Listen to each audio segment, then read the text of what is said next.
Chapter 1, Crimson. Painful. How painful. My head hurts so badly. A gaudy and dazzling dream world filled with murmurs instantly shattered. The sound asleep Joe Mingroy felt an abnormal throbbing pain in his head as though someone had ruthlessly lashed at him with a pole again and again. No, it was more like a sharp object pierced right through his temples followed by a twist. Ouch. In his stupor, Joe Mingroy attempted to turn around, look up, and sit up. However, he was completely unable to move his limbs as though he had lost control over his body. From the looks of it, I'm still not awake. I'm still in a dream.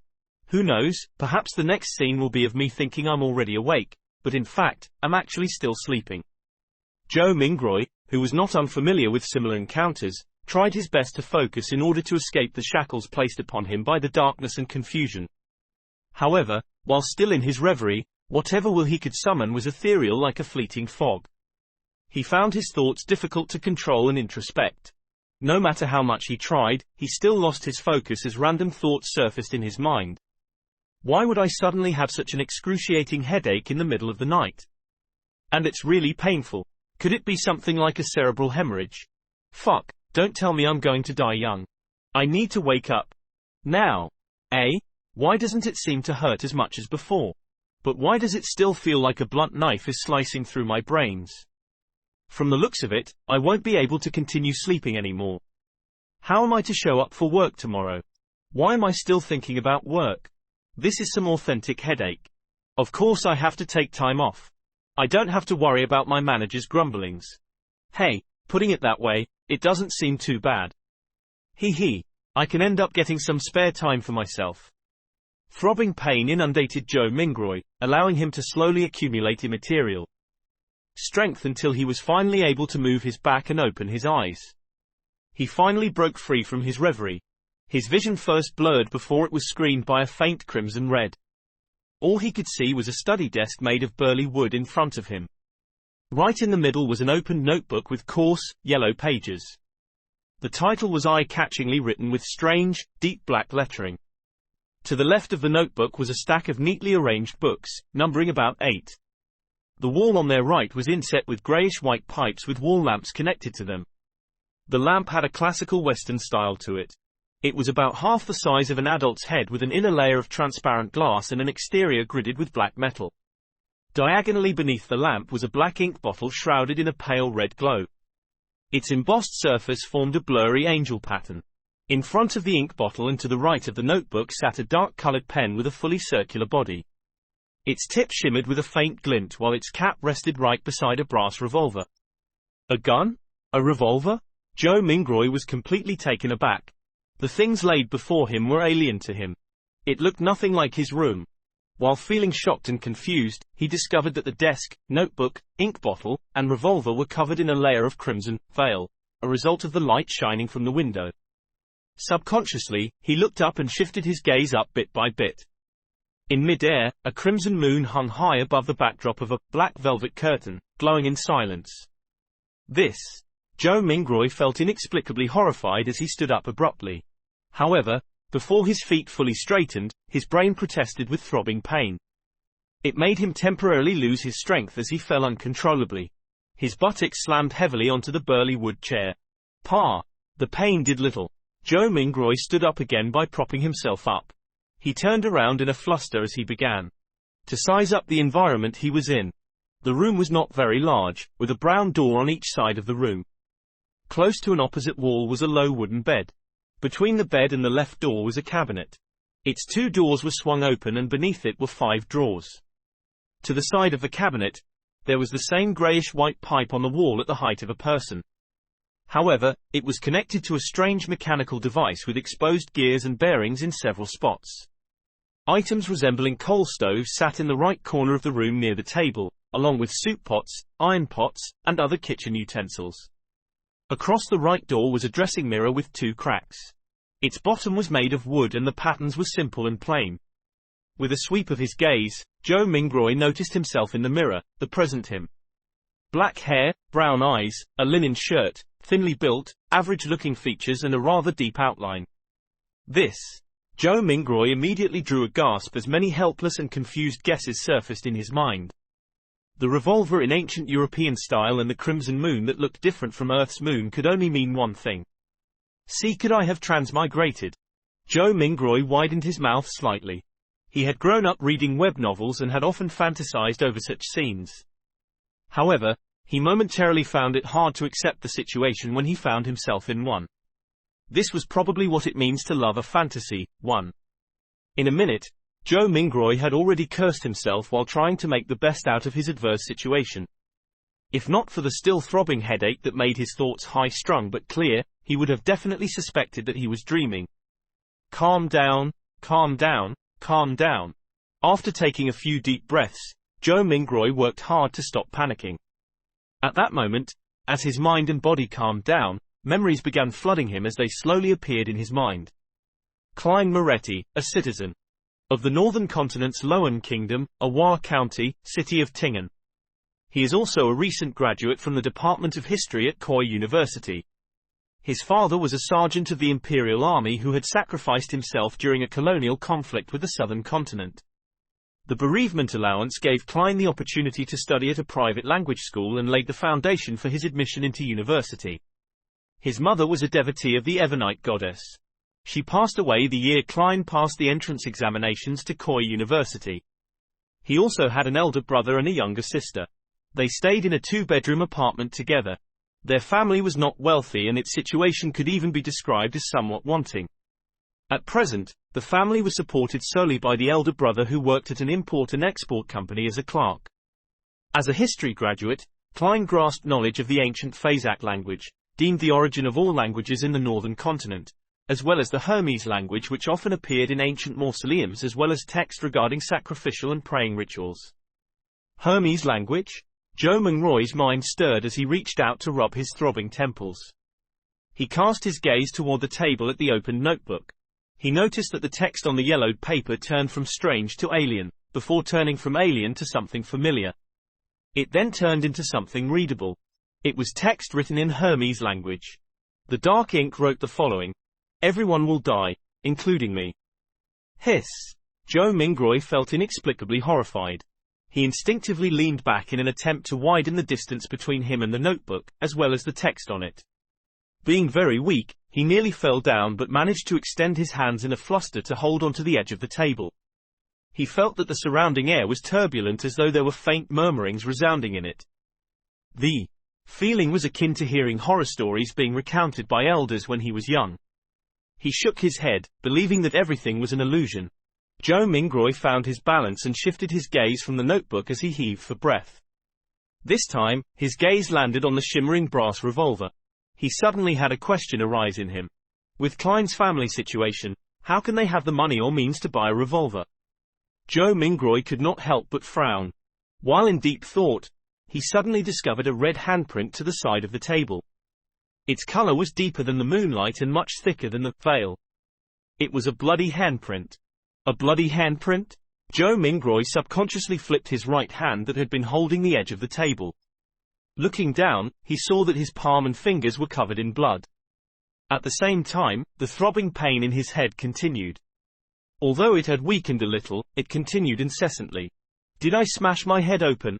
Joe Mingroy guessed as he turned around and walked towards a cracked dressing mirror. A few steps later, a black-haired figure of medium build and brown eyes appeared clearly in front of him. The person had a distinct scholarly air to him. Is this the present me? Klein Moretti? Joe Mingroy was stunned momentarily. Since there was insufficient lighting at night, he failed to see something clearly. He continued forward until he was just a step short from colliding with the mirror. Using the crimson veil like moonlight as illumination, he turned his head and examined the corner of his forehead. A clear reflection appeared in the mirror.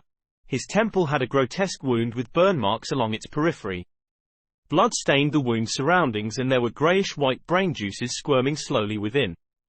This is actually a proverb that describes Lord Yi. In ancient times, Lord Yi was very fond of dragons, adorning his whole palace, beams, pillars, doors, windows and walls, with drawings and carvings of them. When a real dragon in heaven heard of this, it was deeply moved by his infatuation and paid him a visit. When Lord Yi saw the real dragon thrusting its head in through the window of his study and its tail moving in his palace, he was frightened out of the house for his life. Clearly, what Lord ye loved was not a real dragon. Chapter 2. Situation. Tap, tap, tap. Joe Mingroy reeled back in fear at the sight that greeted him. It was as though the person in the dressing mirror was not himself, but a desiccated corpse. How could a person with such grievous wounds be still alive? He turned his head in disbelief again and checked the other side. Even though he was a distance away and the lighting was poor, he could still see the penetrating wound and dark red bloodstains. Joe Mingroy drew a deep breath as he tried hard to calm himself. He reached out to press his left chest and sensed his racing heart that exuded immense vitality. He then touched his exposed skin. Beneath the slight coldness was flowing warmth. When he squatted down and after verifying that his knees could bend, Joe Mingroy stood up again and calmed down. "What's happening?" he muttered with a frown. He planned to inspect his head injury seriously once more. He took 2 steps forward and suddenly paused. The moonlight of the sanguine moon was relatively dark, so it was insufficient for his serious inspection. A memory fragment triggered as Joe Mingroy turned his head to look at the greyish-white pipes and the metallic gridded lamp on the wall right beside the study desk. This was the most common gas lamp of the times. Its flame was stable and its illumination capabilities were excellent. With Klein Moretti's family situation, even a kerosene lamp was a dream, much less a gas lamp. Using candles was most apt for their standing and stature. However, back when he burned the midnight oil 4 years ago to be admitted into Coy University, his elder brother, Benson, felt that it was an important matter which their family's future depended upon. Therefore, he insisted on creating conducive studying conditions for Klein even if it meant taking on debt. Of course, Benson, who was literate and had worked for several years, was not a rash person who did not think of the consequences. He had quite some tricks up his sleeve. He reasoned with the landlord to raise the apartment standards by installing gas pipes to improve the likelihood of rentals in the future. The landlord was convinced and provided the money to complete the basic modifications. Then, using the convenience of working at an import and export company, he purchased a brand new gas lamp which was nearly at cost price. In the end, all he needed was to use his savings and did not need to borrow money. After the memory fragment flashed past his mind, Joe Mingroy came to the desk where he turned the pipe's valve and began twisting the gas lamp switch. With a sputtering sound, a spark sounded from friction. Light did not descend upon Joe Mingroy as he had expected. He twisted the switch a few more times, but all the gas lamp did was sputter and remain dark. Retracting his hand and pressing on his left temple, Joe Mingroy sought for the reason by rummaging through his memory fragments. A few seconds later, he turned around and walked toward the door. He arrived at the machine installation which was similarly inset into the wall and had greyish-white pipes connected to it. This was a gas meter. After seeing the exposed gears and bearings, Joe Mingroy took out a coin from his trousers pocket. It was dark yellow in color and had a bronze shimmer to it. The front of the coin was engraved with a portrait of a crown-wearing man, and there was a 1 on a clump of wheat on the back. Joe Mingroy knew that this was the most basic currency of the Loan Kingdom. It was called a copper penny. 1 penny's purchasing power was roughly 3 to 4 yuan before his transmigration. Such coins had other denominations such as the 5 pence, a half-pence and a quarter-pence. Despite the 3 types, the denominations were not in small enough units. In everyday life, one had to buy several different things just to spend a single coin from time to time. After flipping the coin, which was only minted and circulated after King George III ascended to the throne, a few times, Joe Mingroy inserted it into the gas meter's thin vertical mouth. Clink, clang. After the penny fell to the bottom of the meter, the sound of grinding gears sounded immediately, producing a short but melodious mechanical rhythm. Joe Mingroy stared at the meter for a few seconds before returning to the burly wood desk. He then reached out to twist the gas lamp switch. After some sputtering, there was a sharp sound. A fire plume ignited and rapidly grew. Bright light first occupied the internals of the wall lamp before penetrating the transparent glass, blanketing the room with a warm glow. The darkness quickly receded as the crimson retreated out the window. Joe Mingroy felt at ease for a baffling reason as he quickly came in front of the dressing mirror. This time, he seriously inspected his temple and did not miss a single detail. After a few rounds of inspection, he realized that apart from the original bloodstain, liquid was no longer flowing out of the grotesque wound. It appeared like it had received the best hemostasis and bandaging. As for the slowly squirming greyish-white brain and the discernible growth of flesh and blood around the wound, it meant that the wound might take 30 to 40 minutes, or maybe even 2 to 3 hours before it would only leave a light scar.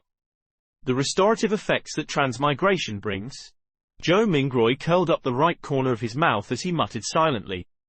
Following that, he let out a long sigh. Regardless, he was still alive. After settling his mind, he pulled open a drawer and took out a tiny piece of soap. He took one of the old and tattered towels hanging by the side of the cupboard and opened the door. He then walked to the public bathroom, which was shared by the tenants on the second floor. Yes, I should clean up the bloodstains on my head, or I'll keep looking like a crime scene. It's fine scaring myself, but if I were to scare my sister, Melissa, when she gets up early in the morning tomorrow, it would be quite problematic. The corridor outside was pitch black. Silhouettes were barely accentuated by the crimson moonlight from the window at the end of the corridor. They looked like a pair of monster eyes that silently observed the living late into the night. Joe Mingroy lightened his footsteps as he walked towards the communal bathroom with a shuddering fear. When he entered, there was even more moonlight, allowing him to see everything clearly. Joe Mingroy stood in front of a wash basin and turned the tap's knob. Upon hearing the gushing sound of water, he suddenly recalled his landlord, Mr. Frankie. As water was included in the rent, this short and thin gentleman who wore a top hat, a vest, and a black suit, always inspected the bathroom actively to take note of any sounds of flowing water. If the water gushed too loudly, Mr. Frankie would ignore all of his gentlemanly traits by flailing his walking stick and striking the bathroom's door, shouting things like, "Darn thief, wastage is a shameless matter, I'll remember you. If I see this happen another time, scram along with your filthy luggage, mark my words, this is the most value for money apartment in Tingen City. You will not find a more kindly landlord anywhere else." Putting away those thoughts, Joe Mingroy used a moist towel to clean the bloodstains from his face again and again. After checking himself using the rundown mirror in the bathroom and verifying that all that was left was a hideous wound and a pale face, Joe Mingroy relaxed. Then, he took off his linen shirt and used a bar of soap to wash away the bloodstains. At that moment, he knitted his brows and recalled a possible problem. The wound was too exaggerated and there was too much blood. Apart from his body, his room likely still had signs of his injury. After Joe Mingroy was done with his linen shirt a few minutes later, he briskly returned to his apartment with a moist towel. He first wiped the blood handprint on the desk and then, using the gas lamp's illumination, sought out spots which he missed out. He immediately discovered that quite a substantial amount of blood had splattered onto the floor beneath the desk. And there was a yellow bullet to the left side of the wall. Releasing a round with a revolver pointed at the temple, after mixing and matching the clues from before, Joe Mingroy had a rough idea how Klein had died. He was in no hurry to verify his guess. Instead, he seriously wiped away the bloodstains and cleaned up the scene. Following that, he took the bullet and returned to the side of his desk. He opened the revolver's cylinder and poured out the rounds inside. A total of 5 rounds and a cartridge shell all had a brass luster to them. Indeed, Joe Mingroy looked at the empty cartridge shell in front of him and stuffed the rounds back into the cylinder while nodding. He shifted his gaze to the left and it landed on the notebook's words, "Everyone will die, including me." Following that, even more questions arose in him. Where did the gun come from? Was it suicide or a fake suicide? What kind of trouble could a history graduate of humble origins get himself into? Why would such a suicide method only leave behind so little blood?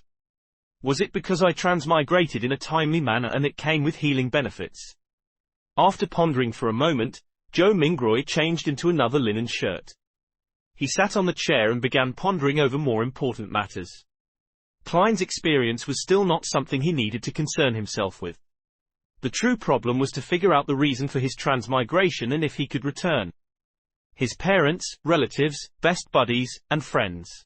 The fascinating world of the internet and all sorts of delicious delicacies. These were reasons that prompted his desire to return. Click, click, click. Joe Mingroy's right hand was subconsciously pulling out the revolver's cylinder and slamming it back into place, again and again. Yay, there has not been much difference for me between this period of time in the past.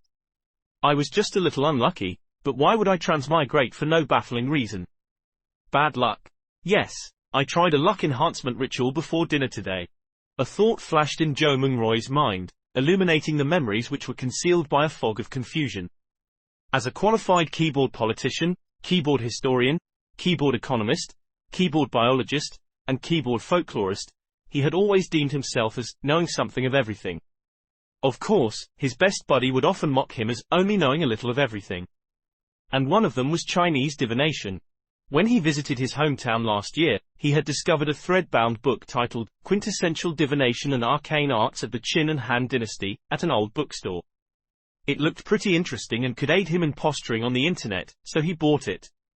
Unfortunately, his interest was short-lived. The vertical script it used made the reading experience horrible. All he did was flip through the beginning pages before he threw it into a corner. He had experienced a spate of bad luck in the past month, losing his cell phone, customers running away after cheating him, and mistakes at work.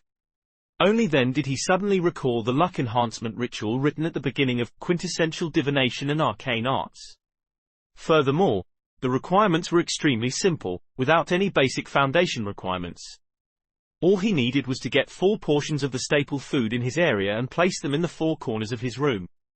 They could be placed on furniture such as tables and cupboards. Then, standing in the middle of the room, he had to take 4 steps in a counterclockwise fashion to make a square. The first step required him to sincerely chant, "The immortal Lord of Heaven and Earth for blessings." The second step was to silently chant, "The Sky Lord of Heaven and Earth for blessings." The third step was, "The exalted the Arch of Heaven and Earth for blessings," and the fourth step was, "The celestial worthy of Heaven and Earth for blessings." After the 4 steps were taken, he needed to close his eyes and wait 5 minutes in his original spot. Only then would the ritual be considered complete. Since it did not cost him any money, he found the book, followed what was stipulated, and did it before dinner. However, nothing happened back then. Who would have guessed that he would actually transmigrate in the middle of the night? Transmigration. There is a distinct possibility that it's due to that luck enhancement ritual. Yes, I should give it a try here tomorrow. If it's really because of that, I stand a chance of transmigrating back. Joe Mingroy stopped flicking the revolver's cylinder and suddenly sat straight up. Regardless, he had to give it a try. He had to attempt a Hail Mary. Chapter 3. Melissa. After confirming his plan, Joe Mingroy immediately felt he had a mental crutch. His fear and unease were all swept away into a corner of his mind. Only then did he have the mood to carefully study Klein's memory fragments. Joe Mingroy habitually stood up before turning off the pipe's valve. He watched the wall lamp gradually dim until its flame extinguished before sitting back down. As he subconsciously fiddled with the revolver's brass cylinder, he pressed the side of his head. He slowly recalled his memories in the crimson-dyed darkness as though he was the most attentive viewer in a movie theater. Perhaps as a result of having a bullet pass through his head, Klein's memories were like shattered glass. Not only were the memories not contiguous, there were many spots which were clearly missing. For example, memories pertaining to how the exquisite revolver appeared in his possession, whether he had committed suicide, or was killed, as well as the meaning of the words, "Everyone will die, including me," on the notebook, or whether he had participated in anything odd 2 days before the incident. Not only had these particular memories become fragmented, there were also missing pieces. It was the same even for knowledge he ought to know. In light of the present situation, Joe Mingroy believed that if Klein were to return to university, it was unlikely he could graduate. This was despite him having left campus just days ago without relaxing one bit. He needs to participate in the Tingen University's history department interview 2 days later. The university graduates of Lowen Kingdom do not have the tradition of staying at their alma mater. His mentor had given him a recommendation letter for Tingen University and Backland University. Through the window, Joe Mingroy silently observed the red moon setting in the west. The gradual sinking of the moon continued until faint light glowed from the east, dyeing the horizon golden. At that moment, there was a commotion inside the apartment. Soon, the sound of footsteps approached his door. "Melissa is awake. She's really as punctual as always." Joe Mingroy smiled. Due to Klein's memories, seeing Melissa made him feel as though she was really his younger sister. "However, I do not have a younger sister." He immediately contradicted himself. Melissa was different from Benson and Klein. Her rudimentary education was not completed at the Sunday school classes offered by the Church of Evernite. When she reached schooling age, the Lowen Kingdom had enacted the Basic Education Law. A primary and secondary education committee was established and was specially provided with funding, increasing the kingdom's investment into education. In less than 3 years, under the premise that numerous church schools would be incorporated, many public primary schools were established to strictly maintain the principle of religious neutrality. This was to prevent education from involving itself in the conflicts between the Lord of Storms, Evernight goddess, and the god of steam and machinery. Compared to Sunday school that only cost a copper penny a week, a public primary school's cost of 3 pence a week appeared rather expensive. However, the former only provided education every Sunday, whereas the latter provided 6 days of classes a week. In conclusion, the price was so low that it was almost free. Melissa was different from most girls. From a young age, she enjoyed things like gears, springs, and bearings. Her ambition was to be a steam mechanic.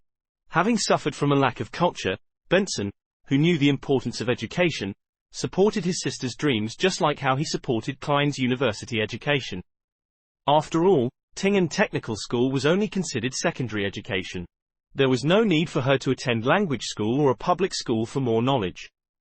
In July last year, 15-year-old Melissa passed her entrance examinations and fulfilled her dreams of becoming a student at the Tingen Technical School's STEAM and Machinery department.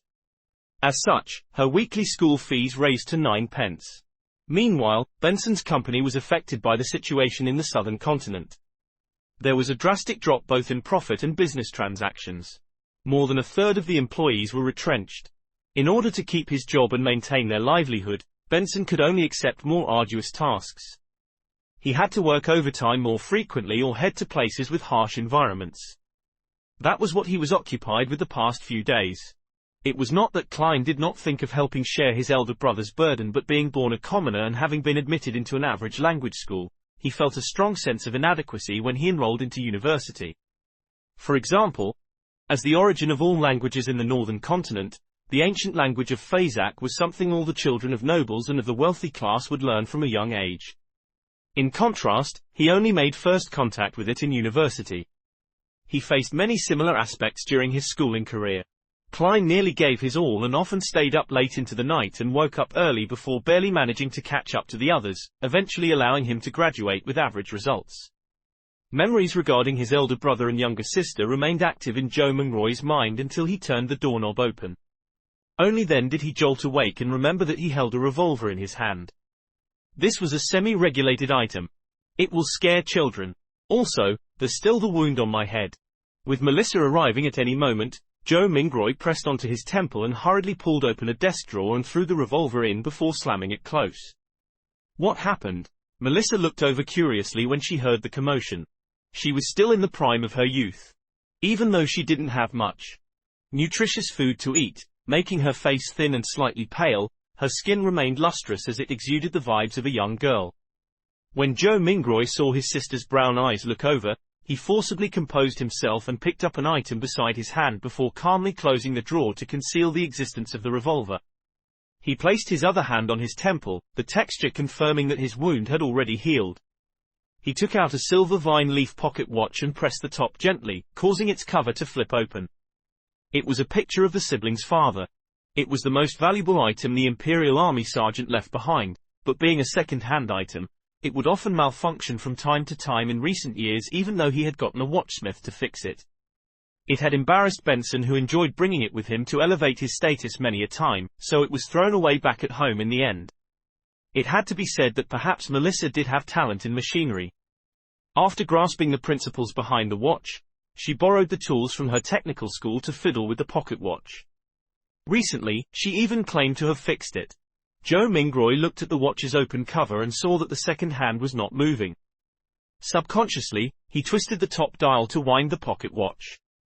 However, despite winding it a few times, he did not hear the sound of taut springs. The second hand remained motionless. It looks like it's broken again.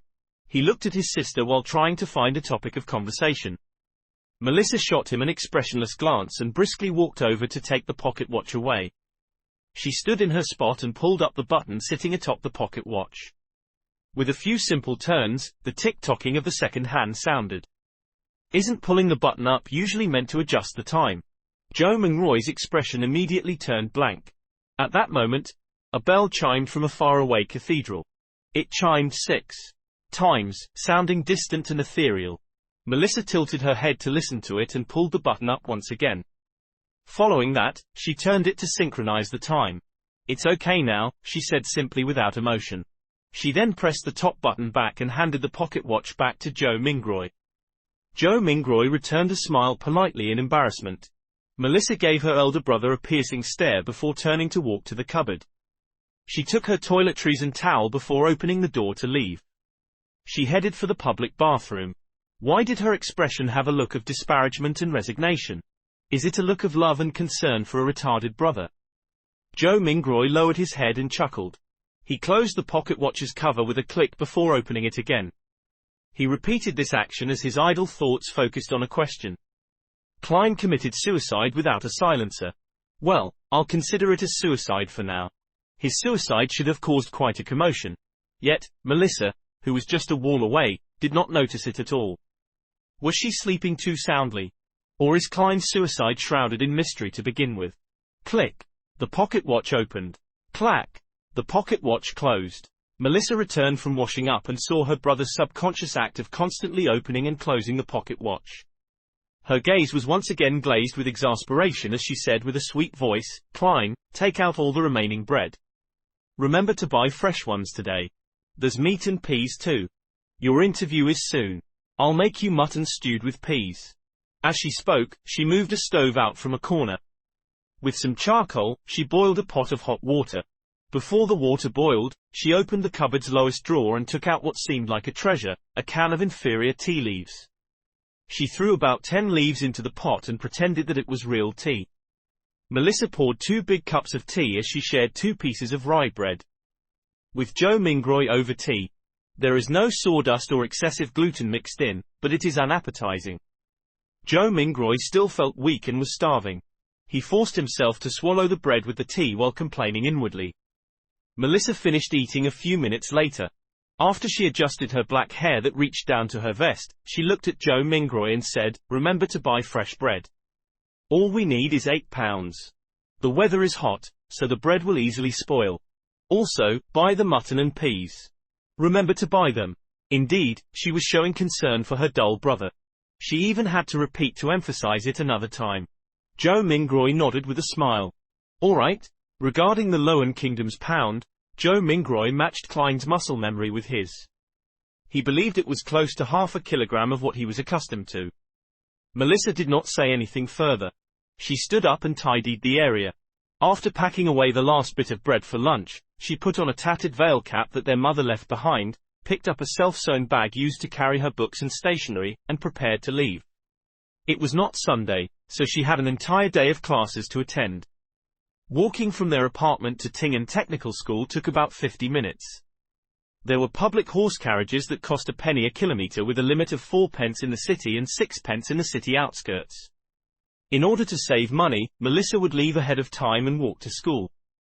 Moments after she opened the main door, she paused in her footsteps and turned her body halfway, saying, "Klein, don't buy too much mutton or peas. Benson might come back on Sunday. Oh, and remember we only need 8 pounds of bread." "All right, sure thing," answered Joe Mingroy exasperatedly. Simultaneously, he repeated the word, Sunday, a few times in his head.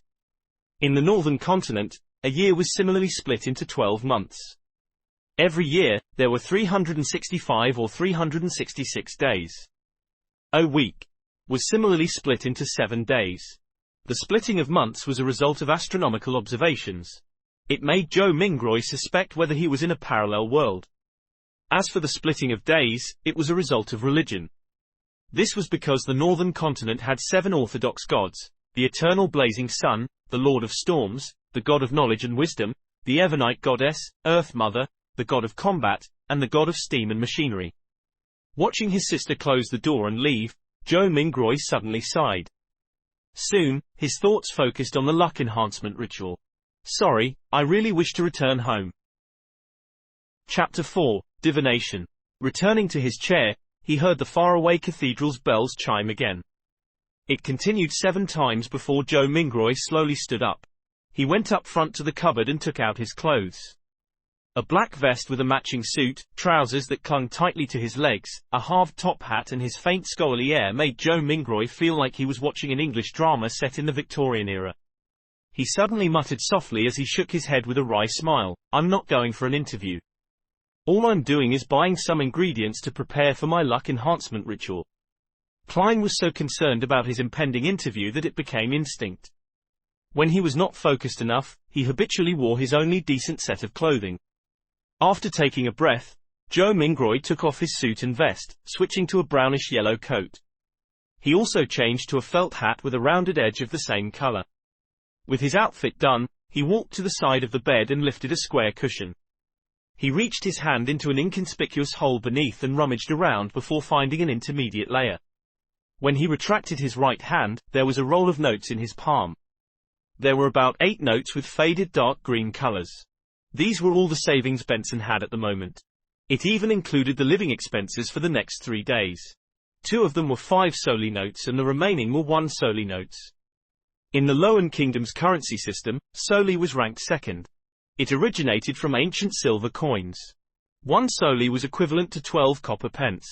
They had denominations of 1 and 5 solely. At the top of the currency system was the gold pound. They were also paper-based but were guaranteed by gold and pegged directly. A gold pound was equivalent to 20 solely. They had denominations of 1, 5, and 10 gold pounds. Joe Mingroy spread a note and caught a whiff of the faint, unique ink. This was the smell of money. Perhaps a result of Klein's memory fragments or his constant desire for money, Joe Mingroy felt like he had instantly fallen in love with these notes. "Look, their designs are so beautiful. It makes the stern and old-fashioned George III and his 2 moustaches appear especially adorable. Look, the watermark that can be seen when the note is placed against sunlight is so alluring. The exquisite design for the anti-counterfeit label makes it completely different from those fake fancy schlocks." Joe Mingroy admired it for nearly a minute before pulling out 2 1 solely notes. He then rolled up the remaining notes and stuffed them back into the cushion's concealed layer. After arranging and flattening the cloth around the hole, Joe Mingroy folded the 2 notes he had taken out neatly and placed them into the left pocket of his brownish-yellow jacket. He separated the notes from the few pence he had in his trouser pocket. With all of this done, he placed a key into his right pocket and brought a dark brownish paper bag along with him and quickly walked toward the door. His shuffling footsteps slowed down from a brisk pace until it eventually stopped. Joe Mingroy stood by the door and was unsure when he had already begun to frown. Klein's suicide was fraught with peculiarities. Would he encounter any accidents if he were to leave just like that? After some deep thought, Joe Mingroy returned to his desk and pulled open the drawer. He then took out the shimmering brass revolver. This was the only defensive weapon he could think of, and it was the only weapon with sufficient power. Although he had never practiced shooting, just pulling such a revolver out would definitely daunt anyone. He caressed the revolver's cold metal before stuffing his revolver into the pocket where his notes were. He clasped the money in his palm as his fingers pressed onto the gun's handle. It was perfectly concealed. Feeling secure, he who knew a little of everything suddenly had a worry. Would I end up misfiring? Being deluged with such a thought, Joe Mingroy quickly thought of a solution. He drew the revolver and released the cylinder. He then aligned the empty chamber, which was a result of the suicide, along the gun's hammer before closing it. This way, even if there was a misfire, he would discharge an empty round. After stuffing his revolver back into his pocket, Joe Mingroy kept his left hand in there. He pressed down on his hat with his right hand and pulled open the door before leaving. The corridor during the day remained dim as limited sunlight shone in from the window situated at the end of the corridor. Joe Mingroy quickly went down the stairs and left the apartment before taking in the brilliance and warmth of the sun. Although it was almost July, it was still considered the middle of summer.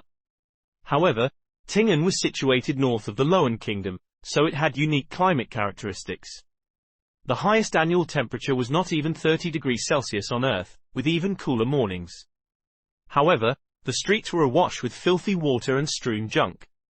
From Klein's memories, this was not a rare sight in low-income communities, even if there were sewers. After all, there were just too many people and people needed to survive. Come and try our delicious roasted fish. Hot and fresh oyster soup. Drink a bowl in the morning and feel invigorated all day. Fresh fish from the port for just 5p apiece. Muffins and eel soup make the perfect combination. Conch, conch, conch. Vegetables freshly plucked from the farms outside the city. Cheap and fresh. The mobile hawkers who sold vegetables, fruits, and hot food shouted along the streets as they beckoned the rushing pedestrians. Some of them would stop and carefully compare before purchasing. Others would impatiently wave their hands as they had yet to find work for the day. Joe Mingroy took in a whiff of the air that mixed both noxious and fragrant aromas. As he clenched the revolver tightly in his left hand, he held the notes tight. He pressed down on his hat with his right hand while passing through the busy street, slouching a little. There was bound to be thieves in populated areas. Furthermore, this street had no lack of poor citizens who were working part-time after losing their previous jobs. There were also starving children that were exploited by adults to do their bidding. He proceeded forward until he reached a point where the crowdedness around him restored to normal. He straightened his back and raised his head to look down the street. There was a vagrant accordionist busking. The melody was sometimes pleasant, sometimes fervent. Beside him were several children in ragged clothes with sallow complexions due to malnutrition. They listened to the music and moved to the beat, dancing self-made choreographies. Their faces were filled with joy as though they were a prince or an angel. A deadpan woman passed by. Her skirt was dirty and her skin was dull. Her gaze appeared dull and sluggish. Only when she looked at the bunch of children did a faint glow flash. It was as though she had seen herself from 3 decades ago. Joe Mingroy overtook her and turned into another street before stopping at Smurran Bakery. The owner of the bakery was a 70-plus-year-old granny named Wendy Smurran. Her hair was completely grayish-white and she always wore a genial smile. From the beginning of Klein's memories, she had been here selling bread and pastries. Oh, the Tingen biscuits and lemon cakes she bakes are very delicious. Joe Mingroy gulped a mouthful of saliva and smiled. Mrs. Smurran, 8 pounds of rye bread. Oh, dear Klein, where's Benson? Is he not back? Wendy asked smilingly. In a few more days, answered Joe Mingroy vaguely. As Wendy took the rye bread, she sighed. He sure is a hard-working lad. He will have a good wife. Upon saying this, the corners of her lips curled up. As she said playfully, all is good now. You have already graduated. You are a history graduate of our Koi University ~O. You will soon be able to earn money. You should not be staying in the apartment you are currently living in. At the very least, you should have a bathroom you can call your own. Mrs. Smurran, you seem to be a young and energetic woman today. All Joe Mingroy could do was respond with a dry smile. If Klein were to successfully pass his interview and become a lecturer at Tingen University, it was true that his family would immediately be pushed up to a higher socio-economic status. In his memory fragments, he had once fantasized about renting a bungalow in the suburbs. There would be 5 or 6 rooms, 2 bathrooms, a huge balcony upstairs, 2 rooms, a dining room, a living room, a kitchen, a bathroom, and an underground storage room on the first floor. This was not a wishful dream. Even a lecturer on probation at Tingen University would have a weekly salary of £2. After the probationary period, the salary would be raised to £3 and 10 soldi.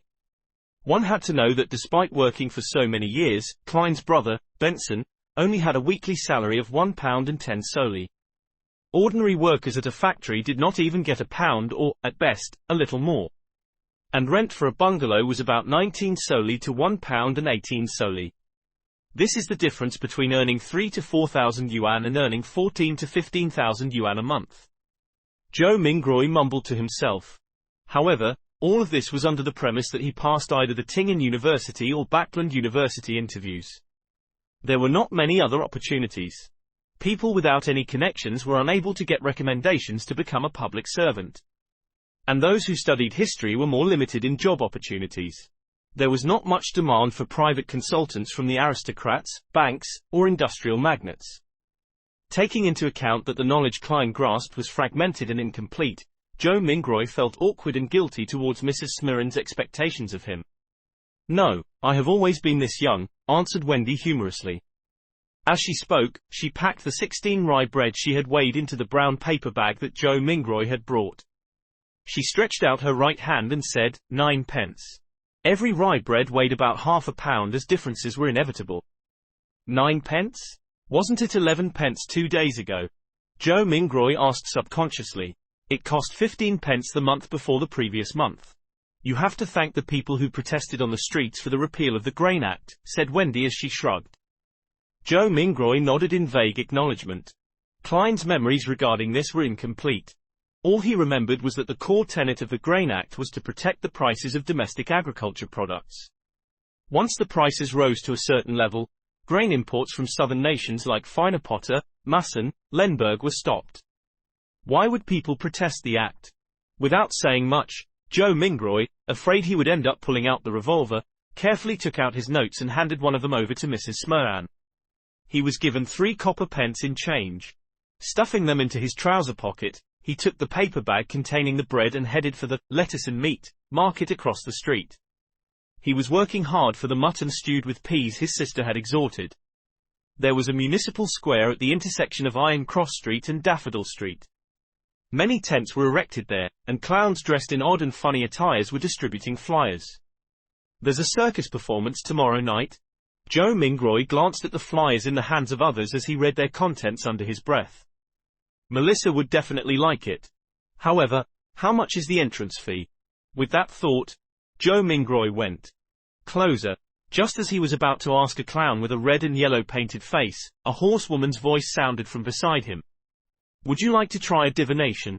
Joe Mingroy subconsciously turned his head and saw a woman wearing a pointed hat and a long black dress standing in front of a short tent. Her face was smeared with red and yellow paint and her eyes were a profound grayish blue. No. Joe Mingroy shook his head in response. He did not have the spare cash for divination. The woman laughed and said, "My tarot divination is very accurate." Tarot. Joe Mingroy was instantly dumbfounded. This pronunciation was almost identical to the tarot cards on Earth. And tarot cards from Earth were a set of cards used for divination. They just had graphics that represented different omens. Wait. He suddenly recalled the origins of tarot divination in this world. It did not originate from the 7 Orthodox gods nor was it an ancient legacy. Instead, it was created by the Intes Republic's consul of that era, Rosel Gustaf, more than 170 years ago. This Mr. Rosel invented the steam engine, improved the sailing boat, overthrew the Intes kingdom's imperial rule, and was recognized by the god of craftsmanship. He also became the first consul of the Intes Republic. Later, he invaded other nations and placed Lemberg and other nations under his protection. He made the Loan Kingdom, Feinerpotter, Fazak Empire and other powerful northern continent nations bow down to the Intes Republic. Following that, the Republic was then changed to an empire and he became the self-proclaimed Emperor Caesar. It was during Rosel's rule that the Church of Craftsmanship received its first public holy revelation since the Fifth Epoch. Ever since, the god of craftsmanship was changed to the god of steam and machinery. Rosel also invented tarot divination. He also established the contemporary system of paper-based cards and their playstyles. There were many familiar styles that Joe Mingroy was familiar with, such as Upgrade, Fighting the Landlord, Texas Poker, and Quint. In addition, the marine fleets he sent out discovered a sea route that led to the southern continent through the stormy and turbulent seas. This also began the era of colonialism. Unfortunately, he was betrayed in his old age. In the year 1198 of the Fifth Epoch, he was assassinated by the combined forces of the Church of the Eternal Blazing Sun, the former Intes royal family, the Sauron family, and other aristocrats. He eventually died in the White Maple Palace. This, to recall such general knowledge, suddenly made him facepalm. Could this be a transmigration senior? With this in mind, Joe Mingroy was intrigued to see what tarot cards looked like. Therefore, he nodded at the pointy hat woman with the painted face and said, "If the, price is reasonable, I'll give it a try." The woman immediately said with a laugh, "Sir, you are the first one here today, so it's on the house." Chapter 5, Ritual. Free? Free things cost the most. Joe Mingroy silently mumbled and decided that he would not purchase any additional services whatsoever. He would firmly refuse them all. "If you are really that capable, try divining that I transmigrated here." With this in mind, Joe Mingroy followed behind the woman whose face was painted red and yellow, stooping low to enter the low tent. The tent's interior was extremely dark, illuminated only by several beams of light that managed to seep inside. A table covered with paper cards could be made out faintly in the low illumination. The woman with the sharp pointy hat was not affected by this at all. Her long black dress glided as though it was moving over water while she went around to the table. She sat on the opposite side and lit a candle. The dim yellow light flickered, causing the inside of the tent to appear bright and dark at the same time. It instantly added a much more mysterious feel to the atmosphere. Joe Mingroy sat down quietly, his gaze sweeping over the tarot cards on the table where he discovered familiar cards like the Magician, the Emperor, the Hanged Man, and Temperance, etc. Could Roselle have been a senior? I wonder if he was also a fellow countryman of mine.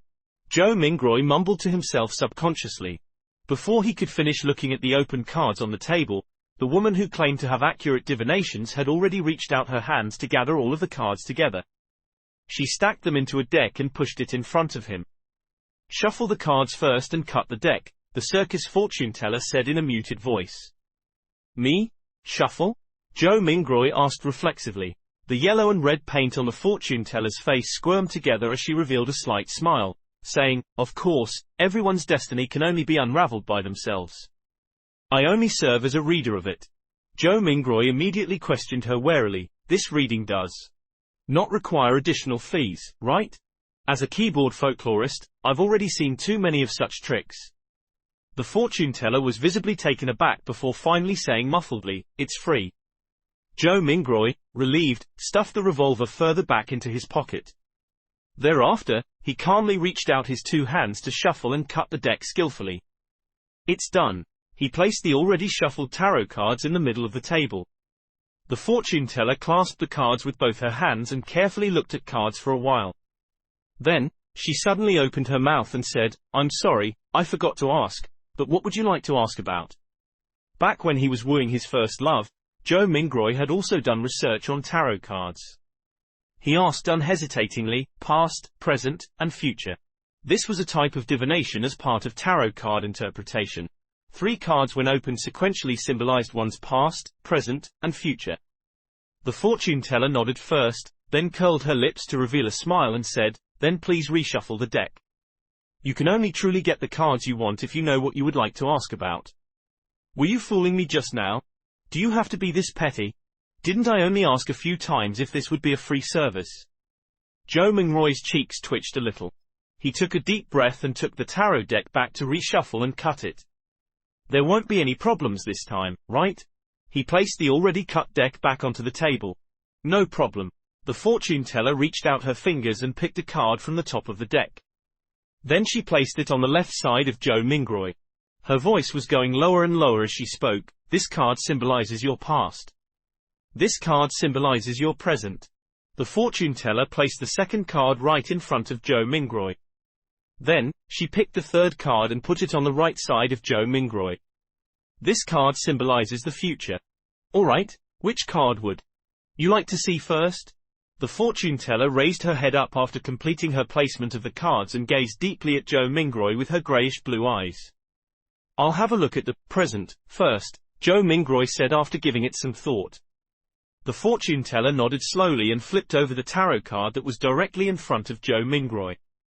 A colorfully dressed character was depicted on this card, wearing splendid headgear with a stick over his shoulder. There was a bindle hanging on the end of the stick and a puppy was following behind him. It was numbered 0. The Fool. The fortune teller lightly read out the name of the card with her grayish-blue eyes affixed on Joe Mingroy. The Fool? The 0 card of tarot? A start? A fresh beginning with all kinds of possibilities. Joe Mingroy was not even considered an amateur enthusiast of tarot, so he could only make a rough interpretation based on his own impressions of tarot. Just as the fortune teller was about to say something, the cloth curtains of the tent were suddenly lifted open. The ray of sunlight that shone in was so blinding that it caused the back-facing Joe Mingroy to instinctively narrow his eyes. "Why are you impersonating me again? It's my job to handle the divination for people." A woman's voice growled angrily. "Return to your post quickly. You must remember that you're just an animal trainer." "An animal trainer?" Joe Mingroy's eyes had already adapted to the light by now. He saw a similar-looking woman who was also wearing a sharp pointy hat and a black dress, with her face painted in red and yellow as well. The only difference was that she was taller and had a slimmer physique. The woman who was seated in front of him immediately stood up and said disgruntledly, "Don't mind this, it's just that I like doing this." But I have to say, my divination and interpretation can be really accurate sometimes. I'm serious. She spoke and lifted up her dress to go around from the side of the table before quickly trotting away from the tent. Sir, would you like me to interpret your cards for you? The real fortune teller looked at Joe Mingroy and asked with a smile. Joe Mingroy's lips twitched and asked her sincerely, is it free? No, the real fortune teller answered. Then forget it. Joe Mingroy pulled his hands back and put them into his pockets. He clutched his revolver and money before stooping again to exit the tent. Damn, he actually got an animal trainer to be his fortune teller? Was an animal trainer who didn't want to be a fortune teller not a good clown? Joe Mingroy very quickly put this matter behind him. He spent 7 pence at the lettuce and meat market for a pound of not so great mutton. Then, he also bought some tender broad beans, cabbage, onions, potatoes, and other items. Together with the bread that he bought earlier, he spent a total of 25 copper pennies, which converted to 2 soldi and 1 pence. There is really not enough to go around for spending. Poor Benson. Not only had Joe Mingroy spent the 2 notes that he had brought with him, but it was also necessary for him to top it up with the 1 penny he had in his pocket. He just sighed and did not think further about it as he hurried back home. With the staple food, he could now carry out the luck enhancement ritual. After the second-floor tenants gradually left, Joe Mingroy was still in no hurry to carry out the ritual. Instead, he translated the immortal Lord of Heaven and Earth for blessings, and related phrases into the ancient Phasak language, as well as the Loan language. He was intending to try the ritual again the next day in those local languages if the original incantation did not take effect. After all, he had to take into consideration the differences between the 2 worlds. In Rome, do as the Romans do. As for translating it into an ancient ritual prayer that used the dedicated Hermes language, Joe Mingroy had a difficult time completing it due to his lack of vocabulary. After readying everything, he finally took out the 4 loaves of rye bread. He placed one in the corner where the coal stove was originally, one at the bottom inner side of the dress mirror, one at the top of the cupboard where 2 walls met, and one at the right side of the study table where miscellaneous items were kept. With a deep breath, Joe Mingroy came to the center of the room and spent a few minutes to calm himself. Then, he took a solemn step forward and went in a counterclockwise direction in the shape of a square. When he took the first step, he chanted in a low whisper, the immortal Lord of Heaven and Earth for blessings. The second step, he sincerely chanted, the Sky Lord of Heaven and Earth for blessings. The third step, Joe Mingroy breathed out a whisper, the exalted the Arch of Heaven and Earth for blessings. At the fourth step, he spat out a foul breath and meditated in concentration. The celestial worthy of heaven and earth for blessings. When he returned back to the original spot, Joe Mingroy closed his eyes and waited in his place for an outcome. He had some anticipation in him, some unease, some hope, and some fear. Could he make it back? Was there going to be any effect? Could there be some unexpected situation? The darkness in front of him was tainted with the crimson light of hope. Joe Mingroy's thoughts were swirling in his head and he was finding it difficult to quell it. It was at this time that he suddenly felt the surrounding air seem to stop, becoming thick and mysterious. Immediately after, a low whisper could be heard beside his ears that sounded at times real, at times sharp, at times imaginary, at times alluring, at times maniacal, and at times crazy.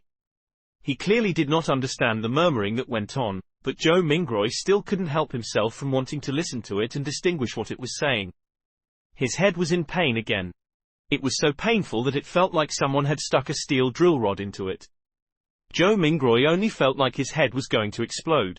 His thoughts were filled with psychedelic colors. He knew that something was wrong and tried to open his eyes. However, he wasn't even able to complete such a simple action. His entire body was getting tighter and tighter and it felt like he could just break apart at any time. At this time, a self-mocking thought came up in Joe Mingroy's mind. If you wouldn't die if you didn't court death. He could no longer bear it. Just as his mind was going to break, the murmuring of voices faded away and his surroundings became very quiet. The mood was an erratic one. It was not only the mood. Joe Mingroy felt his own body going through the same sensations as well. He tried once more to open his eyes, an extremely easy task this time. A grey fog appeared over his eyes, haziness, vague, and endless. What's with this situation? Joe Mingroy suddenly looked around him and then lowered his head down to discover that he was floating at the edge of an endless fog. The fog was flowing like water and was dotted with a lot of crimson stars. Some of them were enormous while others were tiny. There was a sense of them being hidden in the deep depths, while others floated over the surface of this water-like fog. Looking at the seemingly holographic sight, Joe Mingroy reached out his right hand in a half-confused, half-exploring manner to try to touch the crimson star that was seemingly floating on the surface. He was trying to find a way to leave this place. When his hand touched the surface of that star, a watermark suddenly appeared from within his body and agitated the stars into a crimson burst. It looked like a dreamlike burning of flames. Joe Mingroy got a fright from it. He retracted his right hand in a panic, but accidentally touched yet another crimson star. As a result, this star burst with splendid light as well. In turn, Joe Mingroy felt his mind empty and his spirit dissipated. In the Lowen Kingdom's capital, Backland. Inside a luxurious-looking villa at the Royal District. Audrey Hall sat in front of a dresser. The markings on it were antiquated and there was a cracked bronze mirror on the surface. Mirror, mirror, awaken. In the name of the Hall family, I command you to awaken. She switched between many different sayings, but there was no reaction from the mirror at all. After more than 10 minutes, she finally chose to give up and pouted her lips in grievance. She said in a soft murmur, "Father was indeed lying to me. He always tells me that this mirror was the treasure of the Solomon Empire's Black Emperor, and that it is an extraordinary item." Her voice trailed off. The bronze mirror which rested on the dresser suddenly glowed with a crimson light that shrouded her completely. In the Sonia Sea, a three-masted sailboat that looked like an obvious relic was navigating through a storm. Alger Wilson stood on deck, his body undulating with the currents at sea, maintaining his balance easily. He wore a robe embroidered with lightning patterns, and in his hand was a quirky-shaped glass bottle. Bubbles billowed inside the bottle at times, frost turned into snow at times, and signs of gusting wind could be seen at times. "Still short on the ghost shark's blood," Alger murmured. Then at this moment, a crimson burst appeared in the space between the glass bottle and the surface of his palm. In an instant, it enveloped the surroundings as well. In the fog of grey mist, Audrey Hall regained her sight. She started reckoning the situation in a state of horror and confusion when she noticed the blurry image of a man on the opposite side of her doing the same as well. Immediately after, the both of them discovered another mystery person standing not far from them who was shrouded in a grey mist. The mysterious person was none other than Joe Mingroy.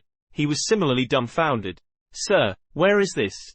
Audrey and Alger were startled at first, falling silent in the process. Then, they immediately started speaking in unison. "What are you planning on doing?" Chapter 6, Beyonder. Not only did they speak the same Lowen language, they also shared the same grim and tense vibes. "Where am I? What do I plan to do here? I would like to know too." Calming himself down, Joe Mingroy silently repeated the questions posed by the two. What left the deepest impression on him were neither the sentences formed by words nor the meanings behind them, but the display of bewilderment, vigilance, panic, and reverence by the couple. For some baffling reason, two people had been mysteriously dragged into this world surrounded by grey fog. As the perpetrator, Joe Mingroy was already feeling abnormally dumbfounded and startled, let alone the couple who was pulled into this mess completely passively.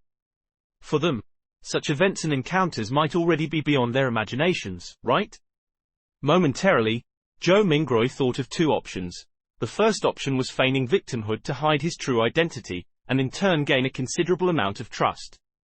He could then take a wait-and-see approach and take advantage of his circumstances where necessary. The other option was to maintain his mysterious identity in the eyes of the couple. He could then affect the subsequent development while gleaning valuable information from them. Without the luxury of time to deliberate over the situation, he grasped hold of the thought that flashed across his mind. He made an immediate decision to try out the second idea. Exploit the psychological state of the others to gain the greatest advantage for himself. After a few seconds of silence in the fog, Joe Mingroy chuckled. With a low but not heavy tone, he calmly spoke as though he was replying to the polite greetings from the visitors. An attempt. An attempt. An attempt? Audrey Hall looked at the mysterious guy veiled in the greyish-white fog, and the only thought was that whatever was happening was absurd, funny, horrifying, and weird. She was at the dressing table inside her bedroom only moments ago, but just by turning around, she had come to this place that was filled with grey fog. How inconceivable. Audrey took a breath, revealing an impeccable, courteous smile. She asked in a somewhat perturbed way, "Sir, is the attempt over? Might you permit our return?" Alger Wilson also had the intentions to probe Joe Mingroy in a similar fashion, but his rich experience made him statelier. He held back his impulse and only took on the role of a silent onlooker. Joe Mingroy looked at the questioner. Looking through the hazy mist, he could roughly see the silhouette of the person in question. It was a tall girl with smooth blonde hair, but her exact countenance could not be seen clearly. He did not rush to reply to the girl's question but turned around to look at the man. He had messy dark blue hair, as well as a medium stature that was not considered stout. Joe Mingroy suddenly realized something. Once he became stronger or had a deeper understanding of the foggy world, perhaps it was possible for him to see through the fog and discern the girl and the man. In this situation, they are the visitors, and I'm the master. After changing his mindset, Joe Mingroy instantly noticed details that he had neglected earlier on. The girl with the melodious voice and the mature, withdrawn man both looked considerably incorporeal.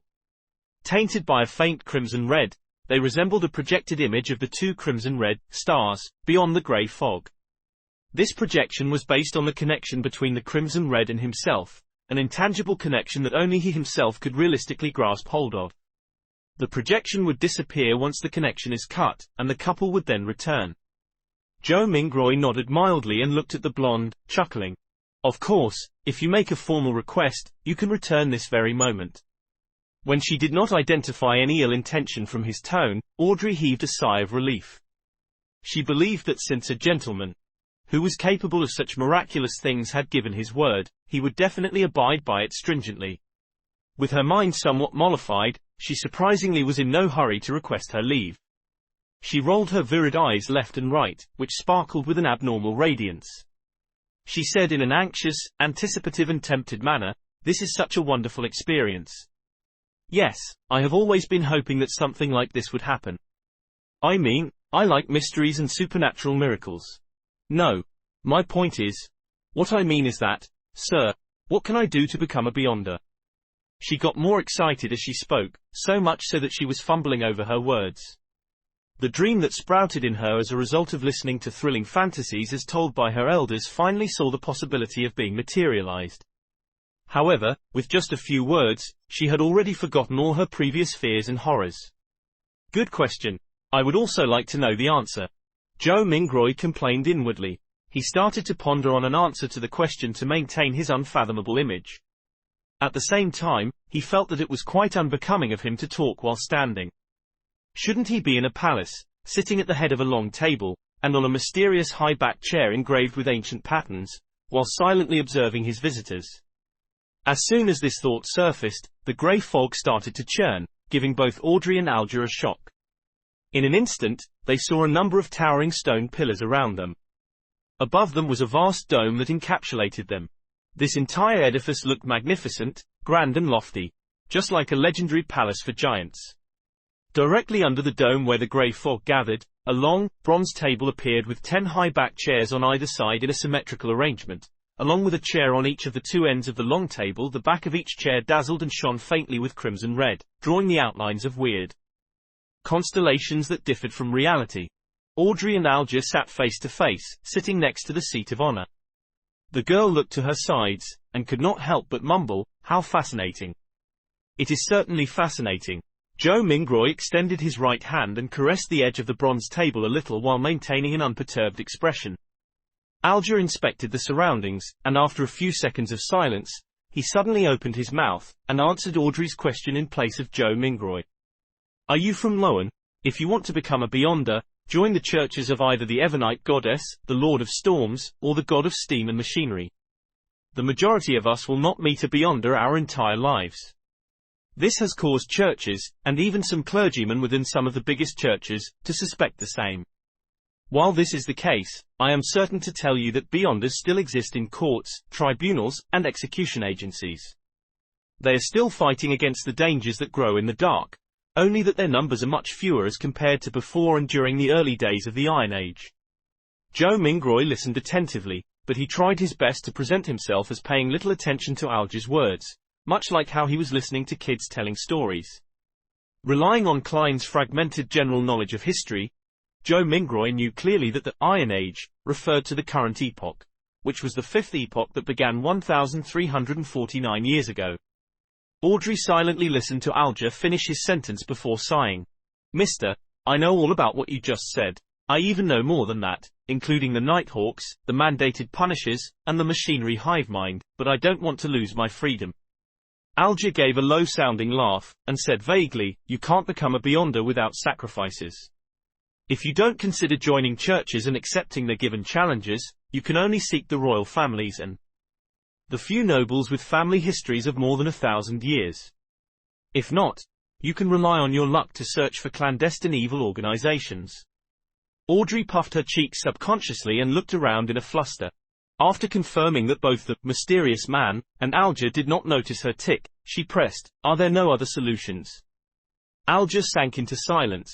About half a minute later, he turned around to look at the mysterious man, who was watching the two of them in silence.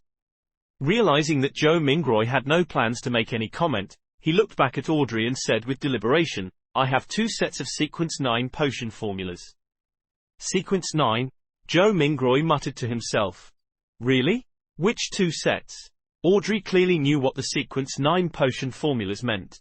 Alger leaned back slightly, and replied unhurriedly, "As you know, humanity can only depend on potions to become real Beyonders, while the names of potions come from the blasphemy slate. After constant translations into Jotun, 1, Elvish, Ancient and Modern Hermes, and Ancient Phazak, they have undergone changes to match the day and age of that era. The essence is not in the names, but whether they portray the core characteristics of the potions. I have a Sequence 9 potion named Sailor. It enables you to have excellent balancing capabilities. Even if you were on a boat in a rainstorm, you will be able to walk about freely as though you were on land. You will also gain immense strength and illusory scales under your skin. They will enable you to swim like a fish and be difficult to catch. You will move agilely underwater just like marine animals. Even without any equipment, you will be able to easily submerge underwater for at least 10 minutes. Sounds great. The Keepers of the Seas from the Lord of Storms? It was called by that name in the past. Alger did not pause and continued. The second Sequence 9 potion is called Spectator. Although I am not sure what it was called in the past. This set of potions enables you to have an exceptionally sharp mind with acute observational abilities. I believe you can understand what spectator means from watching operas and plays.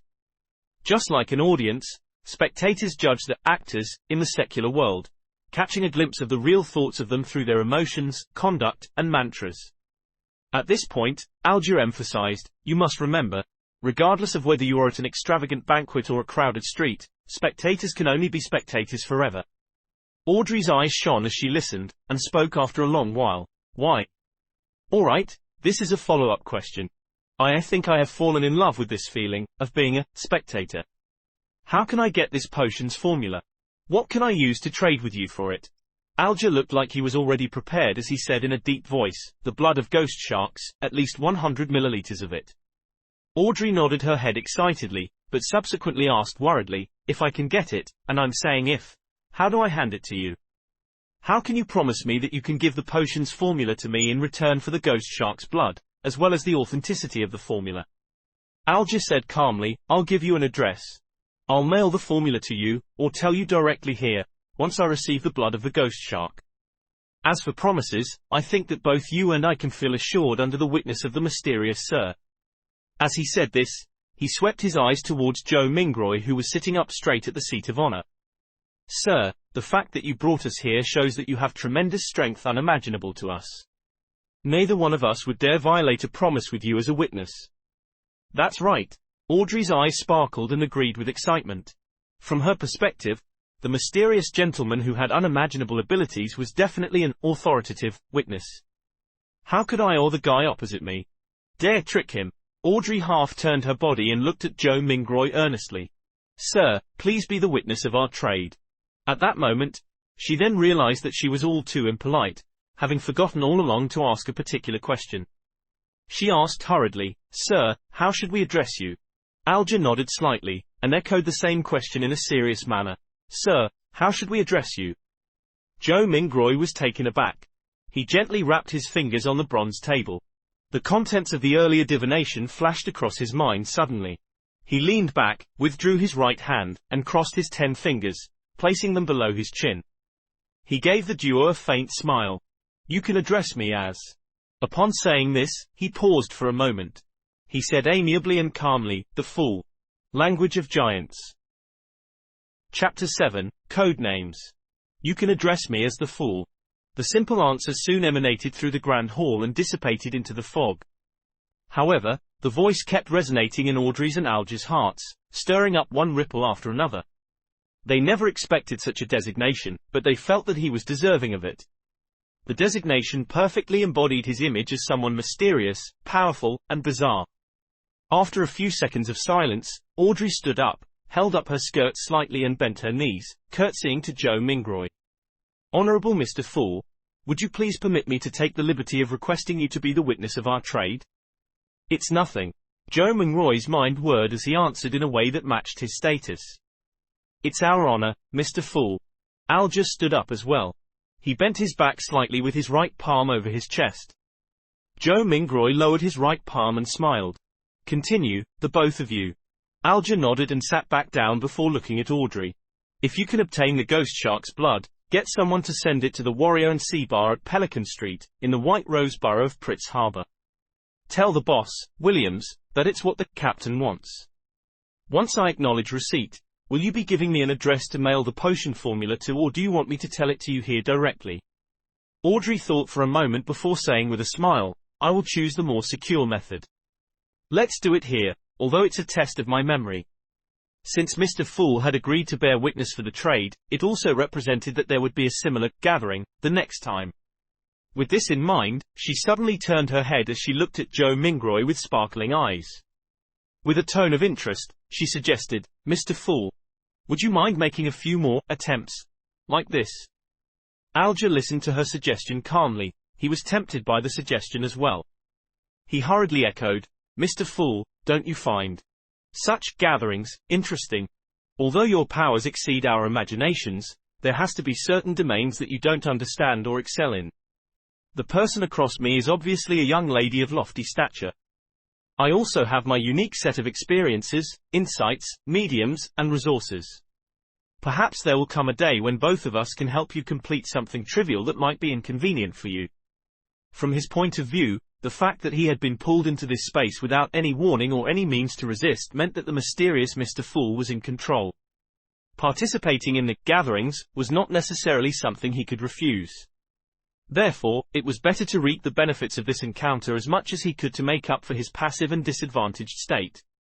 The trio at the long table had different backgrounds, resources, information channels, and comprehension of the mystical domain. If they interacted and enjoyed some limited cooperation, they could produce unpredictable and immeasurable effects. The resource trade that had just been negotiated was one example. Another example would be if he wished to kill someone. He could easily request the gathering's members who did not appear to be related to him both on the surface and in reality for help. He could perfectly misdirect any investigators. A young lady of lofty stature. Was my behavior and accent that obvious? Audrey stared blankly, mouth slightly agape, but she soon jolted back to her senses and nodded her head without any hesitation. Mr. Fool, I think it's a very good suggestion. As long as this gathering becomes regular, you can totally leave certain things that are inconvenient for you to us. Of course, it has to be something within our capacities. From the moment he heard the suggestion, Joe Mingroy was already weighing the pros and cons. More gatherings definitely allowed him to gain more knowledge of the secrets of the Beyonders or other mysteries, a boon for his transmigration back. For example, it was likely that the potion formula would appear at the next gathering because of the spectators. Similarly, the information he gained was bound to be helpful for his present life. However, more gatherings meant it was easier to expose himself. Indeed, regardless of the world, there is no such thing as a free lunch. Joe Mingroy extended his right hand again as he rapped the side of the long table with his finger gently.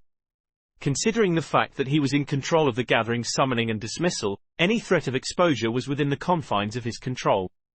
The pros clearly exceeded the cons, so Joe Mingroy rapidly made a decision. He stopped his rapping as he smiled at the anticipative and perturbed gazes of the duo. I'm a person who likes a fair and equal exchange. Your help will not go unrewarded. Every Monday at 3 in the afternoon, try your best to be alone. After I make a few more attempts and figure out certain things, perhaps you can apply for a leave of absence ahead of time. You will no longer need to worry about being in inappropriate situations. This was a form of agreement to Alger's and Audrey's suggestions. Audrey had just turned 17. Having been taken care of her entire life, she had the character of a young girl. Therefore, she could not help but clench her fist and gradually pump it in front of her chest when she heard the fool's reply. Without waiting for Alger to say a word, Audrey said in excitement, her eyes glowing, "Then, shall we give ourselves code names? After all, we can't use our real names for conversation. Although I might not be able to deceive Mr. Fool regarding my true identity, the person opposite me poses some danger. I must not let him know who I am." "Good idea," answered Joe Mingroy in a simple and relaxed manner. Audrey's mind immediately began whirring as she aired her thoughts as they came to her. "You are Mr. Fool, which is derived from tarot cards. Then, as a fixed, long-term, and secretive gathering, we should be uniform in our designations. Yes, I'll also choose one from the tarot cards." Her tone slowly turned joyous. "I've decided. My designation shall be Justice." It was one of the 22 major arcana tarot cards. "What about you, Mr.?" Audrey cheekily smiled at her partner, sitting across her. Alger frowned slightly before relaxing it immediately. "The Hanged Man." It was another major arcana card. "All right. Then we can be considered as the founding members of the Tarot Club." Audrey was the first to blurt it out happily, only to look fearfully at the fog-concealed Joe Mingroy. "Will that be all right, Mr. Fool?" Joe Mingroy shook his head in amusement. "You can decide on such trivial matters by yourselves." "Thank you." Audrey was clearly thrilled. Following that, she looked at Alger. "Mr. Hanged Man, can you repeat the address again once more? I'm afraid that my memories will fail me." "No problem." Alger was very pleased with Audrey's seriousness as he repeated the address once more. After repeating it to herself silently thrice, Audrey said again in excitement, "I heard that tarot cards were invented by Emperor Roselle as a game. In fact, doesn't it come equipped with the power to divine the future?" "No, most of the time, divination stems from oneself. Everyone has something spiritual about themselves, allowing them to attune to the spiritual world and connect to information about themselves at an even higher level. However, ordinary folks are unable to notice this, much less be able to interpret the signs they receive. This information will present itself with the help of divination tools. Let me raise a simple example: dreams and dream interpreters."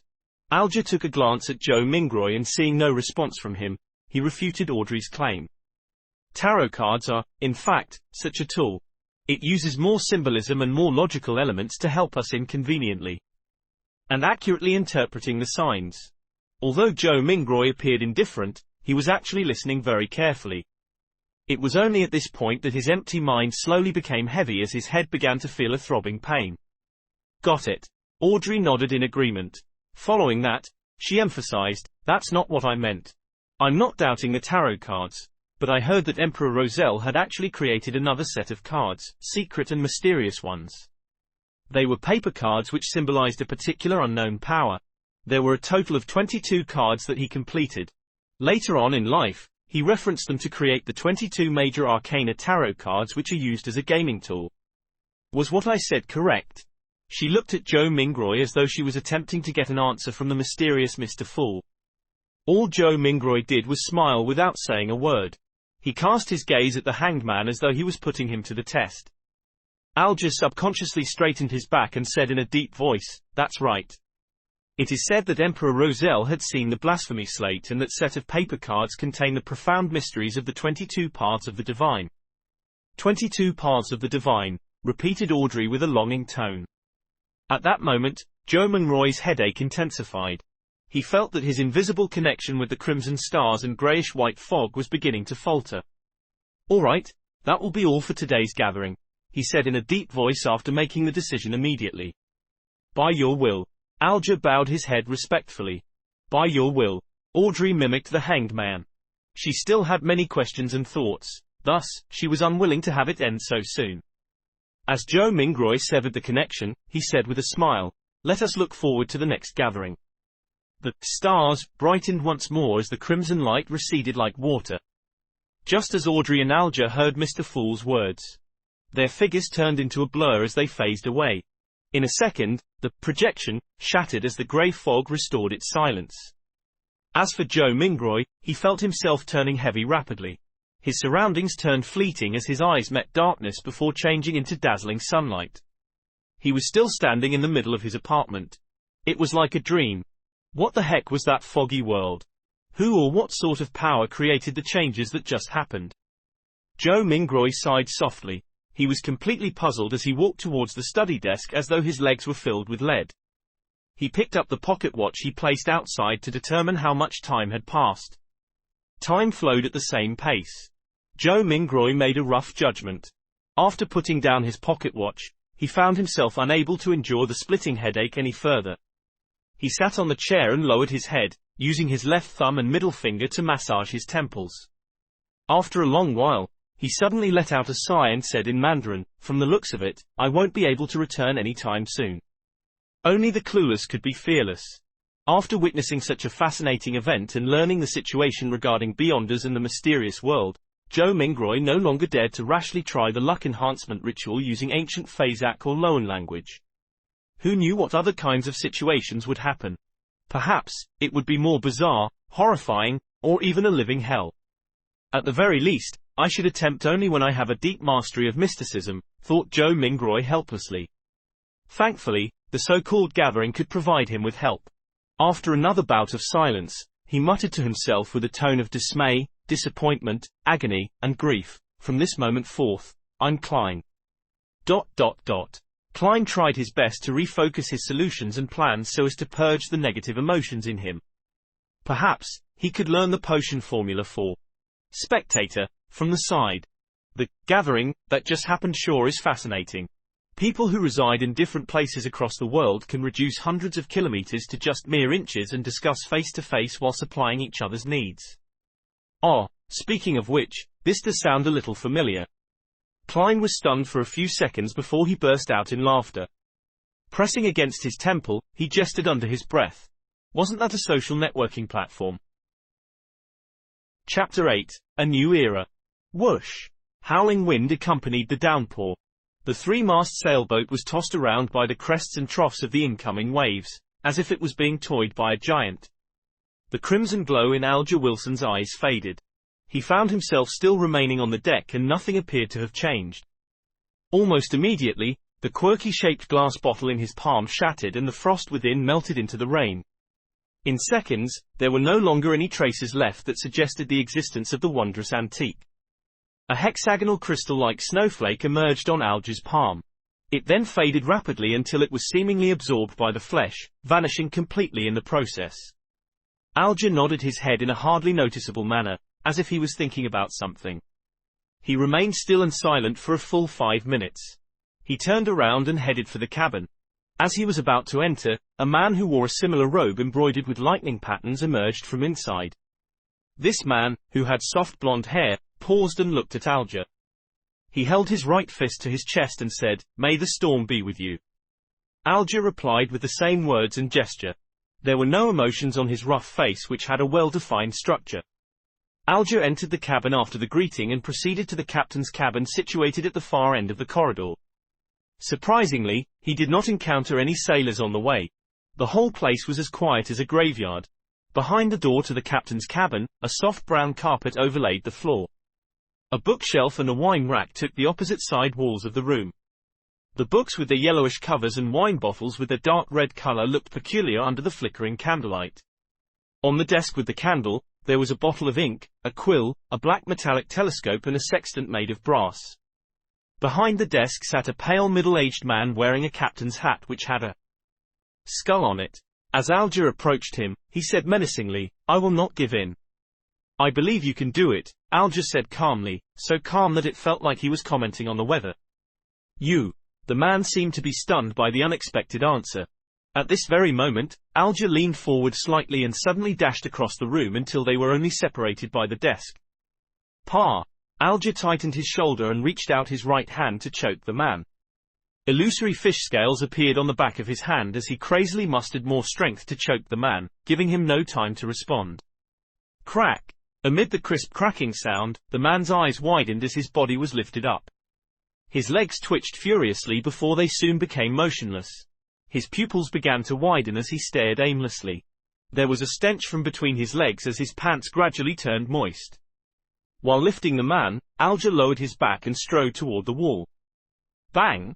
He used the man as a shield and smashed forward at the wall. His extremely muscular arm was monstrous. A hole cracked open in the wooden wall, and rain poured in, accompanied by the scent of the ocean. Alger flung the man out of the cabin, straight into the giant waves that resembled mountains. The wind continued to howl in the dark as almighty nature devoured everything.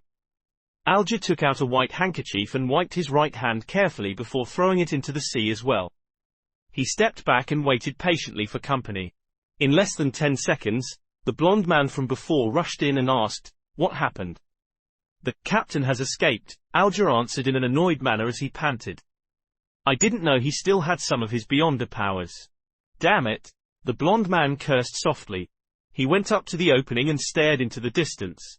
However, nothing was visible except for the waves and the rain. "Forget it. He was just extra loot," the blond man said, waving his arm. "We will still be rewarded for finding this ghost ship from the Tudor era. Even if he was a keeper of the sea, he would not have hastily dived into the sea under this weather condition. The captain will not be able to survive much longer if the storm continues," Alger said, as he nodded in approval. The wooden wall was repairing itself at a discernible rate. He gazed at the wall and turned his head subconsciously towards the rudder and the sail. He was perfectly aware of what was going on behind all the wooden planks. The chief mate, the second mate, the crew, and the sailors were not present. There was no living person on board. Amidst all the emptiness, the rudder and the sail moved eerily by themselves. Alger again pictured the fool, who was covered in greyish-white fog, and sighed. He turned back and looked outside at the mighty waves and spoke as though in a reverie while filled with anticipation and awe. "A new era has begun. Empress Borough, Backland, capital of the Lowen Kingdom." Audrey Hall pinched her cheeks in disbelief of her encounter a while ago. On the dressing table in front of her, the old bronze mirror had shattered into pieces. Audrey cast her gaze downwards and saw the swirling crimson on the back of her hand. It was like a tattoo depicting a star. The crimson gradually faded and disappeared into her skin. Only at this point in time was Audrey certain that it was not a dream. Her eyes twinkled as she grinned. She could not help but stand up before bending down to lift up the hem of her dress. She curtsied towards thin air and started dancing lively. It was the ancient elf dance, the most popular dance among royalty at the moment. She had a bright smile on her face as she moved about gracefully. Knock, knock. Someone suddenly knocked at her bedroom door. "Who is it?" Audrey immediately stopped her dance and asked as she tidied her dress to look more elegant. "My lady, may I come in?" "You should start to prepare for the ceremony," Audrey's maidservant asked from outside the door. Audrey looked into a mirror on the dressing table and quickly wiped the smile from her face, leaving only a tiny hint of a smile. She responded gently after she had ensured everything was presentable, "Come in." The doorknob turned and Annie, her maidservant, pushed in. "Oh, it cracked," Annie said as she instantly saw the outcome of the old bronze mirror. Audrey blinked and said slowly, yes. Susie was here just now. I am sure you know she likes to wreak havoc." Susie was a golden retriever that was not so much of a purebred. It was a gift given to her father, Earl Hall, when he bought a foxhound. Nevertheless, Audrey adored it. "You should train it well," Annie said, as she picked up the pieces of the bronze mirror adeptly and with care, lest it hurt her mistress. As she finished tidying up, she asked Audrey with a smile, "Which dress do you want to put on?" Audrey thought for a while and answered, "I like the dress designed by Mrs. Guinea for my 17th birthday." "No, you can't wear the same dress twice to a formal ceremony or others will gossip about and question the whole family's financial ability," Annie said, shaking her head in disagreement. "But I really like it," Audrey insisted in a gentle manner. "You can wear it at home or when you attend an event that isn't so formal," Annie said firmly, suggesting that it was not negotiable. "Then it will have to be the one with the frilly designs along the sleeves given by Mr. Chardes 2 days ago," Audrey said as she drew in a gasp inconspicuously, maintaining her sweet smile. You always have such a good taste, Annie said as she stepped back and shouted towards the door, the 6th dressing room. Ah, forget it, I shall fetch it myself. Maidservants began to work. The dress, accessories, footwear, hat, makeup, and hairstyle. Everything had to be taken care of. When it was almost ready, Earl Hall appeared at the door wearing a dark brown waistcoat. He had a hat sharing the same color as his clothes and a nice moustache. His blue eyes were filled with joy, but his loosening muscles, widening waist, and wrinkles were obviously destroying his handsome youth. The most dazzling jewel of Backland, it is time for our departure, Earl Hall said, knocking at the door twice. Father, stop calling me that, Audrey protested as she got up with the help of the maidservants. Well then, it's time to set off, my beautiful little princess, Earl Hall said as he bent his left arm, signaling Audrey to hold his arm. Audrey shook her head slightly and said, that is for my mother, Mrs. Hall, the Countess. Then this side, Earl Hall bent his right arm with a smile and said, this is for you, my greatest pride. ... The Imperial Naval Base, Pritz Harbor, Oak Island. When Audrey took her father's arm and walked down the carriage, she was suddenly shocked by the juggernaut in front of her. In the military port not far away, there was a huge ship shimmering with metallic reflections. It did not have a sail, leaving only an observatory deck, 2 towering chimneys, and 2 turrets at the ends of the ship. It was so majestic and large that the fleet of sails nearby were like newborn dwarfs clustering around a giant. Holy Lord of Storms! Oh, my lord! An ironclad warship! Amidst the furore, Audrey was also shocked by this unprecedented miracle created by mankind. It was an ocean miracle that had never been seen before. It took a while for the aristocrats, ministers, and members of parliament to compose themselves. Then, a black spot on the sky started to grow in size until it occupied a third of the sky and entered everyone's view. The atmosphere suddenly became solemn. It was a gigantic flying machine with a beautiful streamlined design hovering in mid-air. The deep blue machine had airbags made of cotton which were supported by alloy structures that were strong but light. The alloy structures' bottom had openings mounted with machine guns, projectile launchers, and muzzles. The exaggerated humming noise from the ignition steam engine and the tail blades produced a symphony that left everyone amazed. The king's family arrived on their airship, exuding a lofty and indisputable authority. 2 swords, each with a ruby crown at the handle, were pointing vertically down and reflected the sunlight on both sides of the cabin. They were the Sword of Judgment, emblem which symbolized the Augustus family and has been passed down from the previous epoch. Audrey was not yet 18, so she had not attended the introductory ceremony, which was an event led by the Queen that marked one's debut into the Backland social scene, to announce her adult status. Therefore, she could not be nearer to the airship and had to remain silent at the back to watch the entire event. Nevertheless, it did not matter to her. In fact, she was relieved that she did not need to deal with the princes. The miracle that mankind used to conquer the sky touched down gently. The first ones to step down the stairs were the handsome young guards who wore red ceremonial uniforms with white trousers. Decorated with medals, they formed 2 lines with rifles in hand. They were awaiting the appearances of King George III, his queen, and the prince and princess. Audrey was not new to meeting important people, so she showed no interest at all. Instead, she had her attention on the 2 statue-like black armored cavalry flanking the king. In this era of iron, steam, and cannons, it was surprising that there was still someone who could bear wearing full armor. The cold metallic luster and the dull black helmet conveyed solemnity and authority. Could they be the higher-order disciplinary paladins? Audrey recalled snippets of a casual conversation among adults. She was curious but did not dare go close. The ceremony commenced with the arrival of the king's family. The incumbent prime minister, Lord Agwesid Negan, went up to the front. He was a member of the Conservative Party and the second non-aristocrat to become the prime minister till this very day. He was given the title of a lord for his great contributions. Of course, Audrey knew more. The main supporter of the Conservative Party was the present Duke of Negan, Pallas Negan, who was the brother of Agwesid. Agwesid was a slender and almost bald 50-plus-year-old man with a sharp gaze. He surveyed the area before speaking. Ladies and gentlemen, I believe you have witnessed this history-making ironclad warship. It has dimensions of 101 by 21 meters. It has an amazing port and starboard design. The armor belt is 457 mm thick. The displacement is 10,060 tons. There are 4 305 mm main cannons, 6 rapid-fire cannons, 12 6-pound cannons, 18 6-barrel machine guns, and 4 torpedo launchers. It can reach a speed of 16 knots. It will be the real hegemon. It will conquer the seas.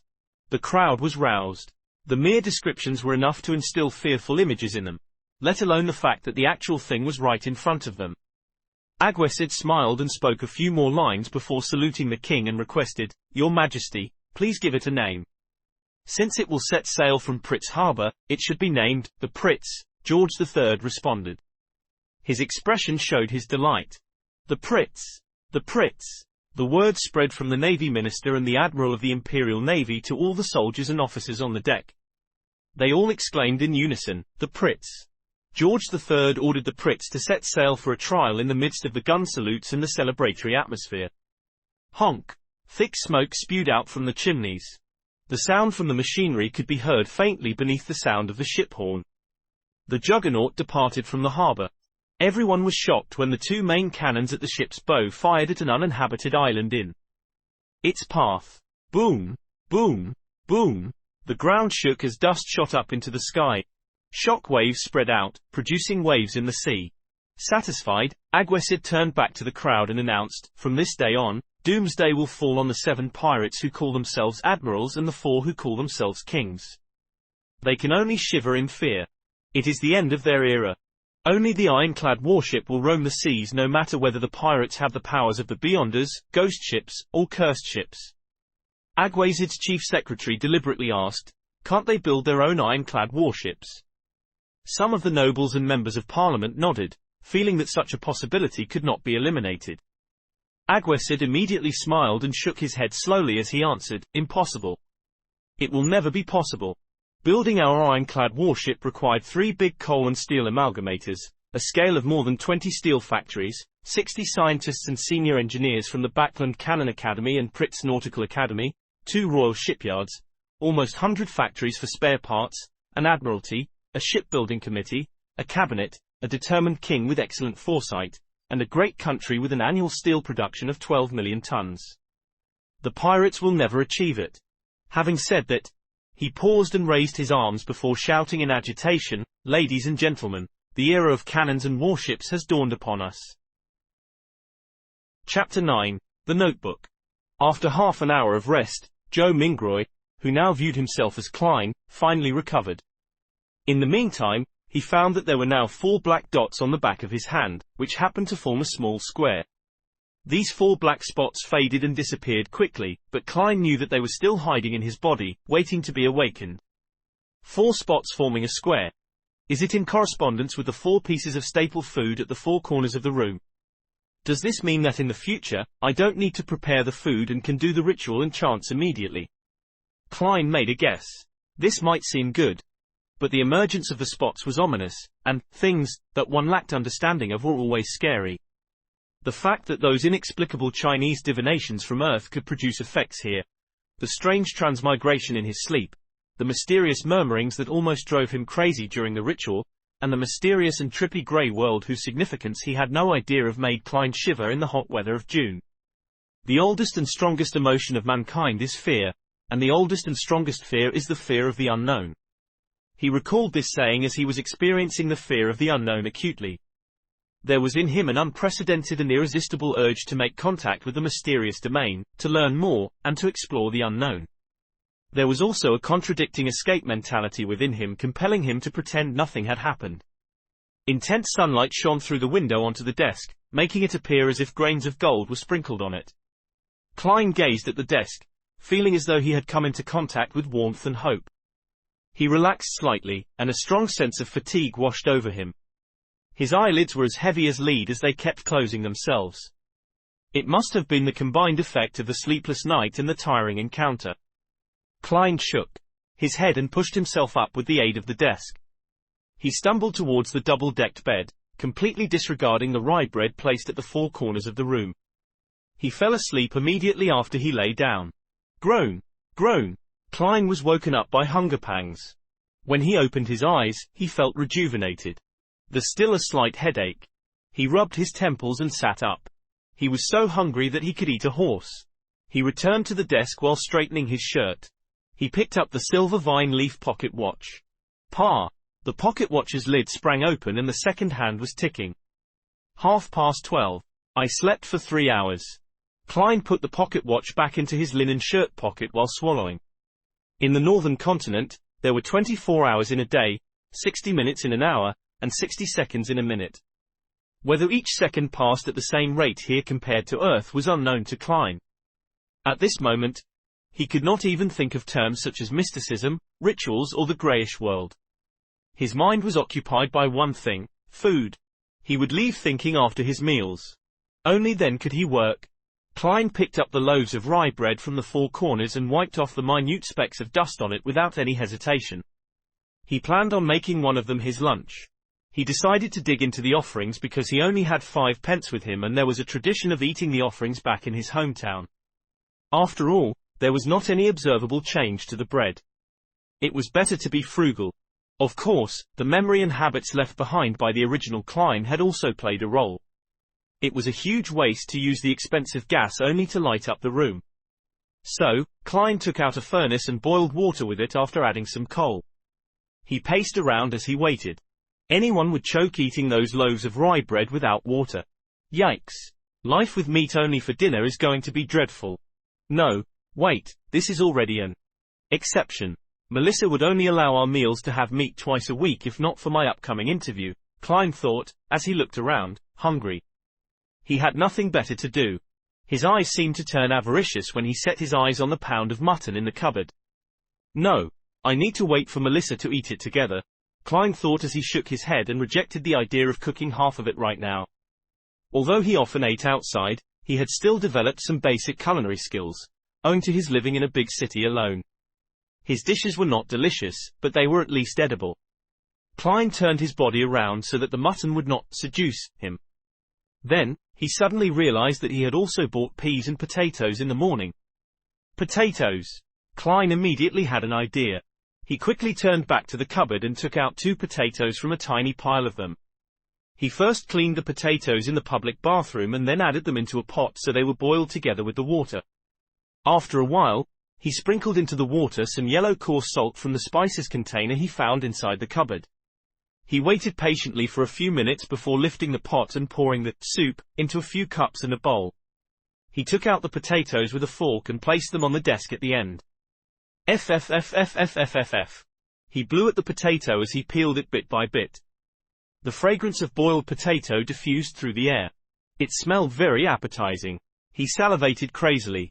The heat could not deter him any longer. Klein took a bite despite having the potato only half peeled. How fragrant! It had a powdery texture and tasted sweet as he chewed. He was instantly filled with emotions and he wolfed down the 2 potatoes. He even ate some of the skin. Then, he held up the bowl and enjoyed the soup. The pinch of salt in water proved to be thirst-quenching. I really enjoyed eating potatoes this way when I was young. A filled Klein exclaimed in his head. Meanwhile, he tore off a small piece of bread and dipped it into the soup to soften it before eating. Perhaps the ritual was too tiring. Klein ate 2 loaves of bread which amounted to a whole pound. Klein felt he was finally rejuvenated. He enjoyed the joy of life after he drank the soup, before tidying up. Then, he took in the lustrous sunshine happily. He sat back at the desk and began planning. I can't escape. I must think of a way to come into contact with mysticism and become a beyonder as mentioned by Justice and the Hanged Man. I need to overcome the fear of the unknown. The only way now is to wait for the next gathering. I need to see if I can learn the formula of the spectator, potion or other things related to mysticism. There are 4 more days before Monday. Before that, I need to first figure out the problem with Klein. Why did he commit suicide? What happened to him? Unable to transmigrate back and wash his hands of everything, Klein picked up the notebook that lay on the table. He wanted to find hints that could help him regain his lost memory fragments. The original Klein obviously had the habit of taking notes. He also liked to write diaries. Klein was fully aware that the cabinet that supported the desk on the right stored a whole stack of completed notebooks. The book he had began on the 10th of May. Matters regarding his school and mentor, as well as content pertaining to knowledge, were at the beginning. The 12th of May.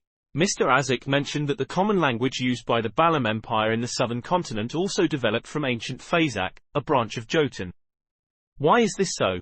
Does this mean that every sentient living being once spoke the same language? No, there has to be a mistake. According to the Revelation of Evernite and the Book of Storms, giants were not the only hegemons of the world in primordial times. There were also elves, mutants, and dragons. Anyways, these are just myths and fantasies. The 16th of May. Senior Associate Professor Cohen and Mr. Azek discussed the inevitability of the Age of Steam. Mr. Azek opined that it was just a coincidence because if it wasn't for Emperor Roselle, the northern continent would still be wielding swords like the southern continent. Mentor argued that Mr. Azek had placed too much emphasis on the contribution of an individual. He believes that with progress, even if there wasn't an Emperor Roselle, there would be an Emperor Robert. Therefore, the Age of Steam might come late, but eventually come nevertheless. I found little meaning in the discussion. I prefer discovering new things and unraveling the hidden past. Perhaps I am more suited to study archaeology than history. The 29th of May. Welch found me and told me that he had acquired a notebook from the Fourth Epoch. Oh my goddess! A notebook from the Fourth Epoch. He didn't want to ask the archaeology department students for help, so he came to Naya and me to help him decode the contents. How can I refuse? Of course, I can only do it after my graduation defense.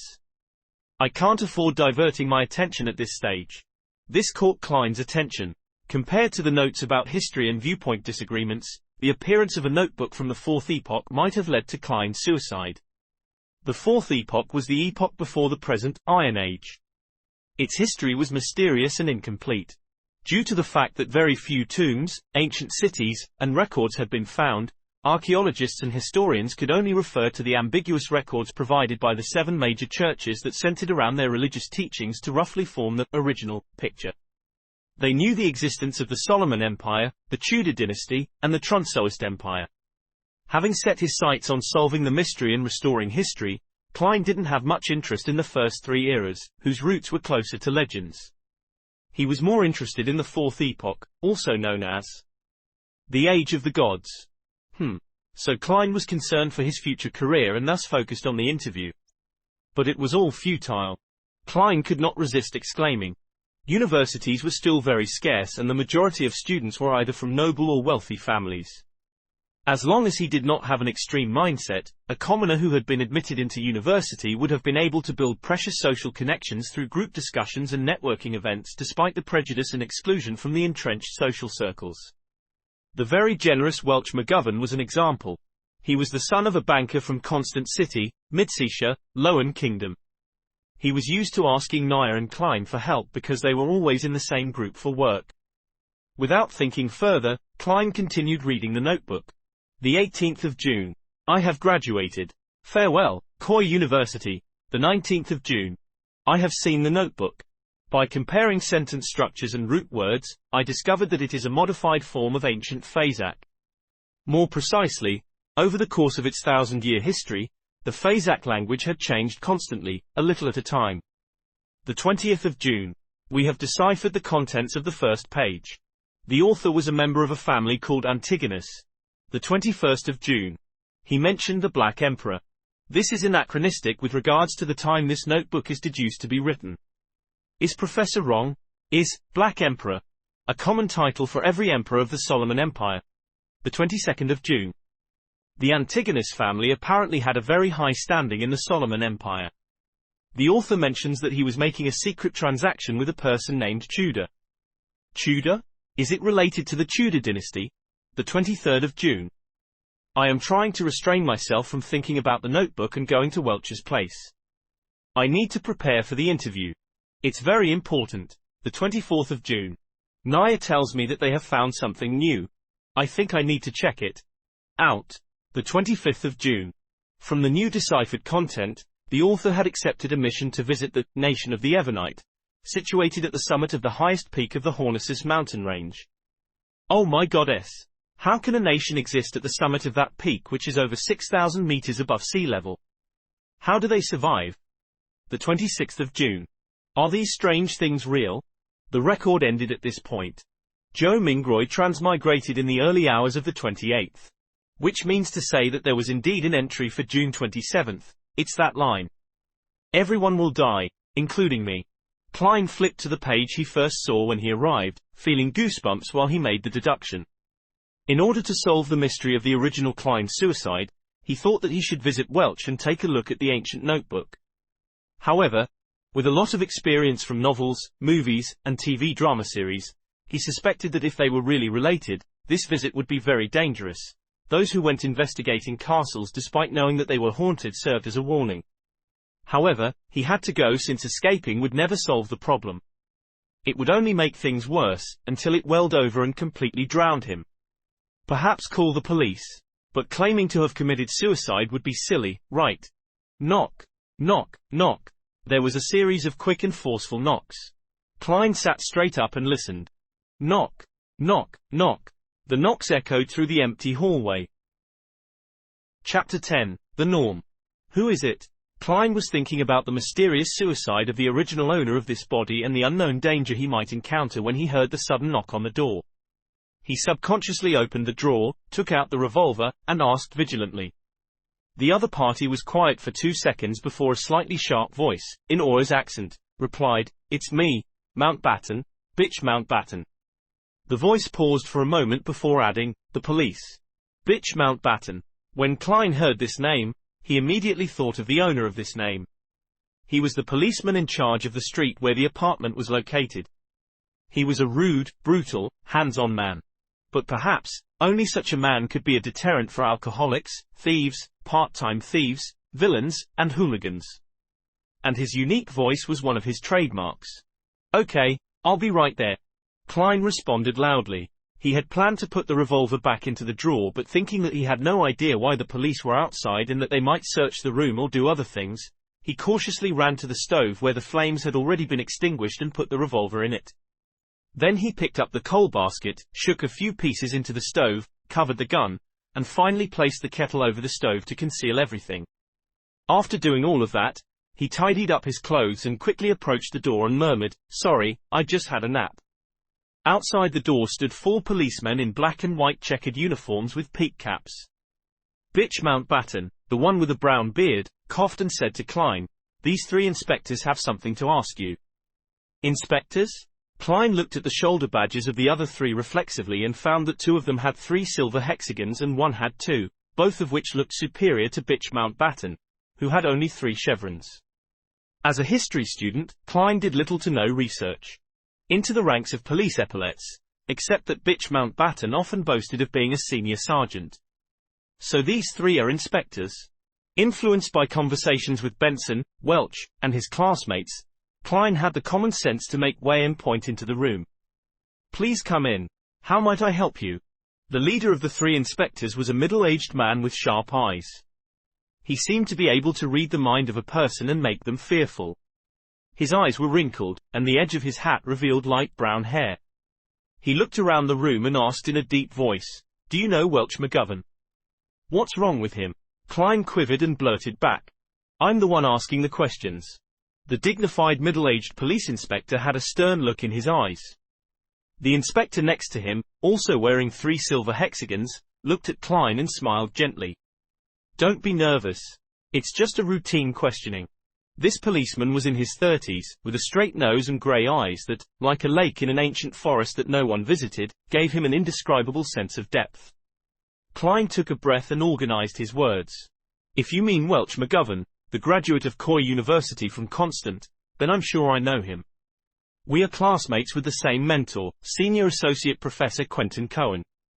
In the Lowen Kingdom, Professor was not only a professional title, but also a position, just like the combination of professors and department deans on Earth.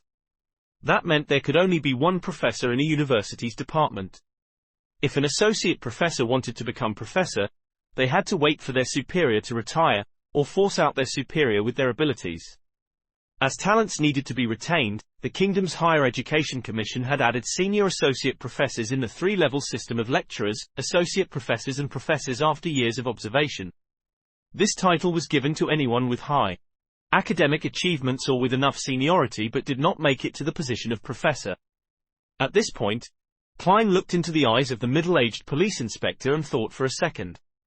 To be honest, our relationship is quite good. During this period, I met with him and Naya frequently to interpret and discuss the Fourth Epoch notebook that belonged to him. Inspectors, did something happen to him? Instead of answering, the middle-aged police inspector looked sideways at his grey-eyed colleague. The inspector with the peaked cap and ordinary looks replied mildly, "I'm sorry, Mr. Welch has passed away." What? Despite having some hunches, Klein could not help but shout out in astonishment. Welch died just like the original owner of this body.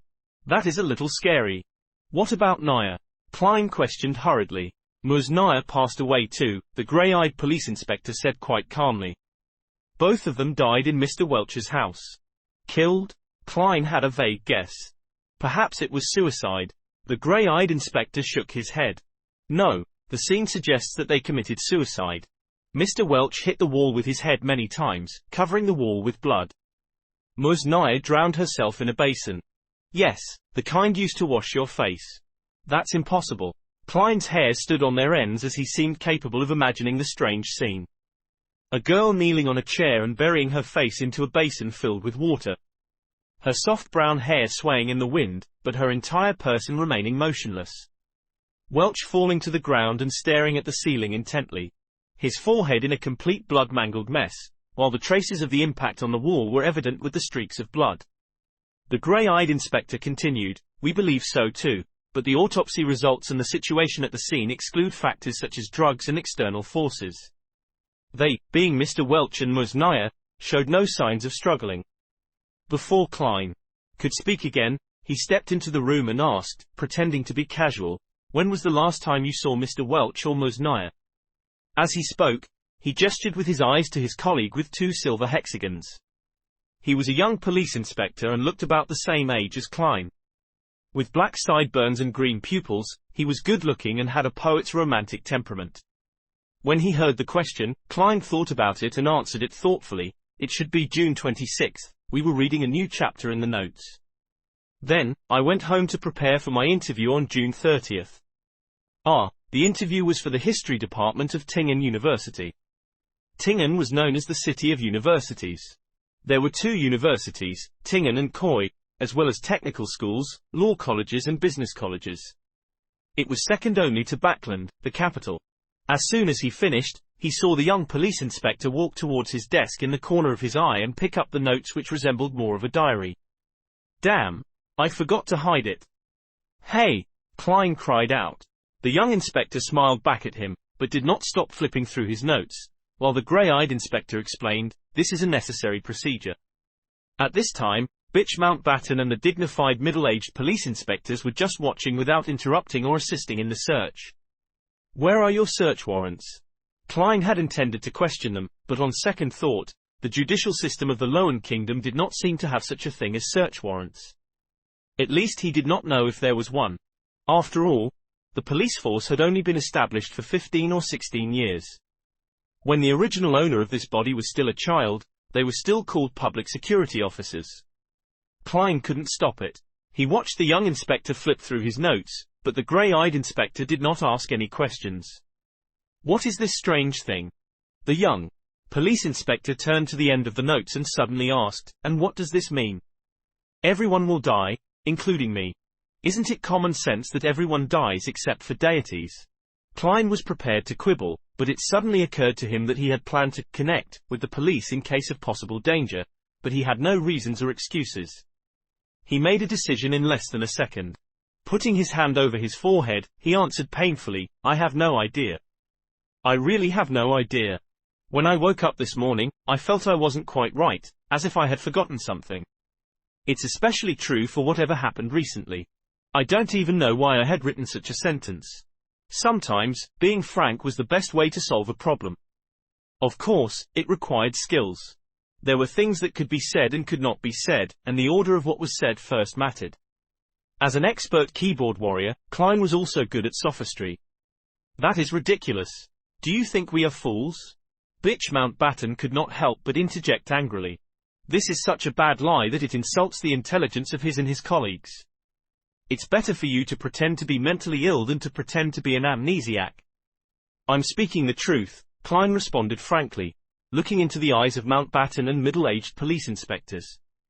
It really could not be more true. Maybe it is, the grey-eyed police inspector said slowly. What? He really believed it? Klein was surprised himself. The grey-eyed inspector smiled at him and said, an expert will come in 2 days and believe me, she should be able to help you to recall your lost memories. Expert? Help me remember my memories? In the field of psychology? Klein frowned. Hey, what if his memories of Earth were exposed? He suddenly felt like face-palming himself.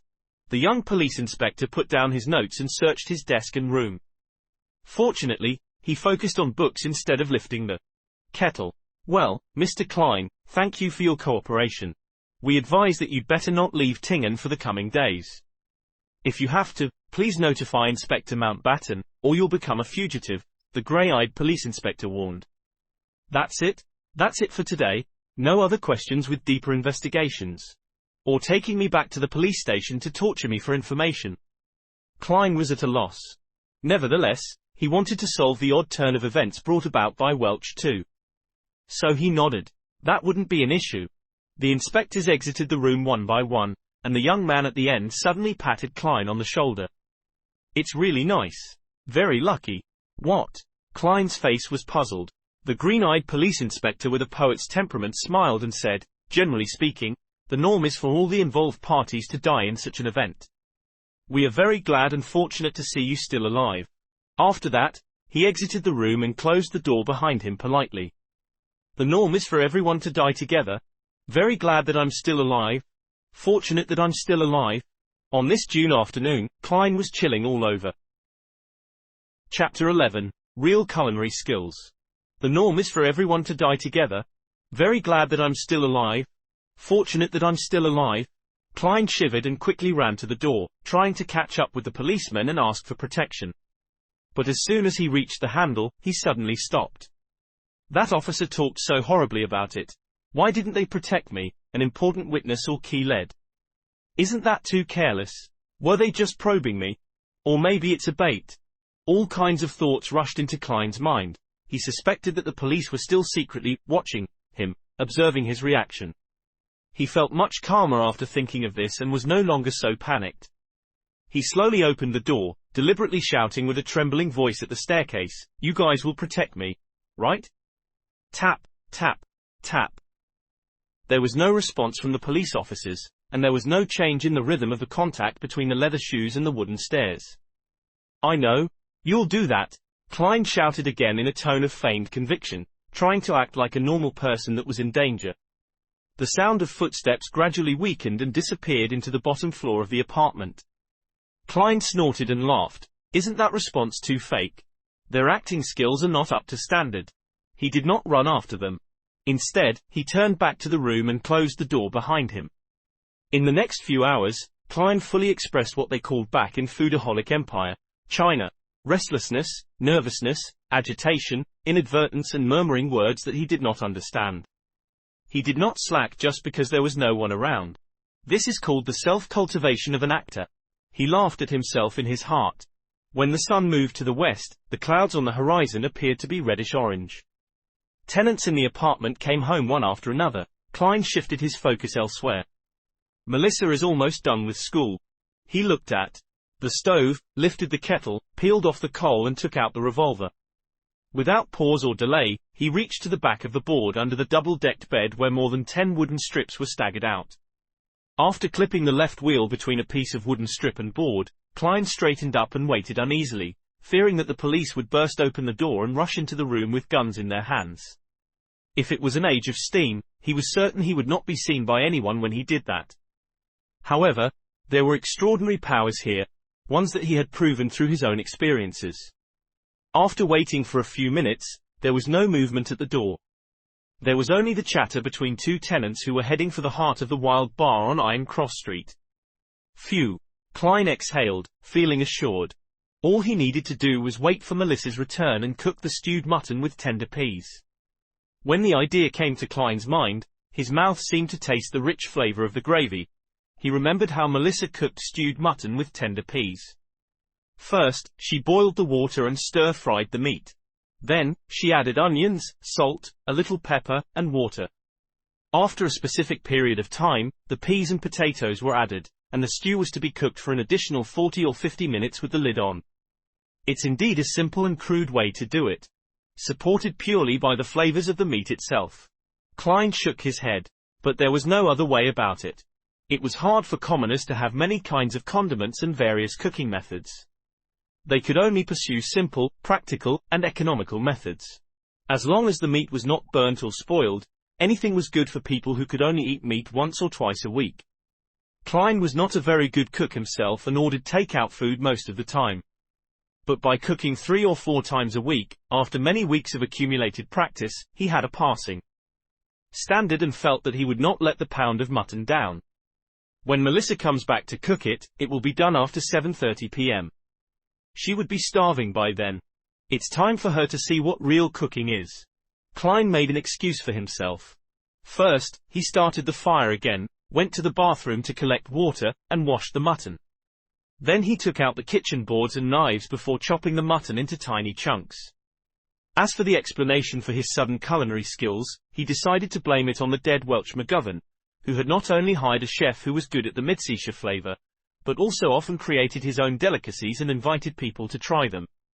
Well, the dead cannot refute me. Nevertheless, TSK, this is a world with beyonders. The dead are not necessarily unable to speak. With that in mind, Klein felt a little guilty conscience. He threw aside his confused thoughts and put the meat into the soup bowl. Then he took out the condiment box and added in a spoonful of the crude salt, half of which had begun yellowing. In addition, he cautiously took some black pepper grains from a special small bottle, mixing and marinating them together. He placed the saucepan on the stove and, while waiting for it to heat up, Klein rummaged for the carrots from yesterday and cut them into pieces with the onions he bought today. When he was done with his preparations, he took out a small can from the cupboard and opened it. There was not much lard left in it. Klein took a spoonful, put it in the pan, and melted it. He added in the carrots and onions and stirred it for a while. As the fragrance began to pervade, Klein poured all the mutton into the pot and fried it with care for a while. He should have added cooking wine in the process, or red wine at least. However, the Moretti family did not have these luxuries and could only drink a glass of beer a week. Klein had to make do with whatever was available and poured in some boiled water.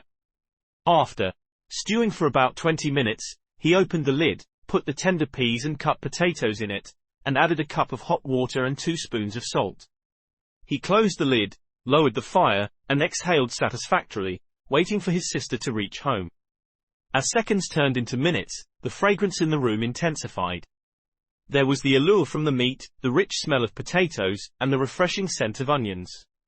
The smell gradually mixed up, and Klein swallowed his saliva from time to time, keeping track of the time with his pocket watch. After more than 40 minutes, some not so brisk but rhythmic footsteps approached. A key was inserted, the handle was turned, and the door opened. Before Melissa came in, she whispered doubtfully, "Smells good." With her bag still in her hand, she stepped in and glanced over at the stove. "You made this?" Melissa took off her veil hat and her hand paused mid-air, looking at Klein in astonishment. She twitched her nose and inhaled more of the fragrance. Her eyes quickly softened, and she seemed to find some confidence. "You made this?" she asked again. "Are you afraid I'd waste the mutton?" Klein smiled and returned with a question. Without waiting for an answer, he said to himself, "Don't worry, I specifically asked Welch to teach me how to cook this dish. You know, he has a good cook." "First time?" Melissa's eyebrows creased subconsciously, but they were smoothed by the fragrance. "It looks like I'm talented." Klein laughed. "It's almost done. Put your books and veil hat down somewhere. Go to the bathroom and wash your hands, and then get ready to taste it." "I'm very confident about it." When she heard her brother's orderly arrangements and saw his gentle and calm smile, Melissa stood rooted at the door and failed to respond in her daze. "Do you prefer the mutton to be cooked longer?" Klein urged with a laugh. "Oh, okay. Melissa jolted back to her senses. With a handbag and veil in each hand, she rushed into the room quickly. When the lid of the saucepan was uncovered, a sudden blast of steam appeared before Klein's eyes. 2 pieces of rye bread were already placed to the side of the mutton and tender peas, allowing them to absorb the fragrance and heat to become soft. By the time Melissa had packed her items, washed her hands and face, and returned, a plate of stewed mutton with tender peas, potatoes, carrots and onions was already placed on the table. 2 pieces of rye bread, colored by a light dip into the gravy, were on their plates. "Come on, try it." Klein pointed to the wooden fork and spoon next to the plate. Melissa was still a little confused. She didn't refuse. She picked up a potato with her fork, put it into her mouth and bit it lightly. The taste of the starchy potato and gravy fragrance flooded her mouth. Her saliva secretion went crazy as she gobbled down the potato in a few mouthfuls. "Try the mutton." Klein gestured at the plate with his chin. He had tasted it just now and thought it was barely at a passing standard, but it was enough for a girl who was inexperienced with what the world had to offer. After all, she only ate meat occasionally. Melissa's eyes were filled with anticipation as she carefully forked some mutton. It was very tender and, as soon as it entered the mouth, nearly melted. The fragrance of the meat exploded in her mouth, filling it with delicious meat juices. It was an unprecedented feeling that made Melissa unable to stop eating. By the time she realized it, she had already eaten several pieces of the mutton. Klein, this was supposed to be prepared for you."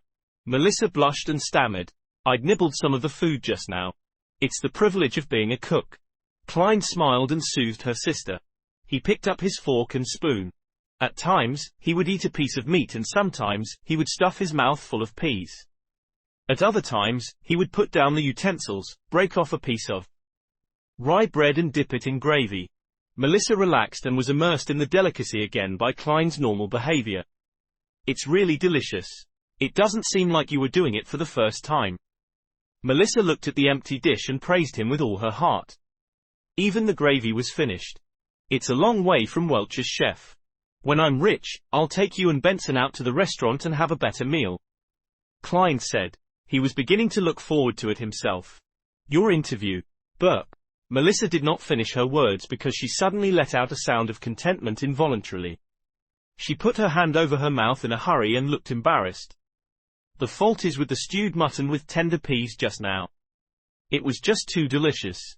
Klein laughed secretly and decided not to make fun of his sister. He pointed to the plate and said, "This is your mission." "All right." Melissa stood up immediately, took the basin and rushed out the door. When she came back, she opened the cupboard to check the condiment box and other items as per normal. "Did you just use them?" Melissa was surprised, and turned to Klein, holding the black pepper bottle and lard can. Klein shrugged his shoulders and laughed. "Just a little. It's the price of a delicacy." Melissa's eyes twinkled, her expression changing for a few moments, before she finally said, "Let me cook in the future." You have to hurry up and prepare for the interview. You have to think about your job." Chapter 12, Here Again. "Melissa, can you not rub in it?" Klein muttered inwardly. He felt a throbbing pain in his head. The amount of content Klein had forgotten wasn't considered a lot, but neither was it negligible. The interview was in 2 days, so how could he find the time to make up for it? Furthermore, he was involved in such strange paranormal activity, so how would it be possible that he would be in the mood to revise? Klein gave his sister a perfunctory response and began putting on the appearance of studying. Melissa moved a chair over to sit beside him. With light shining from the gas lamp, she began working on her assignments. The atmosphere was serene. When it was almost 11 o'clock, the siblings bade each other good night and went to bed. ... Knock. Knock. Knock. Poundings on the door roused Klein from his dreams. He peered out of the window to see the first glimmer of dawn. In a daze, he flipped over and sat up. "Who is it? Look at the time now. Why didn't Melissa wake me up?" "It's me. Dunn Smith," a man with a deep voice outside the door replied. "Dunn Smith? Don't know him." Klein got off his bed and shook his head as he walked towards the door. He opened the door to see the grey-eyed police inspector whom he had met the day before standing in front of him. Alarmed, Klein asked, "Is there something wrong?" The policeman replied with a stern look, "We found a carriage driver. He testified that you had gone to Mr. Welch's place on the 27th, the day when Mr. Welch and Ms. Naya died. Furthermore, Mr. Welch was the one who paid for your transportation fees." Klein was startled. He did not feel a tinge of fear or guilt that one would expect from having his lies exposed. It was because he was not even lying. In fact, he was surprised by the evidence provided by Dunn Smith.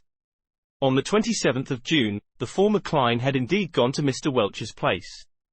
On the night that he returned, he killed himself, the exact same way as Welch and Nye did. Klein gave a forced smile and said, "This is insufficient evidence. It does not directly prove that I am associated with the death of Welch and Nye. Honestly speaking, I'm also very curious about the whole incident. I want to know what exactly happened to my two poor friends. But, I really can't remember. In fact, I have almost completely forgotten what I had done on the 27th. You may find it hard to believe, but I fully relied on the diaries I had written to roughly make a guess that I had gone to Welch's place on the 27th. You sure have great mental fortitude," Dunn Smith said while nodding. He showed not a trace of anger, nor was he smiling. "You should be able to hear my sincerity." Klein looked him straight in the eye and said, "I'm telling the truth. Of course, only part of it." Dunn Smith did not give an immediate response. He swept his glance across the room before saying slowly, "Mr. Welch lost a revolver. I guess I should be able to find it here. Right, Mr. Klein?" Indeed. Klein finally understood where the revolver had come from. A thought flashed in his mind and he came to the final verdict in an instant. He raised his hands halfway and retreated, leaving a path open. Then, he signaled at the bunk bed with his chin. Behind the bedboard. He did not specifically mention that it was the bottom deck, as no one would normally hide things at the back of the bedboard on an upper deck. That would be too obvious for guests to notice at a glance. Dunn Smith did not move forward. The corners of his mouth twitched as he asked, "Nothing to add on?" Without hesitation, Klein replied, "There is. Yesterday, when I woke up in the middle of the night, I realized I was laying on my desk with a revolver beside me. There was a bullet at the corner of the room. It was as if I had committed suicide. But due to a lack of experience of never having used a gun, or maybe I was too scared at the final moment. Anyway, the bullet did not achieve the desired result. My head is still in its place. I am still alive now. And since then, I have lost some memories, including what I saw and did at Welch's place on the 27th. I'm not lying. I really can't remember. For the sake of being eliminated as a suspect. For the sake of getting rid of all these strange events surrounding him, Klein explained almost everything that had happened. Except the transmigration and gathering. Also, Klein was careful with his words, allowing every sentence to be amenable. Such as, not revealing the fact that the bullet had hit his brains, but only mentioning that it did not achieve the desired result, and that his head was still in its place. To others, these two statements might seem to convey the exact same ideas, but in reality they were like chalk and cheese. Dunn Smith listened quietly, then said, "This corresponds with what I had surmised. It also corresponds with the hidden logic of similar incidents in the past. Of course, I have no idea how you managed to survive. I'm glad you believe in me. I don't know how I survived either." Klein heaved a small sigh of relief. "But," Dunn threw out a conjunction. "There is no use in me believing you. You are currently the prime suspect.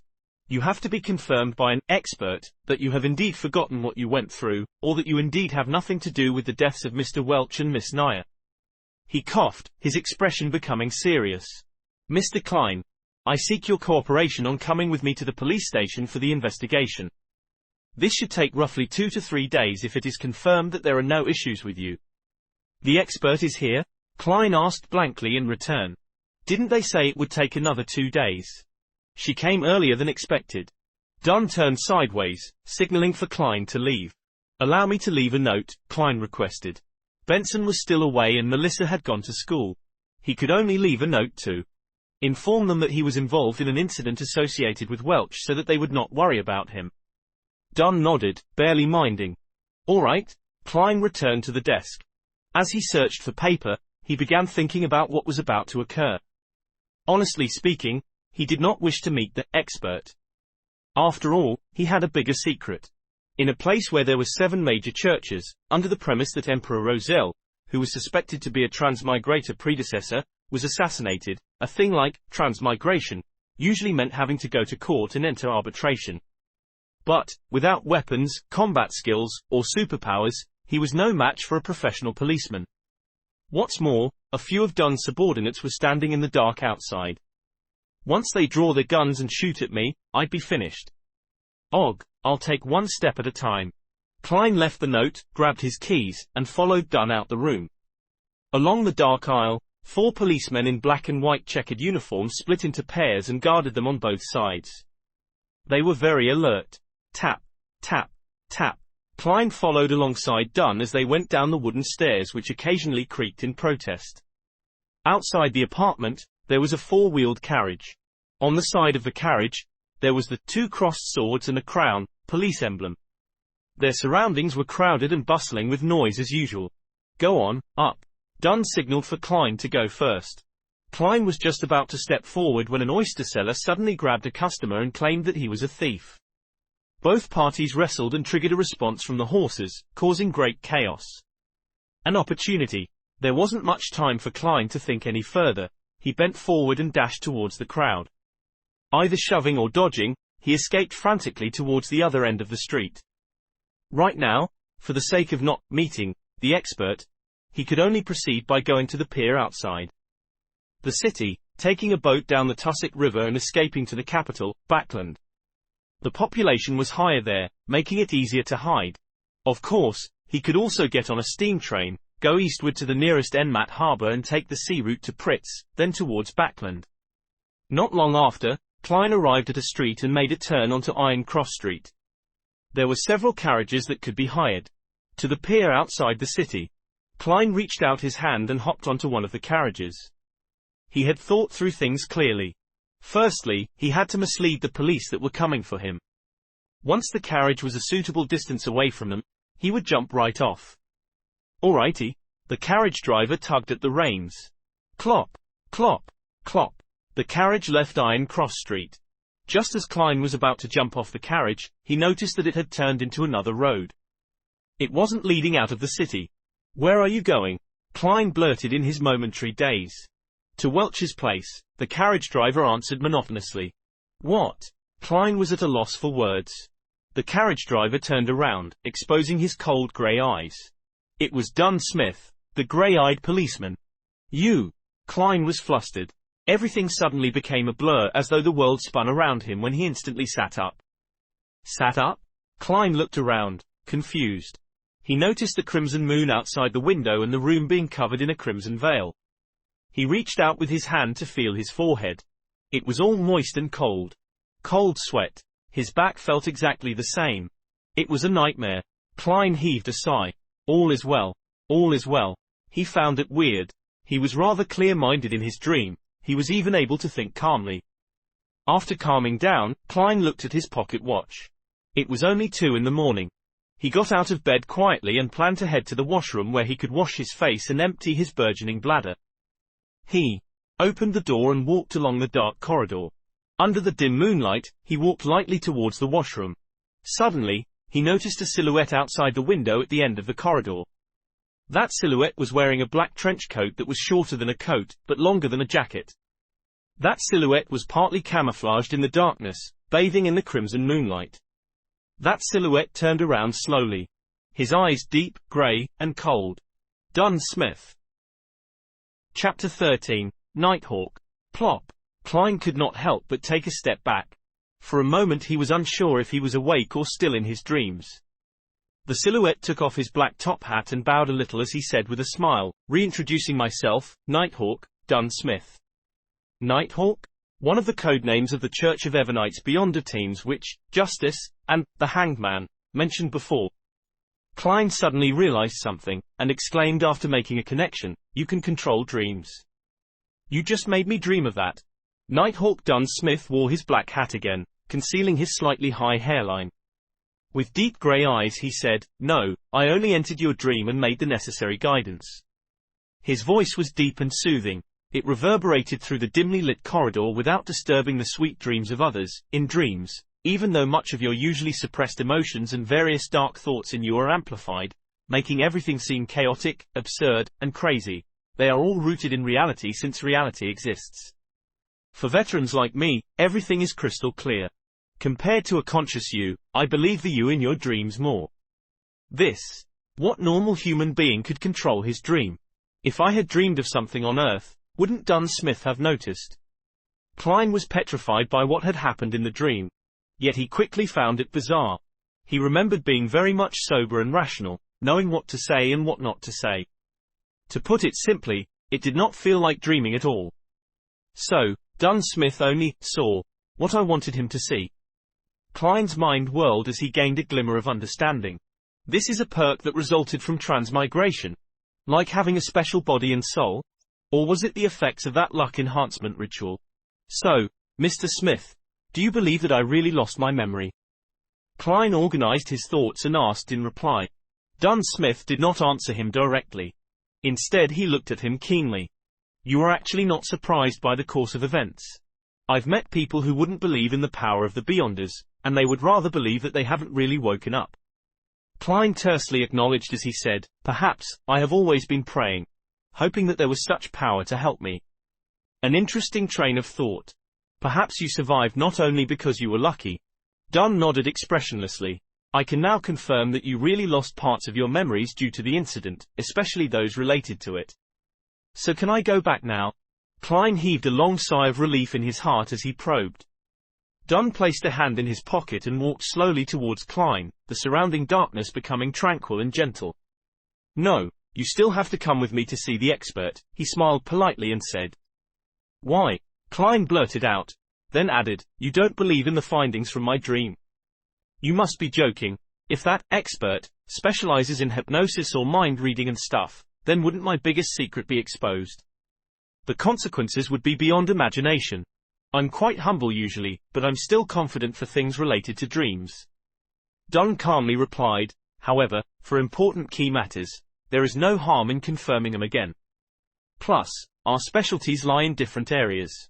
Perhaps, she can help you recover some of your memories. Not waiting for Klein to reply, his voice turned deeper. After all, you're connected to the whereabouts of that Antigonus family notebook. What? Klein froze. Dunn stopped in front of him, locking his grey eyes on Klein's eyes and said, at the scene of the suicide, there was not a single trace of that notebook from the fourth epoch. Welch is dead, Naya is dead. You are our only lead. All right then. Klein went silent for a moment before exhaling. A missing notebook? Now this is really peculiar. How did I not think about the whereabouts of that notebook from the fourth epoch? Dunn nodded slightly, walking past Klein and said, lock your door and come with me to Welch's apartment. The expert is waiting for us there. Klein took in a silent breath. His heart was thumping wildly as he felt uneasy. He wanted to decline and even had the intention to run. However, he believed that with what had happened in his dreams, Dunn Smith would have definitely heightened his level of guard.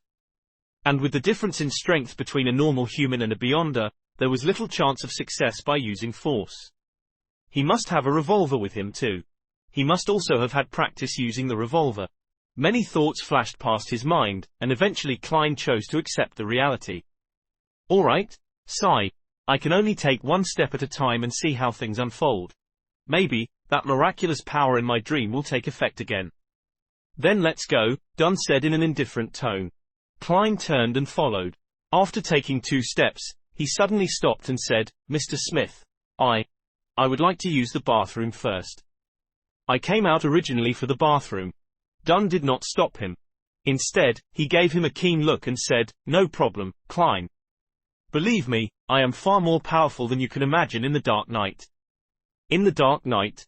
Klein silently repeated this phrase. He did not make any reckless attempt to escape and honestly relieved himself. He then washed his face with cold water, completely calming himself down. Klein changed his outfit and closed the door to his apartment. With gentle steps, Klein followed Dunn down the stairs and walked towards the building's entrance. In such a tranquil setting, Dunn Smith opened his mouth and spoke suddenly, at the end of the dream. Why did you try to escape? What were you afraid of? Klein immediately thought of an answer as he said, I do not remember what I did at Welch's place, nor do I remember if I was directly involved in Welch's and Naya's deaths. I was afraid that if it was really proven to be my doing, I would rather gamble and escape. I can then start anew in the southern continent. I would have done the same if I were you, Dunn said as he pushed open the door to the building, letting in the cool midnight breeze to disperse the sweltering heat inside. He was not afraid of Klein running away as he got on the carriage. It was exactly the one Klein had dreamed of, a 4-wheeled carriage drawn by a single horse and the carriage driver. There was also the police emblem of double-crossed swords that clustered a crown carved onto the side of the carriage. Klein followed into the carriage. Inside, there was a thick carpet laid out and the place was filled with a soothing fragrance. Having sat down, he looked for a topic to probe for more information. Mr. Smith.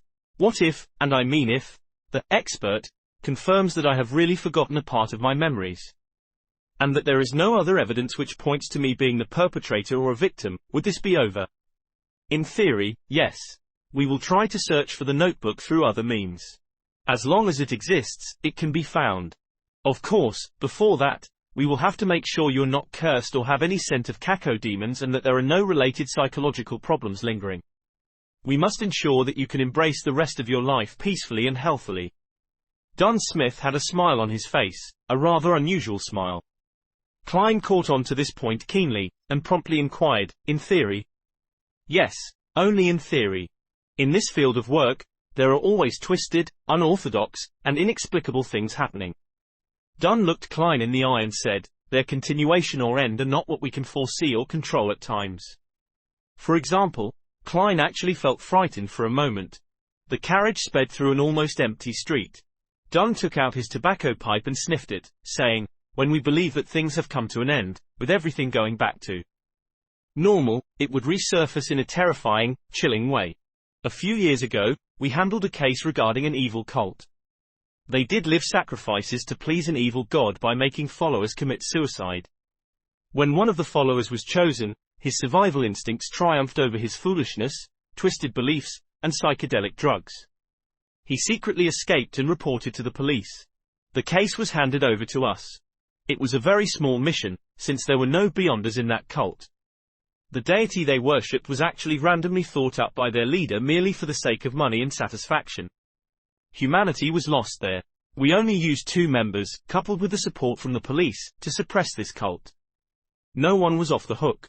For that whistleblower, we also confirmed that he had no lingering demonic scent left on him. He was not cursed and did not suffer any mental disorders. He didn't have any personality problems or any other irregularities, nothing. Later, he got a decent advancement in his career, got married to a very good wife, had a son and a daughter. His dark past seemed far away from him. The horror and bloodshed seemed to have completely vanished. At this point, Dunn Smith gave out a laugh and said, yet in March this year, despite being in good financial health and having a loving wife and adorable kids, he strangled himself to death in his own office. The crimson moonlight outside the carriage window shone upon Dunn Smith. At that instant, his seemingly self-derisive smile made Klein feel unspeakably horrified. Strangled himself to death. Klein drew in a gasp of cool air silently, as if seeing his own tragic end. Even if I escaped it once, it might just be temporary. Is there any way to resolve this completely? Become a beyonder to fight it? The carriage returned to silence. Countless thoughts welled in Klein's mind. Under an awkward silence, the carriage traveled for a long time at high speeds. Just as Klein made up his mind to consult Dunn Smith for any solutions, the carriage came to a halt. Mr. Smith, we have reached Welch's apartment. The carriage driver's voice was heard. Let's get down. Dunn straightened out his black trench coat that reached his knees. Oh, let me introduce beforehand. The official disguise of the expert is the most renowned spirit medium of Awa County. Klein suppressed his other thoughts and asked curiously, then what is her actual identity? Dunn half turned his body and turned his head back. With his abstruse grey eyes he said, a true spirit medium. Chapter 14, The Medium. A true medium. Klein repeated this description inwardly, and did not speak again. He followed Dunn Smith down the carriage. Welch's place in Tingen was a detached house with a garden. The road outside the hollowed metal gates allowed 4 carriages to pass through at once. Street lamps lined the sides of the road every 50 meters. They looked different from the ones Klein had seen in his previous life. They were gas lamps and the height of every lamp was about that of an adult male so that it was convenient to light the lamps. The black metal was closely pressed to the glass, forming a checkered pattern, casting out classical paper lantern-like artworks. Coldness and warmth were intertwined while darkness and light coexisted. Walking along the pathway blanketed by rays from the sunset, Klein and Dunn Smith entered Welch's rented place through the ajar metal gate. Facing the main entrance was a cemented road that led straight to a 2-floored bungalow. 2 carriages could go at once. There was a garden on the left and a lawn to the right. The pleasantly faint fragrance from the flowers mixed with the cool scent of the fresh grass made one feel happy and relaxed. As soon as he stepped in, Klein shivered and peered around. He felt that in the garden, somewhere in the lawn, on the roof, behind the swing, somewhere in a dark corner, pairs of eyes were observing him. There was clearly no one here, yet, Klein felt as if he was on a crowded street. This strange contrast, this peculiar feeling, tensed him up. A chill ran up his spine. Something's wrong, he couldn't help but exclaim to Dunn. Dunn's expression remained unchanged as he walked beside him and replied calmly, just ignore them. Since the Nighthawk had said so, Klein tolerated the chilling feeling of not being able to notice the perpetrator despite being followed, spied, and observed. Step by step, he arrived at the main entrance of the bungalow. If this goes on any longer, I will go crazy. As Dunn reached out his hand to knock on the door, Klein quickly turned around. Flowers swayed in the wind, without a person in sight. Come in, gentlemen. A seemingly ethereal voice came from inside the house. Dunn turned the doorknob, pushed the door open and said to a woman on the sofa, Daly, any results? The chandelier in the living room was unlit. A set of 2 leather couches surrounded a marble coffee table. On the table was a lit candle, but the light emitted a cobalt blue glow. It covered the half-enclosed living room, dining room, and kitchen in a strange, eerie hue. On the middle of the sofa sat a lady in a hooded black robe who wore blue eyeshadow and blush. An exposed silver bracelet with a hanging white crystal pendant was worn around her wrist. At the first sight of her, Klein had an inexplicable feeling. She was dressed just like a real medium. Was she stereotyping herself? Daly, the medium, with uncanny beauty, took a quick glance at Klein with her twinkling emerald eyes. She looked at Dunn Smith and said, the original spirits have all disappeared, including that of Welch's and Nyers. Right now, all these little rascals know nothing at all. Spirits? Spirit medium. All the invisible things that were spying on him previously were spirits. There were so many of them. Klein removed his hat and placed it across his chest, bowing slightly as he said, Good evening, madam. Dunn Smith sighed. That's tricky. Daly, this is Klein Moretti. See if you can get anything out of him. The medium, Daly, shifted her gaze onto Klein immediately. She pointed at a single armchair and said, Please, take a seat. Thank you. Klein nodded, took a few steps over, and sat down obediently. His heart raced uncontrollably. Whether I survive, whether I get through this successfully or have my secrets exposed will all depend on whatever happens next. And the thing that made him feel the most helpless was that he had nothing to rely on. He could only place his hopes on his inherent specialness. This feeling really sucks, Klein thought bitterly. Next, Dunn sat on the 2-seater sofa opposite of Klein. Daly took out 2 thumb-sized glass bottles from her waist pouch. Her emerald eyes smiled at Klein as she said, I need a bit of help here. After all, you are not an enemy. I can't treat you harshly. That might make you uncomfortable or put you in pain. It might even leave some serious after effects on you. I will give you some fragrances, making you feel tender and smooth, which will allow you to let loose bit by bit so that you can truly indulge in those feelings. That sounded wrong. Klein gaped as his eyes were filled with shock. Seated across him, Dunn laughed and said, Don't be weirded out. We are different from the fellows from the Church of Storms. Here, the ladies can also verbally tease men. In this regard, you should be able to understand. Your mother was a devout believer of the goddess. You and your brother used to attend Sunday school at church. I understand. It's just that I never thought that she would be such a. Klein gestured, as he could not find the right words. He almost blurted out the direct translation for, veteran driver, 1. Dunn curved the corners of his mouth up and said, Don't worry. Actually, Daly seldom does this. She just wants to use these methods to calm you down. She prefers corpses over men. You make me sound perverted, Daly interjected with a smile. She opened one of the little bottles and dripped a few drops onto the bright blue candle flame. Night vanilla, slumber flower, and chamomile, all distilled and extracted to form this aromatic floral essence. I call it, amantha. It means tranquility in the Hermes language. It smells really amazing. As they chatted, the candle flame flickered, evaporating the floral essence and filling the room with its aroma. A beautifully enchanting aroma found its way into Klein's nostrils. He no longer felt tensed up. He was instantly calm, as if he was gazing into the darkness of the silent night. This bottle is called the Eye of the Spirit. Barks and leaves of drago and poplar trees are sun-dried for 7 days and decocted thrice.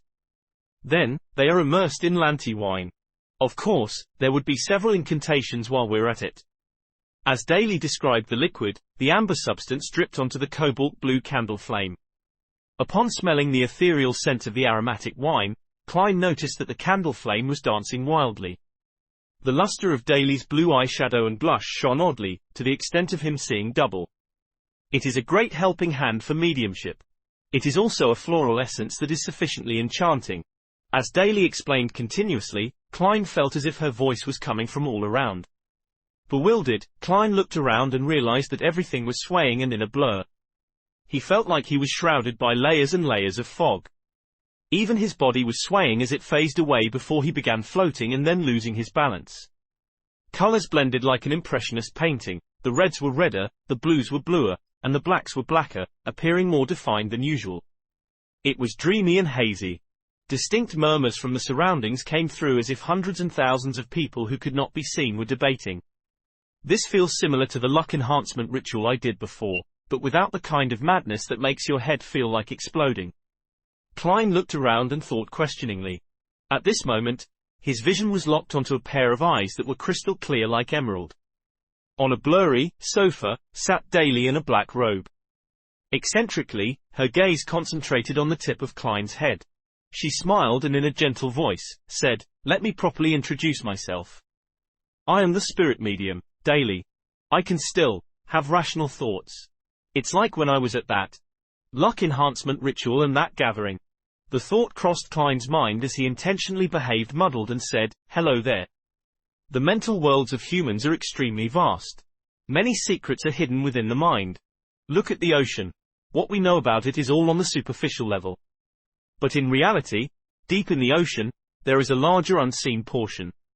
Other than islands, there is the entire ocean. There is the boundless sky that symbolizes the spiritual world. You are the spirit of your body. Not only do you know of the islands above, but you also know of the things hidden beneath the sea, as well as the entire ocean. Anything that exists leaves some traces behind. The superficial memories of the islands may be wiped out, but what is left under the sea and the entire ocean will definitely have a corresponding projection left in it." Daly went on and on, bewitching Klein. The vague surrounding winds and shadows took on similar forms. It was as though Klein's spirit was fully exposed in the form of an ocean, waiting for him to search and discover. Klein watched patiently, as he churned the ocean occasionally. Then, in an airy voice, he replied, "No. I can't remember. I have forgotten." He expressed his agony at just the right level. Daly tried to guide him once again, but the clear-headed Klein was unaffected. "Okay, we shall end here. You may leave. Leave. Leave." The airy voice lingered and Daly disappeared. The wind and shadows began calming as the ethereal smell and subtle scent of the aromatic wine became more distinct again. The colors returned to their normal state and the fuzzy feeling was no longer around. Klein's body quivered, and he found his balance again. He opened his eyes, which he had no memory of closing, and noticed that the candle with the bright blue flame was still before him. Dunn Smith was still resting comfortably on the couch. Same for Daly with the black hooded robe. "Why did you use the theory that belongs to that bunch of evil madmen, the psychology alchemists?" Dunn furrowed his eyebrows and stared at Daly. As Daly put away the 2 little bottles, she replied calmly, "I think it's pretty accurate. At least, it corresponds with some of the things I've made contact with before."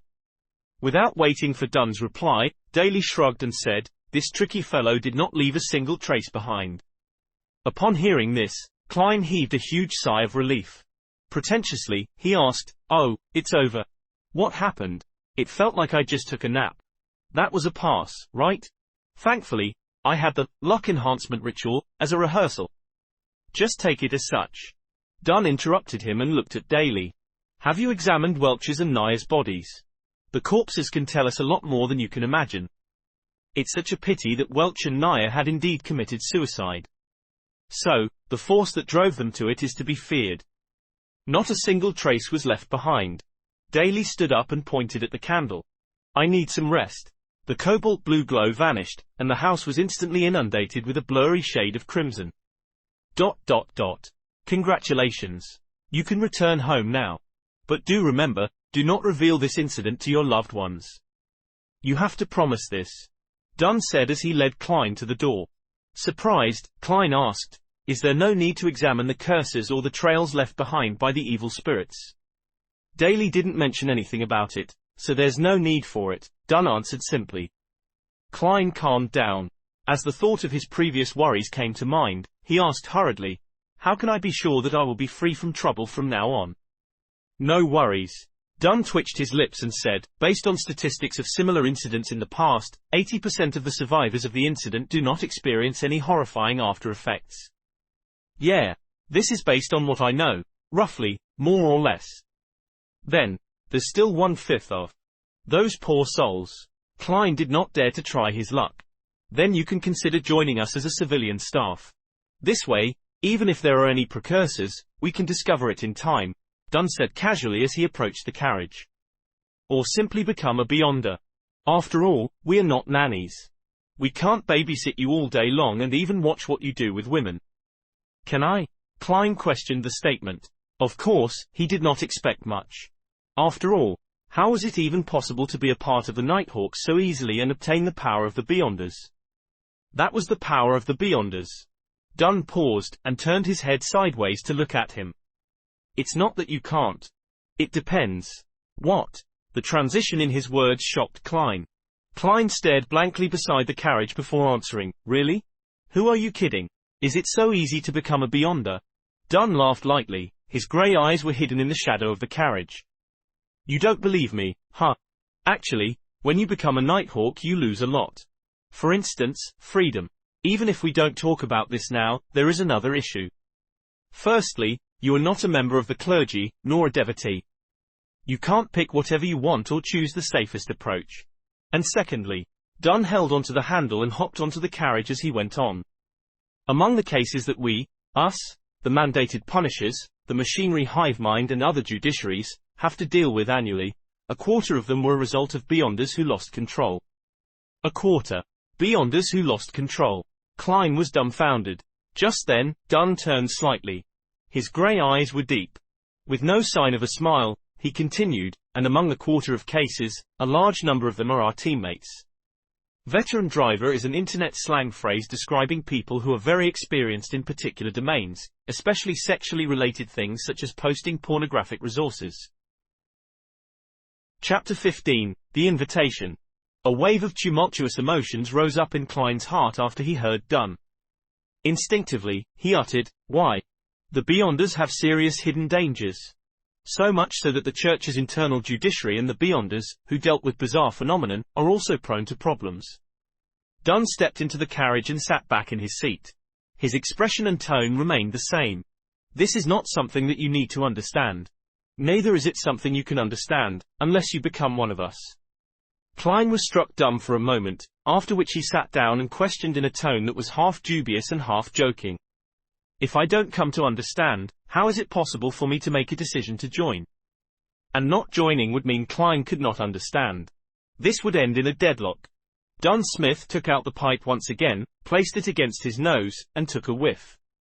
You probably misunderstood. A civilian staff member is also one of us. In other words, as long as I become one of your civilian staff members, I will be able to understand the relevant secrets, figure out the hidden dangers that plague Beyonders, and the dangers that may be encountered, as well as consider whether I want to become a Beyonder later. Klein reorganized his thoughts and paraphrased what Dunn had shared. Dunn smiled and said, yes, that is the case, except for one point. You cannot simply become a Beyonder just because you want to, because every church will be equally strict in this aspect. It would be odd if the churches were not strict. Klein lampooned silently, as he added with a more intense tone coupled with stronger body language, what about civilian staff members? This should be quite strict as well, right? There shouldn't be any problems if it's you, said Dunn with half-closed eyelids as he whiffed the pipe with partially relaxed countenance. However, he did not ignite it. Why? Klein asked as he was once again grappled by doubt. At the same time, he jested inwardly. So my uniqueness and halo as a transmigrator are akin to the fireflies in the night, ever so bright and outstanding. Dunn opened his half-closed eyelids, his silver-colored eyes reflecting the same tranquility as before. First, you managed to survive without our help in such a situation. Certain exceptional qualities are not present in others. For instance, luck. Lucky people are often welcomed. Seeing that Klein's expression had turned blank, Dunn smiled slightly. All right, just treat this as a humorous statement. Second, you're a graduate of the history department from Coy University. This is something we urgently need. Although a believer of the Lord of the Storms, Lumi perceives women in a way that is loathsome, his views regarding society, humanities, economics, and politics remain incisive.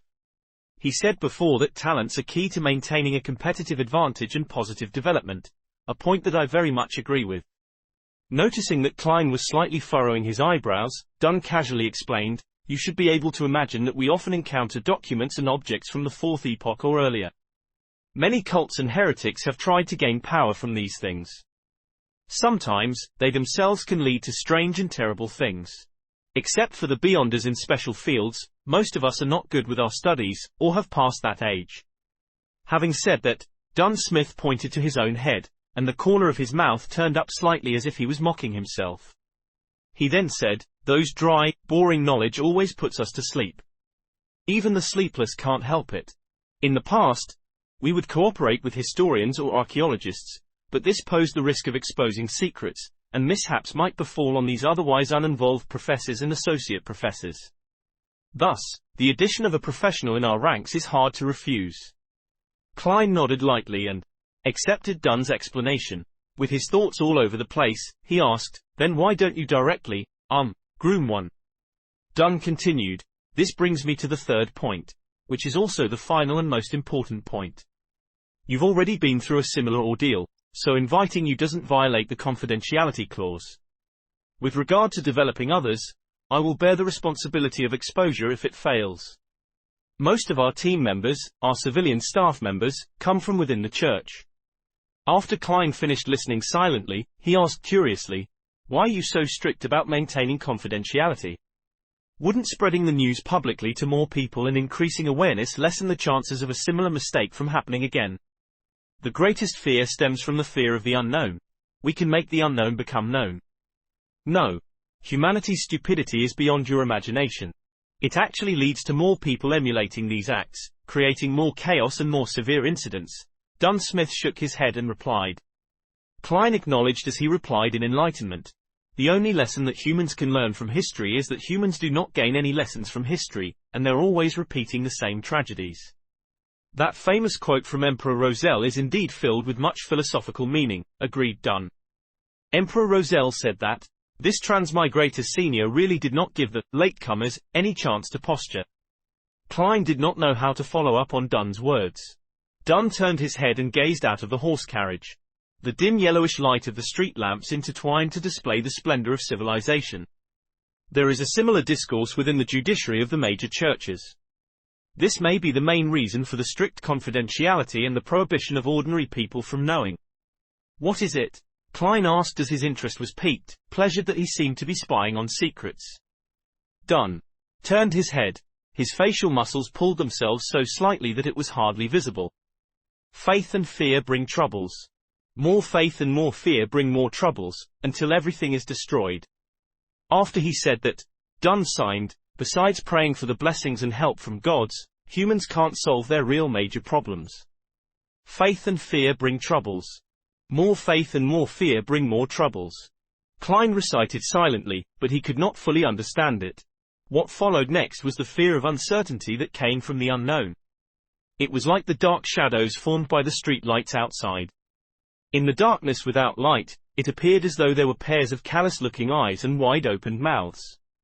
As the horse galloped vigorously and nimbly while the wheels of the horse carriage reeled on ahead with Iron Cross Street in sight, Dunn broke the silence suddenly and formally invited Klein.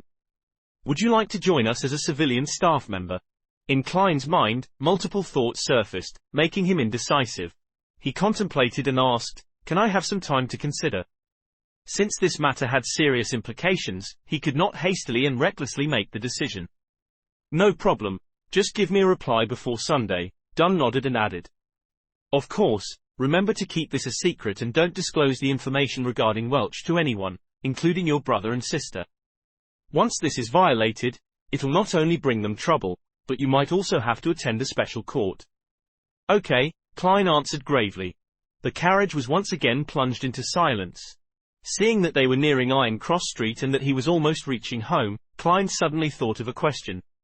He hesitated for a few seconds before asking, "Mr. Smith, what kind of salary and benefits do civilian staff get?" This was a serious question. Taken aback momentarily, Dunn smiled instantly and answered, "There's no need for you to worry about this issue. Our funds are guaranteed by the church and the police department. For newly registered civilian staff, the weekly salaries are placed at £2.10 solely. There is an additional 10 solely as compensation for the risk and confidentiality. All of this will add up to a total of £3. This is hardly worse than a confirmed university lecturer. After which, your salary will gradually rise according to your experience and contributions. As for civilian staff members, the contract is generally 5 years. After 5 years, you can quit normally if you're no longer willing to stay. You only have to sign a lifetime confidentiality agreement and you're not allowed to leave Tingen until permission is given. If you want to move to another city, the first thing you must do is register with the local Nighthawk. By the way, there are no weekends and you can only work in shifts. At any point in time, there should be 3 civilian staffs on duty, and if you wish to go to the South or Desi Bay for a vacation, you'll need to arrange it with your colleagues." Just as Dunn finished speaking, the horse carriage pulled to a stop and the apartment building where Klein and his siblings resided in appeared on the side. "I get it now." Klein turned around and walked down the horse carriage. He stopped at the side and asked, "By the way, Mr. Smith, where do I find you after I've come to my decision?" Dunn gave a deep and low-throaty laugh before saying, "Go to the Hound Pub at Beswick Street and find their boss, right? Tell him that you want to hire a small mercenary squad for a mission." "Huh?" Klein asked confusedly. "Our location is confidential too. Before you agree to become one of us, I can't tell you directly." "All right, Mr. Klein Moretti, I wish you a good dream tonight as well," Dunn smiled as he said. Klein took off his hat and saluted, watching as the pace of the departing horse carriage gradually sped up. He took out his pocket watch. Click. He pressed it open and saw that it was only a little past 4 in the morning. The street was filled with a relaxing, cool breeze. A dim yellowish light from the street lamps illuminated the surroundings. Klein drew a deep breath and took in the deep silence of the night around him. The busiest and noisiest district in the day could be so lifeless and quiet at night. This was in stark contrast to the silent observations and medium séance in Welch's residence. It was only then that Klein realized that the back of his linen shirt was unknowingly drenched in sweat, cold and clammy. Chapter 16, Rat Baiting with Dogs. Phew. I finally got through the round with the medium. Klein let out a foul breath. He slowly turned around and enjoyed the cool breeze and tranquility of the night while walking closer and closer to the apartment building's door. He took out his keys, inserted the correct one in and turned it gently, allowing the crimson mixed darkness to expand with the creaking sound of the opened door. Walking on the staircase without a single person in sight and taking in the cold air, Klein had an inexplicable and amazing feeling. It felt like he had a few more hours than others. This caused him to hasten his pace. In a similar state of mind, he opened the door to his room and before he even stepped inside, he saw a silhouette sitting silently in front of his desk. It had reddish-black hair, bright brown eyes, and a delicate, pretty face. Undoubtedly, she was Melissa Moretti. "Klein, where did you go?" Melissa asked curiously as she relaxed her eyebrows. Without waiting for Klein's reply, she added, "Just now, I got up to go to the bathroom and realized you weren't home." It was as if she wanted to know everything clearly, from the causes and effects of the matter to the underlying logic. With great experience at lying to his parents, Klein's brain took a spin before he gave a bitter smile and calmly replied, "I couldn't fall asleep again after I woke up. Instead of wasting time, I decided that I should train my body. So I went out to run a few rounds. Look at my sweat." He took off his jacket and half-turned his body, pointing to his back. Melissa stood up, took a glance half-heartedly and deliberated for a few moments before saying, "Honestly speaking, Klein, you don't have to stress yourself out. I'm sure you can pass the interview to Tingen University. Even if you can't, if, you can still find better ones. I haven't even thought about the interview. Klein nodded his head and said, I understand. He did not mention the offer that he had gotten because he had not decided whether he wanted to join them or not. Staring at Klein intensely, Melissa suddenly turned around and trotted into the interior of the house. She took out an object that resembled a tortoise. It consisted of items like gears, rusted iron, torsion springs and ordinary springs. After quickly tightening the torsion spring, Melissa placed the object on the desk. Car, car, car, dum, dum, dum. The tortoise moved and jumped with a rhythm that could pull anyone's attention. Whenever I feel irritated, I feel much better seeing it move. I've been doing this very often recently and it's very effective. Klein, give it a try, invited Melissa as her eyes brightened. Klein did not turn down his sister's goodwill. He approached the tortoise and waited for it to stop before laughing. He said, simplicity and regularity can indeed help relaxation. Without waiting for Melissa's reply, Klein pointed to the tortoise and casually asked, did you make this yourself? When did you make this? Why wasn't I aware of it? I made use of unwanted materials from school and picked up things from the streets to make this. It was only finished 2 days ago, Melissa said in her usual tone, the side of her lips upturned a few more degrees. That's impressive, Klein praised sincerely. As a boy with poor skills in machine assembly, he encountered great difficulties even assembling a four-wheel toy car as a child. With her chin slightly raised and her eyes slightly bent, Melissa calmly replied, it was okay. Being overly humble is a bad trait. Klein smiled slightly and continued, this is a tortoise, right? Instantly, the atmosphere in the room took a great plunge, leaving behind an air of graveness for a while. Then, Melissa faintly replied with a voice that seemed enigmatic like the crimson veil, it's a puppet. Puppet. Klein gave an awkward smile, and tried to forcefully explain, the problem lies in the materials, they're too rudimentary. Following that, he tried to change the topic and said, why would you go to the bathroom in the middle of the night? Isn't there a toilet here? Don't you always sleep till dawn? Melissa was taken aback momentarily. It was only after a few seconds, before she opened her mouth, prepared to explain. At that moment, an intense sound of digestion sounded from her thoraco-abdominal, area. I'll go get some more sleep. Bang! She grabbed her tortoise-like puppet, trotted to the interior of the house, and closed the door to her room. Last night's dinner was too good, she ate too much and now her stomach is having trouble digesting it. Klein shook his head as he smiled, slowly walking towards his desk. He sat down soundlessly, silently pondering Dunn Smith's invitation as the crimson-red moon emerged from behind the dark clouds. Being a Nighthawk civilian staff member had its apparent disadvantages. With me being a transmigrator, the fool, initiator of the mysterious gathering, and the multiple secrets I have, it will be risky to be under the noses of the Church of Evernights team that specializes in dealing with matters regarding the Beyonders. As long as I joined Dunn Smith and his team, I would certainly aim to become a Beyonder. I could then cover up the benefits gained from the gathering. Yet, becoming a formal member would entail many restrictions on my freedom, like how a civilian staff has to report his leaving of Tingen. No longer would I be able to go wherever I want or do whatever I want. I would miss many opportunities. The Nighthawks are a strict organization. Once a mission is given, I can only wait for the arrangements and accept orders. There is no room for rejection. Beyonders have the risk of losing control. Having all the disadvantages listed out one by one, Klein turned to considering the necessities and advantages. Judging from the situation of the luck enhancement ritual, I'm not one of the 80% of lucky people. In the future, there is bound to be some bizarre event happening to me, increasing the dangers I face.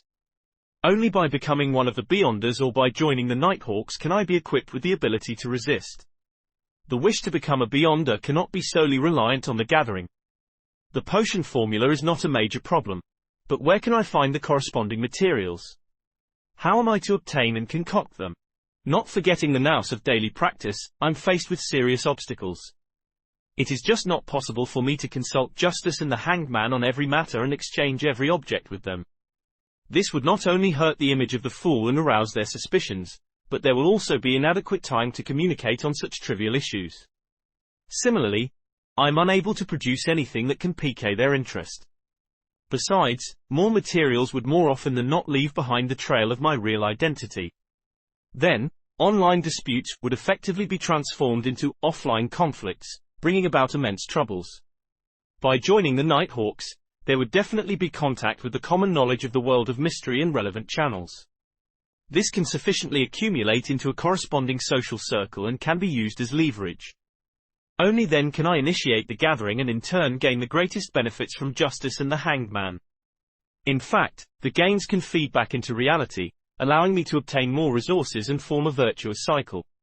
Of course, I could also go to an organization that is suppressed by the various churches such as the psychology alchemists mentioned by Dunn and join them.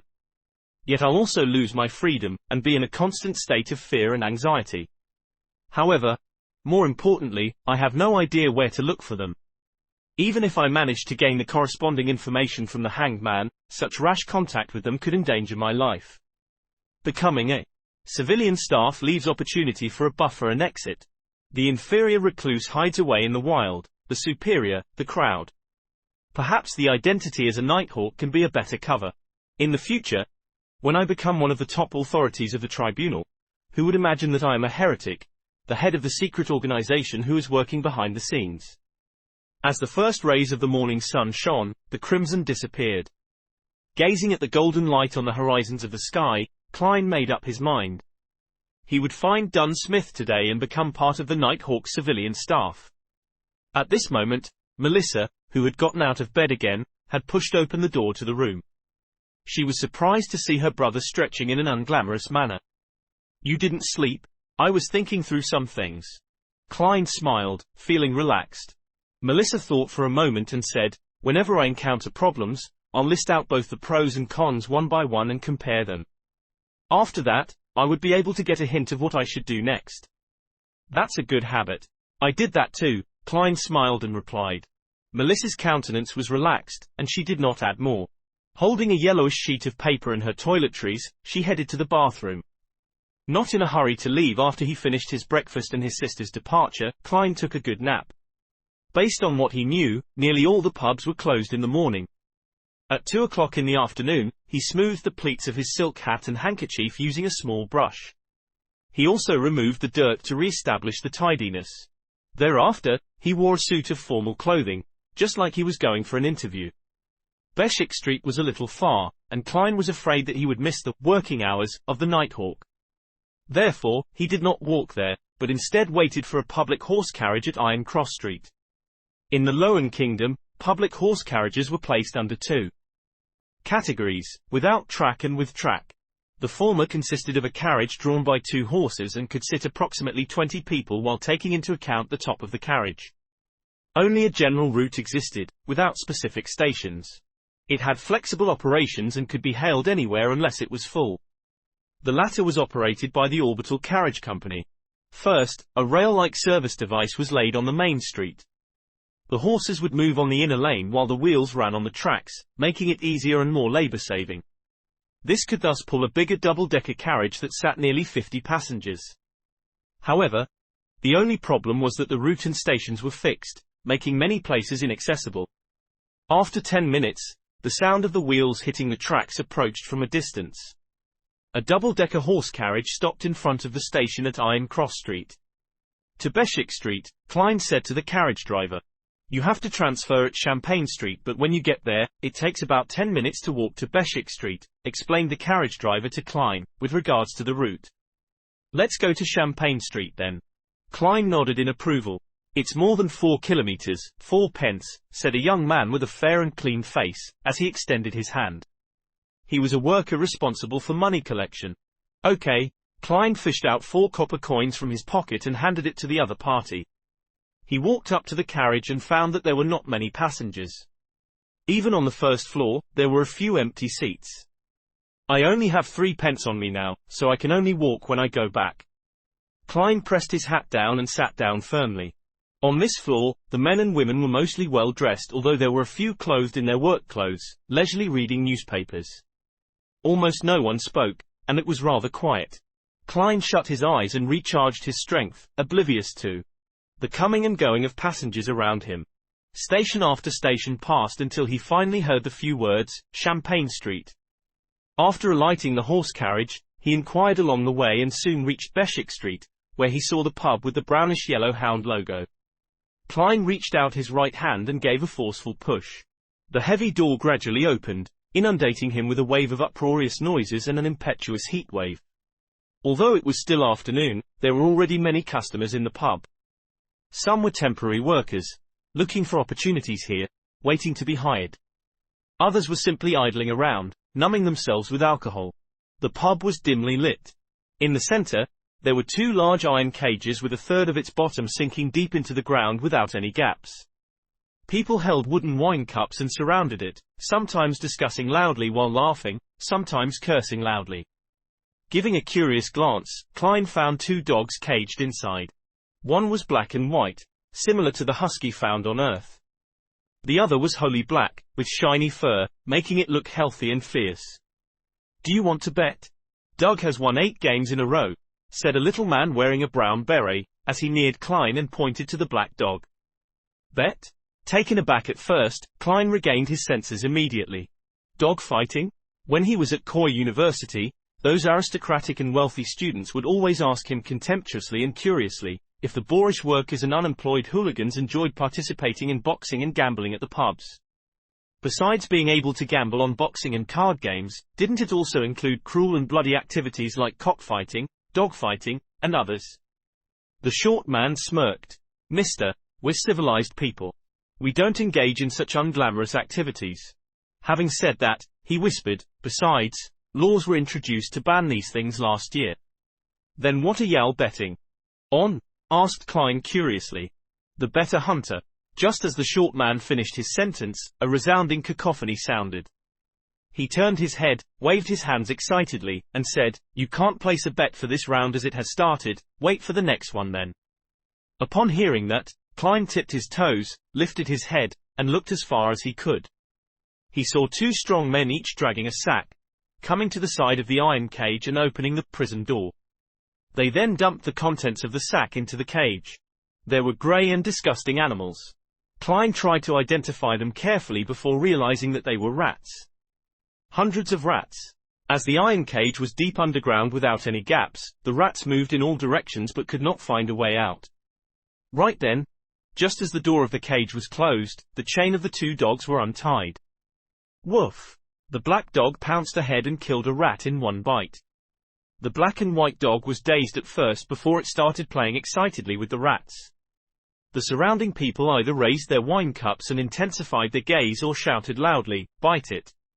Kill it! Doug, Doug! Motherfucking rat baiting with dogs, too!" Klein regained his senses and the corner of his mouth twitched unceasingly.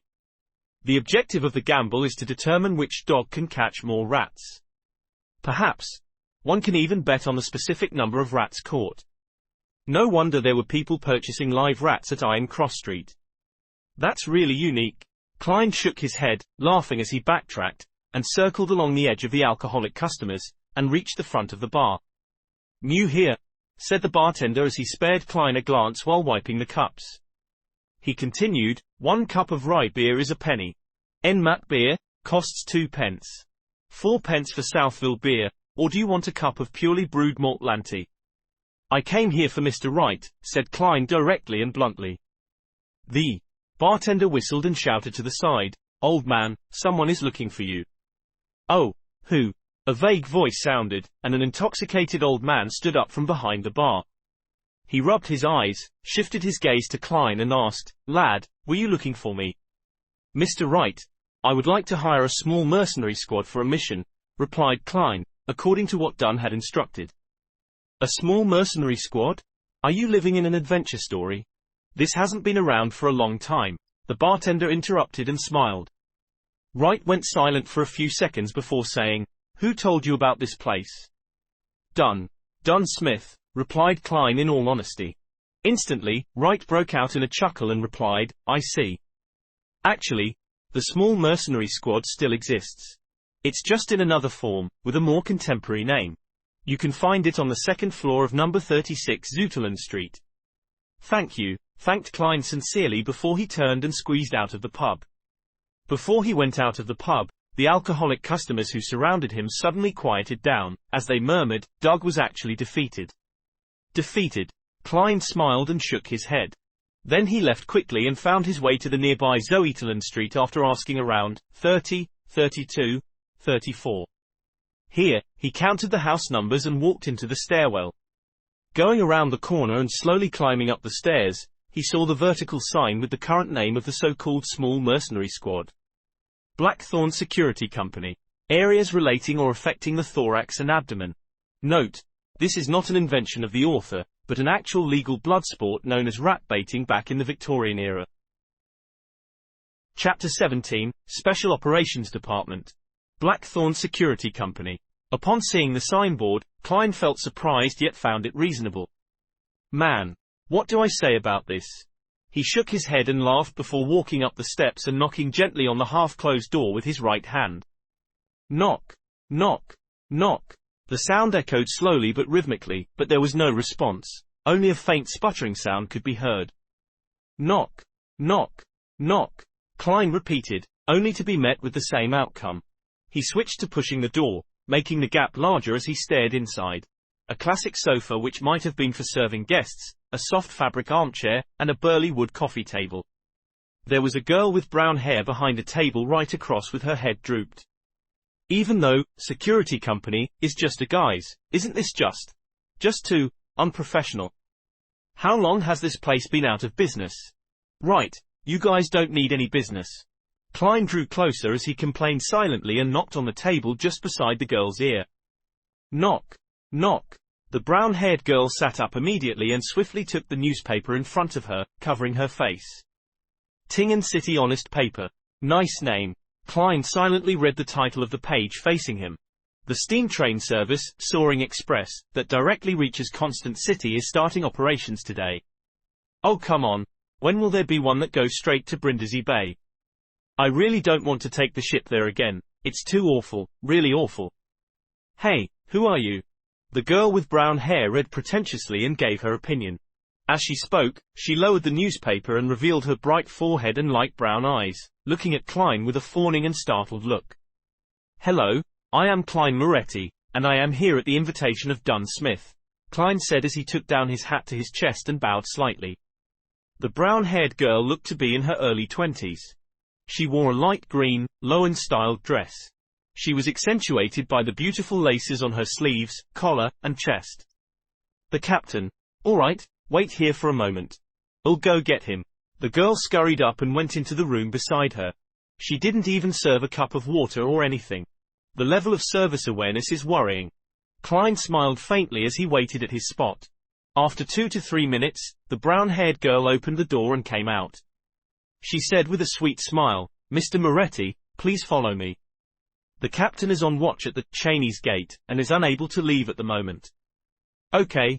Klein quickly followed behind. In his mind, he pondered to himself. Cheney's gate, what could that be? Going through the partition, the first thing he saw was a small corridor, with only 3 offices on each side. Some of these offices were locked tight, while some were opened, revealing someone on the inside who typed non-stop on a heavy mechanical typewriter. At a glance, Klein noticed a familiar figure. The young officer that had investigated his apartment, the one with the black hair, green eyes, and romantic vibe of a poet. He was not in official wear. His white-collared shirt was not tucked in, making for quite an unruly appearance. Perhaps he really is a poet. Klein nodded in greeting and was greeted with a smile. The brown-haired girl pushed open the left office door at the end of the room and pointed inside, chirping, we still have to go down a few levels. This office had no furniture in place, only a greyish-white stone staircase that extended downwards. The 2 sides of the stairs were lit up by gas lamps. The stable glow dispelled the darkness and gave a sense of harmony. The brown-haired girl walked in front, staring at her feet while walking carefully. Although I walk here often, I am still constantly afraid of falling down, tumbling down like a barrel. You don't know, Leonard did such a folly. On the first day of becoming a sleepless, the first day where he had not mastered his new powers, he tried to rush down the flight of stairs. And he became a cartwheel. Ha ha, it was hilarious if you think about it. Oh yes, it was the guy that greeted you just now. This was about 3 years ago. Speaking of which, I have been with the Nighthawks for 5 years. I was only 17 when I joined. The girl watched her steps as she spoke. Suddenly, she smacked her forehead and said, I forgot to introduce myself. I'm Roseanne. My father was a member of the Nighthawks, who sacrificed himself in an accident 5 years ago. I suppose we are colleagues from now on. Yeah, colleague is the right word. We are not teammates since we are not beyonders. I hope to have the honor, but still it depends on what Mr. Smith has to say, Klein said as he sized up the enclosed surroundings. He felt that they were going underground. Dampness seeped out from the stone walls, dispelling the summer heat. Don't worry, the fact that you came so far means the captain has agreed. I've always been a little afraid of him, even though he is amiable, a fatherly figure. I don't know why, but I'm still afraid. Roseanne spoke as though there was a piece of sweet in her throat. Klein answered humorously, isn't being afraid of a father normal? True, Roseanne said as she held the wall around the bend. As they spoke, the two finished walking down the stairs and reached a stone-paved floor. It was a long aisle. Both sides of the walls were mounted with gas lamps surrounded by metal gratings. Klein and Roseanne's shadows were elongated under the illumination. Klein keenly noticed that there was a dark sacred emblem, every few meters, the symbol of the Evernite goddess. A deep black background dotted with sparkling embellishments, as they clustered precisely half the crimson moon. These emblems did not seem special, but walking between them gave Klein a sense of serenity. Roseanne also stopped talking. Unlike her previous talkative state. Before long, an intersection appeared up front. Roseanne briefly introduced, the path to the left will lead to the St. Selina Cathedral. To the right are the armory, storeroom, and archives. And straight ahead is the Chinese Gate. St. Selina Cathedral. Then, Zouteland Street is just behind Red Moonlight Street. Klein was a little stunned. St. Selina Cathedral of Red Moonlight Street was the headquarters of the Church of Evernite in Tingen, a sacred ground where local followers yearned to visit. Along with Holy Numerics Cathedral, of the Church of the God of Steam and Machinery in the suburbs, and the River and Sea Cathedral, of the Church of Storms in North Tingen, they sustained the religious circles in Tingen City and its affiliated towns and villages. Aware that his status made it unsuitable for him to ask more, Klein only listened silently. They passed the intersection and moved straight ahead. In less than a minute, a black iron split gate carved with 7 sacred emblems was seen. It stood there, heavy, cold and domineering, like a giant guarding in the darkness. Cheney's Gate. Roseanne reminded him and pointed at the room beside them, saying, Captain is inside. Go on in by yourself. All right, thank you. Klein replied politely. The room Roseanne was referring to was just in front of Cheney's Gate. The windows were opened, revealing the lit room inside. Klein took a deep breath to calm himself. Knock. Knock. Knock. Come in. He heard Dunn Smith's deep and amiable voice. Klein opened the unlatched door gently. There was only a table and 4 chairs inside. Dunn Smith, with his high hairline, who was wearing the black coat from the previous night plus a gold watch chain around his chest, was reading the newspaper leisurely. Come and have a seat. Have you decided? Are you certain you want to join us? Dunn smiled and asked as he put down the newspaper. Klein removed his hat and bowed, then he sat beside the table and said, Yes, I am certain. Then take a look at this deed. Hey. People like to call it a contract now. Dunn pulled out the table drawer and took out 2 contract copies. There were not many clauses, and most of them had been mentioned by Dunn Smith. The emphasis was on the confidential clause. Violators were tried in the tribunal courts of the Church of Evernite instead of the kingdom's courts. It was akin to how soldiers and officers were sent to court-martial for trials. A 5-year contract. £2.10 solely for weekly wages, 10 solely as compensation for the risk and confidentiality. Klein read through it and answered resolutely, I've no problem with it. Then sign it, Dunn said as he pointed to the dark red fountain pen and ink. Klein used a piece of waste paper to try out the pen before drawing a breath. He signed on both contracts with his name, Klein Moretti. As he did not have a stamp yet, he could only use his thumbprint. Dunn received the contract, took out a stamp from the drawer, and stamped on the end of the contract and a few key parts. With that done, he stood up and returned the contract with one hand, and reached for Klein with the other saying, Welcome, from now on, you are one of us. And please note that the contract is confidential as well. Klein stood up as well. He received the contract, shook his hand, and said, "So, I shall be addressing you as captain." "Yes." Dunn's greyish eyes seemed especially deep in the dim surroundings. After shaking hands, they sat down. Klein glanced at the stamp on the contract. It read, "Nighthawk Team, Tingen City, Awa County, Lowen Kingdom." "I can't believe you guys would use the name, Blackthorn Security Company, as a disguise," he laughed and said. "Actually, we have other signboards." Dunn pulled out a piece of paper from the drawer. It was stamped with the stamps of the city government and the police department. The contents were as follows: 7th Unit, Special Operations Department, Awa County Police, Lowen Kingdom. The first 4 units are the regular police responsible for general security, like the VIP Protection Unit and Key Installations Protection Unit. And from Unit 5 onwards are the ones dealing with supernatural incidents in each city. Our unit is responsible for incidents related to the followers of Evernight Goddess in Tingen. If there are different types of followers, then we divide the area accordingly. We are mainly in charge of places like the North, West and the Golden Indus region. Dunn briefly introduced. Unit 6 of the mandated Punisher Squad under the Church of Storms is in charge of the Pier region, the East, and the South. The university area and the suburbs are under Unit 5, which is the Machinery Hivemind Squad in Tingen. Right. Klein had no questions about it. He then laughed. What happens if someone really comes here due to the Blackthorn Security Company signboard and requests for our services? We'll take those requests. Why shouldn't we? As long as it doesn't affect our daily operations, Dunn said slowly and humorously. Any earnings would be considered additional bonuses, so our members are quite willing to take those jobs. Anyway, the market for trivial and troublesome matters such as finding dogs and cats have been monopolized by private detectives. So how many people are there in this Nighthawks team? Klein asked since they were on this topic. There aren't many supernatural incidents, so there are even fewer beyonders. There are only 6 formal members of the Nighthawks in the entire Tingen city, including me. Hey, as for civilian staff, there are 6 including you. Klein nodded his head, and eventually asked the question that he was most concerned about. So, Captain, what do you mean by beyonders losing control? Why does it happen? Chapter 18, Origin and Cause. Upon hearing Klein's question, Dunn looked out of the window toward the corridor that led to Cheney's Gate. He took out his pipe, stuffed it with some tobacco and mint leaves, and held it to his nose. He took a deep whiff as his voice turned reflective and drifting. Only at home can I enjoy the beautiful flavors of tobacco mixed with mint leaves without any worries. Klein, do you know about the creation myth? Of course, when I received primary education during Sunday school, we learned to read using the revelation of Evernight. Among them, the Book of Wisdom and the Letters from the Saints mentioned the myth of creation. Klein attempted to recall via the memory fragments of the original Klein.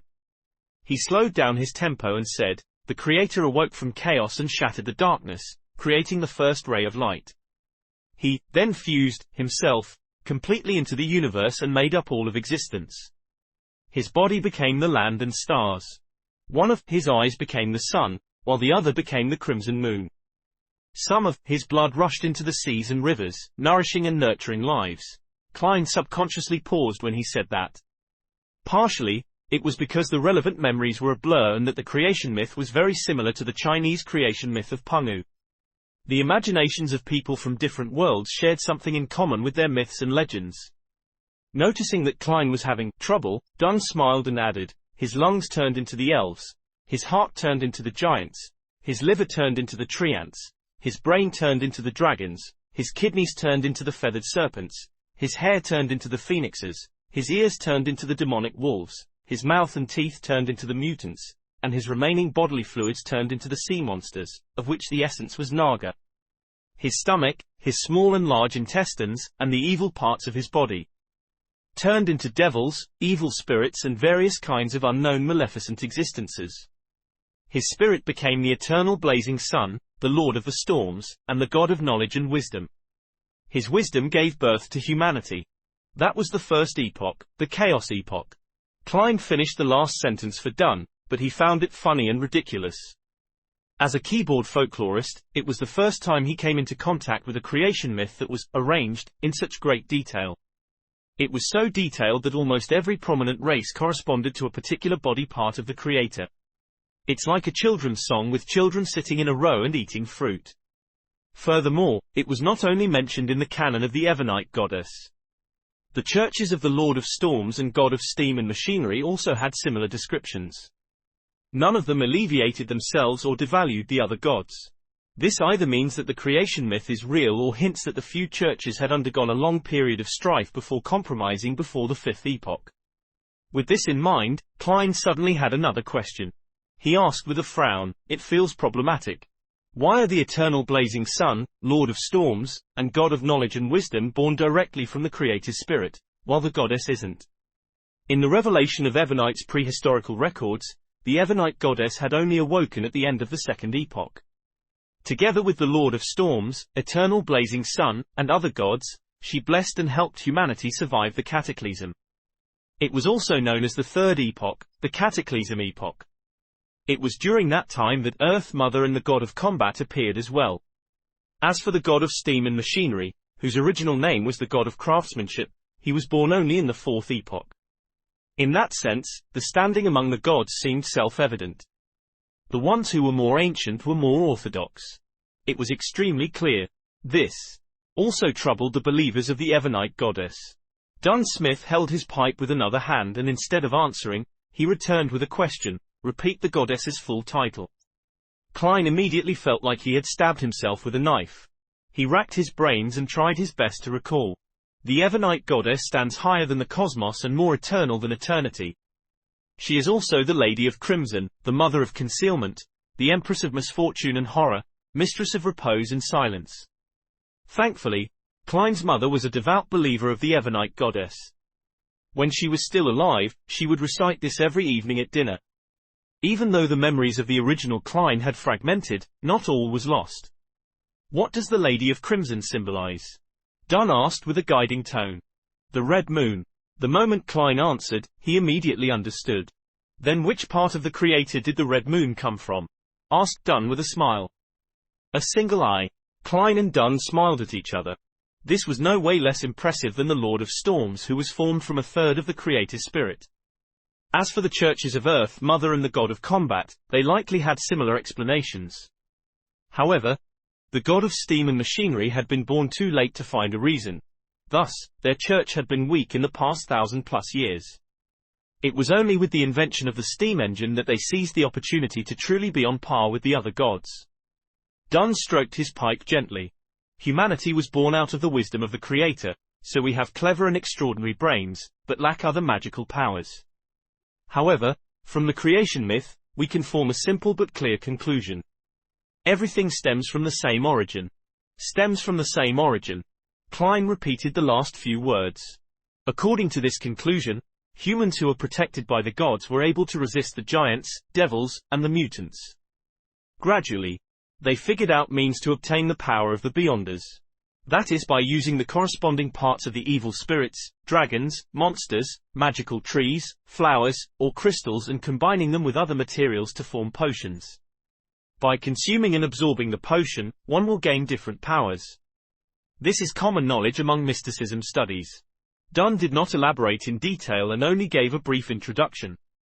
In this process, our ancestors relied on painful lessons to discover that if they were to consume high-grade or extraordinary potions, it would easily lead to tragic consequences. There are 3 possible outcomes. "Which 3? Pressed Klein curiously. "First, mental death and the complete breakdown of a body. Every piece of flesh would become a terrifying monster. Second, their personality will be changed by the powers contained in the potion. They will turn cold, sensitive, irascible, cruel, and indifferent. Third, well." Dunn put down his pipe and picked up a porcelain cup and took a sip. "Fermo coffee from the Paz River Valley is bitter, but very fragrant. It leaves a splendid aftertaste. Do you want one? I prefer coffee from the finer Potter Plateau. Of course, I have only drank it a few times at Welch's place." Klein politely declined. "What's the third outcome?" "Mental disorder. Turning crazy on the spot, becoming more devilish than the devil. This is what it means by losing control." Dunn emphasized the words, "losing control." Without waiting for Klein to say a word, he put down his coffee cup and continued, "After a long period of experimentation and exploration, together with the birth of the blasphemy slate, humans have finally perfected the potion system. We formed a tiered system that chains into stable progression paths known as sequences. The lower the number in a sequence, the higher the grade of a potion. At this point, the 7 major churches each control at least one complete sequence. Besides, there are also incomplete paths that they have gathered over the past hundreds or thousand years. Blasphemy slate? Klein sharply noticed the term. At the gathering, the Hanged Man had also mentioned it. According to the Hanged Man, the blasphemy slate was the most critical factor of a potion system formation and completion. That seemed to contradict what Dunn had just said. Those were things created by some evil gods. As for which era it appeared, what it contains or what's so special about it, I am unsure as well. If you discover any clues, you have to immediately report it to me. It deserves the highest level of response, said Dunn vaguely. I mentioned one of the types of losing control. I'll now tell you the remaining 4. All right. Klein pushed the question of the blasphemy slate to the back of his mind and listened attentively. Although humans have clever minds, they lack extraordinary powers, it is not absolute. There are always a few lucky ones, perhaps I should call them the unlucky ones. They are born with relatively higher perception. Well, it also means the ability to sense spirits. They can hear voices that others cannot hear and see things that others cannot see. They have partial characteristics of beyonders. While Dunn spoke, he looked at the empty air around him and watched Klein shudder in fear. In other words, if they are half a sequence 9 beyonder and have fixed characteristics. Oh, sequence 9 is the lowest grade in the chain. In short, they can only choose a corresponding, fixed sequence pathway. If they consume other potions, the effects might range from mental disorders to a loss of control, or even worse, death. Got it. Klein nodded slowly. The third kind is similar to the second kind. Once you choose a sequence chain, you will be forced to go down that path. There will be no room for regret. If you were to consume potions from the corresponding sequence of other paths, there will be a high probability you will get mixed, unusual and warped powers. But it is almost certain that you would be in a semi-deranged state, sensitive and irascible, cruel and bloodthirsty, and silent and melancholic. And there is only one such opportunity. After that, regardless if you consume the potions from the original path or potions in the present sequence, the only result is a loss of control. The outcome could then be mental death. Alternatively, the body breaks down into monsters or even transforms into an evil spirit. As Dunn spoke, he lifted his coffee cup to take a sip. Klein, who turned alarmed and fearful after hearing this, fell silent for a few seconds before asking, "What about the 4th kind?" The 4th kind, hey. That is the most common problem. When we consume potions to gain powers that originally belonged to extraordinary beings, we undergo an unnatural transformation. Therefore, we would more or less be affected by the remnant spiritual powers. While perhaps the symptoms might not manifest and are undetectable to others, it will definitely lurk in one's mind. If one rushes to consume the corresponding potion ranked higher in the sequence before fully grasping the extraordinary powers the potion brings and eliminating the subtle traces, the madness will accumulate, increasing the chances of losing control. Dunn suddenly fell silent. After a short pause, he said with a sigh, "As per the internal rules of us Nighthawks, even if a teammate were to make a great contribution, they must have consumed the last potion 3 years ago and be examined before they can be promoted. Even so, there are still many who lose control every year." How terrifying. Klein drew a gasp as he asked, "Then what about the final kind?" There was no trace of a smile despite Dunn's curved lips. The 5th kind is the most common reason for a loss of control. For beyonders, one's spiritual perception would be enhanced more or less. The smaller the number in the sequence, the more enhanced their perception. Therefore, they would hear what others cannot hear, see what others cannot see, and encounter things others would not encounter. They are constantly met with mysterious enticement and illusionary bewitchment. Once they are overstimulated or have greedy desires, they will slowly go down the path of losing control. As he spoke, Dunn looked straight at Klein, his grey pupils reflecting Klein's figure. His tone turned bleak as he said, "The founder of the Nighthawks, Archbishop Cheney's, once said, 'We are guardians, but also a bunch of miserable wretches that are constantly fighting against threats and madness.'" Chapter 19, Sealed Artifacts. We are guardians, but also a bunch of miserable wretches that are constantly fighting against dangers and madness. The corridor outside the window was sealed, its walls ice cold. The room was illuminated with bright yellow lights. Dunn Smith's delivery echoed, sending blow after blow to Klein's heart. It left him temporarily at a loss for words. Dunn shook his head and smiled when he saw Klein silent. Are you very disappointed? Beyonders are not like what you imagine them to be. We are always treading alongside danger.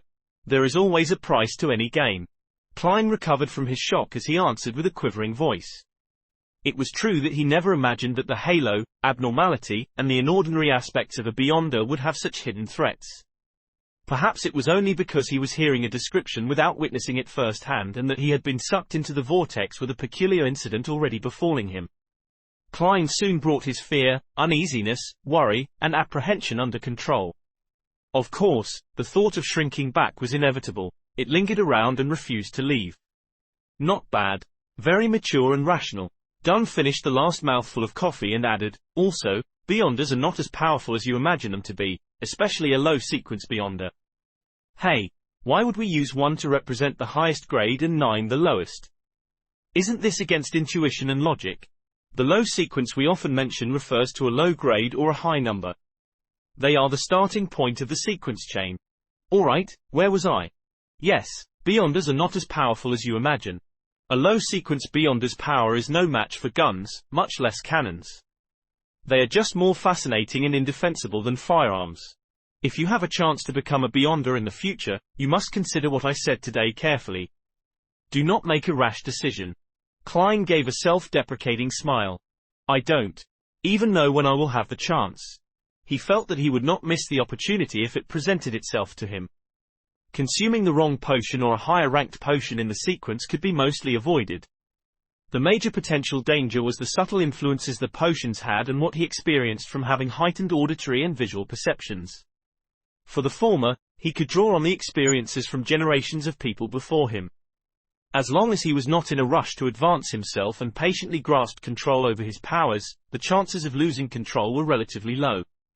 Furthermore, he still had to resolve the potential problem that he currently faced.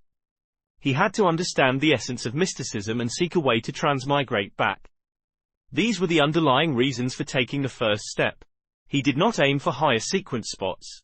If it was easy to lose control, he could just forget about advancement, stay in his original sequence, and rely on knowledge to plan a way home. It was needless to elaborate on the potential risks. Back when Klein held the luck enhancement ritual, he was nearly driven crazy. The murmurings that nearly blew up his head were still fresh in his mind. They were not unavoidable by not becoming a beyonder. Therefore, it was better to gain power that allowed him to defend himself. With this in mind, Klein felt that the pros clearly outweighed the cons. It made his thoughts of withdrawal almost disappear. Dunn picked up his pipe again as his grey eyes carried a smiling trace to them. I cannot give you an accurate answer on this. To become a beyonder, firstly, you must make enough contributions. Perhaps tomorrow or the day after, you would be able to interpret critical ancient documents. Maybe you would be able to give us valuable ideas for one of our cases.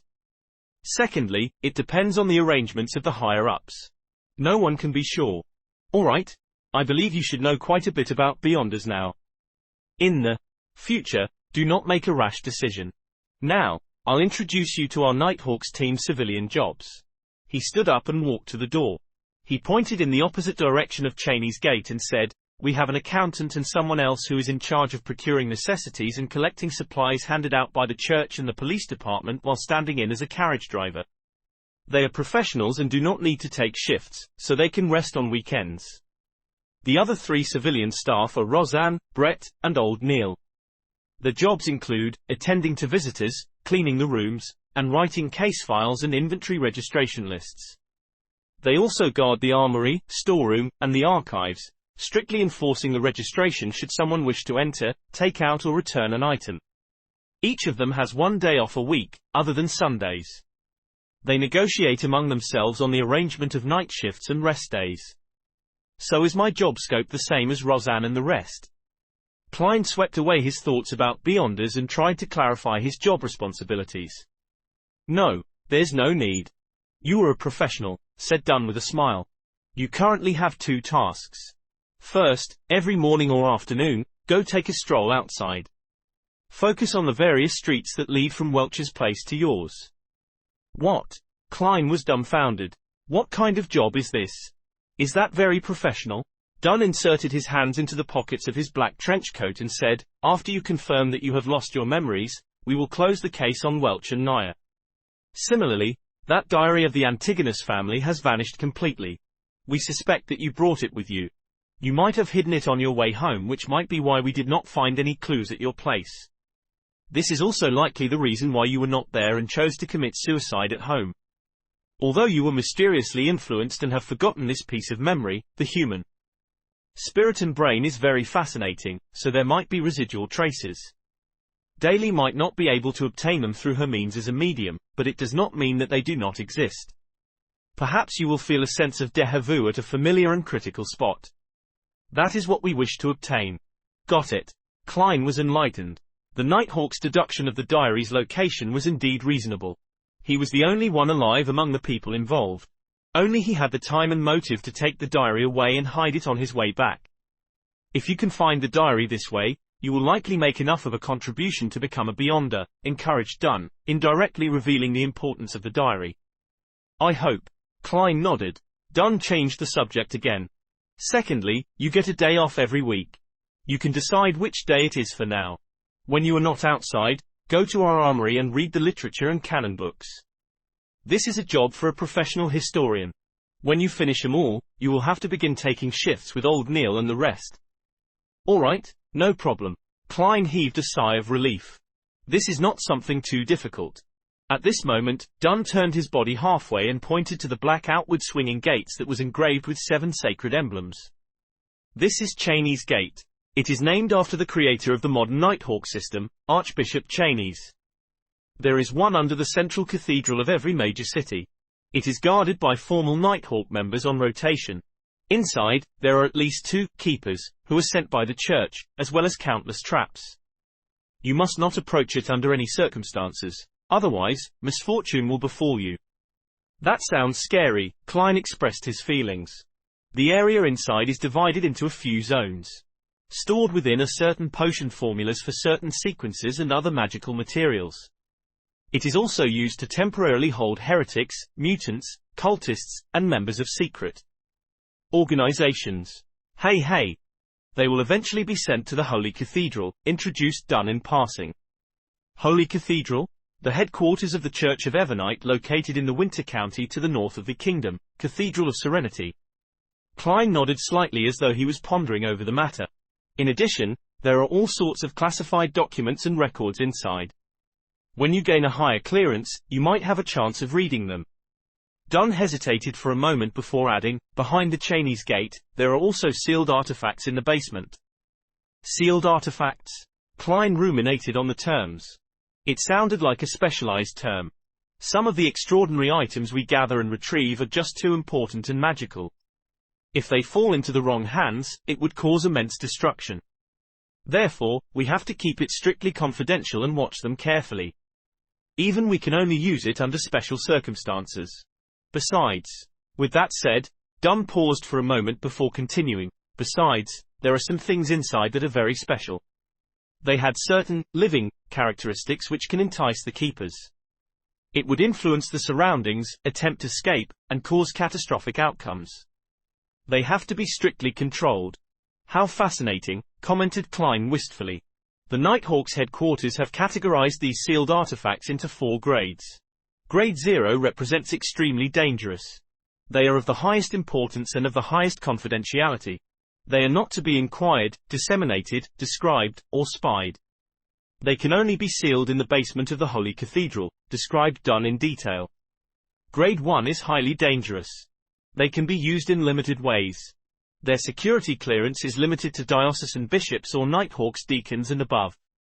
The Central Cathedral of Diocese headquarters like Backland can store 1 to 2 artifacts. The rest will be handed over to the Holy Cathedral. Grade 2 is dangerous. They can be used with care and moderation. The security clearance requires 1 to be a bishop or a Nighthawks team's captain and above. The central cathedrals in the various cities can store 3 to 5 artifacts. The rest will be turned into the Holy Cathedral or the diocese headquarters. Grade 3 is considerably dangerous. They have to be used carefully. It can only be requested for operations that require 3 or more people. The security clearance requires one to be a formal member of the Nighthawks. In the future, you will see the corresponding documents. Through the numbers, you can understand what they represent. For instance, 2 to 125 means that it is a dangerous grade sealed artifact number 125. As Dunn went on, he suddenly turned around and returned to his room. He pulled out a piece of paper from the bottom of the drawer. By the way, take a look at this. 3 years ago, a newly appointed archbishop lost control. For some unknown reason, he stormed through the various levels of protection and vanished mysteriously with a grade 0 sealed artifact. Memorize this photo. If you discover him, do not alert or disturb him. Return to report it immediately or the chance of you dying in the line of duty is 1000%. What? Klein received the piece of paper. There was no title on it, just a black and white photo with a few lines of words. Int Zangwill. Male. 40 years old. Former archbishop. A gatekeeper who failed in his promotion and was enticed by the devil and was corrupted. He escaped with sealed artifact 008. Particular traits are: the picture depicted Int Zangwill as wearing an all-black clergyman robe with buttons on both sides and a soft cap. His hair was dark blonde and his pupils were so blue that it was nearly black. He had a high nose and his lips were tightly pursed. His facial features were like a classic sculpture without any wrinkles. The most striking characteristic was that he was blind in one eye. The description of the corrupted is so detailed, but the only thing about the sealed artifact is its codename. Klein honestly offered his first impression. That's why it is at the highest security clearance. The search for sealed artifacts number 008 is only described verbally and never written in words. Even so, the description will be little, said Dunn with a sigh. 008 appears to be a common quill, but it does not need ink to write. That's all. Dunn did not dive deeper into the topic. He tugged at the golden chain on his black trench coat and took out a gorgeous pocket watch of the same color. He clicked it open and took a glance before pointing outside. I've told you all you need to know. Go to the armory to find old Neil. Get him to arrange the documents that you need to read. He is no ordinary civilian clerk. He was once a formal member, but due to his advanced age, he failed to be promoted. His health is ailing, so it's no longer suitable for him to handle cases. Furthermore, he does not wish to become an internal keeper or rest at home. All he wishes is to be accompanied by documents and records. Chapter 20. The Forgetful Dunn.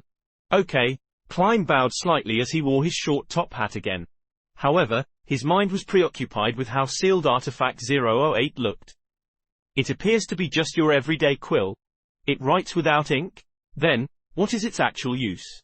What makes it classified at the highest level of confidentiality that it's deemed extremely dangerous? Can it be a pen that kills anyone whose name is written? No, that would be way too heaven-defying. Int Zangwill wouldn't need to escape and hide away if that were the case. Just as Klein turned around to leave, Dunn suddenly shouted out to him. Hold on. I forgot something. What? Klein turned his head, his eyes puzzled.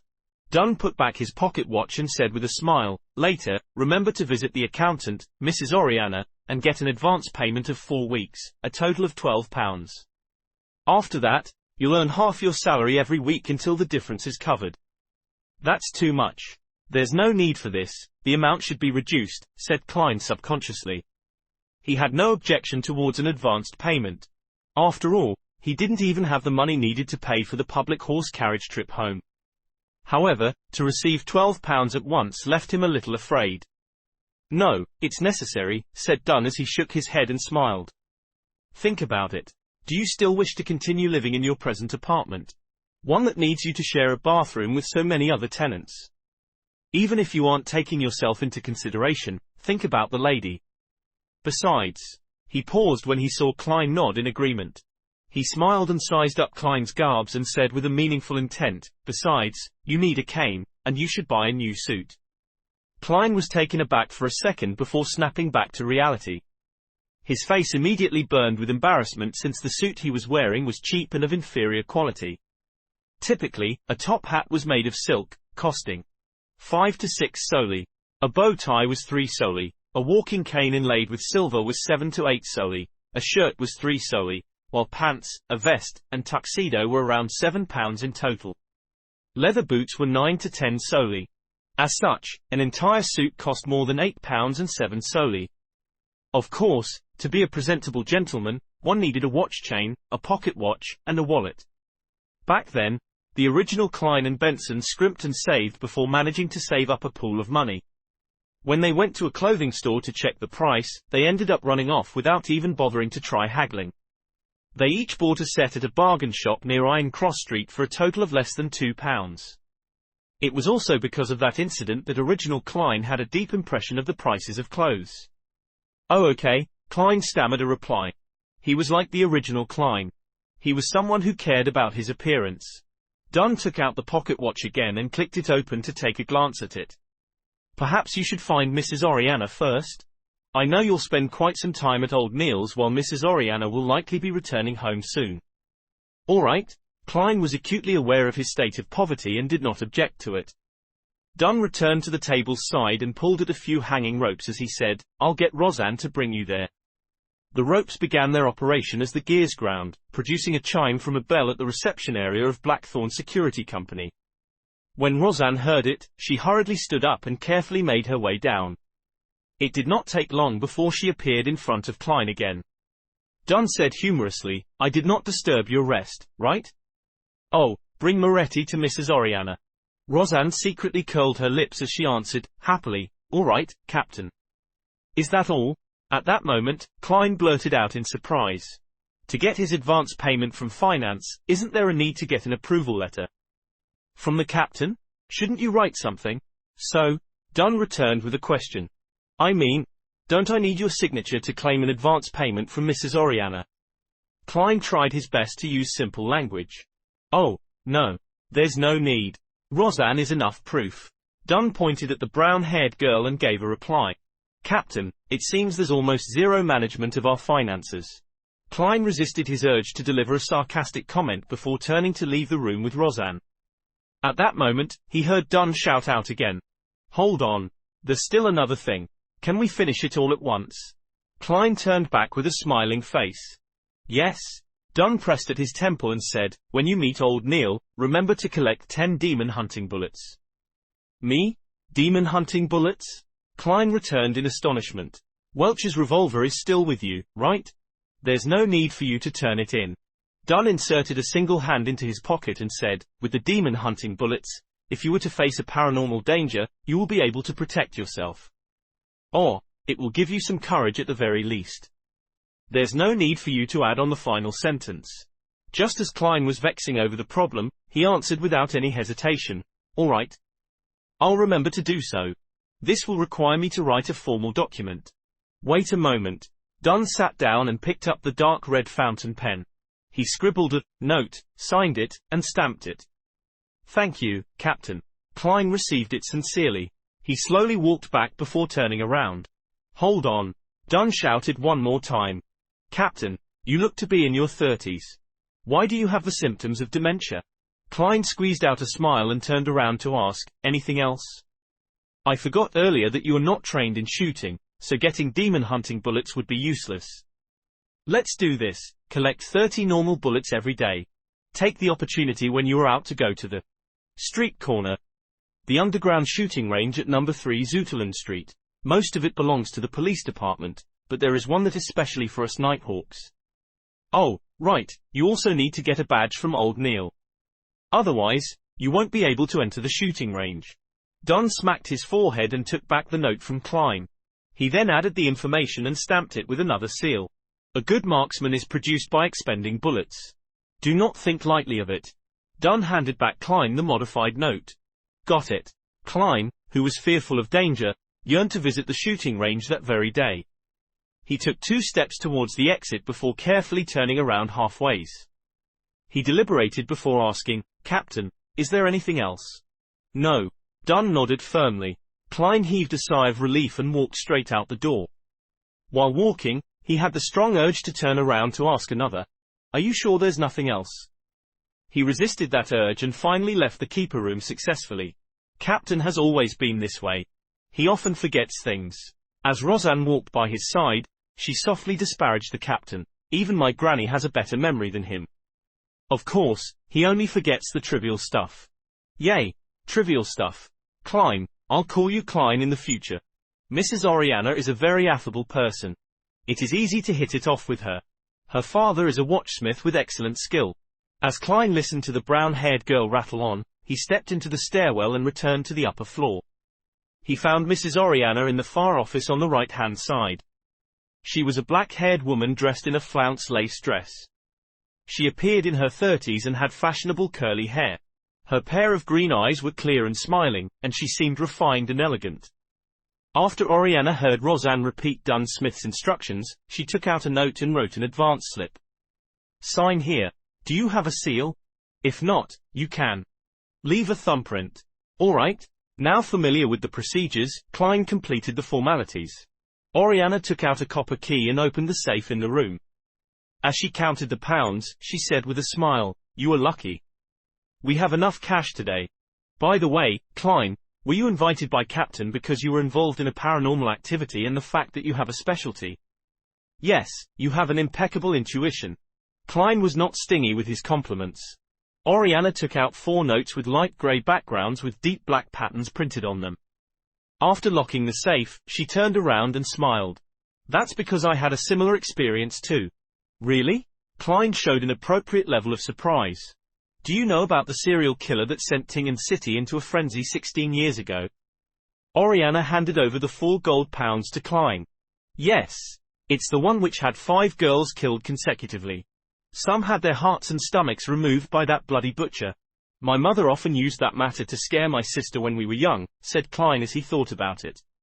He received the notes and discovered that 2 of them were in £5 denominations and 2 of them were in £1 denominations. All of them had a grey background and were inked in black.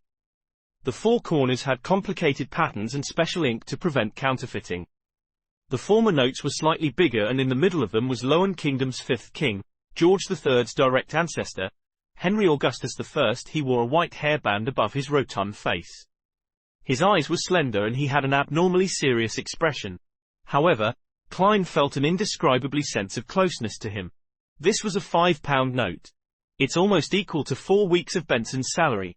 In the middle of the £1 note was George III's father, the former king, William Augustus VI. This might wielder had a thick moustache and a firm gaze. While he was in power, he freed the Lowen Kingdom from the shackles of the old order, allowing his nation to regain the pinnacle spot. They were all good kings. Klein could faintly smell the note's ink that elated and refreshed him. "Yes, if the Nighthawks had not come in time, I would have been the 6th victim." Mrs. Oriana's tone still hinted at a sense of lingering fear despite the incident having happened more than 10 years ago. "I heard that the serial killer, no, the butcher, was a beyonder." Klein carefully folded the paper notes and placed it in an inner pocket of his suit.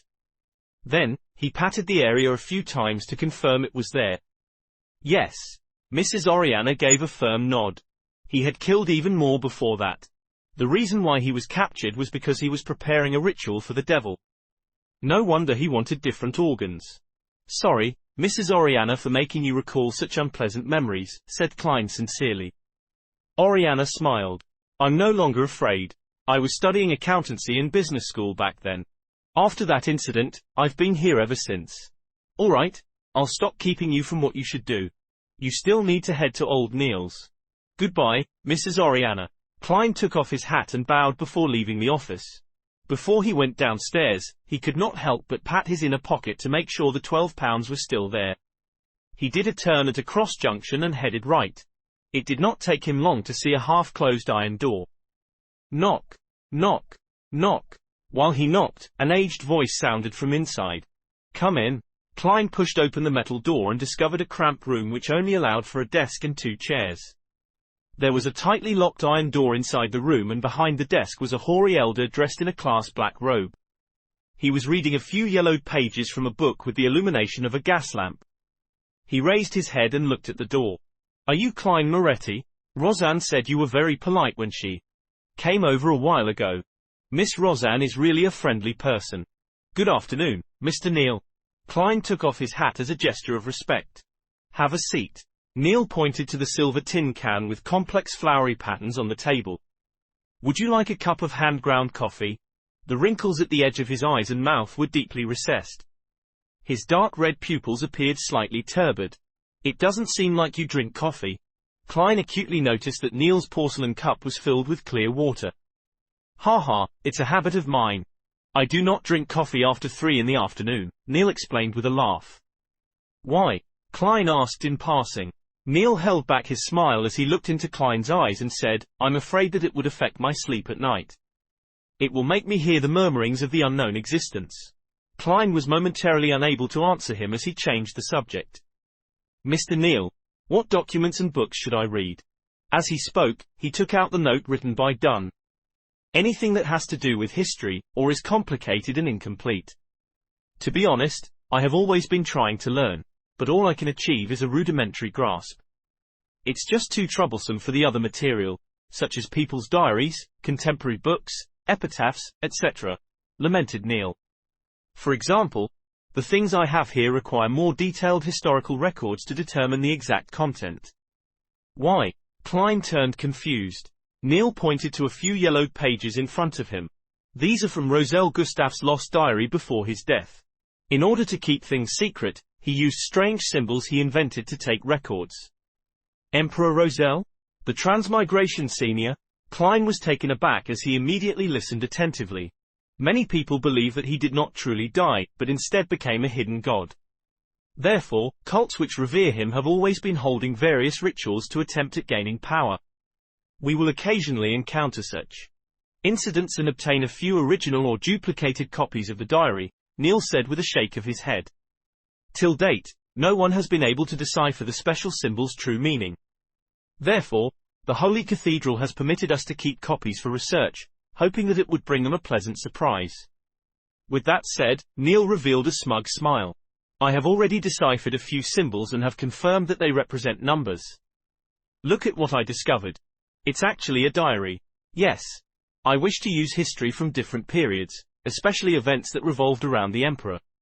By comparing those records to the ones written in the diary for the corresponding day, I can try to interpret more of the symbols. That's the mind of a genius, right? The old gentleman with white hair and deep wrinkles looked at Klein with bright eyes. Klein nodded in agreement. Yes. Ha ha. You can also take a look at it. Tomorrow, you will have to help me with this diary. Neil pushed the few yellowed pages towards Klein. Klein turned them around and took a glance at them, but it immediately stunned him. Although the symbols had been copied in terribly ugly fashion, to the point of looking a little distorted, there was no way he could be mistaken. This was because they were words he was most familiar with. Chinese. And it's fucking simplified Chinese. Chapter 21. An old friend in a different world. In that instant, Klein even believed that he had transmigrated back. However, the elegant gas lamp surrounded by brass grids and the silver inlaid tin, which old Neil kept his hand-ground coffee in, made him recognize the reality he was in. The transmigrator, Emperor Roselle, is really a fellow countryman of mine. He was using simplified Chinese, which doesn't exist in this world, to record secrets. With the indescribable feeling of identifying an old friend in a different world, Klein quickly read through the 3 pages. The 18th of November. Truly a fascinating matter. A blue sky experimentation and a chance mistake made me discover the pathetic fellow lost and trapped in the deep darkness amid the storms. He can only approach the reality of this world on the day of the full moon every month. Yet, he is unable to transmit his cries. He is lucky to have met me, the protagonist of this era. After reading the paragraph I wrote above, I suddenly felt a little down. Even my Chinese is written like a translation. 4 decades have passed in a finger snap. My past memories feel more like a dream. 1184, the 1st of January. At the Grand New Year Gala, Lady Florina was truly splendid. The 2nd of January. My diplomats are all idiots. The 3rd of January. I made a hasty choice back then. In hindsight, I should have chosen the apprentice, the seer, or the marauder. Unfortunately, there is no way of redoing it. The 4th of January. Why are my children so stupid? I've repeated myself so many times. Do not be fooled by those charlatans. The key thing about potions is not about grasping them, but digesting them. It's nothing about tapping powers, but acting. And the name of a potion is not solely symbolic at its core, but a concrete imagery, and the key to digestion, the 9th of September. An alliance opposing me has been established. Fazak from the north, Lowen from the east, Finepotter from the south. My enemies have finally joined forces, but I have no fear. I will use facts to teach them that the generations of weapons and knowledge cannot be compensated by mere numbers and low-grade sequences. Besides, it's not as though I do not have subordinates. As for the higher grades, hey, have they forgotten who I am? The 23rd of September. I have lost communications with the ship seeking the forsaken land of God. I should consider inventing wireless telegraphs. I hope it would not be affected by the storm. The 24th of September. Miss Ithaca is more mesmerizing than Lady Florina. Perhaps, I'm just being nostalgic about my youth. Due to the complexity of characters in simplified Chinese, the font was slightly larger than normal, leading to less content on each page. Furthermore, for preservational and research purposes, the back of each page was left empty. But even so, Klein still felt an upheaval of emotions when he read the diary. In particular, Emperor Roselle's description of the crux of potions made him feel like he found the path to the solution. He was thrilled at having learned a priceless secret. Perhaps, this will be a beacon for my future path as a beyonder. Well, the 3 pages belong to entries at different times. It seems Emperor Roselle only writes the year on the first entry of each year. It cannot be determined which year the 2 pages with September and November belong to. Who is the pathetic fellow he discovered? What do digesting and acting actually mean? Where is the forsaken land of God? These questions bubbled in Klein's head. It made him eager to immediately gather all of Emperor Roselle's diary and read it from cover to cover. Klein? At that moment, old Neil asked puzzledly across him. Klein jolted awake as he hurriedly covered it up with a laugh. I thought I would be the most special one. I was trying to decipher and interpret it. You are young indeed. Old Neil nodded, laughing. I once believed that I was the most special one as well. Klein flipped through the 3 pages in his hand and after confirming that he had not missed anything, he handed it over to old Neil and thoughtlessly asked, do we only have these few pages? I want to see more of Emperor Roselle's diary. Did you think there would be many? Old Neil caressed the scripts as his wrinkles deepened from his scoff. There are not many incidents a year that involve beyonders and mystery to begin with. Sigh. The major reason is the gradual extinction of extraordinary species in our northern continent. Without them, there won't be a lot of potions, causing the number of beyonders to reduce with time. Sigh. Over the past few centuries, dragons, giants, and elves have become simply records in books. Even the sea folks are no longer seen near the coastal waters. Upon hearing this, Klein suddenly thought of a meme. He immediately said with a smile, I think it's time to establish a Dragons and Giants Protection Association. Old Neil looked confused when he heard that. It took him quite some time to figure out what it meant. After figuring out its meaning, he rapped the table and laughed quite heartily in a not-so-gentlemanly manner. Ha ha, Klein, you really are humorous. This is a tradition of our Lowen kingdom. It's good that young people have a sense of humor. I believe we shouldn't be overly narrow in scope. Why are we only protecting dragons and giants? It should be called Fantastic Beasts Protection Association. No. How can we forget those poor plants? Klein shook his head. They exchanged looks and proclaimed in unison, Fantastic Organisms Protection Association. Both of them laughed tacitly. The awkwardness and unfamiliarity of the atmosphere between them dissipated considerably. There are fewer interesting young people like you these days. Where was I? Old Neil's wrinkles suffused a smile as he said, I remember. There are not many incidents a year that involve beyonders and mystery to begin with. The retards who revere Emperor Roselle are the minority of the minority. It's already pretty good that we can obtain 3 scripts. Well, the other larger cathedrals or dioceses might have some. After muttering a few words, he took the approval note which Klein had placed on the table earlier and took a look. Are they pistol bullets, rifle bullets, or steam-pressured bullets? It's a revolver, answered Klein honestly. All right, I'll go get them. Ahem. Do you have an underarm holster? As a gentleman, we can't let you have something bulging below your waist in public. Old Neil made a joke that all men understood. Hey, no. Do I need to get Captain to include it? Klein smiled cooperatively. Old Neil stood up and said, "There's no need. I just need to make a record. It's an accessory item. Repeat after me, accessory item." "Were you a teacher in the past?" joked Klein. "I spent some time at the church's Sunday school and free schools." Old Neil waved the note and took out a key from the drawer. He then opened the iron door that led into an inner chamber. "Beyonders do not seem much different from commoners," Klein murmured silently before casting his gaze on the table where the 3 pages of the diary were. Emperor Roselle is indeed involved in the realm of mystery. His diary is invaluable. To others, they are just pieces of scrap paper. It is unknown when they will be deciphered, but they are a valuable treasure to me. I wonder where the remaining parts of the diary are. I have to think of ways to get more. Klein's mind went through upheavals as he could hardly calm down. This continued until Old Neil came out and closed the iron door. 10 demon hunting bullets, 30 revolver bullets, an ox-hide underarm holster, and a 7th Unit, Special Operations Department badge. Please count them and give them a try. Remember to sign the logbook. Old Neil placed the items down on the table. The revolver bullets were arranged neatly in a paper box which was divided into 3 layers. The bullets shimmered with a yellow sheen just like the bullets back home, but they appeared narrower. As for the demon hunting bullets, they were kept in a small iron box. The shape was identical to regular revolver bullets, but their surface was silver in color. Upon a more careful examination, there were complicated and dazzling patterns with tiny sacred emblems, a black background dotted with stars and a half-crimson moon, engraved at the bottom. The ox-hide holster felt solid and it came with a belt and buckle. Beside it was a badge half the size of a palm. It had a metallic background with Awar County Police Department and 7th Unit, Special Operations Department, inscribed in silver text. They formed almost 2 sealed circles and surrounded the 2 crossed swords and a crown, police emblem. "Unfortunately, it's not a Nighthawk's badge," Klein said half wistfully and half probingly. Old Neil smiled and urged Klein to test the underarm holster. After he took off his jacket, Klein took quite a bit of effort to buckle up the holster, which hung close to his left armpit. "Not bad." He put on his jacket again.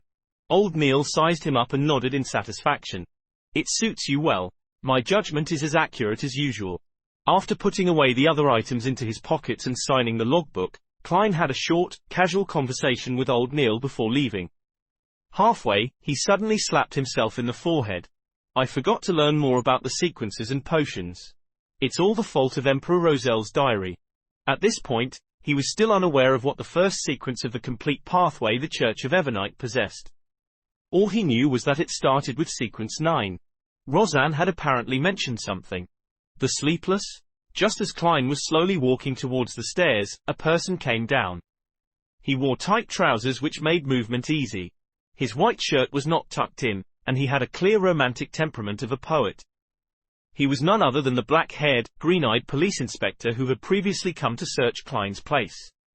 They had met upstairs previously, but they had not exchanged words. "Good afternoon," greeted the young poet like Nighthawk with a smile. "Good afternoon. I believe I do not need to introduce myself," answered Klein humorously. "There's no need. I have a deep impression of you." The young Nighthawk extended his right hand and said, "Leonard Mitchell. Sequence 8's Midnight Poet.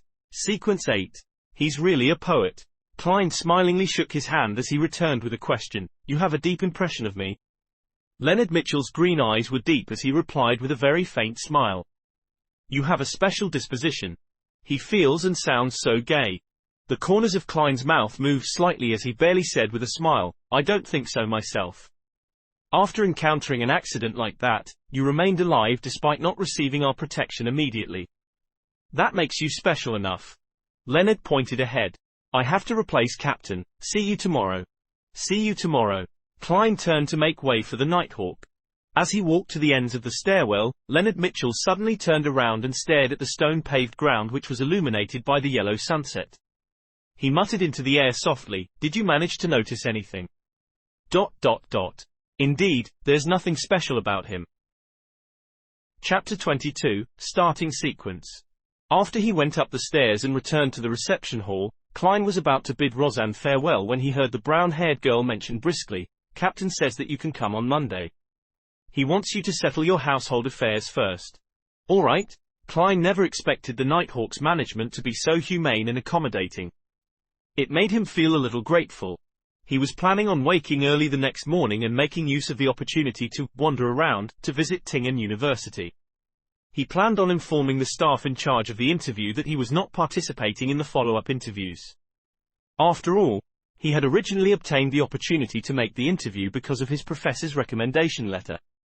Regardless, it was basic courtesy to have formal closure.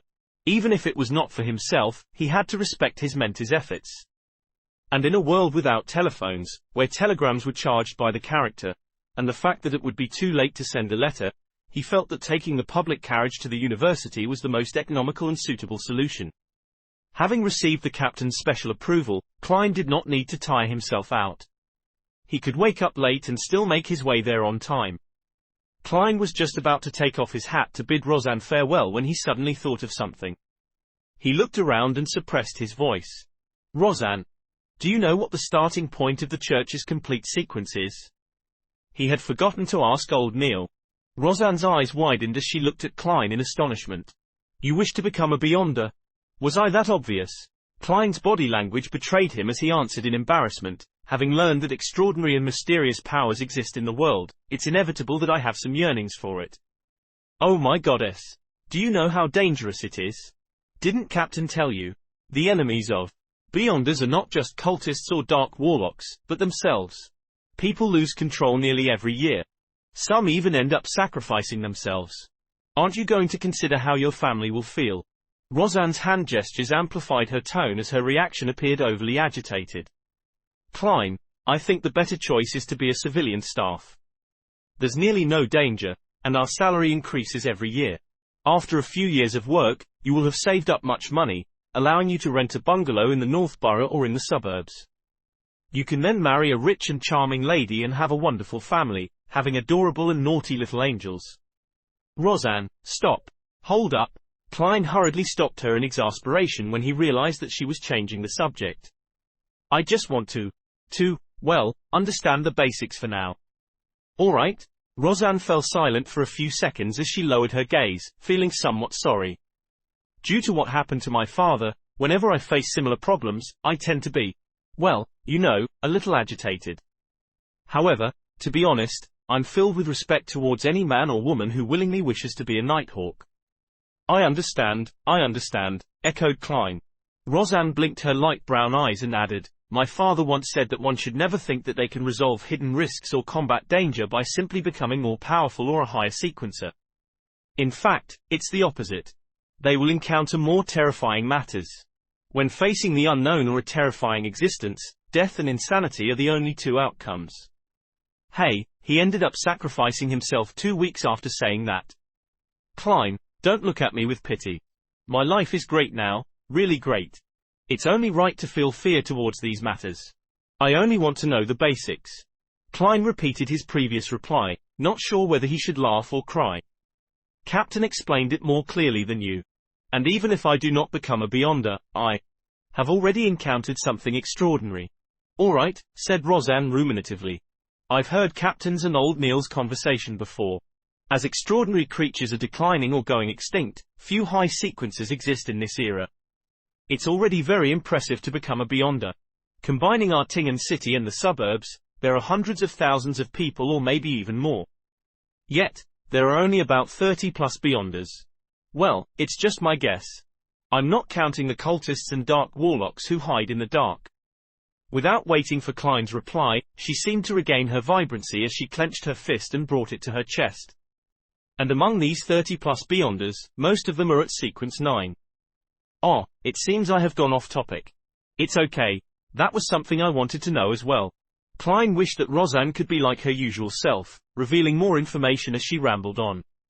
"Anyways, it's already very, very impressive to become a Beyonder." Roseanne repeated herself. "The starting sequence of our church's complete sequence is sleepless. Sequence 9, sleepless." "Indeed." Klein nodded as he watched Roseanne finding it hard to stop herself from describing in detail. "You should be able to guess from the name. A sleepless is someone who does not need to sleep at night. 3 to 4 hours of rest in the day would be sufficient." "Man, I'm so envious." "No, not at all. Sleep is a gift bestowed upon us by the goddess. It's the truest bliss. Where was I? Ah, right. A sleepless can see through the darkness even without any lights. The deeper into the night, the more powerful they become. I mean more powerful in the aspects of their physical strength, their intuition, and their mental capabilities. However, although they can detect unknown dangers that lurk in the dark, they will still rely on demon-hunting bullets and other items to handle monsters they are unable to deal with via normal means. My father was once a sleepless. Without waiting for Klein to press on, Roseanne continued, after that, it's Sequence 8's Midnight Poet, and one level higher is Sequence 7's Nightmare. Nightmare? Klein instantly recalled that Dunn Smith had guided his dreams. He asked as a confirmation, Captain, you know about it? Roseanne's mouth nearly turned into an O shape. Captain once entered my dream. Klein glanced around as he lowered his voice once more. Got it. Roseanne was enlightened as she answered with a whisper. She picked up a coffee cup beside her and took a sip before saying wistfully, there are only 2 Sequence 7 Beyonders in Artingen City's church.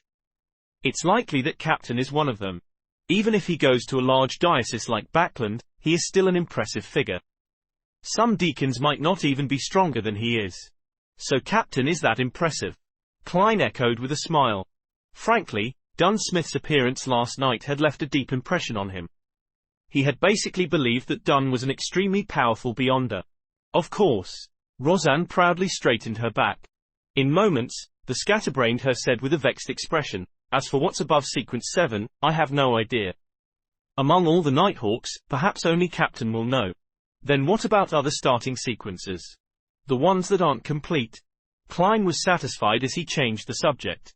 It had to be said that Roseanne's description of Sleepless did match his imaginations and expectations of Beyonders.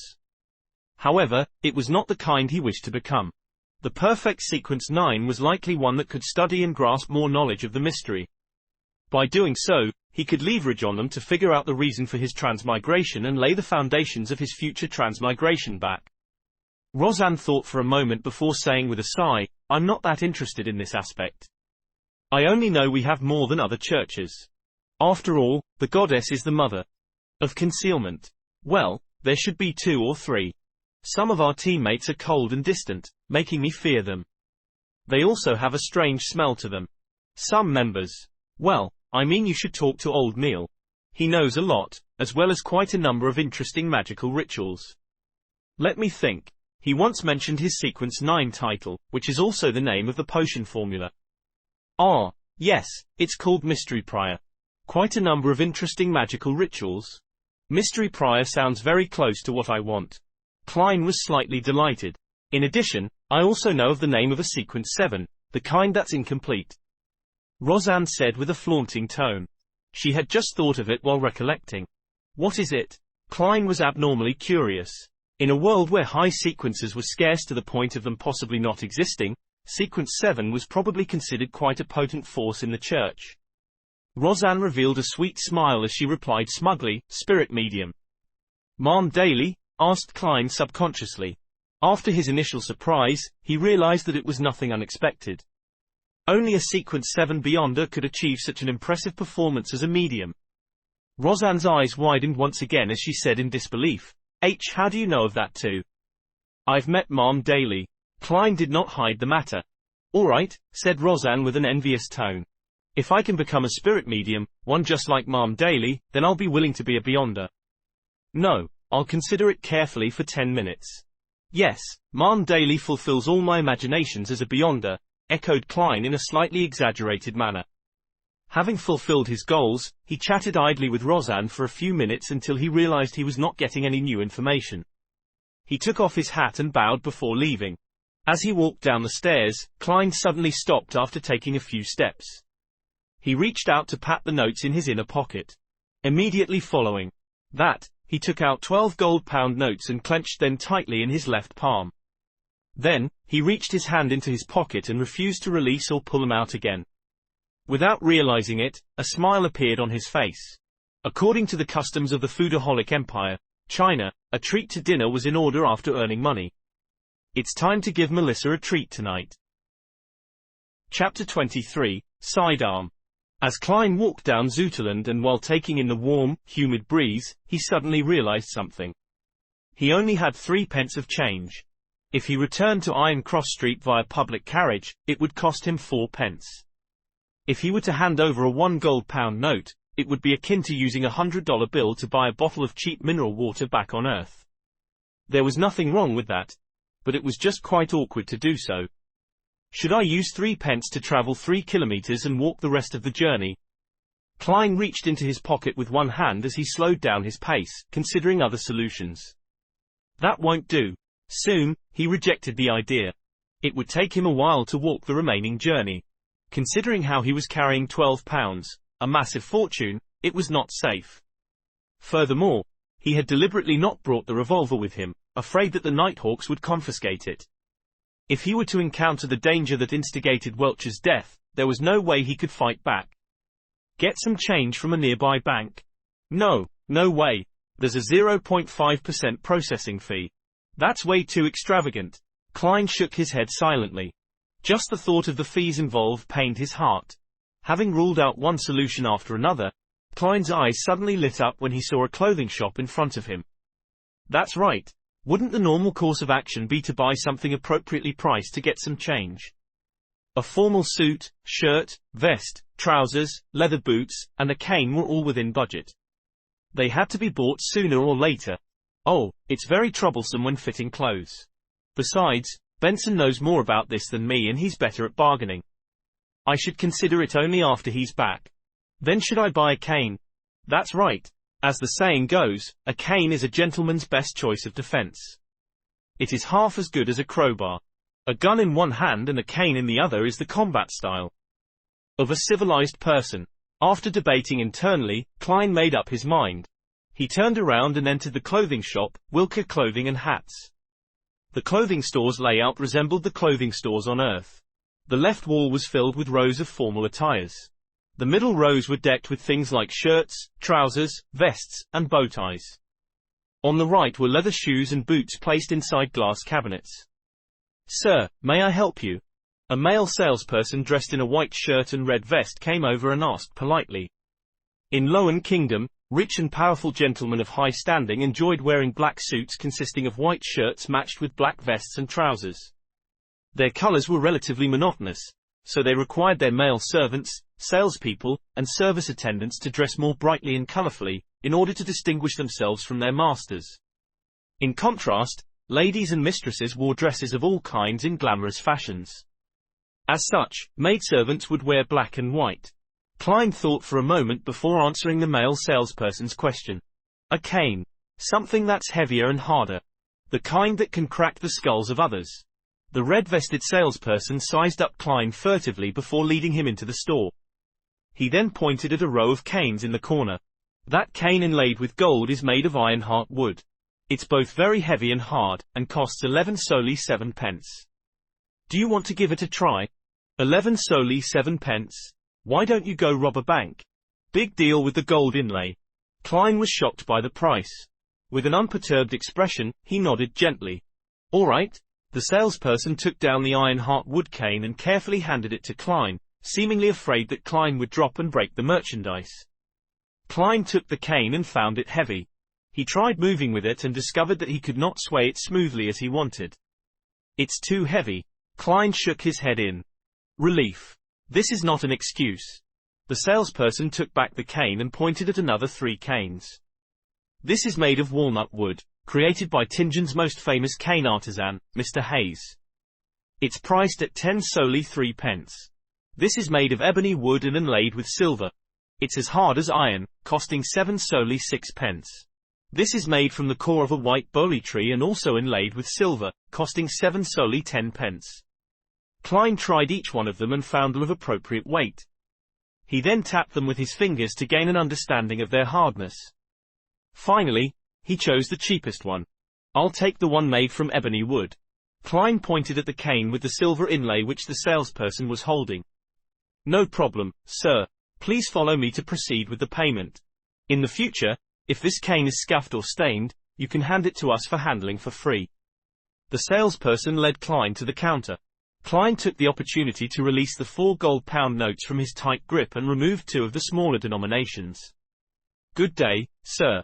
It will be 7 solely 6 pence." The cashier behind the counter greeted with a smile. Klein was planning on maintaining his gentlemanly image, but when he extended his hand with the 1 gold pound note, he could not help but ask, "Can I get a discount?" "Sir, what we have is all handcrafted, so our costs are very high."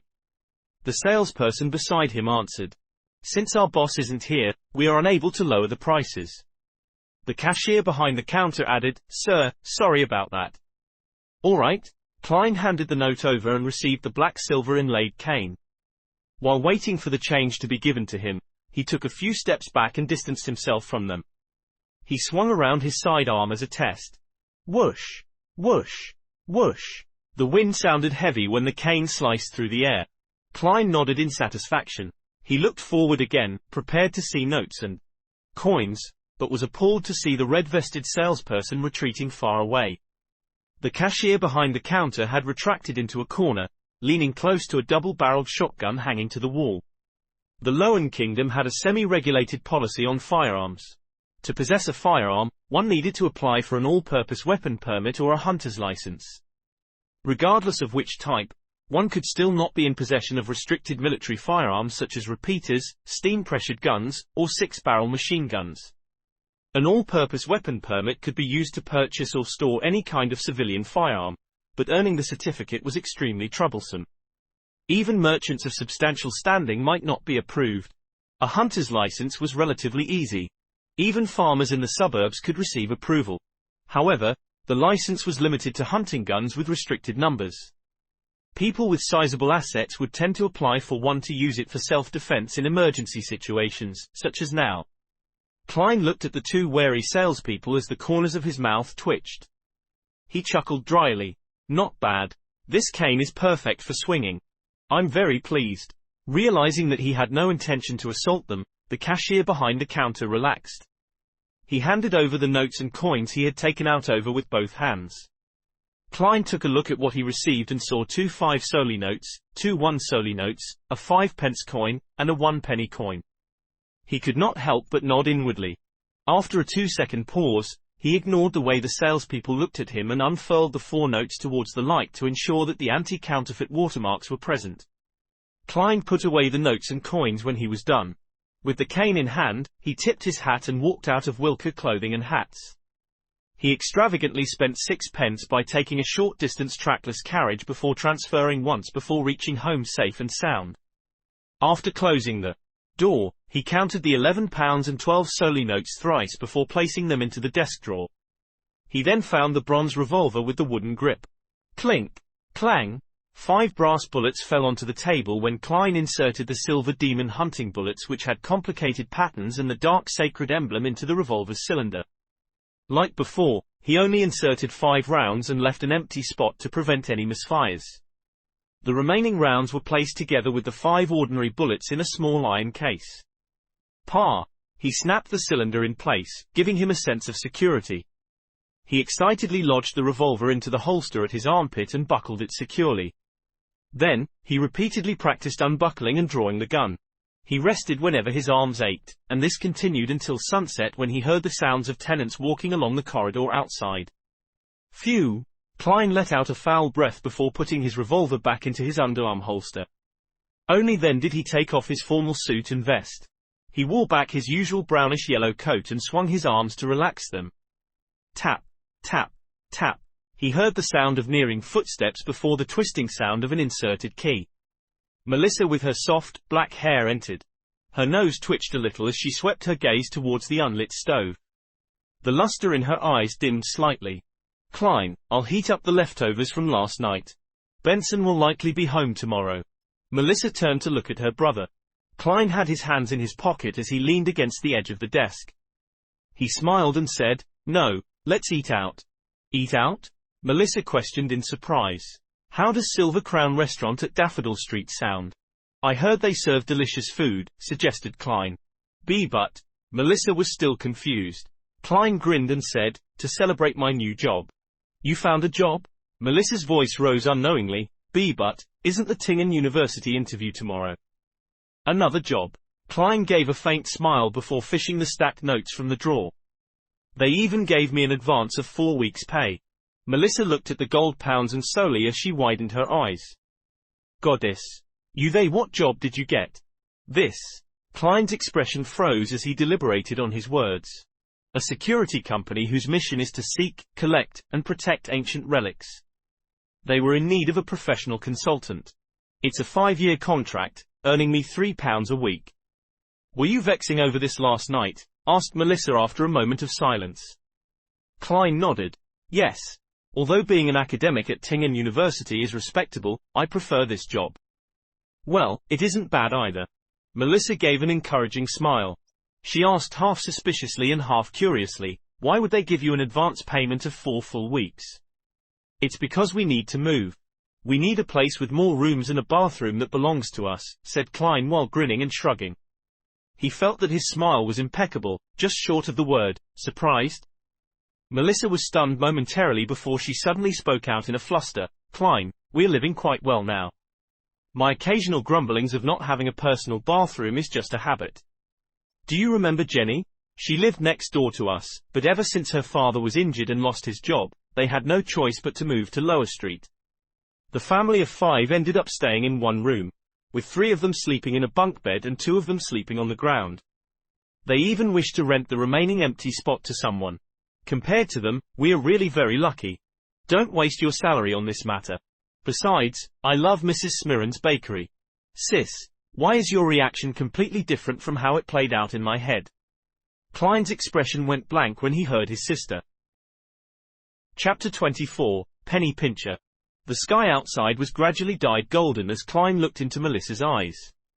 He was momentarily at a loss for words. None of the lines he prepared could be used. He coughed lightly twice as he quickly racked his brains. Melissa, this isn't a waste of salary. In the future, my colleagues, as well as Benson's colleagues, might visit. Are we going to host them in such a place? When Benson and I get married and have wives, are we still going to sleep in bunk beds? None of you have fiancés yet, right? We can wait a little while and save up more money in the meantime, answered Melissa in a logically concise manner. No, Melissa. This is a societal rule. Klein was stumped and could only count on lofty principles. Since I'm earning £3 a week, I should look like I'm earning £3 a week. To be honest, having rented an apartment before with others, Joe Mingroy was no stranger to his present living conditions as Klein. He was very used to it, but it was because of his past experience that he knew how inconvenient such an environment was for a girl. Furthermore, his goal was to become a beyonder and study mysticism to find his way home. In the future, he was bound to conduct some magical rituals at home. Having too many people in the apartment building made incidents prone to happen. Klein saw that Melissa was about to continue arguing, and hurriedly added, "Don't worry. I'm not planning to get a bungalow, but probably a terrace. Basically, it has to have a bathroom we can call ours. Also, I like Mrs. Smirren's bread, Tingen biscuits, and lemon cakes too. We can first consider places near Iron Cross Street and Daffodil Street." Melissa pouted her lips slightly and fell silent for a moment before nodding slowly. Besides, I'm in no rush to move either.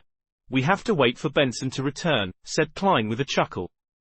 We can't have him be shocked when he opens the door to find nothing, right? Imagine him saying in astonishment, "Where are my things? Where are my siblings? Where's my home? Is this my home? Did I make a mistake?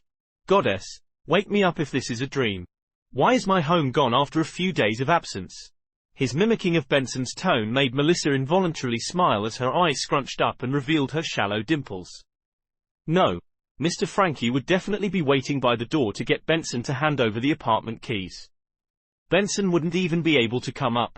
The girl disparaged the miserly landlord.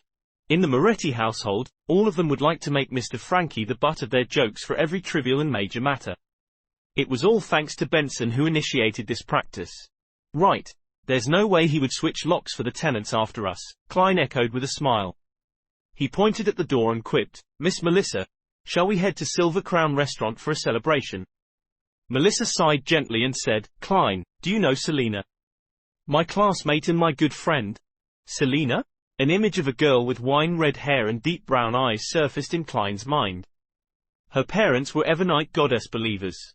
They had named her after Saint Selina as a blessing. She was not yet 16, and was half a year younger than Melissa. She was a happy, cheerful, and outgoing lady. Yes. Klein nodded in affirmation. Her elder brother, Chris, is a lawyer. He currently earns close to £3 a week as well. His fiancée works part-time as a typist, described Melissa. They have been engaged for more than 4 years. To ensure a decent and stable life after marriage, they're still saving money to this very day. They have yet to go down the wedding aisle and plan to wait for at least another year. According to Selina, there are many people like her brother. They typically get married after 28. You have to make advanced preparations and save up. Don't squander your money. It's just a meal at a restaurant. Is there a need to preach at me? Klein was rendered at a loss whether to laugh or cry. After a few seconds of thought, he said, Melissa, I'm already earning £3 a week, and I'll have increments every year. There's no need for you to worry. But we need to save some money in the case of any unexpected emergencies. For example, what if that security company suddenly closes down? I have a classmate whose father's company went bankrupt. He had to find temporary work at the pier and their living conditions turned terrible instantly. She had no choice but to quit school, advised Melissa with a serious expression. Quote. Klein extended his hand to cover his face. That security company and the government. Yes, it has some connections with the government. It will not easily close down. But even the government isn't stable. After every election, if the party in power changes, many people will have their positions stripped off. It turns into a mess. Melissa retorted in an unyielding manner. Sis, you sure know a lot. Klein found the humor in his exasperation as he shook his head. All right then. Then I'll boil some soup with the leftovers from yesterday. Buy some pan-fried fish, a slab of black pepper beef, a small bottle of butter, and a cup of malt beer for me. Anyway, there should still be some celebration. They were commonly sold items by hawkers on Iron Cross Street. A piece of pan-fried fish was 6 to 8 pence. A not-so-big piece of black-peppered beef was 5 pence. A cup of malt beer was a penny. And a bottle of butter weighing about a quarter pound was 4 pence. But buying a pound of butter would only cost one solely 3 pence. The original Klein was responsible for buying ingredients during holidays, so he was no stranger to the prices. Klein did a mental estimate that Melissa would need about one solely 6 pence. Therefore, he took out 2 one solely notes. All right. Melissa did not object to Klein's proposal. She put down her backpack of stationery and took the notes. When he saw his sister taking out a tiny bottle for the butter and pots for the other food before briskly walking to the door, Klein thought for a moment and shouted out to her. Melissa, use the remaining money to buy some fruits. There were many hawkers on Iron Cross Street who would buy low-quality or expiring fruits from other places. The residents were not outraged about this because the prices were extremely cheap. They could taste the magnificent flavors after removing the rotten parts, so it was a cheap enjoyment. With that said, Klein took a few brisk steps forward and took out the remaining copper pennies from his pocket and stuffed it into his sister's palm. Ah? Melissa's brown eyes looked at her brother in puzzlement. Klein took 2 steps back and smiled. Remember to go to Mrs. Smirren's. Reward yourself with a tiny lemon cake. Quote. Melissa's mouth widened as she blinked. Finally, she said a single word, okay. She quickly turned around, opened the door, and ran toward the stairwell. A river tore through the land, with cedar and maple trees lining the banks, the air so fresh, it was intoxicating. Klein, who was here to put closure to his interview, had his revolver with him. He held his cane and paid 6 pence for the public carriage. He walked down a cemented path and approached a 3-story stone building which was shaded by greenery. It was Tingen University's administrative block. It's truly worthy of being one of the 2 major universities of the Lowen Kingdom. With this being his first time here, Klein sighed as he walked. Compared to Tingen University, Koi University right across the river could only be described as shabby. Heave ho! Heave ho! Voices approached slowly as 2 rowing boats made their way upstream across the Koi River. Oars were being rowed in an orderly and rhythmic manner. This was a rowing sport that was popular among all the universities in the Lowen Kingdom. With Klein requiring a scholarship to finance his university studies, he, Welch, and the others had joined Koi University's rowing club and were pretty good at it. This is youth. Klein stopped and looked into the distance before sighing wistfully. Such sights would no longer be seen in another week since school would break for summer. As he proceeded down a road sheltered by trees, Klein stopped by a 3-story stone building. He entered after successfully registering himself and easily found his way to the office of the person who had tended to him the other time. Knock. Knock. Knock. He knocked lightly on the half-closed door. Come in. A man's voice sounded from inside. A middle-aged instructor dressed in a white shirt and black tuxedo frowned when he saw Klein enter. There's another hour until the interview. Mr. Stone, do you still remember me?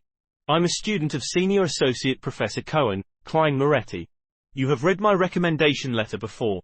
Klein smiled as he took off his hat. Harvin Stone stroked his black beard and asked, puzzled, is there something wrong? I'm not in charge of interviews. Here's the situation. I've already found a job, so I won't be participating in the interview today. Klein gave his reason for coming. I see. When Harvin Stone learned of the reason, he stood up and reached out his right hand. Congratulations. You are really a polite lad. I will inform the professor and senior associate professors. Klein shook Harvin's hand and planned on making a little small talk before bidding him farewell when he heard a familiar voice behind him. Moretti, you found another job? Klein turned around and saw an elder with a head of silver hair that left a deep impression on his silhouette. His deep, blue eyes sunk deep into his face and he had few wrinkles. The man looked sharp in his black tuxedo. Good afternoon, mentor. Mr. Isaac, he hurriedly greeted. Why are the two of you here? The elder was none other than Senior Associate Professor of Coy University's History Department, who was also his mentor, Mr. Quentin Cohen. Beside Cohen was a middle-aged man with bronze-colored skin of average build. He did not have any facial hair and held a newspaper in his hand. His hair was black and his pupils brown. His facial features were soft as his eyes revealed an indescribable sense of weariness like it had seen the vicissitudes of life. Beneath his right ear was a black mole which could only be seen if looked at carefully. Klein recognized him since he was Coy University's History Department lecturer, Mr. Isaac, who often helped the original Klein. He enjoyed debating with his mentor, Senior Associate Professor Cohen. They often had a clash of opinion, but even so, they were best friends. Otherwise, they would not have enjoyed meeting up for a chat. Cohen nodded and said with a relaxed tone, Isaac and I are here to participate in an academic conference. What kind of job did you get? It's a security company which seeks, collects, and protects ancient relics. They were in need of a professional consultant and are paying me £3 a week. Klein repeated what he said to his sister yesterday. Following that, he explained, as you know, I prefer exploring history, instead of summarizing it. Cohen nodded slightly and said, everyone has their own choices. I'm very happy that you bothered to come to Tingen University to inform them instead of just not showing up. At that moment, Isaac interjected, Klein, do you know what happened to Welch and Nair? I read in the newspapers that they were killed by burglars. The incident has become a case of armed burglary. And why is it already in the newspapers? Klein was taken aback as he weighed over his words. I'm not very clear of the specifics as well. Welch had obtained a diary of the Solomon Empire's Antigonus family from the 4th epoch. He sought my help in interpreting it. I helped them for the first few days, but I later got busy with job hunting. The police even came to me 2 days ago. He deliberately divulged the matter regarding the Solomon Empire and the Antigonus family in hopes of getting any information from the two history teachers. The 4th epoch. Cohen muttered with a frown. The bronze-skinned and weary eyes of Isaac went blank first before he inhaled. He rubbed his temple with his newspaper-wielding left hand and said, Antigonus, rings a bell. But why can't I remember? Chapter 25, Cathedral. While Isaac muttered to himself, he subconsciously shot a glance at Quentin Cohen, seemingly hoping for hints to jolt his memories. Cohen, with his deep-set blue eyes, shook his head without any hesitation. I do not have any impression of it. All right then, perhaps, it just shares a root word. Isaac lowered his left hand and gave a self-deprecating laugh. Klein was rather disappointed with the outcome, and he could not help but add on. Mentor, Mr. Isaac, as both of you know, I'm very interested in exploring and restoring the history of the 4th epoch. If you ever recall anything or obtain relevant information, could you please write to me? No problem. As a result of Klein's actions today, the silver-haired senior associate professor was rather pleased with him. Azek also nodded and said, "Is your address still the same as before?" "For now, but I'll be moving soon. I'll write a letter to inform you when the time comes," replied Klein in a respectful manner. Cohen shook his black cane and said, "It's indeed about time you moved to a place with a better environment." At that moment, Klein caught a glance at the newspaper in Azek's hand. He deliberated on his words before saying, "Mentor, Mr. Azek, what did the newspapers say regarding Welch and Nair?" "I only learned a little from the police who were in charge of the investigations." Azek was just about to answer when Cohen suddenly pulled out the pocket watch that was linked to his black tuxedo by a golden chain. Click. He opened the pocket watch and tapped his cane. "The meeting is about to begin. Azek, we can't be delayed any further. Give the newspaper to Moretti." "All right." Azek handed over the newspaper he had read to Klein. "We will be going upstairs. Remember to write a letter. Our address has yet to change. It's still the Coy University History Department office." "Ha ha." He laughed as he turned around and left the room with Cohen. Klein took off his hat and bowed. After watching the two gentlemen leave, he bade farewell to owner of the office, Harvin Stone. He proceeded across the corridor and slowly exited the grey three-story building. With his back against the sun, he lifted up his cane and unfolded the newspaper and saw the title, Tingan Morning Post. Tingan Shaw has all sorts of newspapers and magazines. There is the Morning Post, Evening Post, The Honest Paper, Backland Daily Tribune, Tussock Times, family magazines and book reviews. Klein casually recalled the several names that surfaced in his mind. Of course, a number of them were not local. They were distributed via steam locomotives. Now that the papermaking and printing industries were getting more advanced, the cost of a newspaper has already decreased to the price of a penny. The audience it reached also grew wider and wider. Klein did not scrutinize the details of the newspaper, quickly flipping to the news section with the report, "Armed burglary murder." According to the police department, the scene at Mr. Welch's home was a horrible sight. There was missing gold, jewelry, and money, as well as anything valuable that could be easily taken away. Not even a penny was left behind. There is reason to believe that this was done by a merciless group of criminals that would not hesitate to kill the innocent, such as Mr. Welch and Madame Nair, once sight of their faces were caught. This is outright contempt for our kingdom's laws. This is a challenge to public security. No one wishes to have such an encounter. Of course, one piece of good news is that the police have located the murderer and captured the main culprit. We will do our best to provide news on any follow-ups. Reporter, John Browning. The matter has been handled and covered up. As Klein walked through the boulevard, he nodded in a hardly noticeable manner. He flipped through the newspaper as he strolled down the path, reading the other news articles and serials in the process. Suddenly, he felt the hairs on the back of his neck stand, as though needles were stabbing at him. Someone is watching me, observing me, monitoring me. Various thoughts welled up in him as Klein had a faint realization.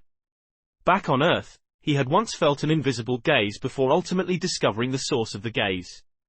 However, it had never felt as crystal clear as what he was experiencing now. This was the same in the original Klein's memory fragments. Was it the transmigration or the mysterious luck enhancement ritual which enhanced my sixth sense? Klein fought back the urge to seek out the observer. Using his knowledge from reading novels and watching movies, he slowed his pace and put away the newspaper before looking toward Coy River. Following that, he acted as if he was admiring the scenery, slowly turning his head in different directions. He acted natural as he turned around, taking in everything with his eyes. Other than the trees, grassy plains, and students passing by in the distance, there was no other person there. But Klein was certain that someone was watching him. Klein's heart raced as his blood surged through his body with the intense thumping. He unfolded the papers and covered half his face, afraid that anyone would discover anything wrong with his expression. Meanwhile, he clenched his cane and readied himself to draw his gun. 1 step. 2 steps. 3 steps. Klein proceeded forward slowly. The feeling of being spied upon remained, but there was no sudden outburst of danger. He walked through the boulevard in a somewhat stiff manner and arrived at the waiting point for public carriages when a carriage pulled up coincidentally. Iron. Zoot. No. Champagne Street. Klein continually dismissed his thoughts. He originally planned on heading home immediately, but he was afraid of leading an observer of unknown motives to his apartment. Following that, he thought of heading to Zutland Street to seek help from the Nighthawks or his colleagues. However, he thought otherwise, afraid that he would end up alerting his enemy and expose the Nighthawks. Therefore, he casually chose somewhere else. 6 pence, the ticketing officer replied routinely. Klein did not bring any gold pounds with him today. He had hidden the money in the usual spot and had only taken 2 solely notes with him. And before he came, he had spent the same amount of money, leaving him with 1 solely 6 pence. Therefore, he took out all his coins and handed them to the ticketing officer. He found a seat after boarding the carriage, and finally with the closing of the carriage doors, Klein felt that unease of being watched vanish. He exhaled slowly as he felt his limbs tingle slightly. What do I do? What should I do next? Klein looked out the carriage as he racked his brains for a solution. Until he was clear about the intentions of the person watching him, Klein had to assume that there was malicious intent. Many thoughts sprang up in his mind, but he dismissed them.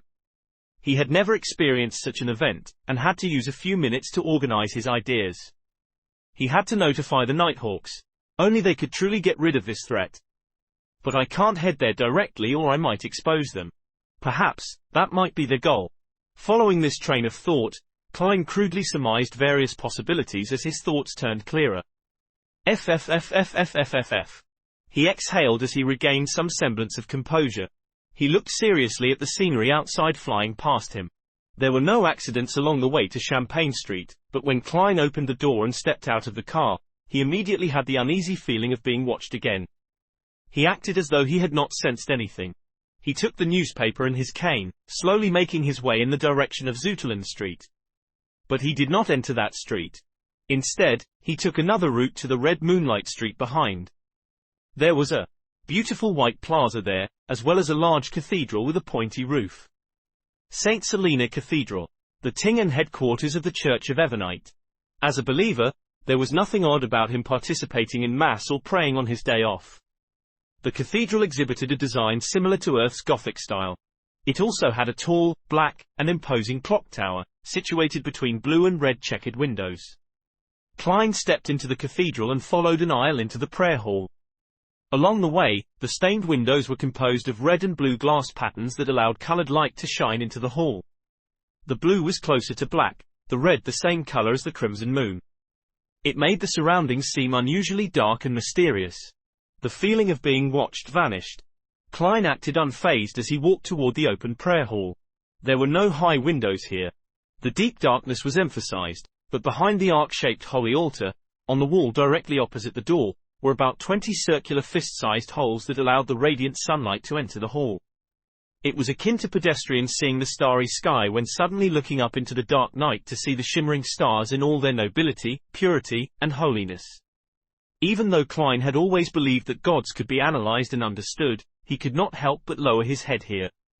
The bishop was preaching in a gentle tone as Klein silently made his way down the aisle that split the pews into 2 columns. He searched for an empty area close to the passageway before slowly taking a seat. Leaning his cane onto the back of the pew in front of him, Klein took off his hat and placed it onto his lap together with the newspaper. Then he clasped his hands together and lowered his head. The entire process was done slowly and routinely as though he was really there to pray. Klein closed his eyes as he silently listened to the bishop's voice in the darkness. Lacking clothes and food, they have no covering in the cold. They are drenched by rains, and huddle around the rocks for lack of shelter. They are orphans snatched from the breast, hope lost on them. They are the poor that have been forced off the proper path. The Evernite did not forsake them, but bestowed them with love. 1. Echoes amplified as they entered his ear. Klein saw a swath of darkness in front of him as he felt his spirit and mind cleansed. He calmly took it in until the bishop finished his preachings and ended Mass. After which, the bishop opened a confessional door beside him. Men and women began lining up. Klein opened his eyes and donned his hat once more. With his cane and newspaper, he stood up and found his place in line. It was his turn after more than 20 minutes. He stepped in and closed the door behind him. There was darkness in front of him. "My child, what do you wish to say?" The bishop's voice sounded from behind the wooden damper screen.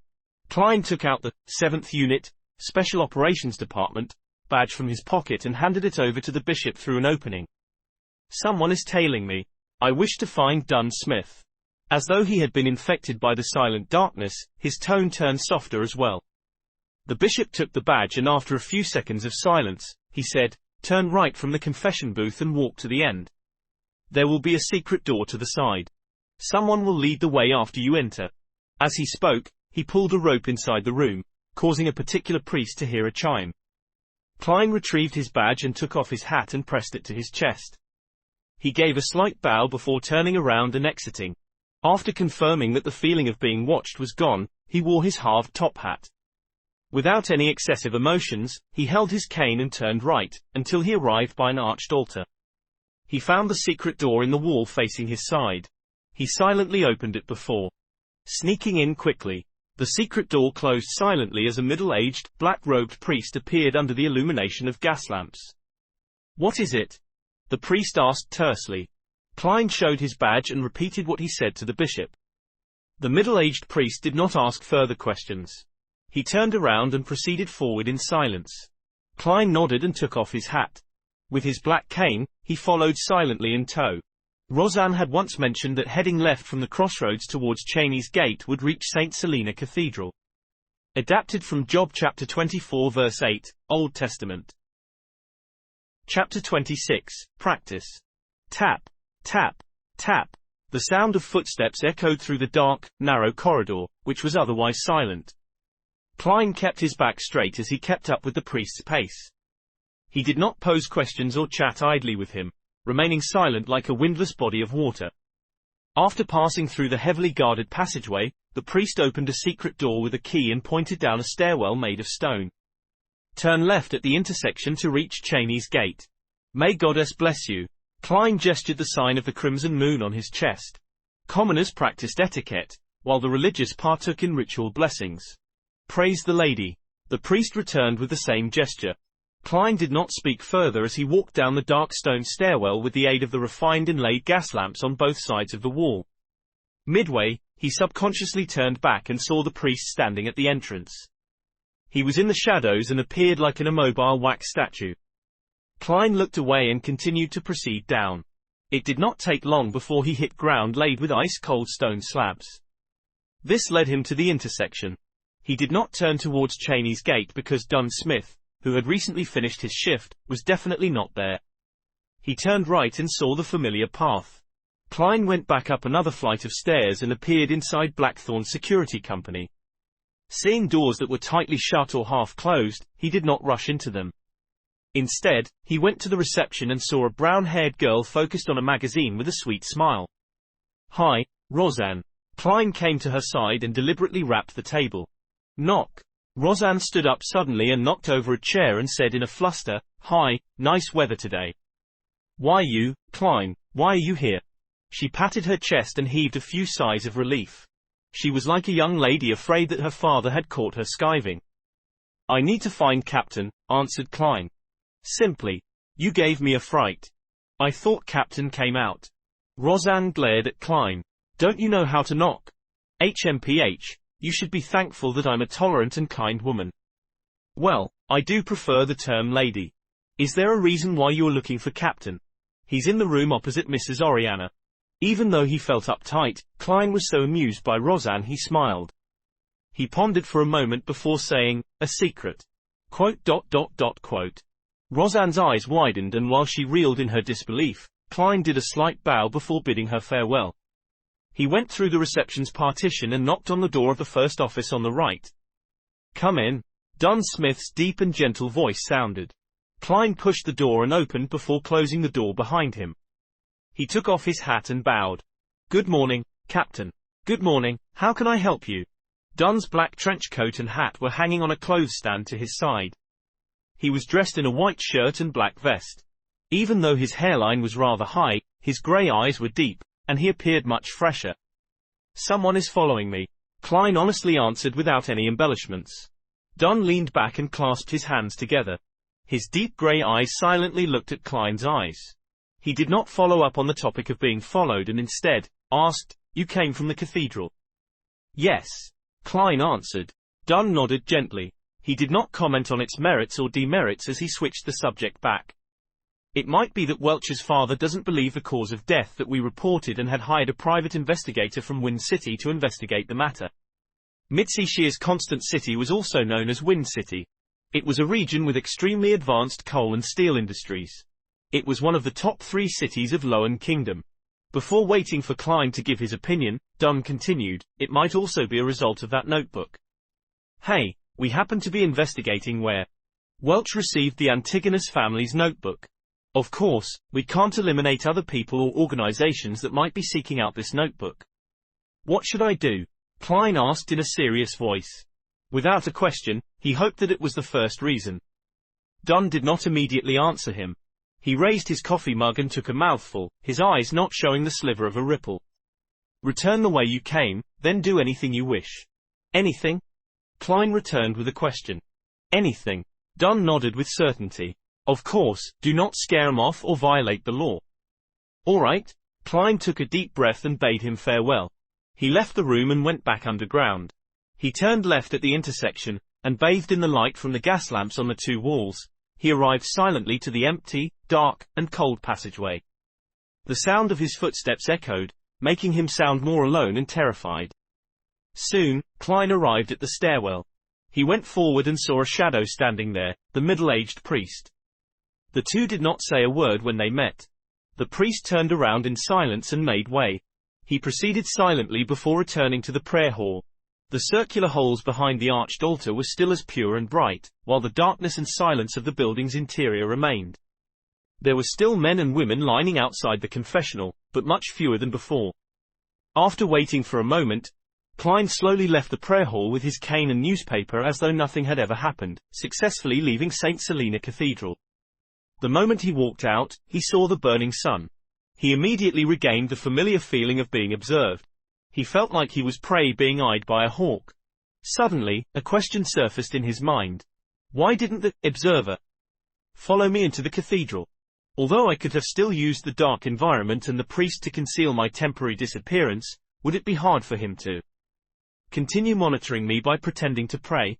If he had not done something wrong, there would be no problem walking in with an open and above-board manner, right? Unless the person has some dark history, making him afraid of the church or fear the bishop, knowing that he might have the powers of a beyonder. In that case, the likelihood of it being a private investigator is very slim. Klein exhaled and no longer acted as nervous as he was previously. He took a casual stroll before going around and to the back of Zutelen Street. He stopped at an ancient-styled building with mottled walls. The address on the door was 3. Its name was the Zutelen Shooting Club. Part of the police department's underground shooting range was open to the public as a way to earn some additional funds. Klein went in and the feeling of being watched vanished instantly. He took this opportunity to hand over his Special Operations Department badge to the attendant. After a short verification, he was led underground to a small, confined shooting range. 10-meter target. Klein informed the attendant simply. Next, he retrieved the revolver from his underarm holster and the box of brass bullets from his pocket. The feeling of being suddenly targeted made his desire to protect himself win over his procrastination. Therefore, he could not wait to come over to practice his shooting. After the attendant left, he flicked open the cylinder and removed the silver demon hunting bullets. Following that, he filled the cylinder with normal brass bullets.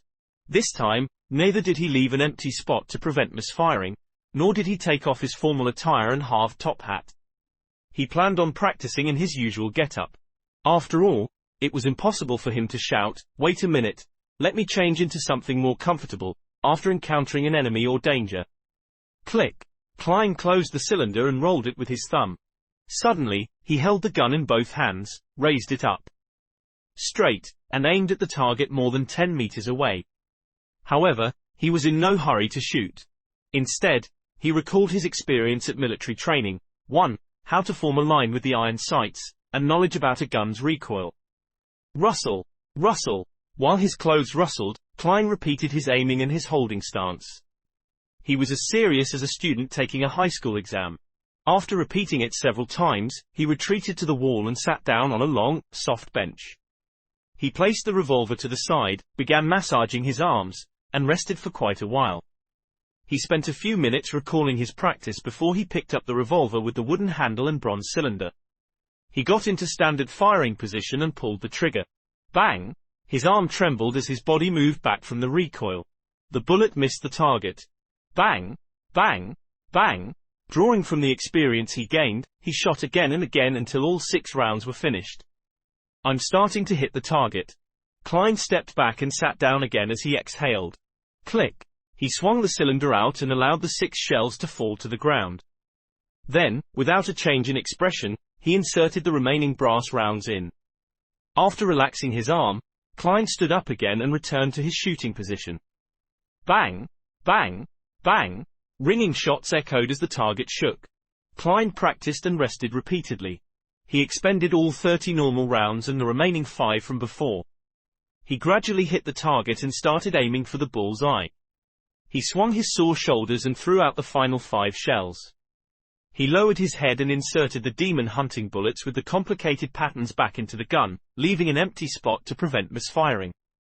After putting the revolver back into his underarm holster, Klein patted the dust from his body and walked out the shooting range to return to the streets. The feeling of being observed arose once again. Klein felt calmer than he previously felt as he slowly walked to Champagne Street. He spent 4 pence on a tracked carriage to return to Iron Cross Street before returning to his own apartment. The feeling of being spied upon vanished without a trace. Klein took out his keys and opened the door to see a short-haired man nearing his 30s and wearing a linen shirt seated at a desk. His heart tensed up before relaxing immediately. Klein greeted with a smile. Good morning. No, good afternoon, Benson. This man was none other than Klein's and Melissa's elder brother, Benson Moretti. He was only 25 this year, but his receding hairline and decrepit appearance made him look nearly 30. He had black hair and brown eyes, resembling Klein somewhat, but he lacked the faint scholarly air which Klein had. Good afternoon, Klein. How was the interview? Benson stood up as he grinned. His black coat and halved top hat were hanging on a protrusion of their bunk bed. Horrible, Klein replied in a deadpan manner. When he saw Benson stunned, Klein chuckled and added, in fact, I didn't even participate in the interview. I found a job ahead of the interview and it pays £3 a week. He repeated what he told Melissa again. Benson's expression calmed down as he shook his head with a laugh. It feels like I'm seeing a child grow up. Well, this job is pretty good. He sighed and said, it's great that the first thing I heard is such good news after being away for work. Let's celebrate tonight and buy some beef. Klein smiled. Sure, but I believe Melissa will feel the pinch. Let's buy some ingredients later in the afternoon. Let's bring at least 3 soli. Well, to be honest, a pound exchanges for 20 soli, and 1 soli exchanges for 12 pence. There are even denominations like the halfpence and quarterpence. Such a coin system just goes against logic. It's so troublesome. I think it must be one of the most foolish coin systems in the world. When he said that, he saw Benson's expression turn stern. Feeling a little unease, he wondered if he had said anything wrong. Could it be that in the lost memory fragments of the original Klein, Benson was an outright, extreme nationalist who showed no tolerance for any negativity? Benson took a few steps and refuted him with a stern expression. No, it is not one of, but the most foolish coin system. Not one of. Klein was taken aback, but he quickly snapped to his senses. He looked at his brother in the eye and laughed. Indeed, Benson was great at mocking humor. Benson lifted the corners of his lips and said in all seriousness, you should understand that to institute a reasonable and simple coin system, one needs to know how to count and grasp the decimal system. Unfortunately, there are too few talents among those important figures. This does not mean Joe Mingroy was a soldier. Students in China are made to attend short military stints during their schooling days for short periods of time. Chapter 27, Siblings Dinner. It's simply sharp and incisive. Klein burst out in laughter. Using the rich experience he had from his previous incarnation, he added another insult. In fact, there is no evidence to suggest that those important figures have any brains at all. Good. Very good. Benson roared with laughter as he gave a thumbs up. Klein, you are a lot more humorous than before. After taking a breath, he continued, I have to go to the pier in the afternoon. I'm only off work tomorrow. After that I'll have time to go to Tingen City Housing Improvement Company with the both of you. Let's see if they have cheap and good terrace houses for rent. Also, I need to pay Mr. Frankie a visit. Our landlord, the perplexed Klein asked. Does our current landlord have some terrace houses from pretty good districts under his name? Benson shot his brother a glance and said, amused, have you forgotten the 1-year rental contract we have with him? It has only been 6 months. Hiss. Klein immediately drew a gasp of cold air. He had really forgotten the matter. Although rent was paid once a week, the lease was a year long. If they were to move now, it was equivalent to a breach in contract. If they were taken to court, they would have to compensate large sums of money. You are still lacking in societal experience. Benson touched his receding black hairline and said wistfully, this was a clause I fought so hard back then. If not, Mr. Frankie was only willing to lease it to us for 3 months each contract. To those with money, landlords would sign leases for a year, 2 years, or even 3 years to seek stable income. But for us, the past us, and our neighbors, landlords would have to be constantly worried that something bad might happen, depriving them of their rent. Therefore, they would only sign short-term contracts. In that case, they can offer to raise prices according to the situation. Klein summarized and added, using the original. Klein's memories and his own experience as a tenant. Benson sighed and said, this is the cruel reality of today's society. All right, you don't have to worry. The issue with the contract can be easily resolved. To be frank, even if we owe him a week's rent, Mr. Frankie would have immediately thrown us out and confiscated whatever valuable items we have. After all, his intelligence is below that of a curly-haired baboon's. There's no way he can comprehend overly complicated matters. Upon hearing this, Klein suddenly recalled a particular Sir Humphrey's meme. He shook his head and said seriously, no, Benson. You are wrong. Why? Benson was puzzled. Mr. Frankie's intelligence is still slightly higher than a baboon's, Klein replied in all seriousness. Just as Benson seemed to smile in response, he added, if he is on form. Ha ha. Benson lost it and burst out in laughter. After a series of rapturous laughter, he pointed at Klein, momentarily unable to put his thoughts in words. Only then, he returned to the topic at hand. Of course, as a gentleman, we cannot employ such shameless tactics. I will discuss this with Mr. Frankie tomorrow. Believe me, he's easily convinced, easily. Klein had no doubts regarding Benson's point. The existence of the gas pipes was excellent proof. After some idle chatter between the brothers, the remnants of pan-fried fish from the previous night were made into a soup with some vegetables. During the boiling process, the steam moistened the rye bread. Smearing a little butter on the bread, Klein and Benson had a simple meal, but they were very satisfied with it. After all, the fragrance and sweetness of butter brought them endless aftertastes. After Benson left, Klein headed to the lettuce and meat market with 3 solely notes and some spare pennies. He spent 6 pence on a pound of beef and 7 pence on a fresh and succulent fish with few bones. Additionally, he bought potatoes, peas, radishes, rhubarbs, lettuce, and turnips, as well as spices such as rosemary, basil, cumin, and cooking oils. During this entire time, he continued to feel like he was being watched, but there was no physical interaction. After spending some time at Smurran Bakery, Klein returned home and began weightlifting with heavier items such as books to train his arm strength. He had planned to exercise by military boxing, which he learned from his compulsory military stint for students. However, he had already forgotten the radio exercise routines from school, much less boxing, which was only taught during the military stints. Exasperated, he could only do something simpler. Klein did not overexert himself since it would lead to fatigue and thus put him in greater danger. He took an appropriate break and began reading the original Klein's notes and study material. He wished to read anything regarding the Fourth Epoch again. In the evening, Benson and Melissa sat in front of a desk. The food was placed neatly like children in upper primary school. The fragrances of the dishes were composed of a rich melody of scents. The soul captivating fragrance of the stewed beef, the obviously tender potatoes, the sweetness of the thick pea soup, the mellow flavors of the stewed rhubarb, and the sweetness of the buttered rye bread. Benson gulped a mouthful of saliva as he turned around to see Klein placing a crispy fish onto a plate. He felt the fragrance of the oil permeate through his nostrils into his throat and then into his stomach. Groan! His stomach made a distinct protest. Klein rolled up his sleeves and held up a plate of fried fish before placing it in the middle of the tidied desk. Following that, he returned to the cupboard and took out 2 large cups of ginger beer and placed them where he and Benson sat. He smiled at Melissa and took out a lemon pudding as if he were performing a magic trick. "We'll have beer, while you'll have this." "Thank you." Melissa took the lemon pudding. When Benson saw this, he raised his cup and said with a smile, "This is to celebrate Klein's finding of a decent job." Klein raised his cup and clinked it with Benson before clinking it with Melissa's lemon pudding. "Praise the lady." Gulp. He tilted his head back and drank it down. The spicy feeling warmed his gullet, bringing him great aftertastes.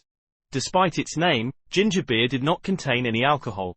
It was a mixture of the ginger's spiciness and the sourness of lemon that made it taste similar to beer. It was a kind of beverage that both women and children found acceptable. However, Melissa did not like the taste of it. Praise the lady. Benson drank a mouthful as well while Melissa took a nibble of the lemon pudding. She chewed at it repeatedly before swallowing it down unwillingly. "Give it a try." Klein put down his cup and picked up his fork and spoon and pointed at the tableful of food. He was most pessimistic of his thick pea soup. After all, he had never eaten something so strange on Earth. All he could do was adapt the recipe from the original Klein's memory fragments. As the eldest brother, Benson did not stand on ceremony as he dug up a spoonful of mashed potatoes and stuffed it into his mouth. The beaten potatoes were boiled thoroughly and mixed with the faint taste of lard and just enough salt. It whetted his appetite and made him salivate. "Not bad." "Not bad," praised Benson vaguely. "It's much more delicious than the one I had back at work. They only used butter. This is one of my specialties after all." Klein accepted the praise. "It's all thanks to the teachings of the chef at Welch's place." Melissa looked at the beef soup. The green basil leaves, the green lettuce heads, and the radishes were submerged in the colorless soup, covering the tender beef. The soup was clear and its fragrance tantalizing. She forked a piece of beef and placed it in her mouth to chew. The beef retained a little chewiness despite being stewed tender. The mixture of salt, the sweetness from the radishes, and the spiciness from the basil leaves complemented the deliciousness of the beef. Quote. She seemed to give her approbation, but she could not stop her chewing. Klein tasted it and felt that although it was delicious, it was not without regret. This was still far from his usual standard. After all, he was lacking in certain condiments and could only use replacements. It was no wonder it tasted different. Of course, even with the best standards, one could only make do with the dishes they cooked personally. Suddenly, his heart pained for Benson and Melissa, who were stunted in their world view. After swallowing a piece of beef, Klein picked up a piece of fried tussock fish which was sprinkled with cumin and rosemary. It was crispy on the outside and tender on the inside. The char was a perfect golden brown and the saltiness and oil fragrance intertwined as one. Nodding slightly, Klein tried a piece of stewed rhubarb and found it palatable. It got rid of the cloyed taste of meat. Finally, he mustered his courage and scooped a bowl of thick pea soup. Too sweet and too sour. Klein could not help but frown.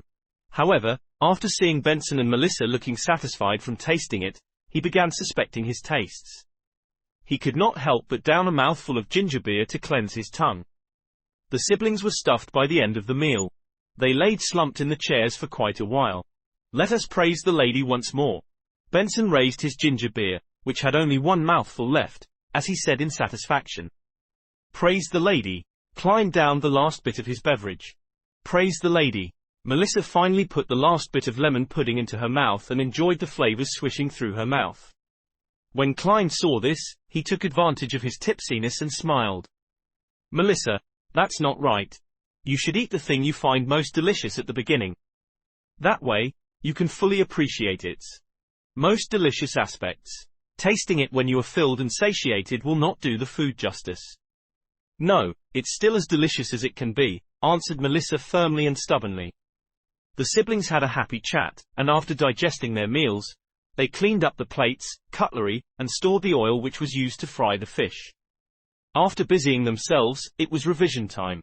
One refreshed his accounting knowledge while another continued reading the study material and notes. Time was spent to its fullest. At 11, the siblings extinguished the gas lamp and went to bed after washing up. Klein felt groggy as he stared at the darkness in front of him. A figure wearing a black trench coat and halved top hat appeared suddenly in Klein's vision. It was Dunn Smith. "Captain." Klein jolted awake and knew he was dreaming.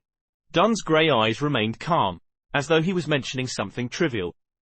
Someone has sneaked into your room. Pick up your revolver and force him to the corridor. Leave the rest to us. Someone has sneaked into my room. The observer has finally taken action. Klein jumped in fright, but did not dare ask further. All he did was nod and say, "All right." The scene before his eyes changed immediately as a swath of colors appeared like the bursting of bubbles. Klein's eyes opened as he carefully turned his head. He looked toward the window and saw a thin but unfamiliar back standing at his desk, rummaging for something in silence. Chapter 28, Secret Order. Ba-dump, ba-dump, ba-dump. Klein's heart began beating rapidly. It shrank into a clump before expanding abruptly. It made his body tremble gently. There was an instant when he nearly forgot what he had to do until the lurking figure suddenly paused. The figure pricked his ears slightly as though listening for any changes. Blood flowed back from his brain as Klein regained his basic cognitive abilities. He reached beneath the pillow for the wooden grip of the revolver. He felt the firm but smooth feeling as he rapidly calmed down. He silently and slowly pulled out the revolver and aimed it at the trespasser's head. To be honest, he had no confidence in striking the intruder. Although he was already able to stably hit the target during practice, a moving person and a fixed target were completely different. He was not arrogant enough to confound the two together. However, he vaguely remembered something from his previous life. The general idea was that a nuclear weapon wielded the greatest strength before its launch. The principle held in his current situation. The best deterrence was before he shot. By not pulling the trigger or shooting blindly, the intruder was unable to determine whether or not he was a complete rookie who had an extremely high chance of missing him. His worries and fears would make him deliberate more, resulting in him restraining himself. In an instant, another thought arose in him. It immediately made Klein turn decisive. He was not the kind of person who turned calmer when faced with danger. Instead, he had already imagined the situation when he faced the observer, using intimidation instead of attacking. The Foodaholic Empire had an idiom: where there is precaution there will be no danger. When Klein pointed his gun at the intruder, the thin man froze suddenly, as though he had sensed something. Following that, he heard a voice that hid a chuckle. "Good evening, sir." The scrawny man clasped both his hands together, and his body seemed to tense. Klein sat on the lower bunk, aimed the person's head with the revolver, and tried to speak as leisurely and as naturally as he could. "Please raise both of your hands and turn around. Try to do it slow. To be frank, I am very timid and I get nervous easily. If you move too quickly, I can be frightened, and I can't guarantee that there won't be a situation where I misfire." "Yes, that's right." The scrawny man raised both of his hands and held them up near his head before turning his body bit by bit. The first thing that came into view was a black tight suit with neat buttons. Next, he caught a pair of brown eyebrows that were thick and sharp. The intruder's deep blue eyes didn't reflect fear, but rather gazed upon Klein with the intensity of a ferocious beast. It seemed that if Klein were careless for a second, the other person would leap forward and tear him to pieces. He clenched the handle tightly as he tried his best to appear calm and indifferent.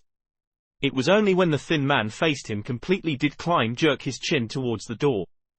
He softly and gently said, "Sir, let's take this outside. Do not disturb the beautiful dreams of others. Oh, do keep your motions slow. Lighten your footsteps a little too. It's basic courtesy for a gentleman." The thin man's cold pupils rolled as he swept Klein a glance. He continued raising his hands as he walked slowly to the door. Under the revolver's aim, he twisted the handle and slowly opened the door. When the door was half opened, he suddenly lowered himself and rolled forward. The door was pulled by a strong wind and it closed with a slam.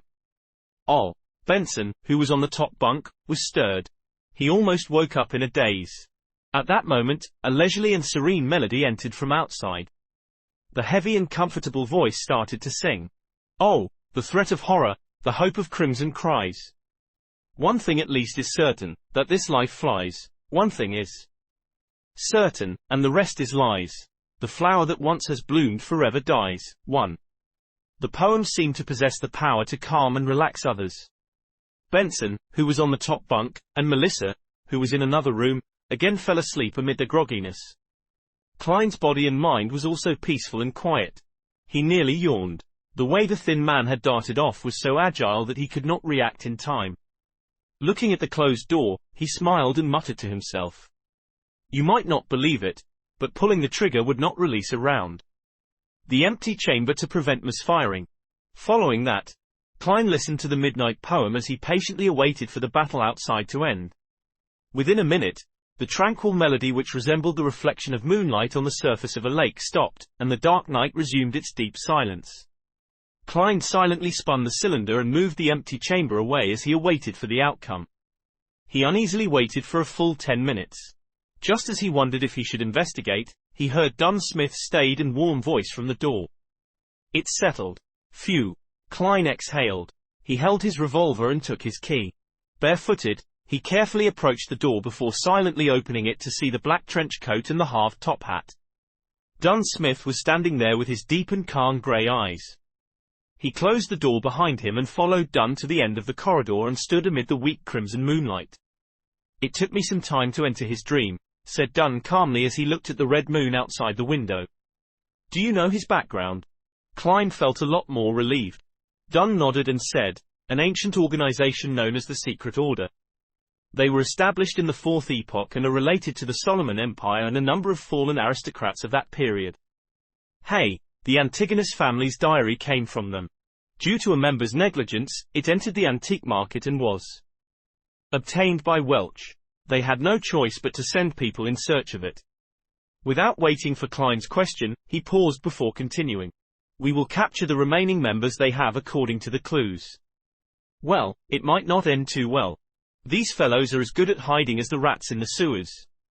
But at the very least, they would believe that we have likely obtained the Antigonus family's notebook or that we have obtained a critical clue. In that case, as long as it's not something extremely crucial or important, they would abandon the operation. That is their philosophy on surviving." "What if the notebook is extremely crucial and important?" asked Klein worriedly. Dunn smiled without an answer. Instead, he said, "We know very little of the Secret Order. Our success this time is all thanks to your sharp wits. This contribution is all yours. In light of the possibility of hidden dangers and how heightened perception would aid in finding the notebook, you have a chance at choosing." "A chance at choosing?" Klein vaguely guessed something as his breathing subconsciously turned heavy. Dunn wiped the smile from his face as he said in all seriousness, "Do you wish to become a Beyonder? You can only choose the starting sequence of an incomplete sequence. Of course, you can give up this chance and choose to accumulate the merit you have garnered. Then, all you have to do is wait till there's sufficient room for you to become a Sleepless, which is also the first, complete sequence the goddess has bestowed on the Nighthawks." Indeed. Klein felt delighted and did not have any hesitant emotions. He took the initiative to ask, "Then from which of the sequence 9s can I choose from? I have to have detailed information to decide whether to give up or accept, as well as choose which one." Dunn turned around and seemed to be cloaked in the crimson veil that shone down on him. He looked into Klein's eyes and said slowly, "Apart from the Sleepless, the Church has 3 sequence 9 potion formulas. One of them is Mystery Prior, which is also the power old Neil controls. Hey, Roseanne has likely mentioned this to you. She can never hold her tongue." Klein smiled awkwardly, at a loss for an answer. Thankfully, Dunn did not mind it as he continued. "Our Mystery Prior potion formula and the later sequences that aren't directly chained were obtained from the Moses Ascetic Order. Back then, it was said that they had yet to fall to corruption. They persisted in their morals and precepts, determined in their pursuit of knowledge. They kept their secrets strictly confidential. Anyone that entered the order would be barred from speaking for 5 years after becoming a Mystery Prior. They would learn to keep silent, so as to cultivate and enhance their focus. The maxim of the Moses Ascetic Order, 'Do as you wish, but do no harm,' began from them. Mystery Priors have a comprehensive but rudimentary understanding and grasp of magic, witchcraft, astrology, and other mystical knowledge. They also know a fair number of magical rituals, but they can easily sense certain existences that hide among matter. Therefore, they have to be careful and show respect to their powers as a Beyonder. We lack a large portion of this sequence, causing it to be an incomplete chain. For example, it's sequence 8. Of course, perhaps the Holy Cathedral has it. This pretty much meets all my requirements." Klein nodded slightly, to the point of having the urge to choose. Thankfully, he still remembered certain things. "What about the other 2? The second type is named Corpse Collector. Quite a number of cultists who worship death in the southern continent choose it." After consuming the potion, unintelligent dead spirits would mistake them as one of their kind and not attack them. They would gain resistance to the cold, decay, and corrosiveness of cadaveric auras.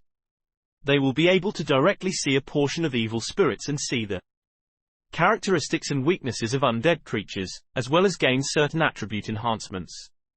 We have the sequence 8 and sequence 7 that follows it. Hey. You probably can guess sequence 7, Spirit Medium. This was chosen by Daly back then, described done in detail. Spirit Medium does appear mysterious and cool, but what I want most is to grasp knowledge of mysticism. Klein did not interject. All he did was listen quietly. Dunn Smith looked sideways at the Crimson Moon and said, "We only have sequence 9 of the third type. Whether the Holy Cathedral has it, I'm not sure. It's called Seer." Seer? Klein's pupils constricted as he recalled the regret Emperor Roselle had left in his diary. He regretted not choosing apprentice, marauder, or seer. Adapted from the English translation of Rouboyeur. Chapter 29. Jobs and rentals are serious business. Klein tried his best to remain his usual self as he asked with genuine interest, "What abilities do seers have?" "Your question is inaccurate. The question should be, what abilities does consuming the seer potion give?" Dunn Smith shook his head and chuckled. His grey pupils and face turned away from the moon as his features hid in the shadows. "There are many kinds of things involved. Astromancy, cartomancy, spiritual pendulums, and scrying. Of course, it does not mean that consuming the potion will immediately allow you to grasp all of them. The potion only equips you with the qualifications and ability to learn it.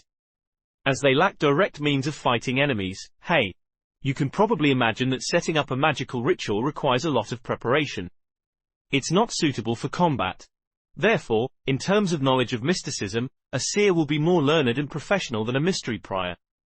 It sounds like it matches my requirements as well.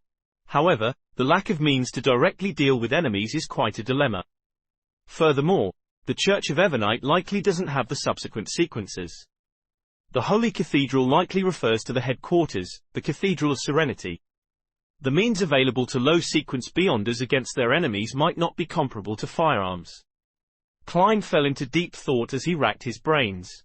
He kept going back and forth between mystery priors and seers. He no longer considered corpse collector.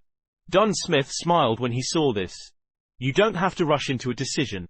Tell me your answer Monday morning.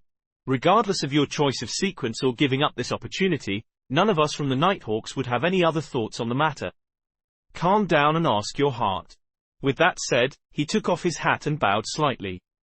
He slowly walked past Klein and headed for the stairwell. Klein did not say a word and did not immediately reply. He silently bowed and watched as Dunn left. Although he was constantly hoping to become a Beyonder previously, he was thrown into a dilemma when the opportunity arose. The subsequent missing sequences, Beyonders having the risk of losing control, the believability of Emperor Roselle's diaries, and the illusory murmurs that could corrupt people into madness all mixed together and formed a moat that obstructed his advancement. He took a deep breath and slowly breathed out. No matter how bad it is, it can't be worse than making an 18-year-old high school student decide on his future career. Klein gave a self-deprecating chuckle. Gathering his scattered thoughts, he opened the door softly and laid back on the bed. He laid there with his eyes open, silently looking at the bottom of the top bunk that was dyed with the faint crimson of the moon. A drunkard staggered outside the window as a carriage sped down the empty streets. These noises did not break the serenity of the night but instead made it even darker and more distant. Klein's emotions settled down as he recalled his past on Earth. He recalled how he liked exercising, his father who always spoke loudly, his mother who enjoyed busying herself despite having a chronic disease, his friends who grew up with him, going from playing sports like soccer and basketball to games and mahjong, as well as the person he made a failed confession to. These were like a silent river. It did not have many ripples or deep sentimental feelings, but it silently drowned his heart. Perhaps one will only learn to cherish things after they have lost them. When the crimson receded and the sky turned golden yellow from the flaming ball's illumination, Klein had made his choice. He got out of bed and headed to the public bathroom to wash his face to wake himself up. Then, he took a one-solely note to Mrs. Wendy's to buy 8 pounds of rye bread with 9 pence, replenishing the staple food that had been consumed the previous night. The price of bread has begun stabilizing. he commented after breakfast as Benson changed. It was Sunday, so both he and Melissa finally had the chance to rest. Klein, who was already in proper attire, was sitting on a chair and flipping through the outdated newspapers he brought back from yesterday. He said in surprise, "There's a house for rent here. North Borough's 3 Wendell Street, a bungalow with 2 floors. There are 6 bedrooms, 3 bathrooms, and 2 big balconies upstairs. Downstairs, there's a dining hall, a living room, a kitchen, 2 bathrooms, and 2 guest rooms, as well as an underground cellar. In front of the house are 2 acres of private land and there's a small garden behind. It can be rented for 1, 2, or 3 years, with a weekly rent of £1.6 solely. Those interested can head to Champagne Street and look for Mr. Gusev. That's our goal for the future." Benson wore his black half-top hat as he smiled to say, "The rent for the places in newspapers is usually a little too expensive. The Tingen City Housing Improvement Company has options that do not pale in comparison to that for cheaper. Why are we not searching in the Tingen Housing Improvement Association for the working class?" Melissa walked out from her room holding an old, veiled hat. She had changed into a greyish-white long dress that had been mended several times. She was silent and introverted, but that could not mask her youthfulness. Benson laughed. "Where did you hear of the Tingen Housing Improvement Association for the working class? Jenny? Mrs. Rochelle? Or is it from your good friend Selina?" Melissa looked to the side and whispered a reply, "Mrs. Rochelle. While washing up last night, I happened to meet her. She asked me about Klein's interview and I told her roughly what happened. Then, she suggested I find the Tingen Housing Improvement Association for the working class." Benson noticed Klein's puzzled expression, and shook his head in amusement. "They are targeted at the poor. Well, a precise description is that they are a housing association for the lower strata of society. They build and renovate houses that basically have communal bathrooms. They only provide 3 choices: a single, double or triple bedroom. Do you wish to continue living in such an environment? The Tingen City Housing Improvement Company is in the same business as them, but they also provide choices for the lower middle class. To be honest, we are a little better than the lower middle class, but we are still quite worse off than true middle class families. It's not a matter of salary, it's just that we did not have the time to save up." Klein came to a realization as he put away the newspaper. Picking up his top hat, he stood up. "Then, let's set off. I remember that the Tingen City Housing Improvement Company is on Daffodil Street," Benson said as he opened the door. "They are like the Tingen Housing Improvement Association for the working class, known as 5% charities. Do you know why?" "I don't know." Klein raised his cane and walked to Melissa's side. The girl with black hair that reached down her back nodded. Benson headed out and said, "These kinds of housing improvement associations or companies were established as a result of backland. They are funded in 3 ways. 1. By requesting donations from charitable foundations. 2. Through funding proposals. They receive grants from the government's commission at a special rate of 4%. 3rd, through investments. By taking a portion of the rent received, they will give their investors 5% returns. That's why they are called 5% charities." The siblings went down the stairs and slowly walked toward Daffodil Street. They decided to confirm a place before talking to their present landlord, Mr. Frankie. They did not want to be in a situation where they were forced to move when they had no place to stay. "I heard from Selina that there are housing improvement companies that are purely run as charities?" Melissa asked in thought. Benson chuckled. "There are, such as the Deweyville Trust, which Sir Deweyville donated money to establish. He builds apartments targeted for the working class. He also provides dedicated estate management personnel while only charging rather low rent. However, the criteria for applying is very strict. It sounds like you aren't fond of the idea." Klein acutely sensed it as he asked with a smile. "No, I respect Sir Deweyville a lot, but I'm certain he does not know what true poverty is. Staying in his apartment is like a priest giving hope. It's not very pragmatic. For instance, tenants have to receive the main vaccines and they have to take turns cleaning the bathroom. They are unable to sublease their apartments or use it for commercial activities. They aren't allowed to throw their rubbish wantonly and children are prevented from playing in the corridors." "Goddess, does he wish to make everyone ladies and gentlemen?" Benson answered in his usual tone. Klein creased his brows in doubt. "Doesn't sound problematic. Those are all very reasonable criteria." "Yeah. Melissa nodded in agreement. Benson cocked his head and looked at them before chuckling. Perhaps I have protected both of you too well that you have not seen actual poverty. Do you think they would have the money for the main vaccines? The line for free charitable organizations sets them back 3 months. Do you think their work is stable and not temporary? If they cannot sublet parts of their apartment to receive some extra income, are they to move out when they lose their jobs? Besides, many ladies mend clothes or make matchboxes at home to maintain their livelihood. Those are included as commercial activities. Are you going to chase them all out? Most of the poor use all their efforts to survive. Do you think they have the time to discipline their children and stop them from running along the corridors? Perhaps they can only be locked at home until they're old enough, then sending them to places that accept child labor when they are around 7 or 8 years old. Ben did not use many adjectives to describe the matter. It caused Klein to shudder a little. This was how people from low socioeconomic classes lived. Beside him, Melissa fell into silence. It took a long while before she said in an ethereal tone, Jenny no longer wished for me to visit her after she moved to the lower street. Let's hope her father gets back on his feet after that injury and finds a stable job. However, I have seen too many alcoholics use alcohol to numb themselves. Benson laughed with a somber tone. Klein was at a loss for words. Melissa seemed to be the same. As such, the siblings walked silently down Daffodil Street and found Ting and City Housing Improvement Company. The person who served them was a middle-aged man with an amiable smile. He did not wear a formal attire or a hat, but instead, wore a white shirt and black vest. You can call me Scarter. Might I know what kind of house you have in mind? When he caught a glance at Klein's silver inlaid cane, his smile widened. Klein looked at Benson, who was better with words, and gestured for him to answer. Benson directly answered, a terrace house. Scarter flipped through the files and documents in his hand before smiling. There are currently 5 that haven't been rented out. To be honest, we are geared more to serving customers, laborers and their children who have housing difficulties where 6, 8, or even 10 or 12 people squeeze into a house. There aren't many terrace houses. There's one at 2 Daffodil Street, one in the North Borough, one in the East Borough. The weekly rent goes from 12 to 16 solely. You can take a look at the detailed introductions here. He handed over a document to Benson, Klein, and Melissa. After reading through it, the siblings exchanged looks and pointed to the same spot on the piece of paper simultaneously. Let's take a look at 2 Daffodil Street first, said Benson.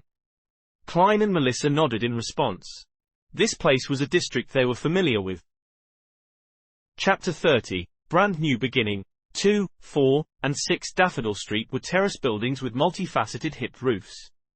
Their exteriors were painted greyish-blue, and 3 chimneys stood erected. The place obviously did not have lawns, gardens, or porches. The entrances directly faced the street. Ting and City Housing Improvement Company's Scarter took out a bunch of keys and while opening the door, introduced, our terrace houses do not have foyers, so you enter directly into the living room. There's an oriel window facing Daffodil Street, so there's pretty good lighting. Klein, Benson, and Melissa were greeted by a fabric sofa bathing in the golden rays of the sun, and an area more spacious than the previous 2-bedroom apartment. This living room can be used as a guest hall. To its right is the dining room and on the left is a fireplace that will keep you warm in winter. Scarter pointed around with great familiarity. Klein looked around and confirmed that it was a crude, open-style concept. The dining room and the living room were not separated by any partitions, but they were also far from the oriel window, making those spots rather dim. There was a rectangular red wooden table surrounded by 6 hardwood chairs with soft cushions. The fireplace on the left wall looked exactly like the ones in foreign movies and TV series that Klein used to watch. Behind the dining area is the kitchen, but we do not provide any appliances. Opposite to the living room is a small guest room and a bathroom. Scarter walked around and described the remaining layout of the house. The bathroom was separated into 2 parts. The outer area was where one would wash their face and brush their teeth, while the inner area was the toilet. There was an accordion door that separated them. The guest room was described to be small, but it was as big as the room that Melissa currently stayed in. She was stunned at the sight. After looking around the first floor, Scarter brought the 3 siblings to the stairway next to the bathroom. Down below is the underground cellar. It is quite stuffy downstairs, so you must remember to let some fresh air in first before entering. Benson nodded casually and followed Scarter to the second floor. On my left, there's a bathroom. On the same side, there are an additional 2 bedrooms. It's the same layout on my right, but the washroom on this side is next to the balcony. As he spoke, Scarter opened the bathroom door and stood sideways so that he would not obstruct Klein, Benson, and Melissa from looking in. The bathroom had an extra bathtub. Like the other bathroom, there was an accordion door next to the toilet. Although it was a little dusty, it wasn't dirty, smelly, or cramped. Melissa looked in a daze until Scarter walked to the bedroom next to it. Only then did she stop looking and follow the rest slowly. She took another few steps before looking back. Klein, who was experienced in life, was delighted and excited as well. Even though their landlord often supervised their cleaning up of the bathroom, it still was not clean enough. It was often nauseating, let alone the fact that they would easily encounter a line when they needed to relieve themselves. The other bathroom was similar. One of the 4 bedrooms was slightly bigger and was furnished with a bookcase. The rest were about the same size as each other and had a bed, table, and wardrobe. The balcony is very tiny, so you won't be able to dry too many clothes in the sun at a time. Scarter stood at the end of the corridor and pointed to a spot with a door and lock. There is a complete underground drainage, gas piping, meter, and other facilities. It is very suitable for you gentlemen and a lady like yourselves. It only requires 13 soldi of rent and 5 pence for use of the furniture weekly. In addition, there is a deposit that amounts to 4 weeks of rent. Without waiting for Benson to say a word, Klein looked around and asked curiously, roughly how much would it cost to buy the house? As a transmigrator from the foodaholic empire, the desire to buy property still existed within him. Upon hearing that question, Benson and Melissa were shocked. They looked at Klein as though they were seeing a monster. Scarter replied calmly and firmly, "Buy? No, we do not sell property. We only provide rental properties. I'm just trying to have a general sense of the prices." Klein explained awkwardly. Scarter hesitated for a few seconds before saying, "Last month, the owner of 11 Daffodil Street sold a limited-period land deed with a similar property sitting atop the land. £300 for 15 years. It is much cheaper than renting directly, but not everyone can fork out such a large sum of money. If one would like to buy it over completely, the owner's posted price is £850. £850? Klein quickly made the mental calculations. My weekly pay is £3, Benson earns £1 and 10 soldi. Rent is 13 soldi, and if we eat well every day, we would spend nearly £2 a week. On top of that, there are expenses such as clothes, transportation, social expenditures, so on and so forth. We can only save less than 20 soldi a week. 1 year adds up to about £35. £850 would require more than 20 years. Even if we bought the land for a limited period of time for £300, it would take us at least 8 or 9 years. That doesn't include getting married, living independently, raising children, traveling, and so on. In a world without individual housing loans, most people are likely to opt for rental." Realizing this, he stepped back and stole a glance at Benson. He beckoned him to talk to Scarter about the rent. As for Melissa's intentions, they were obvious from her bright eyes. At that moment, Klein suddenly thought of letting Benson loose. Benson tapped his plain cane and looked around before he said, "We should take a look at other houses. The dining area's lighting isn't good, and the balcony is very small. Look, only that bedroom has a fireplace, and the furniture is too old. If we move in, we have to at least change half of these." He pointed out faults in a hurried tone, spending 10 minutes to persuade Scarter to lower the rent to 12 soldi and the furniture usage fee to 3 pence, while rounding up the deposit to £2. Without further ado, the siblings returned with Scarter to the Tingen City Housing Improvement Company and signed 2 copies of the contract. They then headed over to the notary office of Tingen City to notarize the contract. After paying the deposit and first week's rent, Klein and Benson's remaining money added up to £9, 2 soldi, and 8 pence. Standing before the door of 2 Daffodil Street, they each held a bunch of copper keys. They were momentarily unable to look away, their emotions churning within them. It feels like a dream. After a while, Melissa lifted her head to look at the future Moretti residence, and she spoke with a low yet unsteady voice. Benson let out a breath and smiled. "Then don't wake up." Klein wasn't as emotional as they were. He nodded and said, "We need to change the locks of the main door and balcony door as soon as possible." "There's no hurry.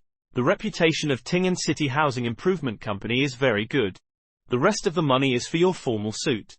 However, before that, we need to pay Mr. Frankie a visit." Benson pointed in the direction of the apartment. The siblings made do with rye bread at home before heading for a terrace apartment on Iron Cross Street.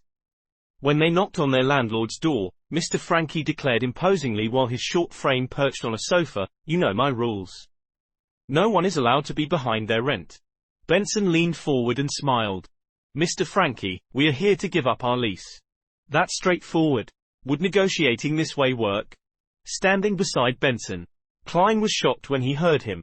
On the way here, Benson had said that his bottom line was a compensation of 12 soli. "Give up your lease?" "No.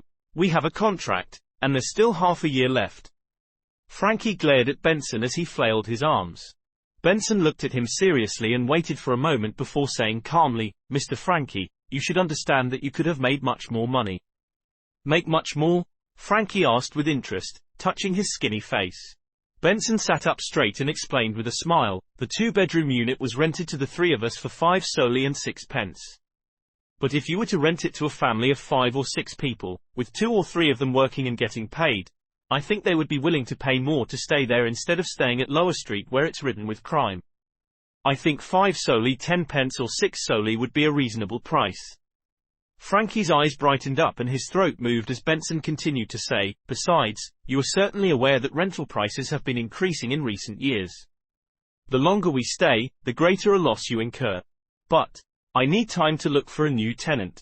Mr. Frankie, who had inherited the apartment building, obviously liked the idea. "I believe you can find one very quickly since you have the ability and resources to do so. Maybe 2 days, maybe 3 days. We will pay for the losses you incur during this time. How about the deposit of 3 soli that we have paid?" "It is very reasonable." Benson immediately decided for Frankie. Frankie nodded in satisfaction. "Benson, you are such a conscientious and honest young man. All right then. Let's sign the termination of contract." Klein was dumbfounded watching this happen. He completely understood how easy it was to convince Mr. Frankie. That's way too easy. With the problem of the previous contract resolved, the 3 siblings first helped Klein buy his formal wear and then got busy with moving house. They didn't have anything heavy or bulky as bulkier items belonged to the landlord. Thus, Benson and Melissa rejected Klein's idea of hiring a carriage, and instead carried their things themselves. They went back and forth between Daffodil Street and Iron Cross Street. The hot sun outside the window set in the west, and golden rays shone through the oriel window, scattering across the desk's surface. Klein looked at the rack that had books and notebooks arranged neatly before putting an ink bottle and a fountain pen on the table which he had wiped earlier. "It's finally over." He let out a breath of relief and heard his stomach growl. He loosened his rolled-up sleeves as he walked towards the door. He had a bed that belonged to him. The bedsheet and blanket were white, old but clean. Klein twisted the doorknob and walked out of his bedroom. Just as he was preparing to say something, he saw both doors on the opposite side open simultaneously as Benson and Melissa came into his view. Looking at the dust and dirt marks on their faces, Klein and Benson suddenly burst out into laughter, sounding abnormally cheerful. Melissa bit her lips lightly, but the laughter was contagious. She eventually let out a soft laugh. The next morning, Klein stood before a full-length mirror with no cracks, seriously smoothing out his collar and sleeves of his shirt. The outfit included a white shirt, black tuxedo, silk top hat, black vest, a set of trousers, boots, and a bow tie. He felt the pinch of paying £8 in total. However, the effect was great. Klein felt that his reflection in the mirror exhibited greater scholarly qualities and made him look more handsome. Click. He closed his pocket watch and put it into his inner pocket. He then took his cane and hid his revolver. He took the tracked public carriage and arrived at Zutterland Street. The moment he entered the Blackthorn Security Company, he realized that he was so used to his previous lifestyle that he had forgotten to give Melissa extra money but allowed her to walk to school instead. Shaking his head, he took note of it before stepping into Blackthorn Security Company. He saw the brown-haired girl, Roseanne, making coffee. A rich aroma permeated throughout the office. "Good morning, Klein. The weather is great today," Roseanne greeted him with a smile. To be frank, I have always been curious. In such weather, don't you men feel hot wearing those formal suits? I know for a fact that Tingen's summer isn't as hot as the South's, but it is still summer. It's the price of style, Klein replied humorously. Good morning, Miss Roseanne. Where's the captain? Same old place. Roseanne pointed inside. Klein nodded. He went through the partition and knocked on Dunn Smith's office door. Come in. Dunn's voice was deep and gentle as usual. When he saw Klein, who looked quite different in a set of nice formal wear, he nodded and his grey eyes smiled. Have you decided? He asked. Klein took a deep breath and answered seriously, yes, I have made a decision. Dunn slowly sat up straight. His expression became solemn, but the deep recesses of his grey eyes remained the same. Tell me your answer, Klein replied without hesitation, Sir. Chapter 31, Potion. Dunn Smith stared at Klein with his grey eyes for a full minute without a word. Klein did not cower under the pressure of the silence and his gaze. He continued locking his eyes with Dunn. You must understand that once you consume the potion, there will be no room for regret. Finally, Dunn spoke again in a deep emotionless voice. Klein grinned and said, I know, but I respect the voice in me. First, Sleepless does not meet my requirements. It was the same for Spectator, which he heard from the Tarot Club based on description. He was unsure when he would come into contact with other Beyonder pathways. A slow remedy could not work for an urgent situation, therefore, there was no need for him to wait. By the same logic, Corpse Collector was eliminated as well, leaving the two choices, Mystery Prior and Seer. Under the premise that potions of the same sequence were equally dangerous and him unable to obtain more information, as well as the fact that both Mystery Prior and Seer met his requirements, then regardless of whether Emperor Roselle was making a passing remark or if he really regretted not choosing Apprentice, Marauder, and Seer, it was enough to tip the balance in his heart. Furthermore, he could tell from the diary that as long as he figured out the true essence of digestion and acting, he would be able to avoid the negative effects the potion would bring to a significant extent. As for the murmurings and illusory enticements that could drive people to corruption and madness, he had already encountered that even without being a Beyonder. All right. Dunn stood up and picked up his halved top hat. As he put it on, he said, Follow me down. Klein nodded and gave a gentleman's bow in gratitude. Tap, tap, tap. Both of them ventured down, their footsteps echoing through the silent and vast stairwell and passageway. Klein suddenly felt gripped by anxiety as he tried to find a topic of conversation. Captain, you mentioned that taking the potion would not directly give me the corresponding knowledge on mysticism, that I'll only have the qualifications to learn it. Then, where does the basic knowledge of mysticism come from? Did our predecessors risk their lives for it or obtain it via other means? Every time he went underground, he would find the air especially fresh. Clearly, the ventilation was excellent. However, the occasional gust of wind made one shiver. Dunn glanced at him, the darkness in his grey eyes appearing abnormally deep. He answered calmly, one of them is, as you said, experimentation, symbolization, and enhancement. Second, being bestowed by the gods. Third, hey, the dangerous murmurs that others can't hear do not only growl and roar senselessly. At times, they will describe some matters regarding mysticism. But according to what I know, people who truly listen to the murmurs on a long-term basis have gone mad without exception. Or they would fall to corruption and become monsters. Of course, we must thank them. The notebooks they've left behind are precious treasures in the field of mysticism. Human lab rats? The underground passage's cold humidity made Klein shudder suddenly. Then, would my luck enhancement ritual, which turned into social network magic, eventually lead to similar effects due to the crazy and horrible murmurs? At the intersection, Dunn did not proceed toward Cheney's gate, nor did he turn to the weapons, materials and archives. Instead, he took Klein to the left and approached St. Selena Cathedral. Midway, he stopped. It was unclear what he touched to open a secret door. This is our Nighthawks team's alchemy room. I will get old Neil to retrieve the seer potion formula and the corresponding materials from inside Cheney's gate. Hey, you have pretty good luck. The goddess has blessed you with her favor. We should still have the materials needed for 2 seer potions. If not, you would have to wait a long while. Dunn pointed at the room behind the door. Wait here. Later, watch old Neil concoct the potion. It's the most basic part of mysticism studies. Oh, Do not randomly touch things in there. They are either very dangerous, expensive, or both. With that said, Dunn added like before. Oh right, I forgot something again. Your becoming a Beyonder is a result of you having to face danger and the need to find the notebook. The meritorious deed was only a part of it. Therefore, you will not be a member of our team for the time being. You will still be a civilian staff member with a corresponding salary. You will still do what I instructed you to do previously. One additional thing is to learn more about mysticism with old Neil. You can arrange the time with him. Alright? Other than feeling a little disgruntled by the lack of a pay rise, Klein was in full agreement with the rest. According to Dunn, there was still the process of learning and grasping one's newfound powers after consuming the potion. If he were to become a formal member immediately and participate in paranormal missions, his death was certain. Dunn turned around and walked 2 steps towards the intersection when he suddenly turned back. Another thing. I knew it. Klein was already used to the style of his captain.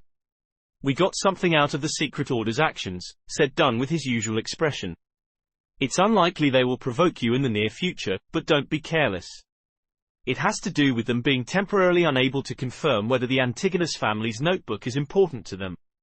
From what we discovered, they have preserved some of the ancient customs and we can confirm that they are related to the Solomon Empire and the corrupted nobles of that period. Got it. Thanks, Captain, said Klein as he exhaled. This was also one of the reasons why he did not wish to wait, grasping the chance of becoming a Beyonder in such a hurry. As he watched Dunn leave and confirmed that he would not turn his head to say more, Klein slowly walked into the alchemy room. The room had long tables. There were test tubes, pipettes, scales and crucibles. It resembled a chemistry laboratory from his previous life.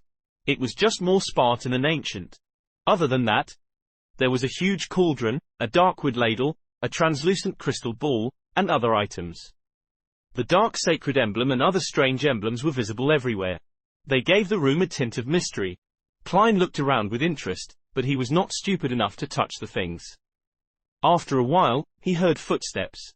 Old Neil carried a tiny silver chest with complicated patterns. He was still wearing his unique classic black robe that seemed anachronistic, matched with a felt hat with a rounded edge of the same color. Lad, I never expected you to choose Seer. Old Neil put down the chest and used his somewhat turbid red eyes to size up Klein. Your personality is just like mine when I was young. You just don't want to follow the masses. Not bad. Light these few gas lamps and close the door. All right. Klein tried hard not to tremble as he lit each gas lamp in the alchemy room. He made dim light rule over the place once again. Tack, tack, tack. The secret door was closed. He turned back to see the white-haired and deep-wrinkled old Neil using a bunch of strange tied tree branches to scrub the black cauldron. The concoction of a sequence potion is extremely simple, at least for sequence 7 and below. There's no need for a special flame or any additional ritual, much less an incantation. There's no need for one to participate in it spiritually. All one needs to do is go according to the formula steps, add the precise amounts, and mix it. That will be all. Old Neil's wrinkles seemed to bloom from his smile. For real? Klein questioned in surprise. This sounds as simple as my luck enhancement ritual. Man, it's quite frightening when you come to think of it. Perhaps it's a gift of the gods. Praise the lady. Old Neil drew a haphazard circle over his chest. Following that, he opened the silver chest and pulled out goatskin parchment that exuded antiquity. The yellowish-brown goatskin unfurled inch by inch, revealing words on it. Klein looked from a distance and realized it was in Hermes, a language he was very familiar with. It was written in ink that resembled blood, seemingly having its fluidity remain intact. But other than that, it did not seem extraordinary in any way. Seer. 100 milliliters of pure water, 13 drops of night vanilla liquids, 7 gold mint leaves. Klein silently recited the formula's content, but the rest of it was blocked by old Neil's wrist, preventing him from reading it. Pure water is water that is repeatedly distilled. Thankfully, I made some previously, so there's no need to waste time on it. While old Neil gave the introduction, he took a large sealed glass bottle from the table with great familiarity. He took off the stopper and poured about 100 milliliters of pure water into the cauldron without much thought. Klein did not dare ask, afraid he would affect old Neil's concoction. After all, he was the one drinking the potion. 13 drops of night vanilla juices. This can be extracted and stored as an essential oil ahead of time. Old Neil took out a tiny brown bottle from the silver chest and with a pipette and dripped 13 drops into the cauldron in a relaxed manner. A faint but easing fragrance emanated, making Klein feel an abnormal sense of peace. 7 gold mint leaves. Old Neil picked up a silver-patterned can and removed its lid. With his bare hands, he picked up a few leaves and scattered it into the cauldron. He caught a whiff of a fresh and stimulating scent. 4, 5, 6, 7. Perfect. Old Neil chuckled and looked at the potion formula on the goatskin. 3 drops of poison hemlock. This isn't something you should drink randomly. It can cause your entire body to numb to the point of death. In ancient times, it proved to be the best option for committing suicide. It's not like I'm silly, Klein lampooned. Old Neil changed pipettes and dripped the poison hemlock into the cauldron. The mixture caused a strange smell that freshened one's mind. 9 grams of dragon blood grass powder. Old Neil took his time to reach his hand into the silver chest and pulled out a transparent test tube. There was some deep black powder inside. He used a beaker and a scale to measure 9 grams of powder and poured it into the cauldron. He then stirred the mixture twice with the darkwood ladle. The laid-back process of making the concoction made Klein a little worried. In fact, the materials from before were just supplemental. The exact amount doesn't really affect the final outcome. Should I put a little bit more? Old Neil made a joke. The last 2 is what's crucial. The amount can be slightly lowered, but it cannot be too far from the requirement, or your enhancement can fail. Oh, the quantity cannot be any more, even just by a bit. If so, you will have to be treated for mental problems. It's not impossible to die immediately. Klein immediately tensed up as he saw Old Neil pull out a black glass bottle from the silver chest. Lavos squid's blood, 10 milliliters. This kind of squid is considered an extraordinary biological species. It is clearly mutated. It is covered in mystery. Its blood will rapidly break down under sunlight and lose its unique qualities. It has to be stored in opaque material. Old Neil's tone no longer sounded relaxed. He quickly and carefully retrieved 10 milliliters of blood with a test tube. The blood was blue like the sky. From time to time, it produced illusory bubbles as though it was connected to the spiritual world. After pouring the blood inside the test tube, the remaining drops are ignored as a form of precaution, whispered Old Neil. The moment the blue blood entered the cauldron and made contact with the liquid from before, it produced bubbling sounds.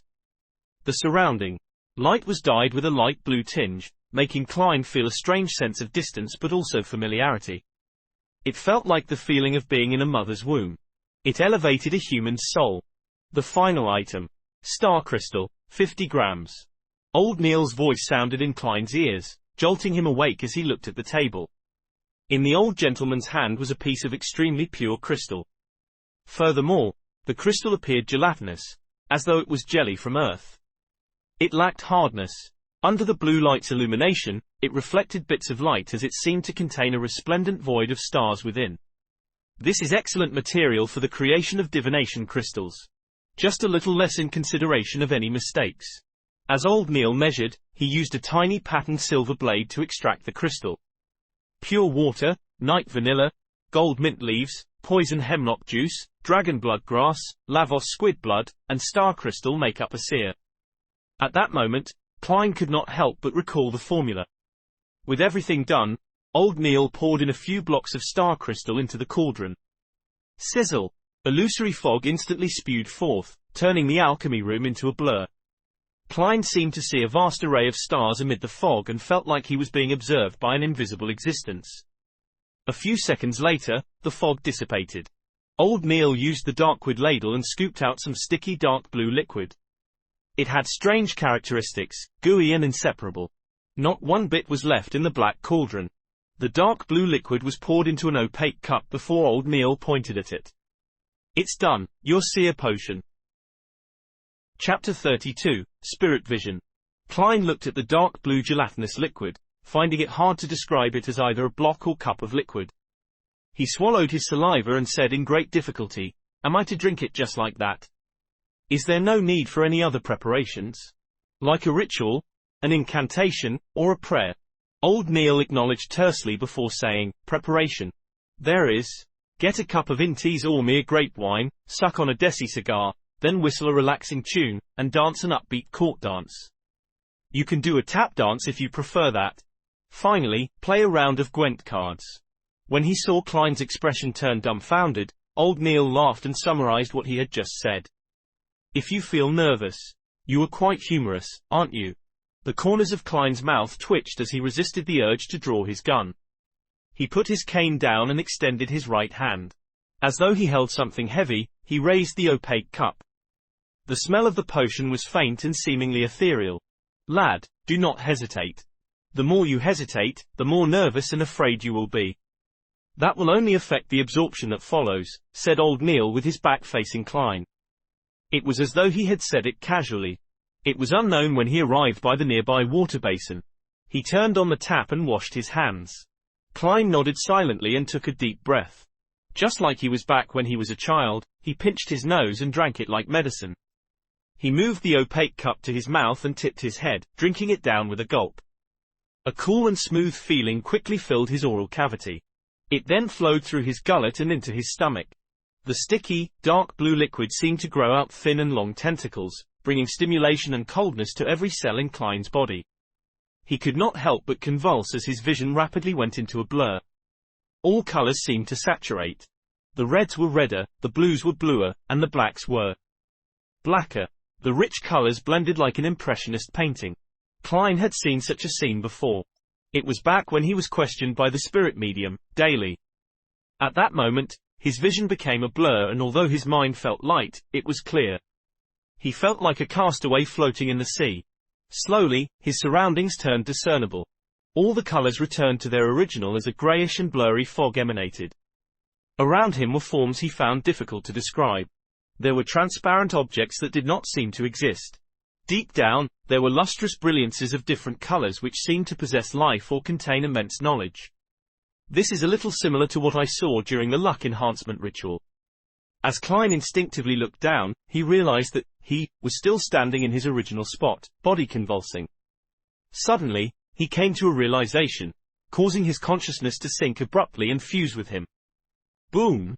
The fog quickly dissipated as the colors restored to normal. The bright, clear halo and the inexistent objects instantly vanished. The scene in the alchemy room returned to normal, but Klein felt his head swell. He felt like it was being yanked apart. Whatever he saw had countless afterimages. His ears were overwhelmed by an ethereal murmur. Hornisus, Phlegrea, Hornisus, Phlegrea, Hornisus, Phlegrea. Klein felt a stabbing pain at his forehead as he quickly had thoughts of causing destruction to vent the discomfort in him. He frowned and hurriedly shook his head. Is your vision abnormal? Are you also hearing things you did not use to hear? Said old Neil, at his side with a concealed smile. Yes, Mr. Neil. What should I do? Klein tolerated the intense mania and asked. Old Neil chuckled. This is the resulting seepage of the potion's energy. You lack the means to control it. All right, do as I say. Think of an object in your mind, something common. Make it simple and easy. Klein quickly focused as he envisaged his own half-top hat woven from black silk. He recalled the feeling when he touched it and its exact shape. Place all your focus on it. Keep repeating that while creating the outlines. Does it feel a little better? Old Neil's voice penetrated into his mind like a serene song. Klein turned his focus bit by bit to the imagined top hat. He felt the murmurs subside into a whisper before they vanished. The afterimages he saw also stacked upon one another and no longer appeared a blur.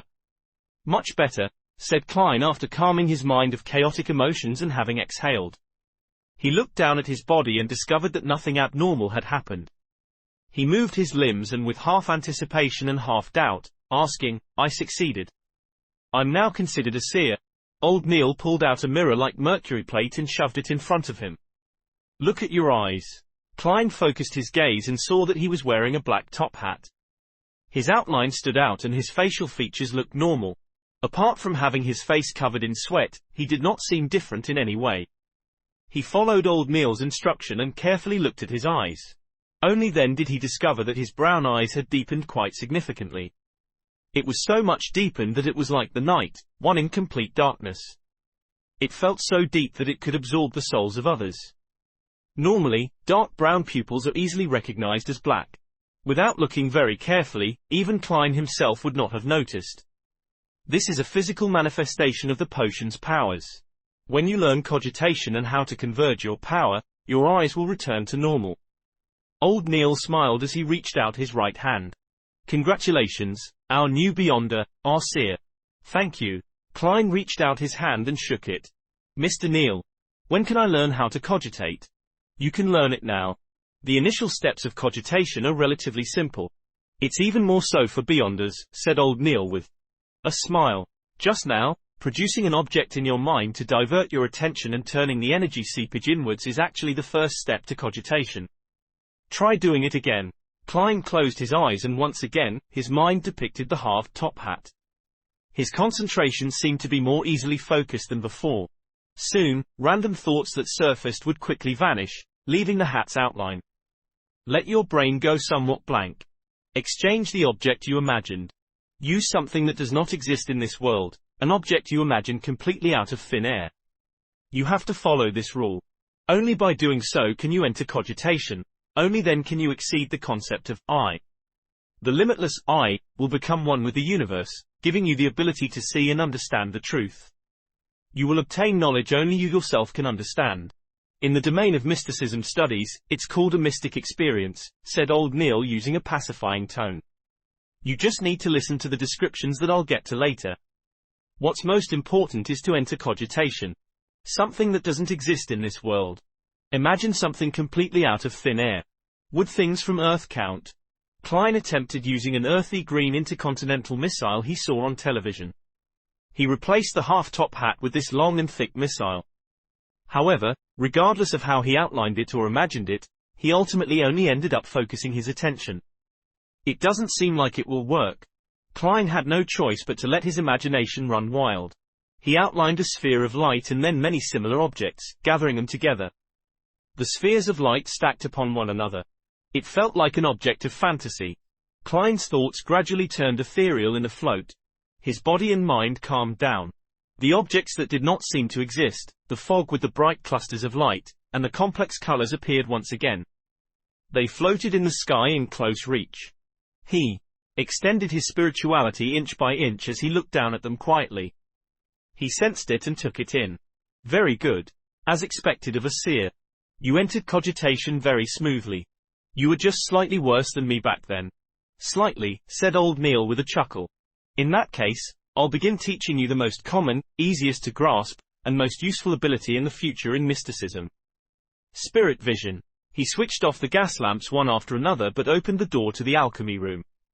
It made the spot where Klein was dark, but not to the point of failing to make out silhouettes of objects. All right, in your present state, raise your hands and place them in front of your eyes.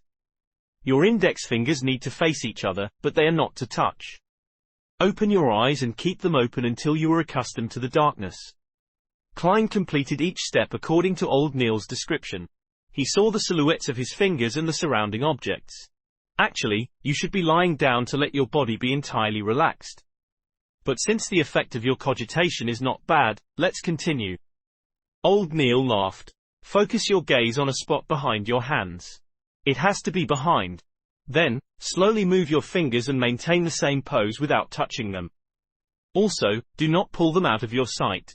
Klein calmly listened to it and cast his gaze at an empty spot behind his palms. He then slowly moved his index fingers within his vision. Once, twice, thrice. Suddenly, Klein saw a fiery red color in between his fingers. He let out a sound. You see color? That's right. That's the initial step to spirit vision. The color you see is your aura, said Old Neil with a chuckle. No rush. Do it a few more times. After stabilizing it, look elsewhere. I'll also take this opportunity to explain to you the different meanings of the different colors. All right. Klein moved his fingers back and forth while having his vision trained on the fiery red. Old Neil thought for a moment before saying, to put it simply, the mainstream way of mysticism is to split non-physical parts of a human into 4 levels. At its core is the soul body, which is also everyone's basic spirituality. There is a school of thought that believes all biological creatures have spirituality and have a soul body. I'm not sure about anything else, but to mystery priors, the goal of cogitation and the method to increase our strength is directed toward the soul body. Outside the soul body is the astral projection. It is the means for the soul body to communicate with the spirit world and with the cosmos. It's considered an external manifestation of the soul body. Besides, it will be directly related to your personal ambition and your prevailing emotions. The scenes you see after consuming the potion are scenes your astral projection sees when it wanders through the spirit world. That world does not obey the laws of the physical world. It involves exceeding the concept of I, the limitless I, and the universe's I. The past, present, and future might be stacked upon one another, and that is the source of divination. In the spirit world, what you see is just an imagery, a symbol. You have to interpret it to understand its actual meaning. Divination and many magic spells are cast through the astral projection. Do not mistake its relationship and differences with a soul body. One is just a body and the other is for form. Klein continued looking at the aura in between his fingertips and made the simple conclusion. Further out will be the body of heart and mind. From this point forth, it will combine with the physical body. It involves your brain and is an overall manifestation of your inferential abilities, your analytical abilities, your observational abilities, and identification abilities. Some potions will mainly raise this. Quite a number of magic spells target it as well. Old Neil explained in relatively great detail. The outermost layer is the ether body. It is a manifestation of your vital energies and physical form. The aura color you see is an external phenomenon of your ether body. In other words, apart from the spiritual bodies, ghosts, and specters you can see directly with spirit vision, it might also include certain existences that should not be seen. You can also see the ether bodies of others or their auras. From their thickness, brightness, and color, you can determine their health and emotional state. When your spirit vision improves and you grasp more mysticism knowledge, you will be able to discover even more details. You can even determine the lifespan of others. By the way, the emotional state I mentioned would also manifest itself because of your astral projection. When you go higher in sequence, your spirit vision will reach a relatively high stage. Someone else's astral projection will even be detectable. That way, you will learn even more things. This is a level only seers and mystery priors can attain. Some fellows even claim that the strongest form of spirit vision allows one to see anything in any place, including the past and future. However, I'm skeptical about it. It sounds quite powerful. Klein was almost turning eager. Old Neil coughed and continued, let's return to the ether body and the colors of the auras. Your limbs and parts that are required in motion will appear red. Your head and brain surface will appear as purple. Spots that excrete waste will appear orange. The digestion system will appear as yellow. The heart and other regulatory systems will appear green. Your throat and other parts of the nervous system will appear blue. An entirely balanced body will make a body be cloaked in white. That is a symbol of health. Once it turns dark or the thickness thins, the color will change. That indicates that the corresponding spot has turned problematic. It means it's in a state of exhaustion or illness.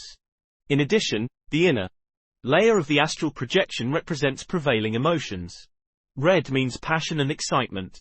Orange means warmth and satisfaction. Yellow means happiness and extroversion. Green means calm and peace. Blue means coldness and stillness that one is in thought. White means brightness and eagerness to improve. Dark colors mean worry, sorrow, and silence. Purple means that spirituality is taking control of the lead, coldness and estrangement. Klein silently memorized the information and stabilized his initial spirit vision. Good. You can look at other objects. Old Neil did not speak further as he nodded. Klein slowly turned his head and looked at Old Neil. Indeed, he saw different colors in different parts of his body. The aura was both thick and thin at different spots. The purple color at his head was brightest and his limbs' redness was relatively dark. The overall whiteness to his body was somewhat faded as well. Indeed, he's getting on in age. Klein made a silent comment to himself. Only with what he saw did he feel that he had become a beyonder. I am now a beyonder. He shifted his gaze and carefully sized up Old Neil when suddenly he saw a translucent pair of cold and ruthless eyes without any brows in the void behind him. These nearly illusory eyes were staring at Old Neil intently, as well as him. This. Klein shuddered as he gaped and said, you have a pair of eyes behind you. Old Neil was taken aback before he forced a smile. Ignore them. Chapter 33, Switch. The moment Old Neil finished his sentence, the illusory pair of eyes that lurked in the darkness behind him vanished. Even in his spirit vision state, Klein was no longer able to identify traces of its existence. This is a characteristic of ritualistic magic, explained old Neil with a chuckle. Fascinating. Is spirit vision an enhanced version of yin-yang eyes? Klein felt like a child who had received a new toy. In excitement, he turned his gaze away and began observing every corner of the room. He wanted to see the differences of the alchemy room with and without the spirit vision. The outlines of the objects in the dark, such as the tables, test tubes, scales, cups, and cupboards, did not look different from how it looked like without spirit vision. They did not emit any lights or colors. Objects without lives do not have any spirituality. Klein mumbled to himself as he swept his gaze toward the silver chest. Suddenly, he saw a vibrancy of colors. The colors were as blue as the sky, as resplendent as the stars, or as crimson red as burning flames. Materials from extraordinary beings still have some life in them, and are still active. Even if the source is already dead. Klein deliberated on his words as he sought old Neil's help. A precise description is that they have remnant spiritualities. It is one of the crucial points of a successful potion concoction. It is also one of the reasons why a Beyonder will lose control. Dunn should have already informed you, explained old Neil frankly. He suddenly laughed, having recalled something. I remember that the formula of corpse collector requires a desiccated mature black-spotted frog. To consume that potion requires a lot of courage. Klein imagined a little and found it disgusting. He did not echo old Neil's words and turned his gaze to a dark area. However, there were no spiritual bodies or ghosts that he looked forward to seeing. Isn't it said that the world of spirits is everywhere? He asked out of curiosity. Old Neil chuckled tersely before saying, Punk, repeat after me. This is the headquarters of a Nighthawk squad. This is the ground beneath the Church of Evernight. There are many Beyonders here. Do you think we will allow spirits and souls to wander around here? Furthermore, the spiritual world and spirit are two different concepts. Klein felt a little embarrassed as he turned his head, pretending to look at the faint light from the gas lamps at the entrance. I get it. While speaking, the area between his brows began to spasm. What's happening? Just as Klein turned around to ask, he suddenly saw a figure standing quietly by the door at the periphery of the light. It appeared human, though its aura's colors and the darkness blended perfectly, making it impossible to discern. Hiss! Klein felt a painful spasm at his glabella. His vision turned chaotic as he focused his attention again, but there was no formless figure.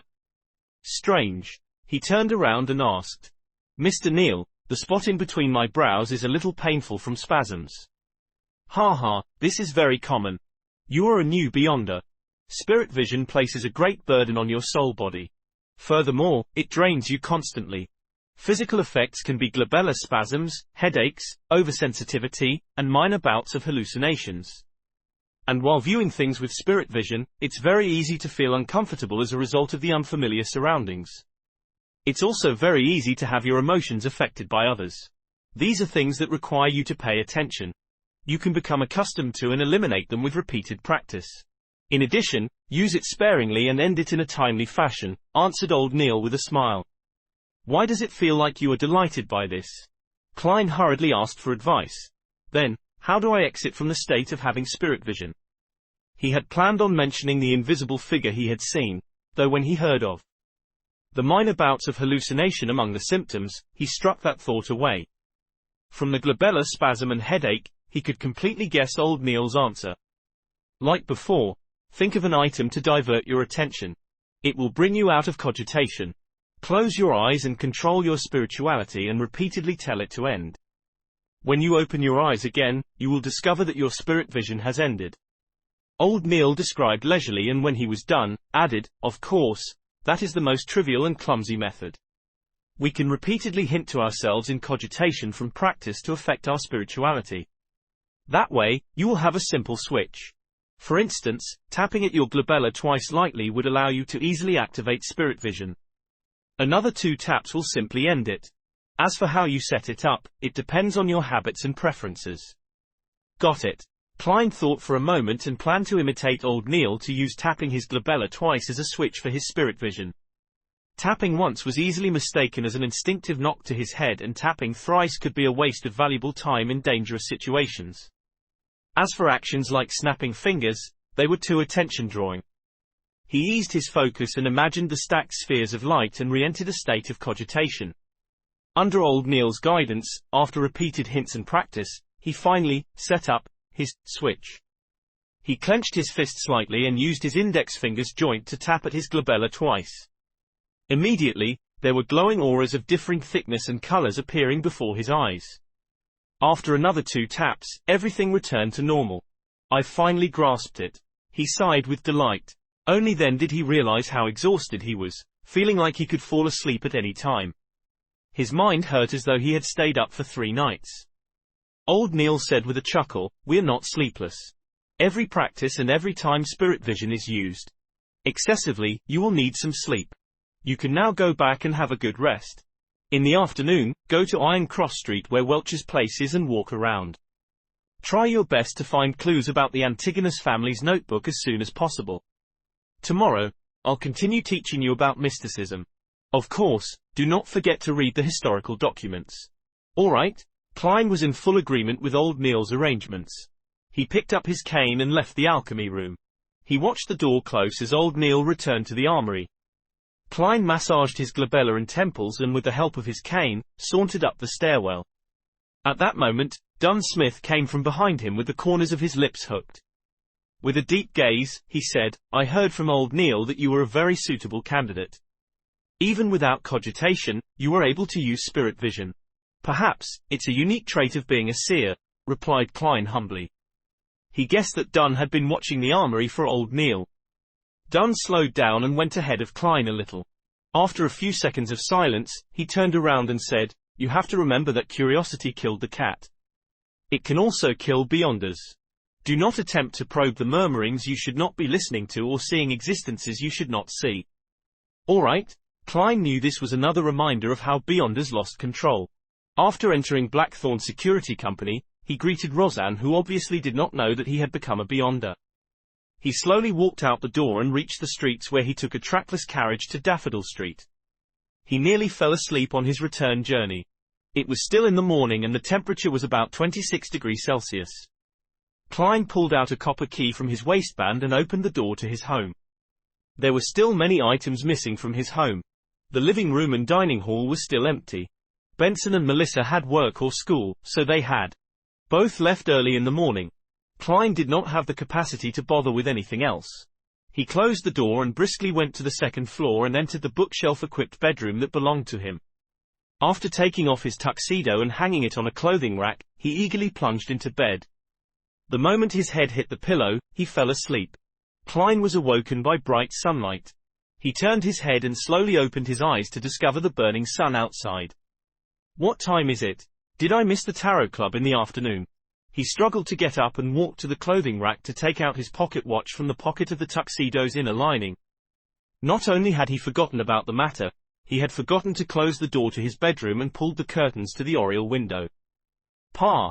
Klein pulled out the pocket watch and immediately felt relieved when he opened it. It was only slightly past noon. There was still a lot of time until the scheduled gathering at 3 in the afternoon. It was Monday, the day he would have a gathering with the Hanged Man and Justice. Klein went into thought as he tapped his glabella twice. The scene before him changed once again as he saw that his body had been restored to a bright luster. He tapped twice again and stopped his spirit vision. Relaxed, he went to the first floor and boiled a kettle of water. He placed some inferior quality tea leaves and chewed on some rye bread dabbed in a little butter. Afterwards, Klein flipped through historical materials and original Klein's diary. He began revising and consolidating his knowledge. At 2:57 p.m., Klein closed his book and capped his fountain pen before pulling the curtains. Immediately following that, he locked the bedroom's door, making the room turn abnormally dark. He tapped his glabella twice and activated spirit vision to survey his surroundings. After confirming that there were no invisible spiritual bodies in his room, Klein stopped the spirit vision and took out his pocket watch to check the time. Tick-tock, tick-tock. 1 minute before 3, he opened up his pace and like before, walked 4 steps in a counterclockwise manner in a squarish shape. He chanted in Chinese softly. Only this time, he did not prepare any staple food. Klein closed his eyes as he felt the back of his hands turn itchy. It felt like the 4 black dots forming a square were protruding and projecting something. Hysterical shouts and alluring murmurs began resounding, but Klein realized that the headache was not as bad as the first time. It was not that he was unaffected, but that he was doing his best to stop himself from listening. As a beyonder, he had to have more self-control in such an environment. Soon, his body turned light as he floated up. He saw the greyish-white and blurry fog that emanated. Then, he saw dark red stars. Two of them had a minuscule connection with him with an abnormal sense of familiarity. Klein looked at his blurry self and muttered in confusion, the astral projection that old Neil mentioned. He remained calm for a few seconds and again transformed the opulent divine palace with the tall bronze table under the domed ceiling, as well as the 22 high-backed chairs that corresponded to the different constellations. Klein calmly walked to the seat of honor and made his body and face be immersed in thicker grey fog. He extended his right hand and tapped two familiar deep red stars and created a miraculous connection. The glabella, in humans, is the skin between the eyebrows and above the nose. Chapter 34, Advance Payment. In an underground basement without any windows, the burly Alger Wilson sat by a long table with various apparatuses and goatskin parchments on it. In front of him was a half-consumed candle. The dim, yellowish flames flickering made the shadows of the objects and table move like a mirage. Alger's hair was disheveled like seaweed with a deep blue color that resembled black. He wore a robe with lightning patterns embroidered on it. He clasped his hands with his thumbs facing each other while he focused on a bottle of black liquid to the left of the candle. Whoosh! Whoosh! Whoosh! Splash! Splash! Splash! The sound of tempestuous winds or the crashing of the sea waves howled from inside the sealed bottle. And in spots where the black ink did not sink, a faint fog would swirl. It was as though it grew eyes and a mouth. Alger cocked his head to glance at the clock hanging on the wall and watched the needle strike 3. He pressed down on his temple as his eyes turned dark. Fascinating colors surfaced from the various items on the table. At that moment, he discovered a deep red light appear like a tidal wave from nowhere, drowning him instantly. Backland, Empress Borough, inside the Hall family's luxurious mansion. After dismissing her dance teacher, Audrey locked the door and sat straight up in front of her dressing table. The sun outside was bright and gorgeous. There was a light brown notebook made of exquisite goatskin. It was flipped open to reveal that it was blank. To its right was a fountain pen with a golden tip and embedded rubies. Audrey did a test and made sure that she could pick up the fountain pen and write down the formula the moment she left the gathering. "I'm so looking forward to it." She inhaled to repress her excited emotions as she looked at the mirror with puckered lips. However, she did not see it reflect herself. Instead, a dark red and illusory beam burst out from her body. Above the grey fog stood a majestic divine hall that looked like a giant's residence. Dark red colors bloomed on both sides of the bronze table. They surged upwards like a fountain before pattering down. It carved two blurry figures who sat in the same spots as before. Audrey, with her soft blonde hair and tall, slim build, instinctively looked towards the seat of honor. She saw the figure immersed in thick grey fog sitting back. One hand was flat, touching the table's side while the other hand was stroking his chin. "Good afternoon, Mr. Tilda," Audrey shouted with a cheery voice. Following that, she turned her head and looked at the person opposite her.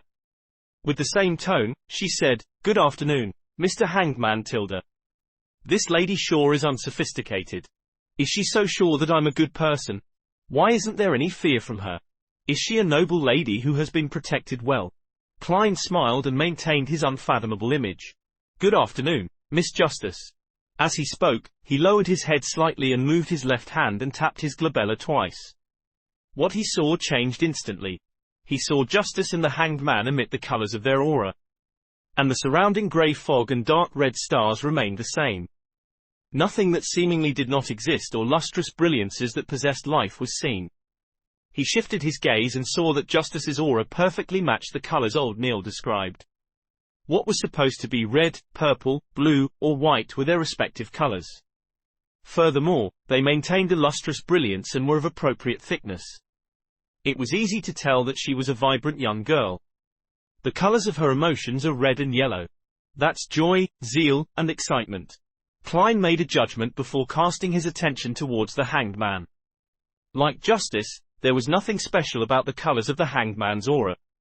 His emotions were blue mixed in with some orange. calm, thoughtful, careful, and a little pleased. With this being his first attempt, Klein made a conclusion without much confidence. Just as he shifted his gaze away, he suddenly realized something strange. The aura of the hanged man's innermost layer was nearly of the same color. Klein focused his mind and took another careful look. He could faintly see that deep within the hanged man's ether body was a deep blue, akin to the sea. It felt like a tidal storm. His astral projection? Or should I say the surface of his astral projection?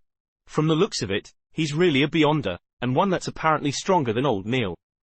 Klein analyzed as his mind was filled with questions. Not necessary. It might have to do with this being a unique environment. It's only because this is my home ground that I'm able to see these things that old Neil did not manifest. He turned his head toward Justice again and confirmed that it was a characteristic only beyonders possessed. At that moment, Alger also completed his greetings. Audrey drew a light gasp as she asked in anticipation, "Mr. Hangman, did you receive the box of ghost shark blood?" Alger took a look at Klein and saw him tapping his glabella as though he was considering other matters. "Thank you very much.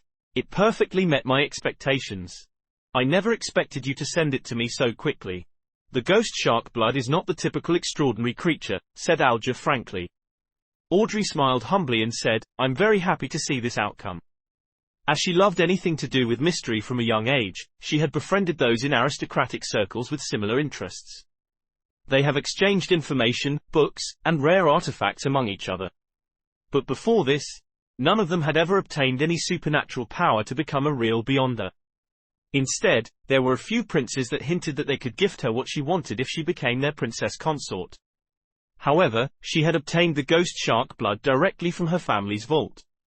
After all, the inventory only states, 1 big bottle, without mentioning how many milliliters or how full it had to be. She believed that pouring a little bit of it would go unnoticed.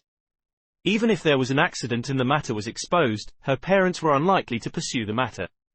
Alger looked deeply at the fool who was enveloped in fog before turning his head back with a smile. "According to our agreement, I will tell you the formula to the potion, spectator. Let me prepare myself." "All right, begin." Audrey inhaled as she focused her full attention. Low-sequence potions are very easy to concoct. Just follow the order that I provide you. Do remember that there can be smaller quantities of the ingredients but not more. It would cause major problems. You should have heard about news of beyonders losing control. I believe there's no need for me to repeat it. Alger first mentioned things to take note of. Audrey nodded gently and said, "I understand completely." While she spoke, she turned her head to look at Mr. Fool. She wished to know if the mystery expert had anything to add. Unfortunately, the fool was sitting silently there like a statue. Alger thought for a moment before saying, "Having smaller quantities does not mean it should deviate by too much. If you do not have an assistant, I suggest you spend some time familiarizing yourself with chemistry experiments." "I have a family tutor for such matters," answered Audrey without feeling the burden. After Alger mentioned the furthest extent of the deviation, he recited with great fluency, "Spectator. Sequence 9 potion. 80 milliliters of pure water. 5 drops of autumn crocus essence. 13 grams of cow teeth peonal powder. 7 petals of elf flowers. A matured manhole fish's eyeball. Add 35 milliliters of goat-horned black fish blood." The final 2 items are the main ingredients. They are extraordinary creatures from the sea. You have to be careful. "All right," Audrey recalled and repeated, 80 milliliters of pure water. 5 drops of autumn crocus essence, 13 grams of cow teeth. Peonal powder, reminded Alger. With his help, Audrey gradually and precisely memorized the formula's order. However, she appeared worried as she mumbled it again and again.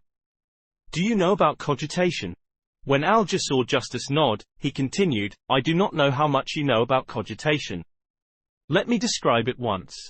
After consuming the potion, quickly begin cogitation to control your spirituality and energy. Make sure to practice every day to truly grasp the powers of the potion. Dig out the meaning it symbolizes and even more of its mysteries. That way, you can avoid the danger of losing control to the greatest extent. And the meaning of a potion mainly lies in its name, such as spectator." Klein silently listened to the conversation and had no plans on interrupting. All he did was secretly memorize and study, but when he heard that, he suddenly had a thought. Audrey listened to the hanged man's explanations attentively, and just as she was about to inquire about something more detailed, she suddenly heard the rapping sound on the table. She and Alger turned their heads and looked at the fool. They realized that the mysterious and mighty figure was tapping gently with his fingers. He said in a deep voice, "It's not about grasping them, but rather digesting them. It's not about discovery, but rather acting. The name of a potion is not only symbolic, it's also imagery. It is the key to digesting." Audrey was dazed and confused from hearing that. She was not very clear on what Mr. Fool was trying to express. She subconsciously eyed the hanged man for a reaction from the corner of her eyes. She was surprised to see him jolt and freeze. It was as though an ordinary person had heard a loud and sudden clap of thunder. Digesting, acting. Digesting, acting. Digesting, acting, key. Alger repeated it again and again softly as though he had grasped a key concept or had succumbed to a strange curse.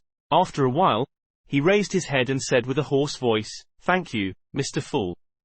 Your hint is as valuable as my life. You have enlightened me greatly.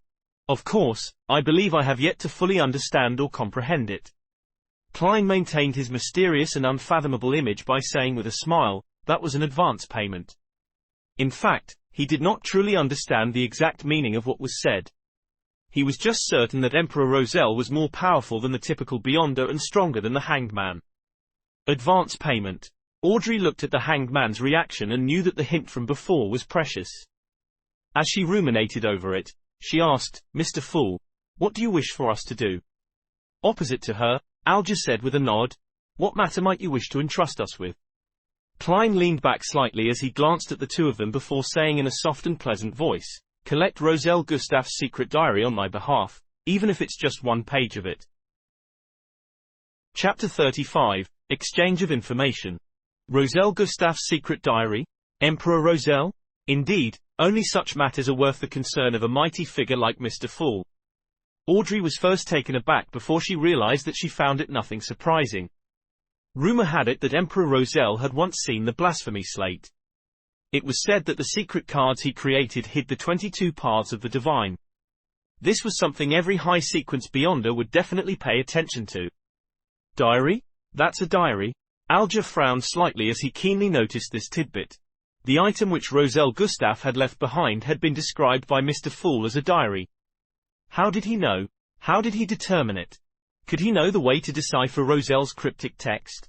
Faced with the hanged man's question and having obtained the desired effect, Klein leaned back into his chair and interlocked his hands.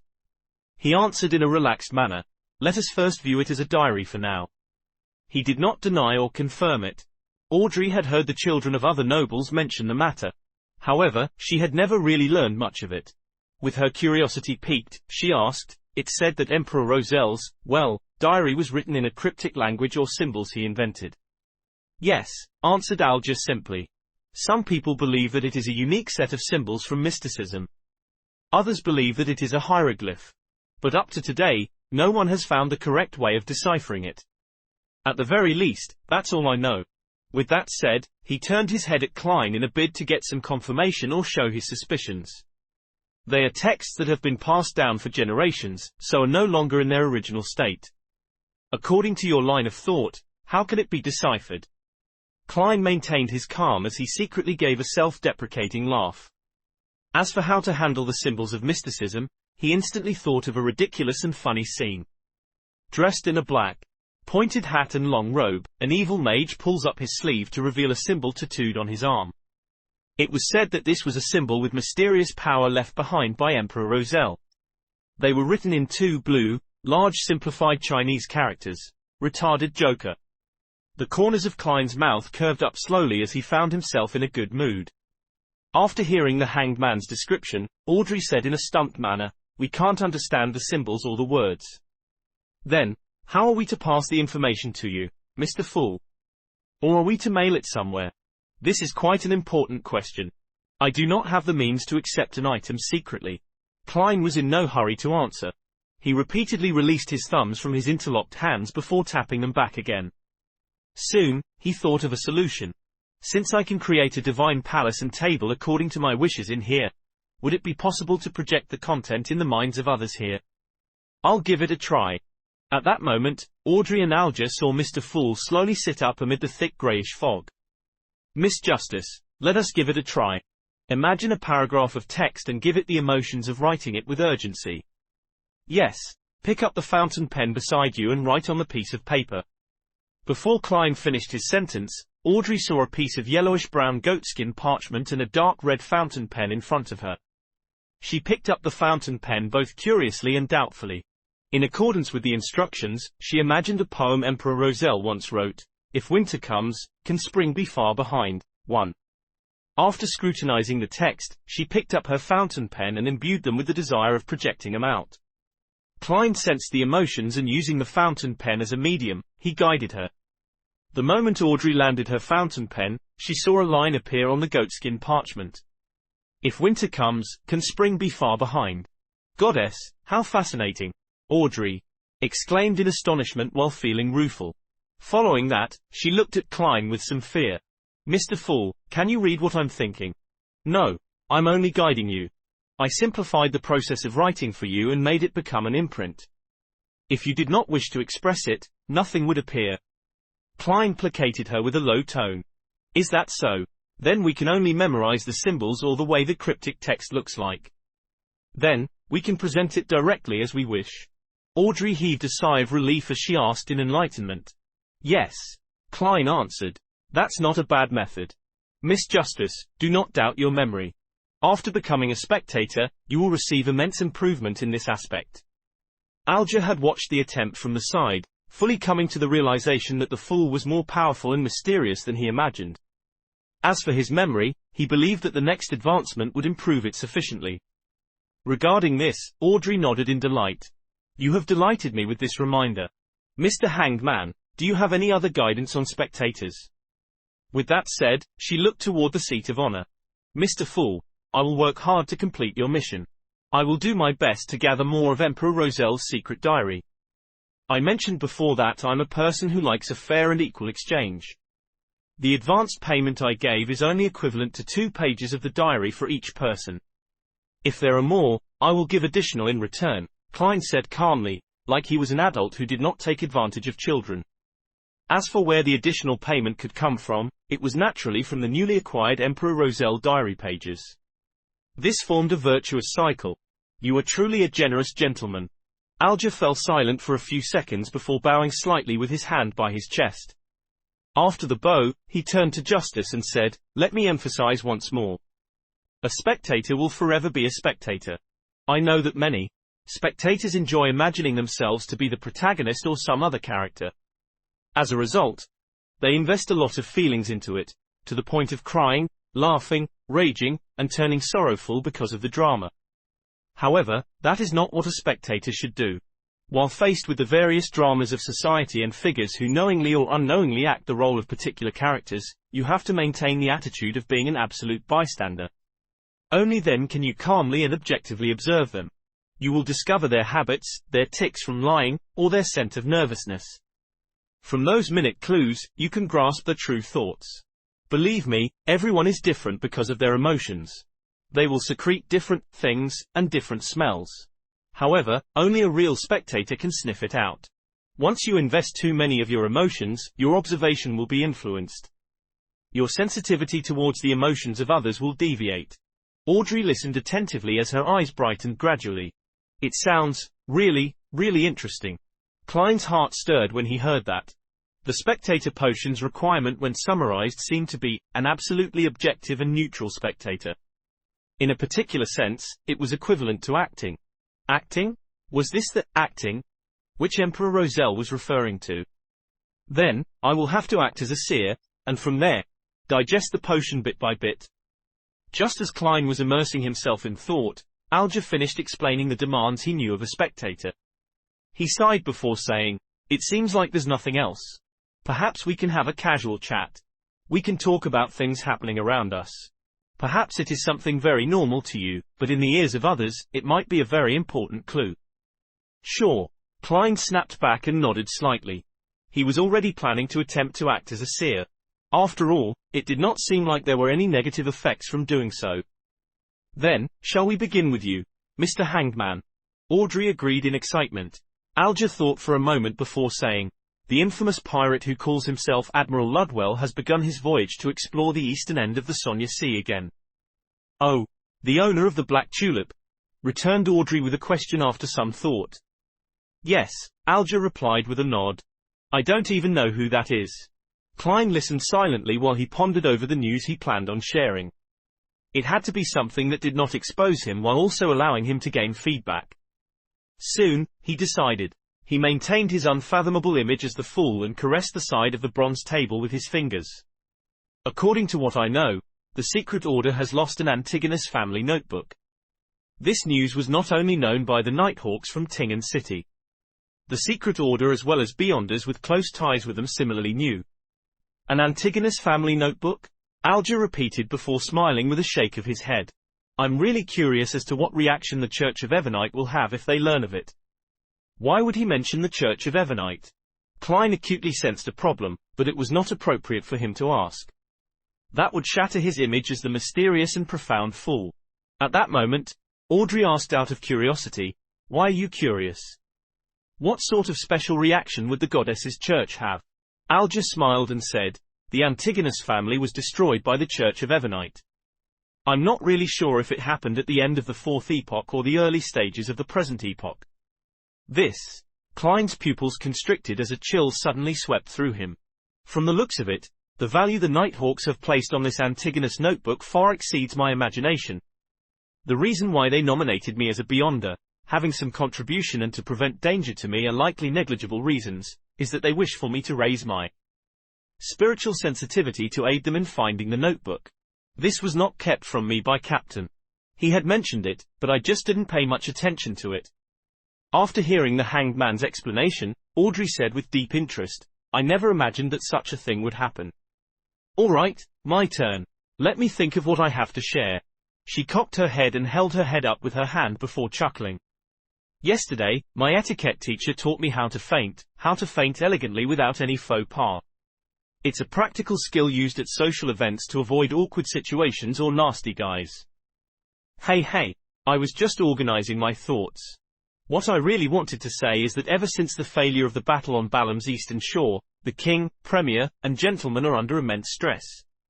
They eagerly wish to change. Adapted from Ode to the Wind, which is an ode, written by Percy Bysshe Shelley. Chapter 36, A Simple Question. While Audrey recalled the conversation between her father and elder brother about the situation, she put in her own words, "They believe that the government structure is too chaotic. Every election, if there is a change of the ruling party, there will be a change of personnel from top to bottom. It makes things a mess and lowers efficiency tremendously. Not only does it cause the battle loss, it also brings great inconvenience to the civilians." Klein knew very well that as there was no example to reference, the Lowen Kingdom had yet to evolve into a system that examined public servants. The political situation was still in its preliminary stages. Therefore, after every election victory, many so-called positions would be awarded to members and supporters. Emperor Roselle not establishing such an institution in Intis does not match his personality. Could it be that he diverted his focus to other things later in life? When the hanged man, Alger, heard that, he interjected with a soft chuckle. "They believe? Then their beliefs are a little slow. Perhaps they will only feel the itch a year after they get bitten by black mosquitoes." Black mosquitoes were a type of creature that resided in the south of the Lowen Kingdom. It was extremely venomous, and its venom made victims have the urge to rip apart the skin. Audrey extended her palm and covered her mouth. Ignoring the hanged man's mockery, she expressed the core information of what she said. "Unfortunately, they are temporarily unable to find a good solution to replace this system." Klein listened carefully and felt that the topic was in the domain of his expertise. He smiled faintly and said, "This is a simple problem. The Foodaholic Empire and the decadent countries that studied the Foodaholic Empire had very advanced experiences of success." "Simple?" Audrey returned with a question in puzzlement. Although her education did not include politics, she often heard from the discussions of her father, brother, and people around her. She had a sufficient understanding of similar matters. Klein felt as though he had returned to the message boards of yesteryear. Composed, he said, "An examination, just like an entrance examination for college. Hold an exam that is open to the public. It can be split into 2 rounds or 3 rounds. Use the most objective method to select the elite. But Audrey knew what sort of objection this would entail. Before she had the chance to arrange her thoughts, Klein continued, after which, use these elites to fill the positions of the cabinet, the county government, the city government, and the various towns.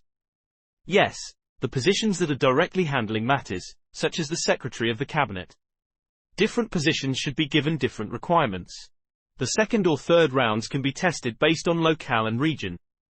Professional matters should be left to the professionals. As for political positions such as ministers, governors or mayors, they will be left to the parties that win the election. That is a slice of the pie they deserve. Alger, who lacked interest in such matters, unknowingly turned his head and listened carefully. Audrey frowned slightly as she fell into deep thought. There's no hurry in replacing everyone at once. The cabinet and various agencies in the civil service will be crippled if that happens. You can have an examination every year or every 3 years. They can be gradually replaced. Finally, in light of the kingdom's expansion and the salaried civil servants' resignations that will bring in vacancies, you can systematically allot spots. Klein fully expressed his talent as a keyboard politician. He then faced his palm outwards and said, such a design can bring the kingdom's insightful elites into the government. Regardless of the party in power or who the minister is, the civil service will allow the kingdom to maintain its basic and effective operations. Of course, a side effect was the birth of the undying devil that was bureaucracy. While considering the suggestion, Audrey asked doubtfully, are you implying that even if those ministers become curly-haired baboons, the effects would be insignificant? No, Alger interjected suddenly. I believe that baboons are a better choice than the present ministers. He paused before adding, after all, baboons only need to eat, sleep, and mate. They would not come up with foolish ideas and insist on brainless projects. Mr. Hangman, it sounds like you have quite a terrible superior. Klein sat at his seat of honor and shook his head in silent amusement.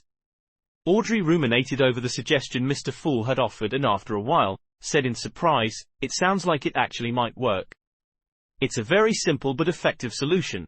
She looked at Klein and sincerely marveled, Mr. Fool, you must be an elderly person with outstanding intelligence who is very experienced in life. ... The corners of Klein's mouth twitched a little as he looked at the hanged man and Justice for a few silent seconds. Let us end today's gathering here. If Miss Justice is able to influence her family and effect change on this matter, I can guide Benson ahead of time and give him a chance at becoming a civil servant. On careful thought, Benson was indeed suitable for such a career. However, it is unlikely Justice would take the initiative to do it. This is because the hanged man and I can easily find out which noble suggested it and basically guess her identity. Of course, she could do it through a roundabout manner secretly. By your will. Audrey and Alger stood up together. Klein leaned back slightly and severed the connection. He saw Justice and the hanged man's illusory and blurry figures instantly shatter and dissipate. Above the grey fog, in the opulent palace where gods seemingly lived, he was the only one sitting silently at the head of the bronze table. Klein did not plunge into the grey fog like the other time to leave.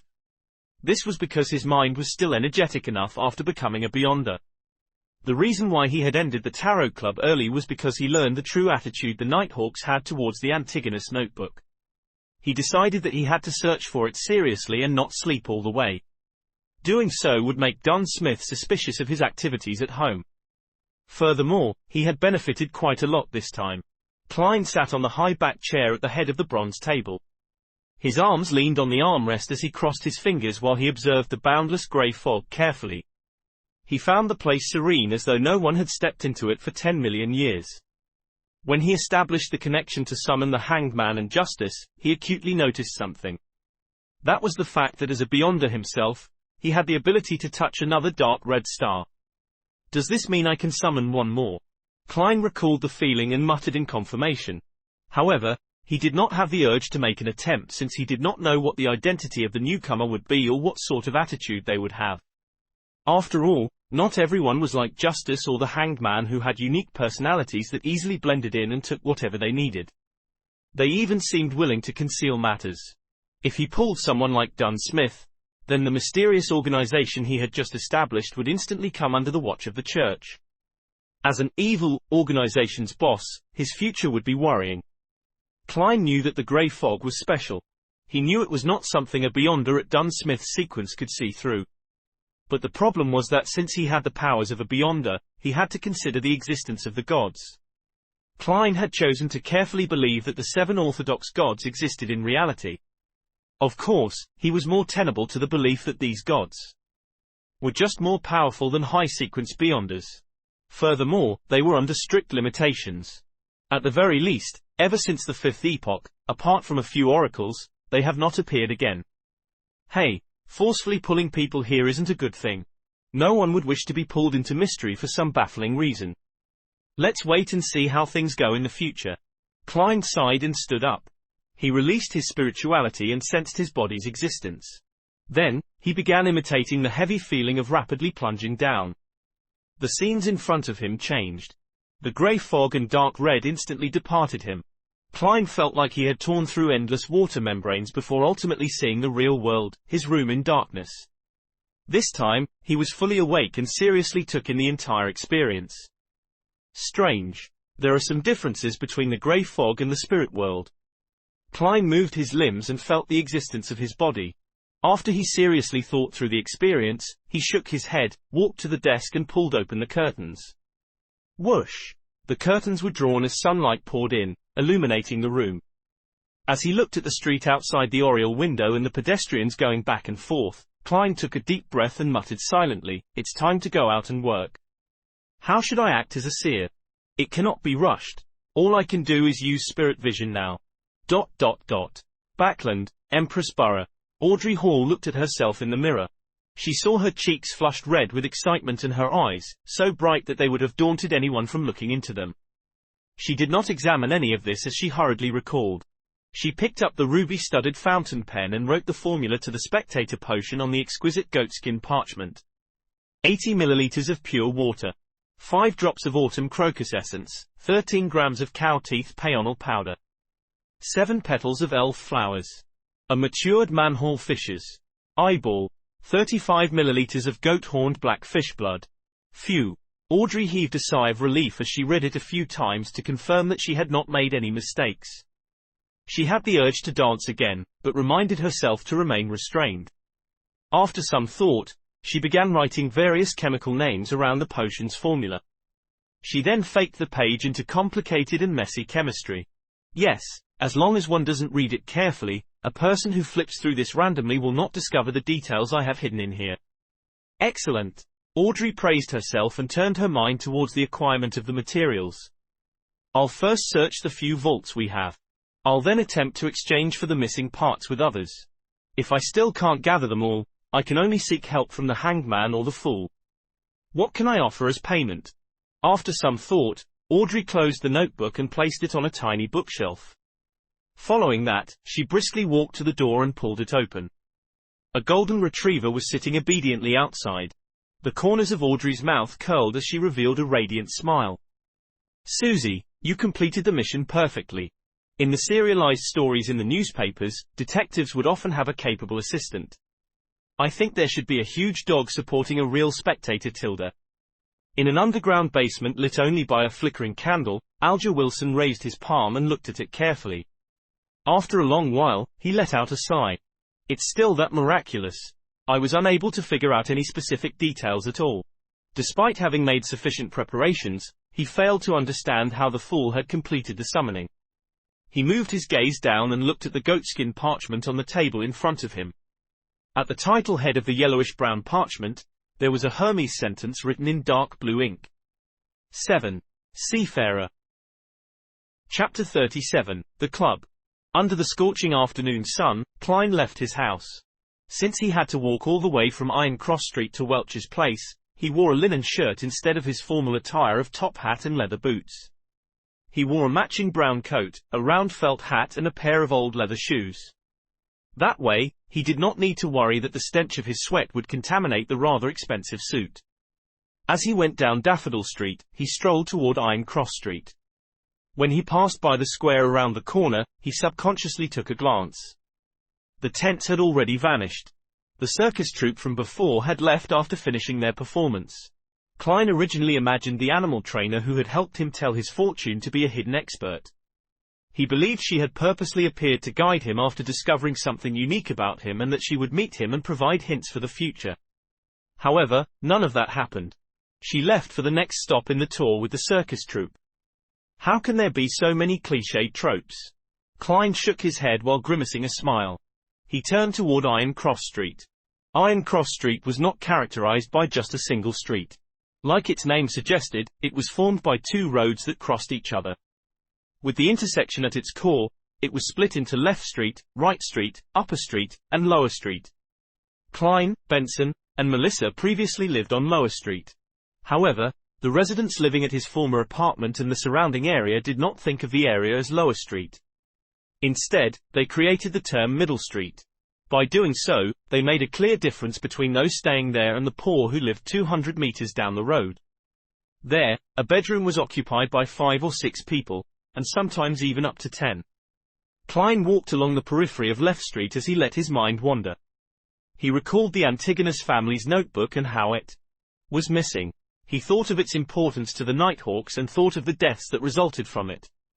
His heart slowly turned heavy as his face turned ashen. At that moment, a familiar voice sounded. "Lad." "Oh." Klein turned his head curiously and found himself by Smurran Bakery's entrance.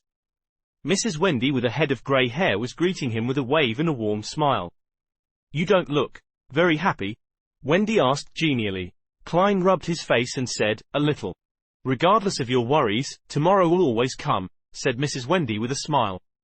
"Here, try out my newly created sweet iced tea. I'm not sure if it suits the palate of the locals." "Locals? Aren't you one, Mrs. Smurran?" Klein shook his head in amusement. "Trying out something means it's free, right?" Wendy Smurran raised her chin a little and said, "You guessed right. I'm actually a southerner. I came to Tingen with my husband, but that was more than 40 years ago." Hey, back then, Benson was not born yet. Even your parents did not know each other. I have always been a little unaccustomed to the dietary preferences of northerners and I'm always missing my hometown's food. I miss pork sausages, potato bread, roasted pancakes, vegetables fried in lard, and roasted meat with specialty sauces. Oh, and I also miss sweet iced tea. Klein suffused a smile when he heard that. "Mrs. Smurran, this sure is a topic that makes me hungry. But I feel a lot better. Thank you very much. Delicacies can always cure sorrow." Wendy handed him a cup of brownish-red liquid. "This is sweet iced tea I made according to my memories. Try it and tell me if it's nice." After thanking her, Klein took a sip and found it resembling iced black tea from Earth. However, it was not as stimulating. The taste of tea was stronger and felt more refreshing. It instantly expelled the heat brought by the burning sun. "It's excellent," he marveled. "That puts me at ease." Wendy smiled with squinted eyes, as she watched him finish the cup of tea in a genial manner. After chatting with Mrs. Smurran about his moving, Klein returned to the street he was most familiar with. There were far fewer street-side hawkers in the afternoon. They gathered again after 5:30. The ones that stayed behind looked drowsy and listless. The moment he entered the area, Klein's heart suddenly felt overwhelmed by darkness. His heart felt heavy, down, and gloomy for an inexplicable reason. What's happening? He sharply sensed something wrong about himself. He immediately stopped and observed his surroundings, but did not see anything strange. After some thought, Klein raised his hand and tapped his glabella like he was thinking. The extent of his vision immediately transformed. The auras of the hawkers and pedestrians all appeared. Before Klein could observe the colors of their health, his attention was pulled away by the colors that represented gloominess. He was unable to determine the exact thoughts of the observed, but the despondent, apathetic, and gloomy impression was deeply carved into his heart. As he surveyed the area, he realized that even the sun could not disperse those dark colors. It was a sense of gloom that tainted them from years of repression. Upon seeing this, Klein instantly understood the reason. Just as old Neil said, activating his spirit vision easily pulled him into unfamiliar environments and made him feel discomfort. It was also easy for himself to be affected by the emotions of others. A similar principle could be used on an ability like perception. This was an ability he obtained without additional practice after becoming a seer. It was a passive sense that could not be declined. It allowed him to directly sense the existence of anything abnormal. There was bound to be a level of interaction when perceiving things, Therefore, in the beyonder eyes of someone like a spirit medium, the intensity of everyone's perception is clear.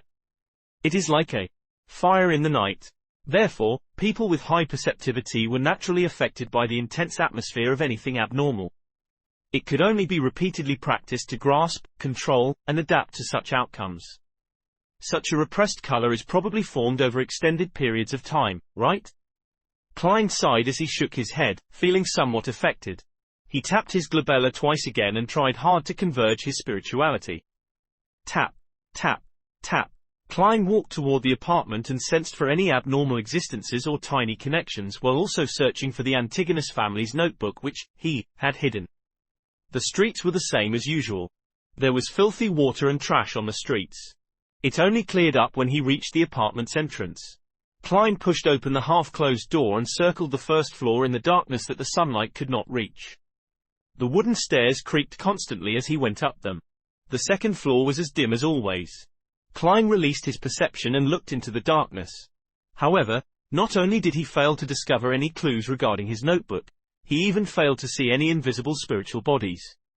If it's so easy to encounter them, most ordinary people would not have already sensed the existence of extraordinary matters. Klein sighed in reflection. He had already understood that most spirits did not exist in the form of spiritual bodies, but in the form of spirituality. Only a spirit medium could effectively communicate with them. After circling the third floor once, Klein left the apartment and retraced his memory's footsteps towards Welch's place. He walked for a full hour but did not discover anything along the way. Standing outside the garden bungalow, Klein looked at the building through the locked iron gates and mumbled to himself, "There's no need for me to search Welch's place, right? Captain and Madam Daly must have done a carpet search of the place. Besides, I don't have the key. They can't expect me to climb the walls, right? I'll try another path tomorrow. I've walked so much today, but there are no step counter rankings." While lampooning, Klein returned to the nearby district. He planned on taking a public carriage to Blackthorn Security Company to retrieve his daily allocation of 30 bullets. He needed to make use of his time and practice. A seer's lack of quick and effective offensive means could only be made up with his revolver and cane. The district around Welch's place was relatively clean. Shops with clean and bright windows lined the two sides of the street. At the turn of the street, Klein was just about to seek out the carriage stop when his gaze swept past a few signboards on the second floor. Harrods Department Store, Military Veterans Mess, Divination Club, ... Divination Club. Klein silently repeated the name and recalled that he had to act as a seer. Yes, I should take a look and seek out new ideas. Amid his mixed thoughts, Klein went across the street and went to the second floor. He entered the main foyer to see a beautiful female attendant. The woman with coiled brownish-yellow hair sized up Klein before saying with a smile, "Sir, do you wish to have your fortune told, or do you wish to join our club?" "What are the conditions for entry?" asked Klein casually. The woman explained with great familiarity, "Fill in your particulars and pay an annual membership fee. The first year is £5 and subsequent years will be £1 a year. Don't worry, we are not like political or business clubs which allow entry through recommendations from formal members. Members can freely use the club's meeting room and various divination rooms and tools. They can enjoy the coffee and tea we provide and read the newspapers and magazines we subscribe for free.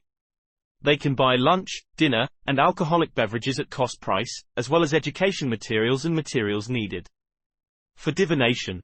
In addition, we invite at least one famous fortune teller to lecture every month to answer any questions. Most importantly, you can find a bunch of friends with the same hobbies and have an exchange with them. It sounds pretty good, but I do not have the money." Klein gave a self-deprecating smile before asking, "Then what if I want my fortune told?" Chapter 38. Novice Hobbyist. Upon hearing Klein's question, the beautiful lady with elegantly tied-up brownish-yellow hair appeared to lose her patience. However, she maintained her smile and said, "Our members are free to do divination for others in the club. They also have their prices and we take a very tiny cut as a fee. If you wish to have your fortune told, you can take a look at this album. It has introductions and rates of the members who are willing to do divination for others. However, it's Monday afternoon, so most of our members are busy at work. We only have 5 here today. As she introduced the club, she invited Klein to have a seat on the sofa beside a window in the reception hall. Then, she flipped through the album and pointed out the present club members. Hannes Vincent. Famous Tingen fortune teller. The club's resident mentor. Good at various forms of divination. He charges 4 soli each time. It's really expensive. That's enough to feed Benson, Melissa, and me to 2 sumptuous dinners. Klein clicked his tongue silently and did not reply. When the woman saw this, she continued flipping the page and introducing one member after another. And the final one, Glacy. A member who joined the club this year. He is skilled in tarot divination. He charges 2 pence each time. Sir, who do you plan on choosing? Klein did not stand on ceremony and answered, Mr. Glacy. Quote. The female attendant fell silent for 2 seconds before saying, Sir, I have to remind you that Mr. Glacy is only considered a novice. I understand. I will be responsible for my own decision. Klein nodded with a smile. Then please follow me. The woman stood up and led Klein through a door beside the reception hall. It was not a very long corridor and an open meeting room was situated at its end. There was enough sunlight and it was equipped with tables and chairs. There were newspapers, magazines, and paper cards. A faint coffee aroma drifted out. About 2 rooms from the meeting room, the attendant gestured for Klein to stop. She sped up her pace and entered the room. She shouted gently, Mr. Glacy, someone wishes for your divination. Me? A voice filled with surprise and doubt immediately sounded. Following that, there was the sound of a chair moving. Yes, which divination room would you like to use? Replied the lady without any emotion. Topaz room. I like Topaz. Glacy appeared by the meeting room's door and looked curiously at Klein, who was waiting not far away. He was a man in his 30s, his skin was slightly dark and his pupils were a dark green shade. Under his light, yellow and soft hair, he was dressed in a white shirt and black vest. A monocle hung from his chest and he seemed to have a good disposition. The attendant did not say anything further as she opened the door to the Topaz room, which was next to the meeting room. The curtains inside were tightly shut, making it dim. It appeared that only by doing so would one gain revelations from the gods and spirits to obtain an accurate divination outcome. Hello there. I'm Glacy. I never expected you to choose me for your divination. Glacy gave a gentleman's bow, briskly stepped into the room, and sat behind a long table. Frankly, I'm only attempting divination for others. I do not have much experience. For now, I'm not a good fortune teller. You still have a chance for regret. After Klein returned the bow, he entered and closed the door behind him. By the light seeping through the curtains, he said with a smile, You are a really honest man, but I'm someone who is very firm on his choices. Please have a seat. Glacy pointed at the seat in front of him and thought for a few seconds. Divination is my hobby. Hey. In life, one often receives guidance from the divine, but the ordinary person is unable to accurately understand the meaning. This is the reason why divination exists and also why I joined this club. In this aspect, I still lack confidence. Let's make the divination that follows an exchange, a free exchange. How do you like my suggestion? I'll cover the fees the club requires.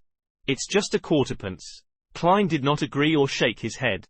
Instead, he smiled. From the looks of it, you have a pretty well-paying and decent job. While he said so, he leaned his body forward slightly. He held his forehead with his right fist and tapped at it twice. But that does not enhance the accuracy of my divination, answered Glacy humorously. Does your head hurt? Do you want to divine problems regarding health? A little. I wish to divine where an item is. Klein had already thought of an excuse as he slowly leaned back. In his eyes, Glacy's aura clearly presented itself. The orange colors by his lungs were dark and sparse. They even influenced the brightness in other areas. This is not a symptom of exhaustion. Klein nodded in an indiscernible manner. Are you searching for a lost item? Glacy thought for a few seconds before saying, Then let's do a simple determination. He pushed the neatly stacked tarot cards on the black table toward Klein. Calm down. Think of that item and ask yourself, can it still be found? While doing so, shuffle and cut the deck. Alright. Klein actually did not remember what the ancient notebook looked like. All he could do was repeat the question to himself. Can the Antigonus family's notebook still be found? While he repeated the thought, he skillfully shuffled and cut the deck. Glacy picked the topmost card and pushed it in front of Klein. The card was facing down horizontally. Turn it clockwise until it sits vertical. Then flip it open. If the card is inverted, which means the picture on the card is facing away from you, it indicates that the item cannot be found. If the card is upright, then we can continue the divination and seek its actual location. Klein followed his instructions and turned the horizontal card vertical. He clasped the end of the tarot card and flipped it over. It was an inverted card. What a pity. Glacy sighed. Klein did not respond because his attention was focused on the tarot card in front of him. The inverted card's picture was dressed in gorgeous clothes and splendid headdress, the Fool. It's the Fool again? It can't be so coincidental, right? According to the Hanged Man and Old Neil, divination is the outcome of the communication of spirituality and the spirit world with a higher dimensional, me. Tarot cards are only a convenient tool to read what the truth symbolizes. In theory, using any divination item doesn't matter as it doesn't affect the outcome. Klein frowned as he thought for a moment. Can it be divined whether the item is already in the hands of others? Of course. Follow the same procedure and do it again. Glacy nodded with rich interest. Klein shuffled and cut the deck while thinking of his question. He drew a card and placed it horizontally before turning it vertical clockwise. He finished all the preparations with a serious expression. Taking a deep breath, Klein reached out his hand and flipped over the tarot card. Please do not be the Fool again. While praying, he suddenly relaxed because the card was that of the Star and it was inverted. From the looks of it, the item has not been taken by others yet, interpreted Glacy with a smile. Klein nodded and raised his right hand. He tapped his glabella, looking as though he was deep in thought. Then, he took out 2 pennies with a dark copper luster from his pocket and pushed it towards Glacy. Didn't I say it was free? Glacy said with a frown. Klein laughed as he got up. This is the respect divination deserves. All right, thank you for your generosity. Glacy stood up and reached out his hand. After shaking his hand, Klein took 2 steps back and turned around. He walked to the door and twisted the doorknob. Just as he was about to leave, he suddenly turned his head and made a terse sound. Mr. Glacy, I suggest that you see a doctor as soon as possible. Focus on your lungs. Why? Asked Glacy in surprise. Are you cursing me because you aren't pleased with the divination results? Klein thought for a moment before saying, it's a symptom based on the color of your face. Well, your glabella seems dark. 1. Glabella seems dark. It was the first time Glacy was hearing such a description. Klein did not explain further as he walked out the room with a smile. He closed the wooden door behind him. Is he an unlicensed doctor or a herbalist? Glacy shook his head, amused. He then picked up his monocle for divination. On careful look, he realized his glabella was indeed dark. But this was a problem of the environment. In the darkness due to the closed curtains, not only was his glabella dark, his entire face was shrouded in darkness. It's not a very likable joke. Glacy muttered. He worriedly divined his own health to make sure that everything was all right. After leaving the divination club, Klein had an additional plan for the future. It was to save as much money as possible to pay the annual fee to become a member of the club. After which, he could begin acting as a seer. As for why he did not choose to do it independently, it was because he temporarily lacked the resources and channels. He could not bring himself to stand on the streets as a hawker since he cared for his reputation. A few minutes later, the public carriage arrived. He spent 2 pence and reached Zoutelan Street, which was not very far off. He pushed open the door to Blackthorn Security Company but did not see the familiar brown-haired girl. He only saw the black-haired, green-eyed Leonard Mitchell with his poetic bearing behind the reception counter. Good afternoon. Where's Roseanne? Klein asked after taking off his hat and bowing. Leonard smiled and pointed at the partition. It's her shift tonight at the armory. Without waiting for Klein to ask another question, Leonard said as though he was pondering over a matter, Klein, I have a question that has always puzzled me.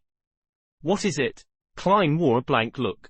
Leonard stood up and smilingly said with a relaxed tone, why did Welch and Naya commit suicide on the spot while you returned home? It likely has to do with how the unknown existence made me take the Antigonus family's notebook away to hide it, answered Klein with the official surmise. Leonard paced around before turning to look straight into Klein's eyes. If your suicide was meant to silence you and wipe out any clues, why weren't you made to destroy the notebook there and then? This is a classic Chinese saying to someone. It usually implies an ominous portent. Chapter 39. Interesting trick. In fact, I do not know if the notebook is destroyed or hidden, but by using backward reasoning, if it is to be destroyed, it could have been done on the spot. There was no need for me to take it away to carry out the destruction. Upon hearing Leonard's question, Klein instantly went into keyboard detective mode and said with a sigh, perhaps when Welch, Naya, and I made contact with the unknown existence, it enjoyed the sacrifice of life or wished for similar situations to continue. With the suicide definitely easily discoverable, I was made to take away the notebook to hide it so as to prepare for the existence's second round of entertainment. However, some mishap happened during the process and I failed to succeed in my suicide. This was a reasoned guess Klein made from his consumption of novels, movies, and TV dramas which involved cult sacrifices. As for the mishap that happened midway, he knew very well that it was due to the unexpected variable of him being a transmigrator. Quite a good explanation, but I believe there might be other possibilities. Welch's and Naya's suicide sacrifice might have made it possible for the unknown existence to descend on this world. Then, that notebook is a vessel or a breeding ground for evil. It made you take it away to hide it, worried that we would destroy it if we discovered its birth, before it became strong. Leonard Mitchell suggested another possibility. Having said that, he stared into Klein's eyes and smiled slightly. Of course, perhaps the notebook has been destroyed. The goal is to hide its content, to conceal the vessel or the brooding of evil. That way, there is a sufficient reason for your failed suicide. What does he mean? Is he suspecting me? Is he suspecting that the original Klein's body is a vessel or used for the brooding of evil? No. What he's being a vessel for is a transmigrator. Actually, brooding isn't a correct term. Klein was taken aback. While he secretly criticized the idea, he weighed his words. I will not try to defend myself since I've lost memories from that period. Be it Captain or Madam Daly, they have already confirmed that I'm fine. Your joke isn't funny. I'm only considering a possibility. It does not eliminate the blow the unknown existence encountered when it descended which caused your suicide to fail. We believe that the goddess will ultimately bless us. Leonard laughed as he changed the subject. Did you discover anything in the afternoon? After the conversation and the previous encounters, Klein was very wary of Leonard. He answered in a composed manner, no. I plan on trying a different route tomorrow afternoon. He pointed to the partition and said, I'll need to head to the armory to draw the bullets. The shooting club opened to 9 at night. After all, its availability increased only after many of its members got off work. May Goddess bless you. Leonard smiled as he gestured the sign of the crimson moon on his chest. He watched Klein pass through the partition and listened to his footsteps down the stairs. Leonard's smile gradually vanished as a look of doubt appeared in his green eyes. He whispered something with a displeased tone. ...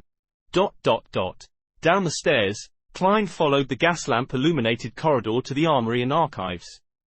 The iron door was open and the brown-haired Roseanne was standing in front of the table. She was chatting with a top hat-wearing middle-aged man with a thick black beard. Good afternoon. No. Good evening. It's always night here. Klein, I heard from old Neil that you have become a beyonder. It's called seer. Roseanne turned her head and deluged him with her questions. She did not hide her curiosity and concern. Klein nodded with a smile. Good afternoon, Miss Roseanne.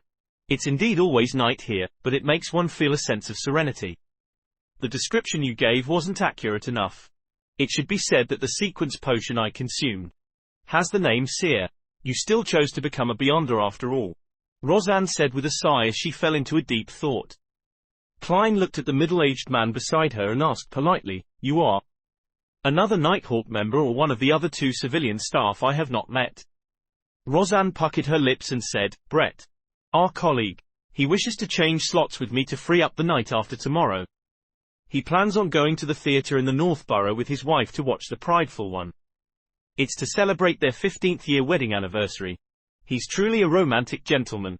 Brett smiled as he extended his hand and said, with Miss Roseanne around, there's nothing that requires repeating. Hello, Klein. I never expected you to become a beyonder so quickly. As for me, hey, I might never have the courage. Perhaps it's as the saying goes, the ignorant knows no fear. Klein said in a self-deprecating manner as he extended his hand to shake Brett's. Me not having courage is not something bad, said Brett with a shake of his head. A beyonder once told me before his death to never probe strange and dangerous matters. The less you know, the longer you live. At that moment, Roseanne interjected, Klein, there's no need to mind it. I heard from old Neil that as a seer, you are used as support. It's relatively safe as long as you do not attempt to communicate with unknown existences. Why are you dressed in such clothes? It's so unbecoming of a gentleman. What are you here for? I'm here to draw my 30 bullets. Klein did not reply to Roseanne's first question. He believed that the lady would quickly forget the matter. All right. Roseanne pointed at the table and said, Brett, it's all yours. You should know where the keys and bullets are. Oh, old Neil really is petty. He did not even leave his hand-ground coffee behind. He promised me that I could drink my fill today. She prattled on as Klein received the bullets. The duo left together and went their separate ways at Zouteland Street. One took a public carriage home while the other walked into the shooting club. Bang, bang, bang. Klein repeated the process, gripping the gun, raising his arms, shooting, releasing the cylinder, ejecting the empty shells, and stuffing in rounds, again and again. He became familiar with the process and built it into his muscle memory. Of course, he had a few breaks in between to review and correct the process. After finishing his practice, Klein used the grounds to do various exercises like push-ups. He worked hard to train his body to improve his physique. Once everything was over, he sat in an untracked carriage home. Only then he realized it was nearing 7 and the sky was already dark. Just as Klein was planning to head to the market or streets to buy the ingredients for dinner, the door opened. Melissa had returned with her stationery-filled bag. Apart from that, she carried quite a lot of groceries. I thought you and Benson would be home rather late. This morning, I took out one solely from the place where you stash your money. Upon seeing her brother's questioning look, Melissa explained in her usual serious manner. Since you took the money, why didn't you take the public carriage to school? Klein had been reminded of the matter from the morning. Melissa said with a frown, why should I take a public carriage? It costs 4 pence to get to school. A return trip means 8 pence. Counting Benson and you, we will be spending 24 pence on transportation daily. That's a whole 2 solely. In a week, yes, without counting Sunday, that's still 12 solely. It's almost equal to our rent. Stop, stop, stop. Don't flaunt your mathematical prowess. Klein lowered his palm in an amused manner. Melissa first stopped before adding, it's pretty good walking to school. Our teacher said that everyone should exercise frequently. Besides, I can pick some damaged components on the way. Klein chuckled and said, then let's do the math again. The public carriage costs 12 solely. The rent is 12 solely and 3 pence. It's a total of £1, 4 solely and 3 pence. Using Benson's salary is enough to pay for it and there will be quite a bit of change left. Yes, he received last week's salary.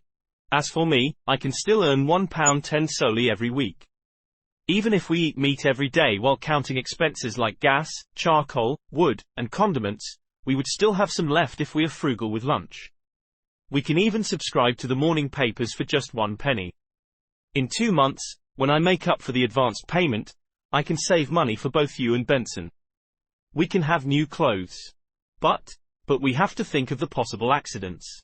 Melissa stayed firm on her point. Klein smiled at her and said, then, we can eat less meat. Don't you find spending 50, no, 100 minutes on the road a waste of time?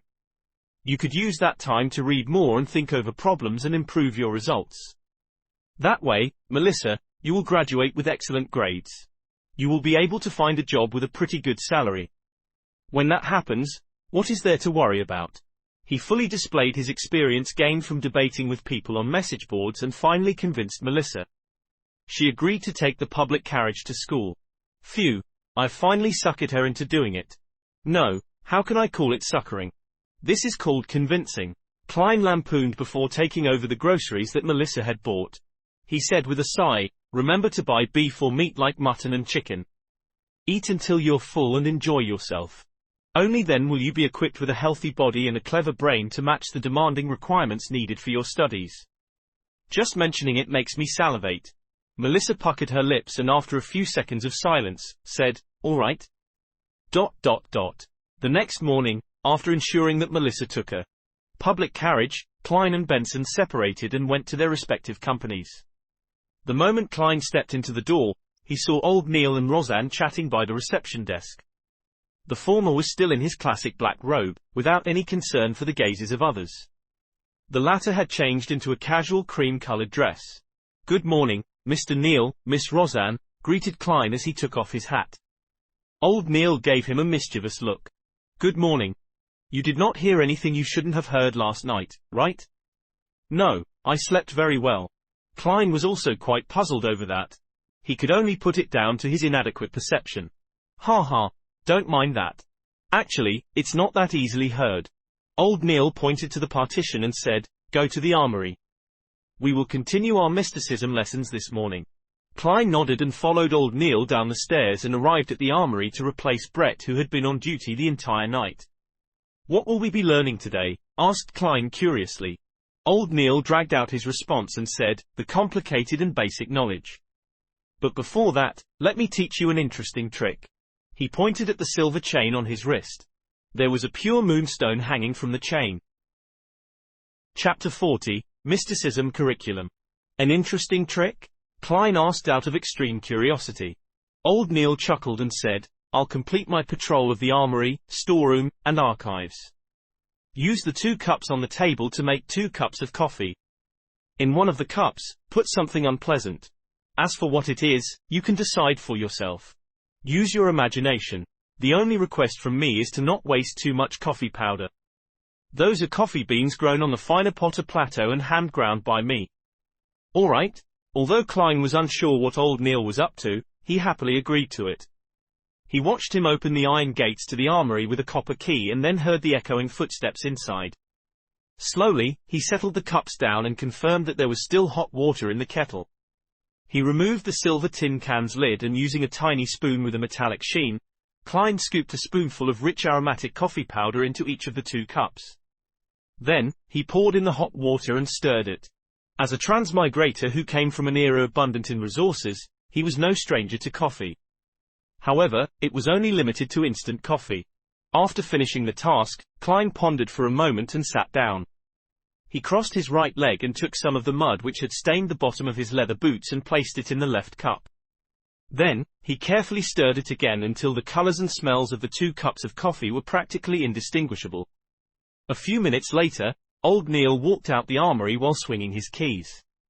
He then closed the iron gates with a clang. "Are you done?" He turned his slightly turbid dark red eyes over and looked at Klein across the table. "Yes," replied Klein with a nod. Old Neil chuckled and removed the silver chain around his wrist and sat down. His expression quickly turned serene.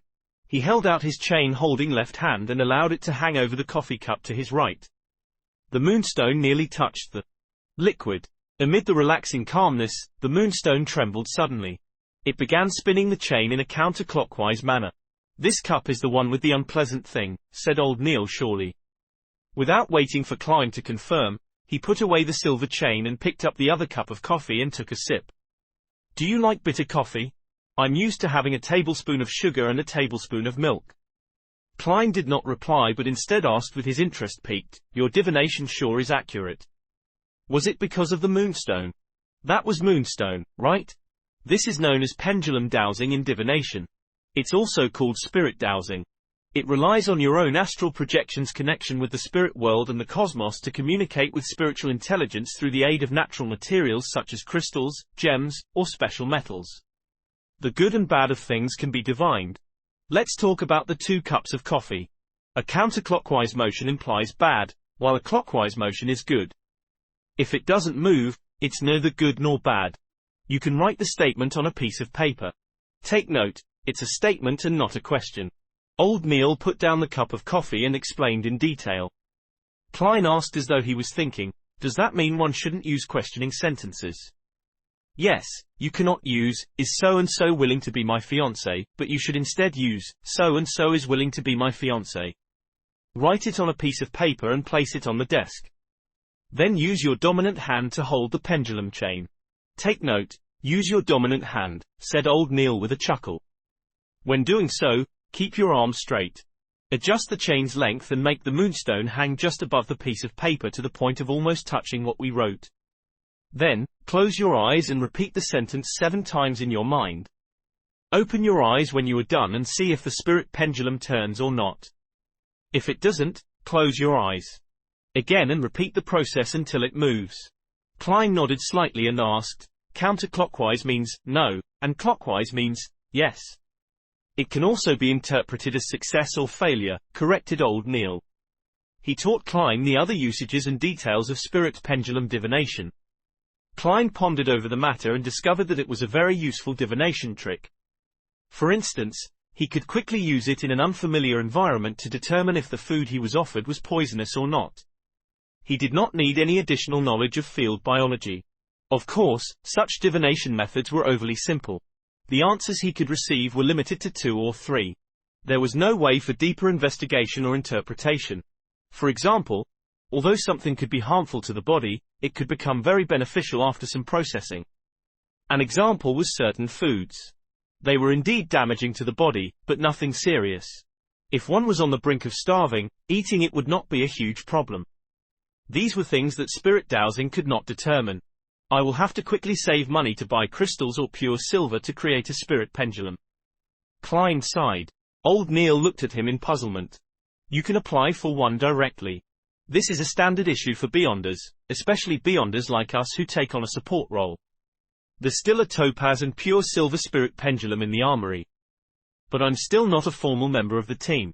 Klein's heart palpitated in excitement, but he felt a little hesitant. Old Neil chuckled and said, "For beyonders, regardless of whether they are formal members or not, they have to be provided with conveniences in other areas since there's no pay rise. Maybe the word perk is more suitable. I'll apply with Captain later." Klein clenched his fists secretly as he made up his mind. How was he to know if Captain would approve his request without trying? "All right," said old Neil with a smile. "We can officially begin our mysticism curriculum. The basics consist of symbolism. Do you know what symbolism means?"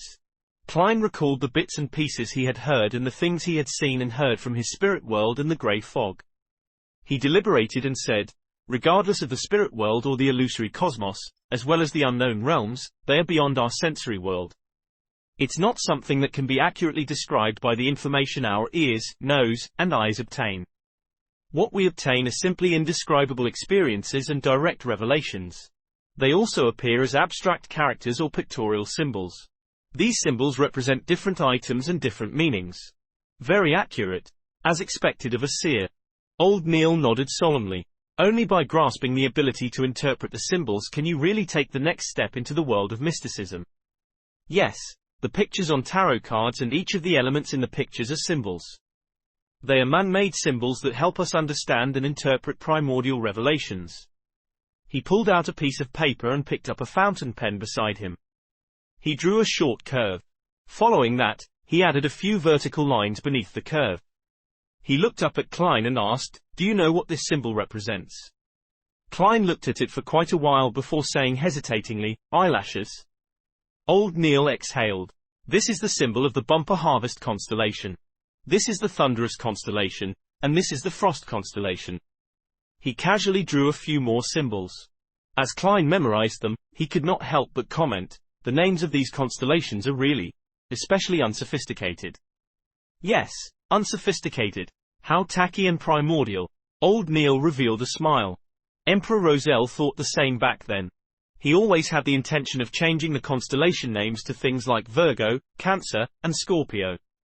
Unfortunately, he did not have the strength to go against tradition.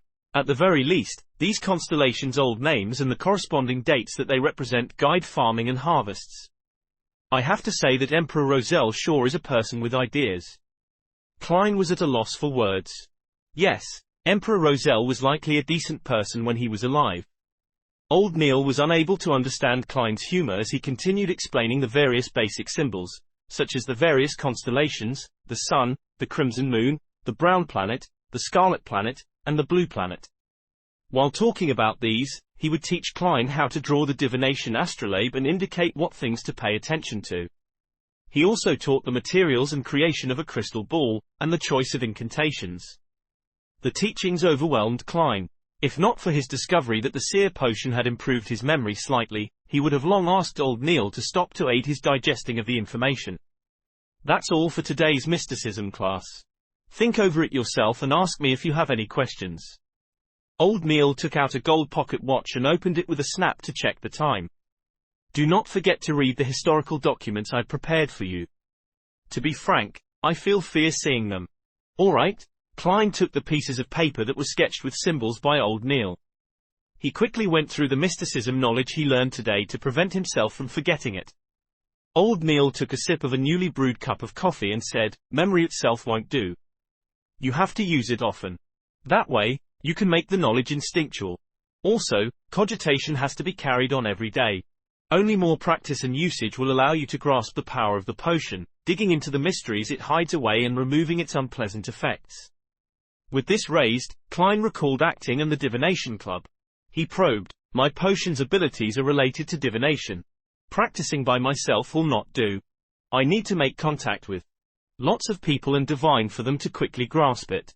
I plan on joining the divination club after having some spare cash, the one on Howe Street in Northborough, to become a real seer." This was not something he could hide from the Nighthawks in the future. It was better to prepare them. "Your idea is very similar to Daly's.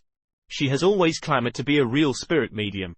Old Neil shook his head and laughed. "But why must you wait till you have spare cash? You can apply to Dunn and get him to approve of the expenses. Organizations like a divination club might also have cultists or members of evil organizations in them. As a civilian staff member of the Nighthawks and a standard Beyonder, your membership makes it easy for us to monitor them. It's part of the job. We would regularly monitor these places, but as we lack manpower, we can't keep watch on them for long. Now, it can be handled to you. I can do that." As he looked at old Neil's serious expression, Klein was dumbfounded. "This is making an expense claim for private matters. I know nothing about such matters. Indeed, I'm just a keyboard warrior. You wish to use your own money to do this?" Old Neil smiled as he added when he saw Klein's face. Klein immediately shook his head as he answered firmly, "I plan on reporting it to Captain." Old Neil nodded in satisfaction and looked at the cup of coffee with the unpleasant thing inside. It had not been poured away. "What did you put in there?" Klein smiled embarrassingly. "It's just some dirt underneath my boots. Its color and your coffee powder looks almost the same." Old Neil was taken aback as he suddenly clasped his mouth and roared, "Why aren't you pouring it away yet?" Chapter 41. Audrey and her Susie. After pouring away the coffee and returning to the armory to take the thick stack of historical materials and explanatory transcripts from old Neil, Klein followed the wall of lights up the staircase to the Blackthorn Security Company. Tap, tap, tap. His footsteps echoed in the sealed and quiet basement. After Klein left the spiral staircase, he pushed open the door and identified his bearings before heading for the second office opposite of him. After familiarizing himself for 2 days, he had a general understanding of the layout of the Blackthorn Security Company. The entrance brought visitors to a huge reception hall with sofas and tables. Through the partition, there was an inner region. To the left of the corridor were 3 rooms. From the nearest to the furthest, they were Mrs. Oriana's account room, a rest room with a few sofa beds, and the staircase that led underground. On the right were 3 rooms. From the nearest to the furthest was Captain Dunn Smith's office, a civilian staff office with a typewriter, and the recreation room for formal members of the Nighthawks team. Klein had previously seen Leonard Mitchell playing cards with 2 other teammates in the recreation room. He guessed that they were playing Fighting the Landlord. Of course, Emperor Rochelle had already given it a new name, Fighting Evil. However, the way it was played was identical to what Klein knew. Brett was entitled to a day of sleep after a night shift. Roseanne was at the reception desk. The carriage driver who was in charge of procuring necessities and collecting supplies, Cesare Francis, was out as usual. When Klein opened the door to the civilian staff office, the 3 desks inside were empty. Only the typewriter sat there silently.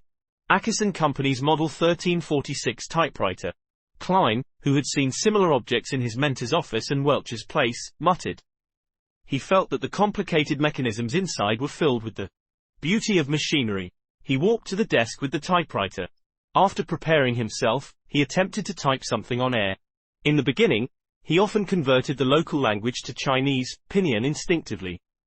Only after he was familiar with it did he digest the original Klein's corresponding memory fragment and no longer made mistakes. Tap, tap, tap. The rhythmic tapping on the typewriter sounded like a melody composed from the heavy marriage of metal and industry. Under this melody, Klein quickly typed the expenditure application. However, he was in no hurry to meet Dunn Smith. Instead, he focused his mind and read the materials provided by old Neil seriously. It was both revision and new material. When it was almost noon, he stretched his neck and put away the documents. He then read and consolidated what he had learned on mysticism in the morning. Only after all that did he take his application to the office next door and knocked on the door gently. Dunn was waiting for lunch to be delivered. When he saw Klein hand him the document, the corners of his mouth curved up. "Did old Neil teach you this?" "Yes." Klein did not hesitate to betray old Neil. Dunn picked up his dark red fountain pen and signed it. "I happen to be applying for funding for the months of July, August, and September from the church and the police department. I'll add yours in. When it's approved, get the money from Mrs. Oriana. You can draw the spirit pendulum in the afternoon."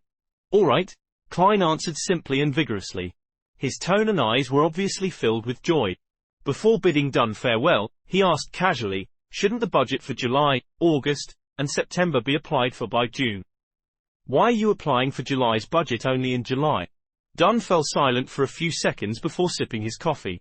"We encountered 3 cases in June. I was so busy that I forgot about it." As expected of Captain and his poor memory, Klein knew he had asked a question he should not have asked. He gave a chuckle before leaving immediately. With that, he began a simple but regular lifestyle. He would spend half an hour in the early morning cogitating. He would have 2 hours of mysticism lessons in the morning and an hour and a half of studying the historical documents. After lunch, he would take a short nap in the break room to regain his energy. Following that, he would draw bullets and head to the shooting club. After finishing his practice, he would stroll over to Welch's place, which was not too far. He would then change routes and return to Iron Cross Street. That way, he could save on the carriage fees. If he had time, he would practice his spirit vision and spirit dowsing. On the way, he would buy groceries. In a private chemistry laboratory equipped with apparatus and items. A tall, blonde Audrey was looking at the cup in her hand. There were countless bubbles and it made the atmosphere serene. Finally, the liquid in the cup precipitated into a sticky silver substance. "Ha ha. I'm indeed talented in mysticism. I succeeded in 1 try. I was worried of failure and prepared 2 sets of materials," the girl muttered to herself in delight. She put away the items she took from her family's vault or exchanged them with others. She took a deep breath and prepared to close her eyes to drink down the spectator potion. At that moment, barking sounded from outside the laboratory. Audrey frowned instantly. She hid the cup of silver liquid in a dark corner, turned around and headed to the door. "Susie, who's here?" Audrey turned the doorknob and asked the golden retriever sitting in front of the door. Susie wagged her tail in an obsequious manner. Her personal maidservant, Annie, had appeared in the corridor nearby. Audrey walked out of the laboratory and closed the door. She looked at Annie and said, "Didn't I tell you? Do not disturb me when I'm running chemistry experiments." A vexed Annie answered, "But there's an invitation from the Duchess Della, Duke Negan's wife." Audrey took a few steps forward and asked Annie. "Yes. She has managed to hire the services of the palace's baker, Madame Vivi, and plans to invite you and Madame to afternoon tea." Annie recounted the invitation. Audrey tapped her cheeks discreetly and said, "Tell my mother that I have a headache. Perhaps I'm a little dehydrated because of the scorching sun. Please get her to convey my apologies to Madame Della." As she spoke, she acted frail. "Miss, it's not only afternoon tea, but a literature salon," added Annie. "But that won't treat my dizziness. I need rest," rejected Audrey firmly. Simultaneously, she muttered deep down, "If they insist, I'll faint for all of you to see. The etiquette teacher said that I can do it most perfectly. I think I heard something." "All right," Annie exhaled and said. "Do you need me to help you back to your room?" "There's no need. I'll clean up the laboratory first." Audrey was yearning to return immediately to consume the potion. However, she suppressed her impatience. She only returned to the laboratory's entrance when she saw Annie leave. Suddenly, she discovered that the golden retriever, Susie, who was waiting outside, was gone. Furthermore, The door to the laboratory was half opened. I forgot that Susie can open doors with handles. What was that sound? Not good? Audrey heard crisp sounds coming from within. Suddenly, she came to a realization as she charged into the laboratory. All she could see was the cups shattered on the floor. Susie was licking the final drop of silver liquid. Audrey stood rooted at the entrance like a statue. Susie immediately sat down and looked at her owner innocently as she wagged her tail. ... In the seas beyond the Pritz harbor, there was an island perennially enveloped in storms. An ancient sailboat was docked at its harbor. A blond man dressed in a robe with lightning patterns was looking at Alger Wilson opposite to him. He asked, perplexed, Alger, you could have returned to the kingdom and become a captain of a mandated Punisher team or a reputable bishop.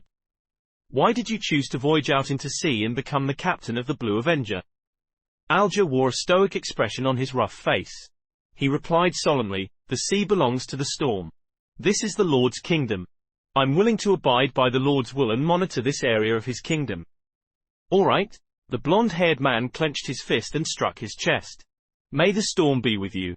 May the storm be with you. Alger replied with the same standard salute. He stood on the deck with a few sailors and watched his companions leave the boat, walking into the distance. Sains, you do not understand because you do not know enough. Alger muttered silently. Meanwhile, Audrey finished her second concoction in a panic-stricken state. Seeing that the silver potion looked nothing different from before, she was nearly moved to tears. Gulp. She quickly drank down the spectator potion. ... Friday. A storm befell Tingen. The heavy rain pounded on the windows of every household. Inside the Blackthorn Security Company, Klein, Roseanne, and Brett sat on the sofa in the reception hall and enjoyed lunch. As there was only a kettle for boiling water, there was no way to heat up leftovers. Klein could not eat rye bread every day or take the carriage home every day. If he did that, he would have to walk from Iron Cross Street to Welch's place in the afternoon and consider taking a carriage back. It was a waste of money. Therefore, he began joining Roseanne and his colleagues in eating the so-called office rations. The nearby Old Will's restaurant would punctually send a waiter at 10:30 every day. He would ask for their orders and after determining the quantity, he would send it over at 12:30. The food was contained in what resembled meal boxes. At 3, he would return to take their orders for dinner and take back the utensils. The rations included meat, vegetables, and bread. Although the quantity was lacking, it was barely sufficient to fill a person. A cost of a meal ranged from 7 to 10 pence depending on the different premium levels. Klein would always thicken his skin and order the meal costing 7 pence. Typically, there was half a pound of wheat bread, a tiny piece of meat cooked in different ways, a ladle of thick soup with vegetables, and tiny bits of butter or margarine. We actually only have one Nighthawk here today, Roseanne said as she delivered a spoonful of thick soup into her mouth. I heard that a case with cultist elements is going on in Golden Indus. Therefore, the police department has requested for 2 Nighthawks. Brett said as he put down his bread. Klein used the remaining wheat bread and dabbed it into the last bits of meat juice before stuffing it into his mouth. He did not say a word. Under his left sleeve, there was a silver chain with a topaz hanging. At that moment, knocks sounded outside the half-closed main door. Please come in. Roseanne was taken aback as she put down her spoon. She quickly used a handkerchief to wipe her mouth and stood up. The door was pushed open as a man in a halved-top hat came in. The left shoulder of his black formal suit was drenched. The sides of his hair had grayed. He put away his umbrella and said to Klein and Company, "Is this the former small mercenary squad?" "You can say that," answered Roseanne like clockwork. The lanky man coughed and said, "I have a mission request." Chapter 42, Butler Clay. A mission request. You probably came to the wrong place. This security company's signboard is really nothing but a signboard. Klein immediately held back his urge to lampoon when he heard the visitor. How he yearned for there to be a message board and a screen for him to share his thoughts. But he soon realized that he had once asked a similar question. The captain's answer was that they could take on jobs if they were free. The money earned could be used as funding for the team's petty cash account and bonuses for the participants. Roseanne's eyes darted around as she thought for a moment before saying, "Our security personnel are all out on missions. The fastest it will take for them to return is an hour. If your matter isn't urgent, You can consider our services. Among the 6 formal Nighthawk members, Captain Dunn Smith had been invited to the cathedral by the bishop for some unknown discussion. Leonard Mitchell was guarding Cheney's gate in his place. Corpse collector Fry and sleepless Royale Reedine had already headed to the Golden Indus Borough to assist the police in the investigation of a robbery case with cultist inklings. Sleepless Kenley White was on leave, while midnight poet Seeker Tron had gone to Raphael Cemetery in the north suburb for a daily patrol. As for the remaining 2 Beyonders, Old Neil was frail and too advanced in his years. He had not taken any missions in a long time. Klein was still a novice and was truly inadequate in various aspects. They are all out. With one hand holding his umbrella, the lanky man's expression turned gloomy as he took off his hat. He bowed and said, "Sorry for intruding. Goodbye." He turned around and walked out.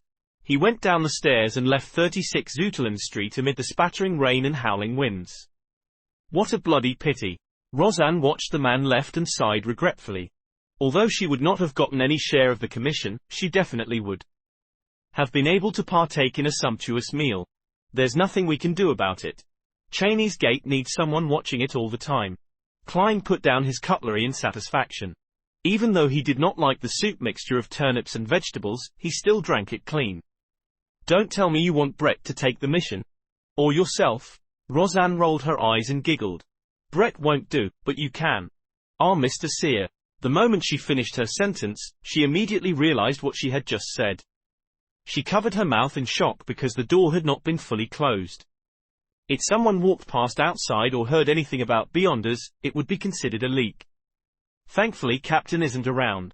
Roseanne looked out the door and secretly stuck her tongue out. Or I'll have to go for confession again. Brett and Klein laughed out in unison as they exchanged looks before beginning to put away the cutlery. After everything was done, Klein, who did not bring his umbrella, decided to stay at Blackthorn Security Company due to the ongoing rain. He took out some newspapers and sat on the soft but bouncy sofa as he leisurely began his afternoon break. The airship route from Backland to Desi Bay is now in service. The complete anthology of the great detective Mansung is publishing soon. An advertisement for Lagola's weapons? A standard model revolver carrying 6 bullets costs £3.10 solely, a double-barrel gun costs £2. Klein flipped through the Tingan City Honest paper when a particular piece of news suddenly caught his attention. The suspect responsible for killing Mr. Welch and Miss Nair has been caught. We believe it is a much-needed reprieve from the horror that has gripped Northborough, Golden Indus Borough, and Eastborough. Welch's father, Mr. McGovern, who is a banker, has escorted his youngest son's corpse back to Constant City where a grand burial will be held. After reading it a few times, Klein suddenly sighed. From the looks of it, Welch's father had bought the police's explanations and did not hire a private investigator to investigate the matter. His grief from losing his youngest son can't be any greater than that of my parents who lost their only son. In a sullen mood, Klein sat there motionless for a long time. He neither found it odd that he was not invited to Welch's and Nair's burials, nor did he feel depressed. Once everything calms down, I'll find a chance to offer a bouquet of flowers to their graves. Klein was about to take a nap in the break room when a knock came from the door of the reception hall again. Please come in. Roseanne, who was nodding off, suddenly jolted awake. The half-closed door was pushed open again. The lanky man from before walked in once again. Can I wait here? You're mercenaries. No. Security personnel should be back soon, right? He asked sincerely, trying his best to hide his anxious expression. Sure. Please have a seat. Roseanne pointed at the sofa nearby. Klein asked out of curiosity, where did you hear about our security company? Who introduced you here? He had made 2 trips despite the heavy afternoon storm while still willing to wait. Yes. The Nighthawks must have easily resolved missions that might seem very difficult to others. They must have accrued quite a reputation. The man left his umbrella outside the door and as he walked to the sofa, he replied with a rueful smile. I have traveled the nearby streets and paid a visit to all the mercenaries, security companies and private investigators. You are my only hope. The others do not have the manpower to take additional missions. To be frank, if not for the waiter that delivers meals, I really did not imagine that there was another security company here. It's completely different from what I imagined. Klein was stunned. Roseanne interjected with a question. They are very busy. Are there that many missions? The Man sat down and sighed. You are a mercenary team? No, a security company. I believe you must have heard of the armed burglary murder at Howe Street. Howe Street. Armed burglary murder. All right. Unfortunately, I'm one of the people involved. Klein nodded with a slightly heavy heart. Yes. Due to the presence of a ferocious and cruel criminal, the rich men living in the neighboring streets, and even across all of Tingen City, are terrified. Apart from increasing the numbers of their security detail, they have also hired many more security personnel and private detectives. This resulted in a shortage of supply in your line of work, the tall and skinny man explained clearly. A standard chain reaction. Klein and Roseanne exchanged looks and saw the self-deprecating smile from each other's faces. The security industry had entered a golden age. Yet, Blackthorn Security Company was not affected in any way. It was apparent how dismally the company was run. Of course, to a certain extent, it also proved the success of the Nighthawks in hiding themselves. After waiting for another 20+ minutes, Klein prepared to leave since the rain was coming to a stop. He planned on practicing at the shooting club. At that moment, the black-haired and green-eyed Leonard Mitchell walked out of the partition. He looked curiously at the sofa. This is? A client. Is Captain back? Roseanne asked delightfully. Back? The lanky man was taken aback when he heard that. He had been sitting there, staring at the door. How did he not discover someone's return? Roseanne's expression immediately froze as she chuckled. As a security company, we don't only use the front door. Figures. The lanky man nodded in enlightenment. He was also not surprised by the term, captain. Security companies were mercenary teams or small-scale mercenary guilds. It was normal for captain to be used. Leonard did not tuck in his white shirt. His black vest was also casually draped. He took a glance at the lanky man when he suddenly snapped his fingers and said, I'm a member of the security personnel at Blackthorn. How might I address you? How may I help you? Perhaps it was because he had long heard about the unrestrained characters of mercenaries that he did not feel the anger of being humiliated. Instead, he let out a breath of relief. He watched Leonard sit down, and organized his words. My name is Clay, a butler of Mr. Vicroy, a tobacco merchant. His only son, little Elliot, was kidnapped this morning. We have already informed the police and the matter has been given high priority. However, Mr. Vicroy remains uneasy. He wishes to go through the channels which mercenaries, our security personnel have, as well as your understanding of Tingen, to investigate the case from a different angle and ensure that little Elliot is rescued safely. If you are able to find where the kidnappers are hiding, Mr. Vicroy will be willing to pay you £100. If you have the means to successfully save young Master Elliot, he is willing to pay double. £200. Leonard Mitchell smiled leisurely. Mr. Vicroy seems to only wish for us to find the kidnappers' hideout. If not, he will not think that his only son is worth £100. A tobacco merchant who has close ties with the southern plantations will not just offer £200. No, Mr. Vicroy is only an ordinary merchant. He's not considered wealthy.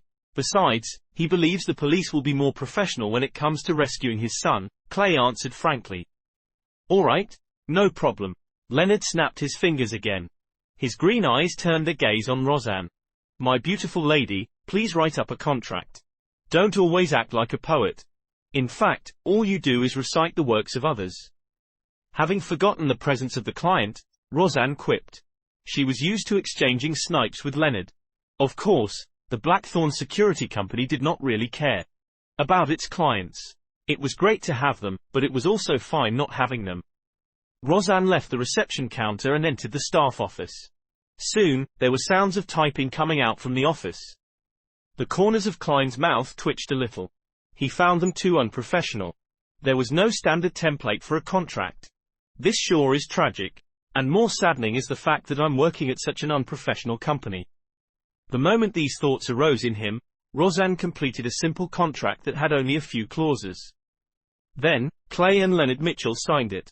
After Clay stamped it, she took the contract and returned to the accounting room and got Mrs. Oriana to stamp it with the Blackthorn Security Company logo, something that was actually useless. Dunn typically handed it to Oriana for safekeeping. On Sunday, it would be passed to Roseanne and Company. I'll wait for your good news. After receiving one copy of the contract, Clay stood up and bowed with his hat off. Leonard did not respond.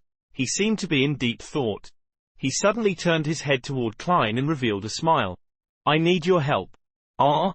Klein was taken aback. "I mean you and I can finish this mission together." The corners of Leonard's mouth curved up slightly as he explained, "I'm good at combat, shooting, climbing, sensing, and chanting, and taking on some support roles. But that does not include looking for people. You don't expect old Neil to go out in such weather, right?" When he said, sensing, his voice was lowered to a mumble that Klein could barely hear. All right. Klein did have the urge to attempt his new abilities, while also feeling a little wary toward Leonard Mitchell. Phew. Let's hope it will be completed successfully. I wonder how useful my seer abilities will be. He wondered with some anticipation. Chapter 43, Search.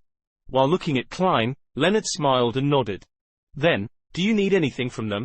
He had cooperated with old Neil and company numerous times, so he naturally knew that divination required a medium, especially when the person being divined was not present. Klein thought for a moment before saying to Clay, "I need some of Elliot's recent clothes which have not been washed or starched. It would be better if you have any accessories he used to wear on him." He tried to choose ordinary mediums, not something that would normally invite questions. But even so, Clay wore a look of puzzlement. "Why?" After his question, he added, "I have a picture of young Master Elliot on me." "Why?" "Because we are divining his location." Klein was momentarily at a loss for an answer. If he answered truthfully, ignoring the fact that it violated the confidentiality clause, Clay would likely storm out immediately and rip apart the contract while cursing, "This bunch of cheats." If that works, why don't I find the most famous spirit medium in Awar County? By the side, Leonard Mitchell chuckled and said, "Mr. Clay, my partner, colleague rears a unique pet. Its sense of smell is sharper than a hound's.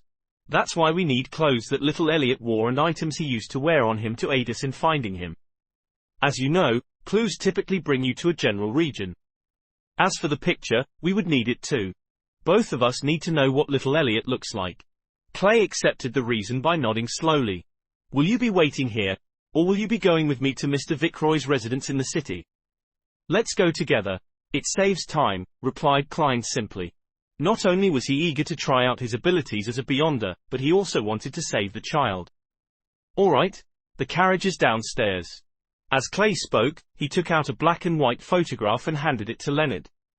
It was a picture of Elliot Vicroy alone. He was about 10 years old with rather long hair that nearly covered his eyes. There were obvious freckles on his face and he did not seem to stand out. Leonard glanced at it and handed it to Klein. Klein took a careful look and placed the photograph into his pocket. Then, he took his cane and put on his hat. He followed the two out of Blackthorn Security Company and boarded the carriage downstairs. The carriage's interior was rather spacious. It was lined with thick carpet and a tiny table to rest items on. As Clay was around, Klein and Leonard did not say a word. They quietly took in the experience of traversing the pooling roads in a carriage. "The carriage driver is quite good." Leonard broke the silence after some time with praise and a smile. "Yeah," Klein answered perfunctorily. Clay forced a smile and said, "Your compliments are his honor. We will be there soon."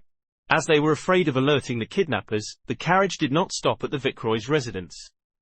Instead, it stopped at the side of a nearby street. Clay held an umbrella and returned along. After waiting for some time, Leonard talked to Klein again. "My surmise the last time was not without a goal. I was just trying to tell you that the notebook will definitely appear again. Perhaps, it might be soon. That really isn't a happy surmise." Klein used his chin to gesture towards the carriage driver outside, indicating that he did not wish to discuss sensitive topics with outsiders around. Leonard whistled and turned his head to look out the window. He saw raindrops streak across the glass, leaving behind blurry marks. It made the world outside a complete blur. After a while, Clay returned with a bag of items. Since he walked in a hurry, the edge of his trousers was soiled and his shirt front was slightly wet. "These are the clothes young Master Elliot wore yesterday. This is the storm amulet he used to wear." Klein took it and glanced at it. He discovered it to be a miniature gentleman's formal suit, a small shirt, vest, bow tie, etc.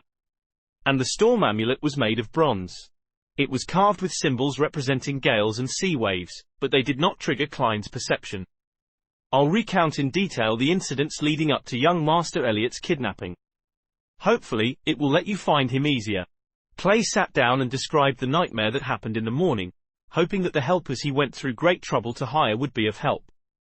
Klein and Leonard held no interest in the specifics.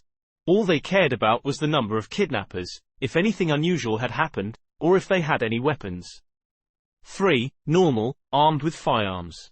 After obtaining the desired information, they bade Clay farewell and hired a two-wheeled light carriage. Unlike public carriages, private hire carriages were either four-wheeled or two-wheeled.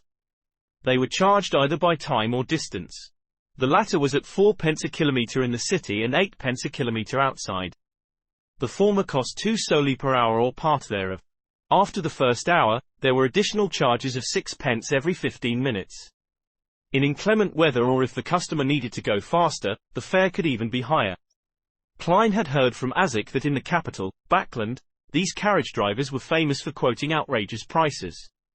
To him, taking a private carriage was quite a luxury. However, he did not need to worry about this at the moment since Leonard had tossed 2 1 soldi notes to the carriage driver. Charge it by the time. After Leonard gave his instructions, he closed the carriage's door. Where are you going? The carriage driver was delighted and puzzled as he held the 2 notes. Wait a moment. Leonard cast his gaze at Klein. Klein nodded slightly and took out Elliot's clothes. He spread it out on the carriage's floor and then wound the storm amulet around his cane's handle. He held the silver inlaid black cane and hung it straight over Elliot's clothes. He gathered the sphere of light in his head as his mind rapidly turned still. His brown eyes quickly turned deeper in color as he entered a half-cogitation state. He felt his body's spirit turning light. He vaguely saw the world of spirits everywhere. He silently said, Elliot's location. After repeating it 7 times, he released his grip of the black cane, but the cane did not fall to the ground. It remained standing in front of him even though the carriage was shaking.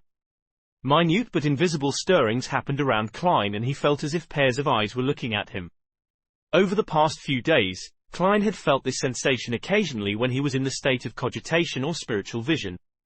With a little fear, he looked at the cane with his deep black eyes. He recited once again in his heart, Elliot's location. Elliot's location. After he finished saying that, the cane fell and pointed straight ahead. Straight. Klein held the cane and said in a deep voice. His voice sounded a little ethereal as though it could penetrate the unknown world. This was one of the divination abilities he had grasped. It was called dowsing rod seeking. The tool of choice had to be wooden, metallic, or a mixture of both. In ordinary circumstances, he would require 2 real dowsing rods. Dowsing rods were shaped like 2 straight metal wires tapered to an edge. He would hold on to the shorter side and turn it to ascertain the correct direction. But as a seer, Klein realized that through practice, he could search for people directly using this method. He could also use his cane as a replacement for dowsing rods. The direction in which the cane fell was the direction of the item he was seeking. As for the Antigonus family's notebook, Klein could not remember it at all. Without the slightest impression, there was no way for him to find it. Go straight. Leonard instructed the carriage driver loudly. We will tell you when. There's a need to turn. The carriage driver did not understand why that was necessary, but the notes in his pocket and the willingness of his passengers to hand over the money kept him quiet. He chose to follow the strange instructions. The carriage proceeded slowly, passing through one street after another. Midway, Klein used dowsing rod seeking to correct the direction. After the carriage circled a building once, he finally determined that Elliot was inside. It had only been 30 minutes since they bade Clay farewell. After sending off the cane, Klein did not continue using Elliot's clothes. Instead, he placed the cane, entwined with the storm amulet, directly onto the ground. His eyes turned dark once again as the raindrops around him suddenly spun in place. The cane fell to the front with a slant. Klein pointed at the staircase and said, There. At times, I really envy old Neil. Similarly, I envy you now. Upon seeing this scene, Leonard smiled with a sigh. Klein shot him a glance and replied with a calm tone, This is nothing difficult. If you are willing to learn, you would definitely be able to master it. Your perceptivity should be very high, right? Leonard nodded and chuckled. That's not something good. He quickened his pace and walked into the building amid the ending rain. Klein was afraid of drenching his formal suit, so he jogged in tow. The building only had 3 stories. It was similar to a unit block from Earth. The entrance to each floor was situated along the flight of stairs. There were only 2 units on per floor. Klein used dowsing rods seeking on both the first and second floors, but the cane remained still while pointing upward. The 2 of them quieted their footsteps and arrived at the 3rd floor.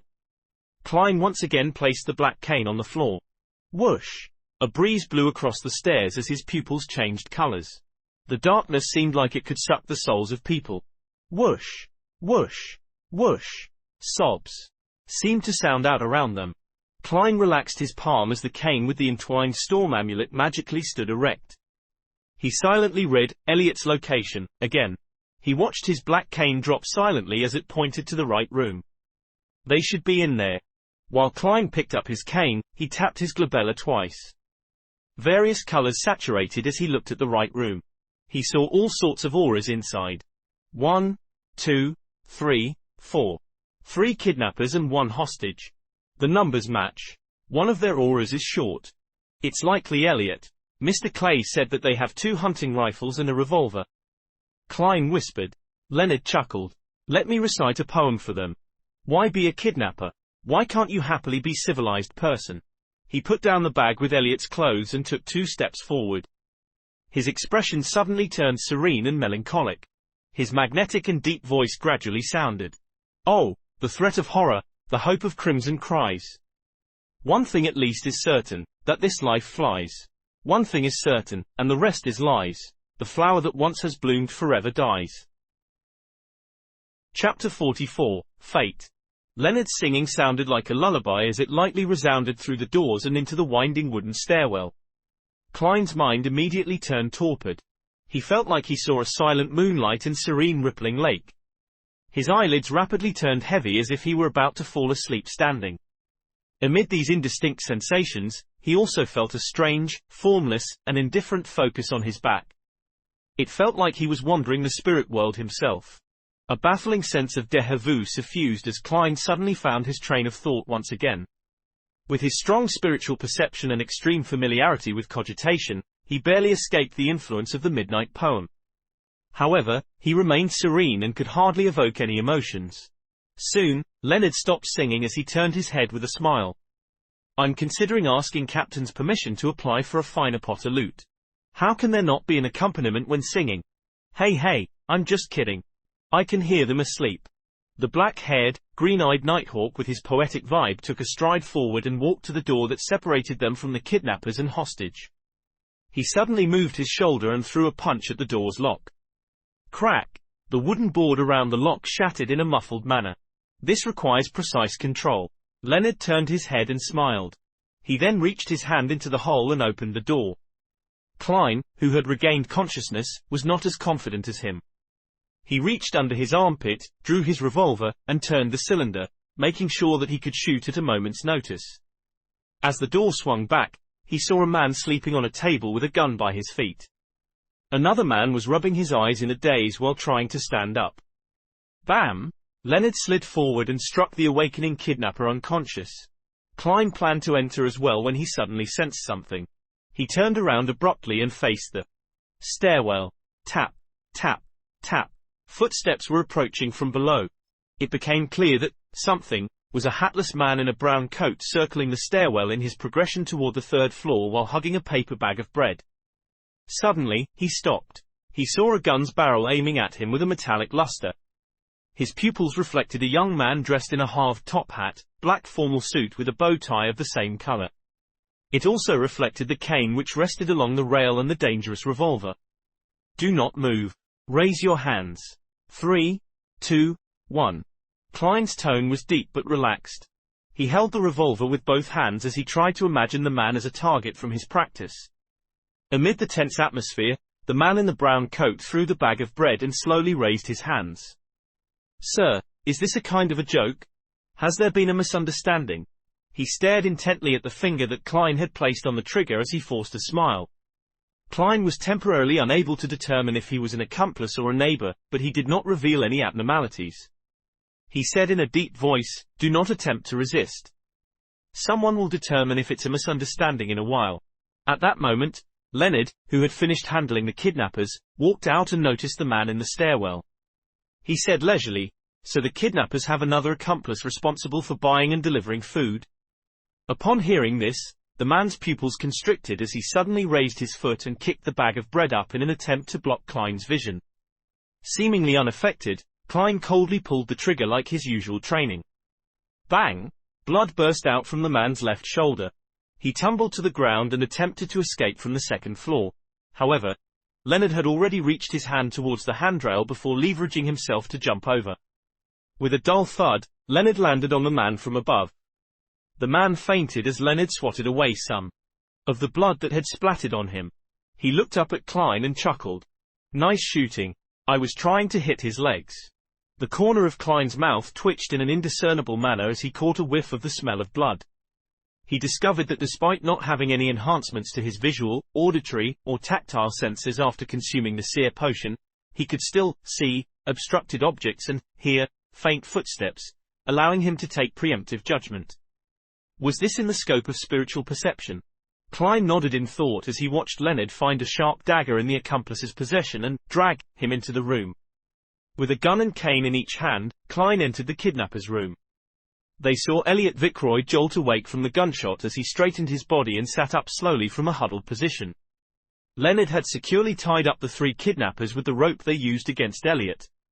Bunched together, they were thrown in a corner. The lack of rope was made up by tearing their clothes. The unconscious man who had been shot in the shoulder was bandaged, but Leonard disdained getting his hands dirty, so he did not help him extract the bullet. Who are you people? Elliot stammered in pleasant delight when he saw the scene before him. Yes, you guessed right. Very precise. The genuflecting Leonard answered casually. I never expected this bastard to have some humor cells in him. Klein lowered his revolver and said to Elliot, we are mercenaries hired by your father. You can also call us security personnel. Phew, for real? Have I been saved? Elliot said joyfully without daring to make any movements. It was apparent that he had suffered quite harshly in the short few hours of being a kidnapping victim. He did not have the kind of rashness someone his age normally would have. Leonard stood up and said to Klein, go downstairs and find some patrolling cops. Get them to inform the tobacco merchant. I do not wish to walk out with a child and 4 idiots like a kidnapper. Klein, who was wondering about the aftermath, nodded. He put away his revolver, picked up his cane, and walked to the staircase. As he went down the stairs, he had a nagging feeling that he had forgotten something. In addition, he heard Leonard say to Elliot, don't be nervous. You will soon see your father, mother, and your old butler, Clay. Why don't we play a round of quint? Klein held back his laughter and walked out into the streets. With the help of pedestrians, he found 2 patrolling policemen. He did not use his badge and identification as a member of the Special Operations Department. Instead, he used his identity as a professional security company and recounted the happenings factually. As for him holding a gun, he was not worried at all. He had received an all-purpose weapon permit the day before yesterday. His application was accelerated by going through internal channels. The 2 policemen exchanged looks and one of them left to gather reinforcements and inform the Vickroy family. The other policeman followed Klein to the kidnapper's room. After waiting for more than 40 minutes, Leonard signaled to Klein while the policeman was not paying attention. Klein was to sneak out of the room with him. Trust me, heading to the police station is an extreme waste of time. Let's leave first, the Nighthawk with the poetic bearing explained with a relaxed look. Since Leonard was making it clear that he would take any responsibility for any repercussions, he did not retort and followed in tow.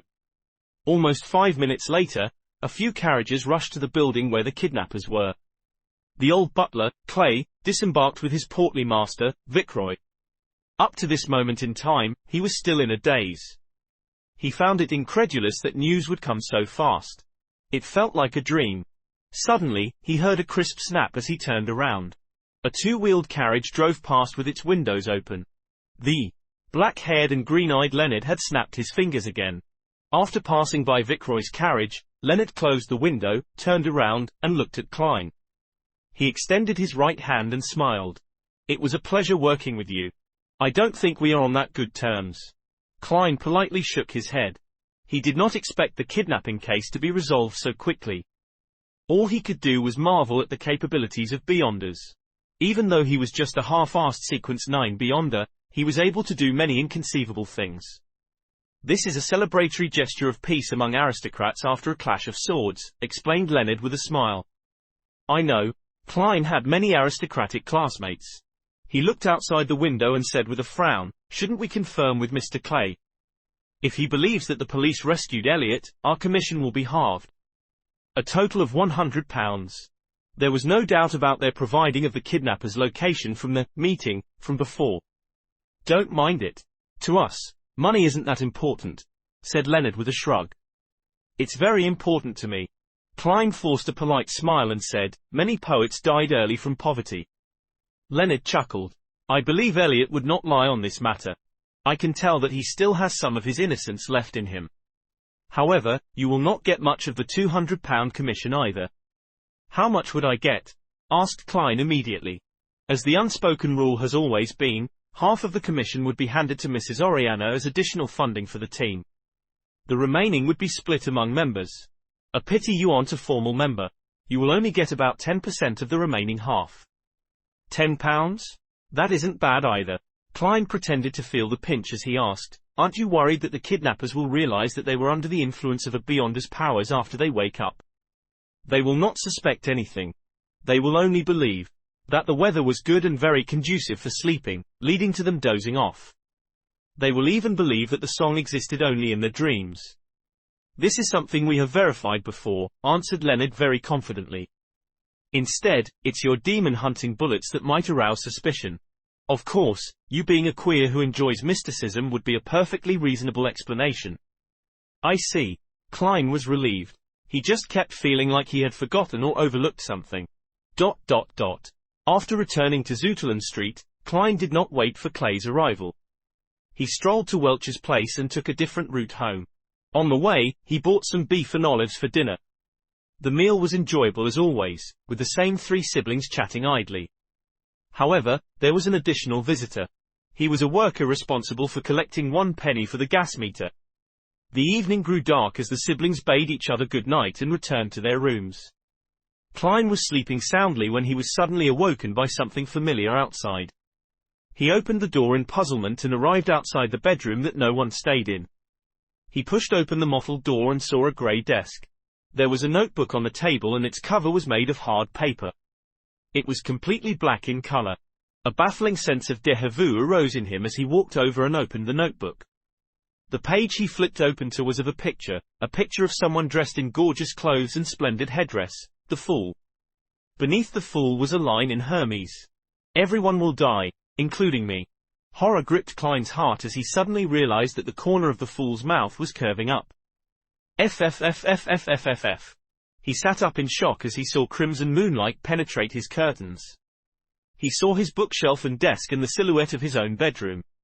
He realized that he had had a nightmare. As a seer, he knew what dreams typically portend. Therefore, he began to seriously search through his recollections. Klein froze up when he did because he knew what he had missed out on today. While he was immersed in Leonard's singing, he had sensed a formless and indifferent focus on his back. The feeling of being observed felt different from the usual cogitation or experience he had from using spirit vision. It gave him a sense of déjà vu. According to Captain Dunn, once a feeling of déjà vu arose in him, it probably means. Klein suddenly sat straight and confirmed the feeling. Yes, it's that notebook. That Antigonus family's notebook. Chapter 45, Returning. The Antigonus notebook is in the apartment across the kidnappers. Although it was very coincidental, Klein believed that his intuition was correct. He immediately got out of bed and rapidly changed out of the old clothes he usually wore to bed. He picked up a white shirt beside him and draped it on, quickly buttoning from top to bottom. 1, 2, 3. He suddenly realized that he was missing buttons. The left and right sides did not seem to match. On careful look, Klein realized that he had made a mistake buttoning the first button, causing the shirt to warp. He shook his head helplessly before taking a deep breath and slowly breathing out, using some of his cogitation techniques to restore his calm. After putting on his white shirt and black trousers, he barely managed to wear his underarm holster steadily. He pulled out the revolver he hid under his soft pillow and holstered it. Without time to tie a bow tie, he draped his formal suit on and with a hat and cane in each hand, he walked to the door. After putting on his halved top hat, Klein gently twisted the door handle and walked into the corridor. He carefully closed his bedroom's wooden door and sneaked downstairs like a thief. He used a fountain pen and paper in the living room to leave a note, informing his siblings that he had forgotten to mention that he had to be early for work today. The moment he was out the door, Klein felt a cool breeze and his entire being calmed down. The street in front of him was dark and silent without any pedestrians. Only the gas lamps illuminated the streets. Klein took out his pocket watch from his pocket and snapped it open. It was just 6 in the morning and the crimson moonlight had not completely faded away. However, there was a hue of sunrise over the horizon. He was just about to seek out an expensive for-hire carriage when he saw a 2-horse, 4-wheeled trackless carriage approaching him. There are public carriages this early in the morning? Klein was puzzled as he went forward and waved for it to stop. Good morning, sir. The carriage driver stopped the horses skillfully. The ticketing officer beside him had his hand to his mouth while yawning. To Zouteland Street. Klein scooped out 2 pennies from his pocket and 4 halfpence. 4 pence, the ticketing officer replied without any hesitation. After paying for the ride, Klein got onto the carriage and found it empty. It exuded a clear loneliness amid the dark night. You are the first one, said the carriage driver with a smile. The 2 brown horses widened their pace as they proceeded briskly. To be honest, I never imagined there to be a public carriage so early in the morning. Klein sat near the carriage driver and made idle chatter to divert his attention and relax his tense mind. The carriage driver said in a self-deprecating manner, from 6 in the morning to 9 at night, but all I earn is £1 a week. Are there no breaks?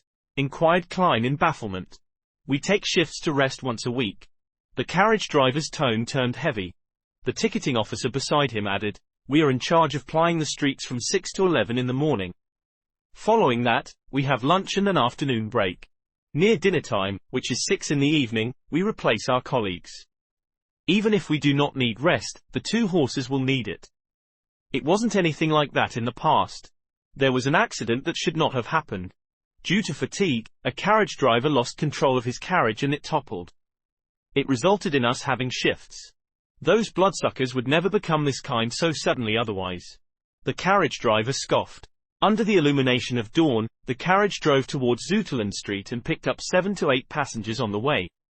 After Klein was less tense, he did not converse further. He closed his eyes and recalled the experiences from yesterday, hoping to notice if he had forgotten anything. By the time the skies were bright when the sun was fully up, the carriage finally arrived at Zouteland Street. Klein pressed his hat with his left hand and briskly jumped off the carriage. He quickly stepped into 36 Zouteland Street and arrived outside Blackthorn Security Company after going up the flight of stairs. The door was still closed and had yet to open. Klein took out the ring of keys by his waist and found the corresponding brass key and inserted it into the keyhole and twisted it. He pushed forward as the door slowly opened. He saw the black-haired, green-eyed Leonard Mitchell sniffing at a recently popular cigarette. To be honest, I prefer cigars. You seem to be in a rush. The poet-like Nighthawk asked in a relaxed and cozy manner. Where's Captain? Klein asked instead of answering. Leonard pointed at the partition. He's in the office. As an advanced sleepless, he only needs 2 hours of sleep in the day. I believe it's a potion those factory owners or bankers would like the most. Klein nodded and quickly passed through the partition. He saw that Dunn Smith had opened the door to his office and he was standing at its entrance. What's the matter? Dressed in his black trench coat, he held a gold-inlaid cane with a solemn and stern expression. The feeling of déjà vu came to me. It should be the notebook. The Antigonus family's notebook. Klein tried hard to make his answer clear and logical. Where was that? Dunn Smith's expression did not have any obvious changes. However, Klein's intuition told him that a clear and invisible stir had happened in him. This was possibly a flash of his spirit or a change in his emotions. It's at the place Leonard and I saved the hostage yesterday. Opposite the kidnapper's room. I didn't notice it back then until I had a dream and received a revelation. Klein did not conceal anything. From the looks of it, I missed out on making huge contributions. Leonard, who had walked to the partition, chuckled. Dunn nodded slightly as he instructed with a solemn expression, get Kenley to replace old Neil's watch of the armory. Let old Neil and Fry come with us.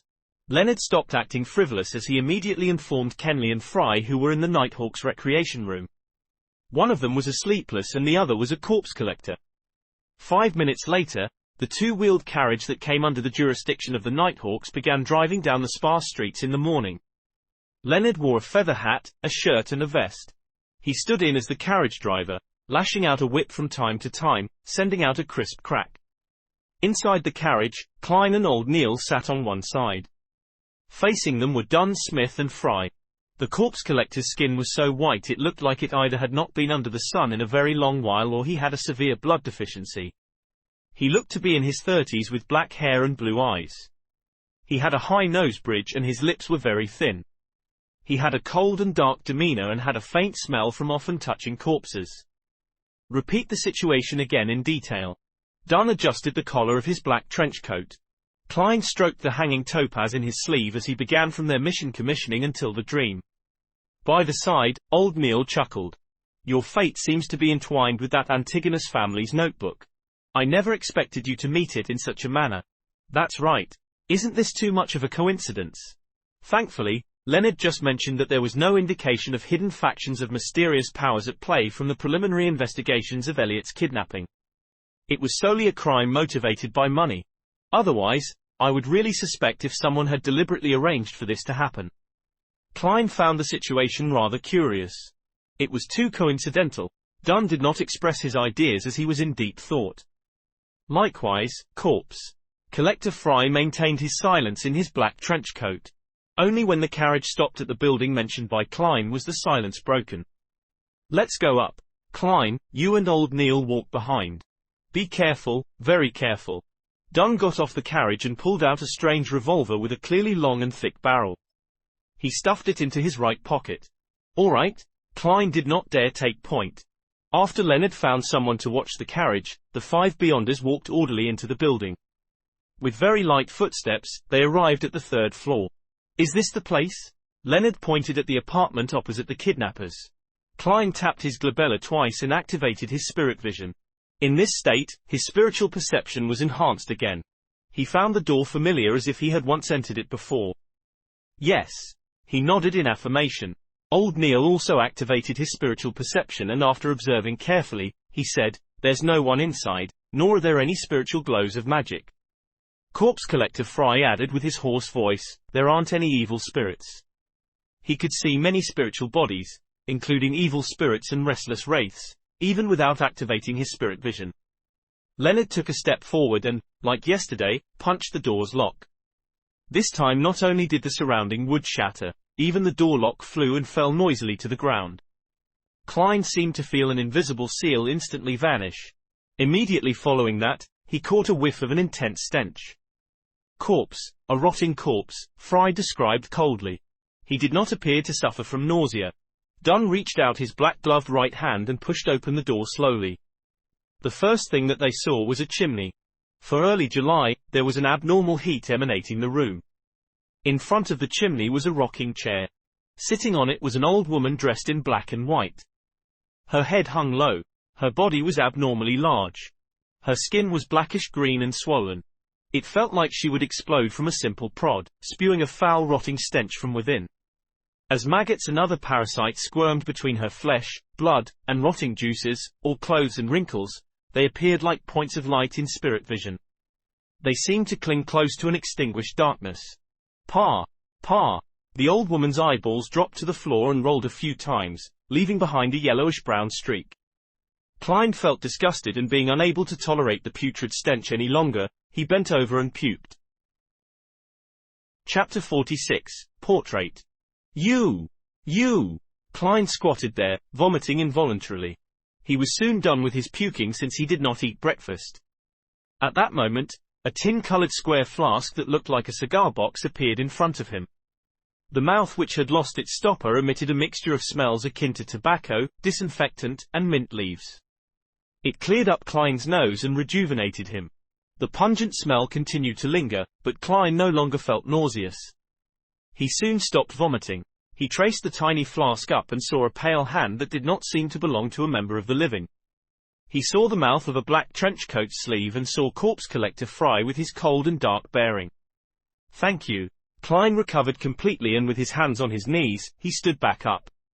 Fry nodded without any expression. It'll be fine once you are used to it. He put back the flask stopper and put it into his pocket and turned around, walking to the highly decomposed corpse. Without gloves, he began examining the old woman. As for Dunn Smith and Leonard Mitchell, they paced slowly around the room, occasionally touching the table's surface or newspapers.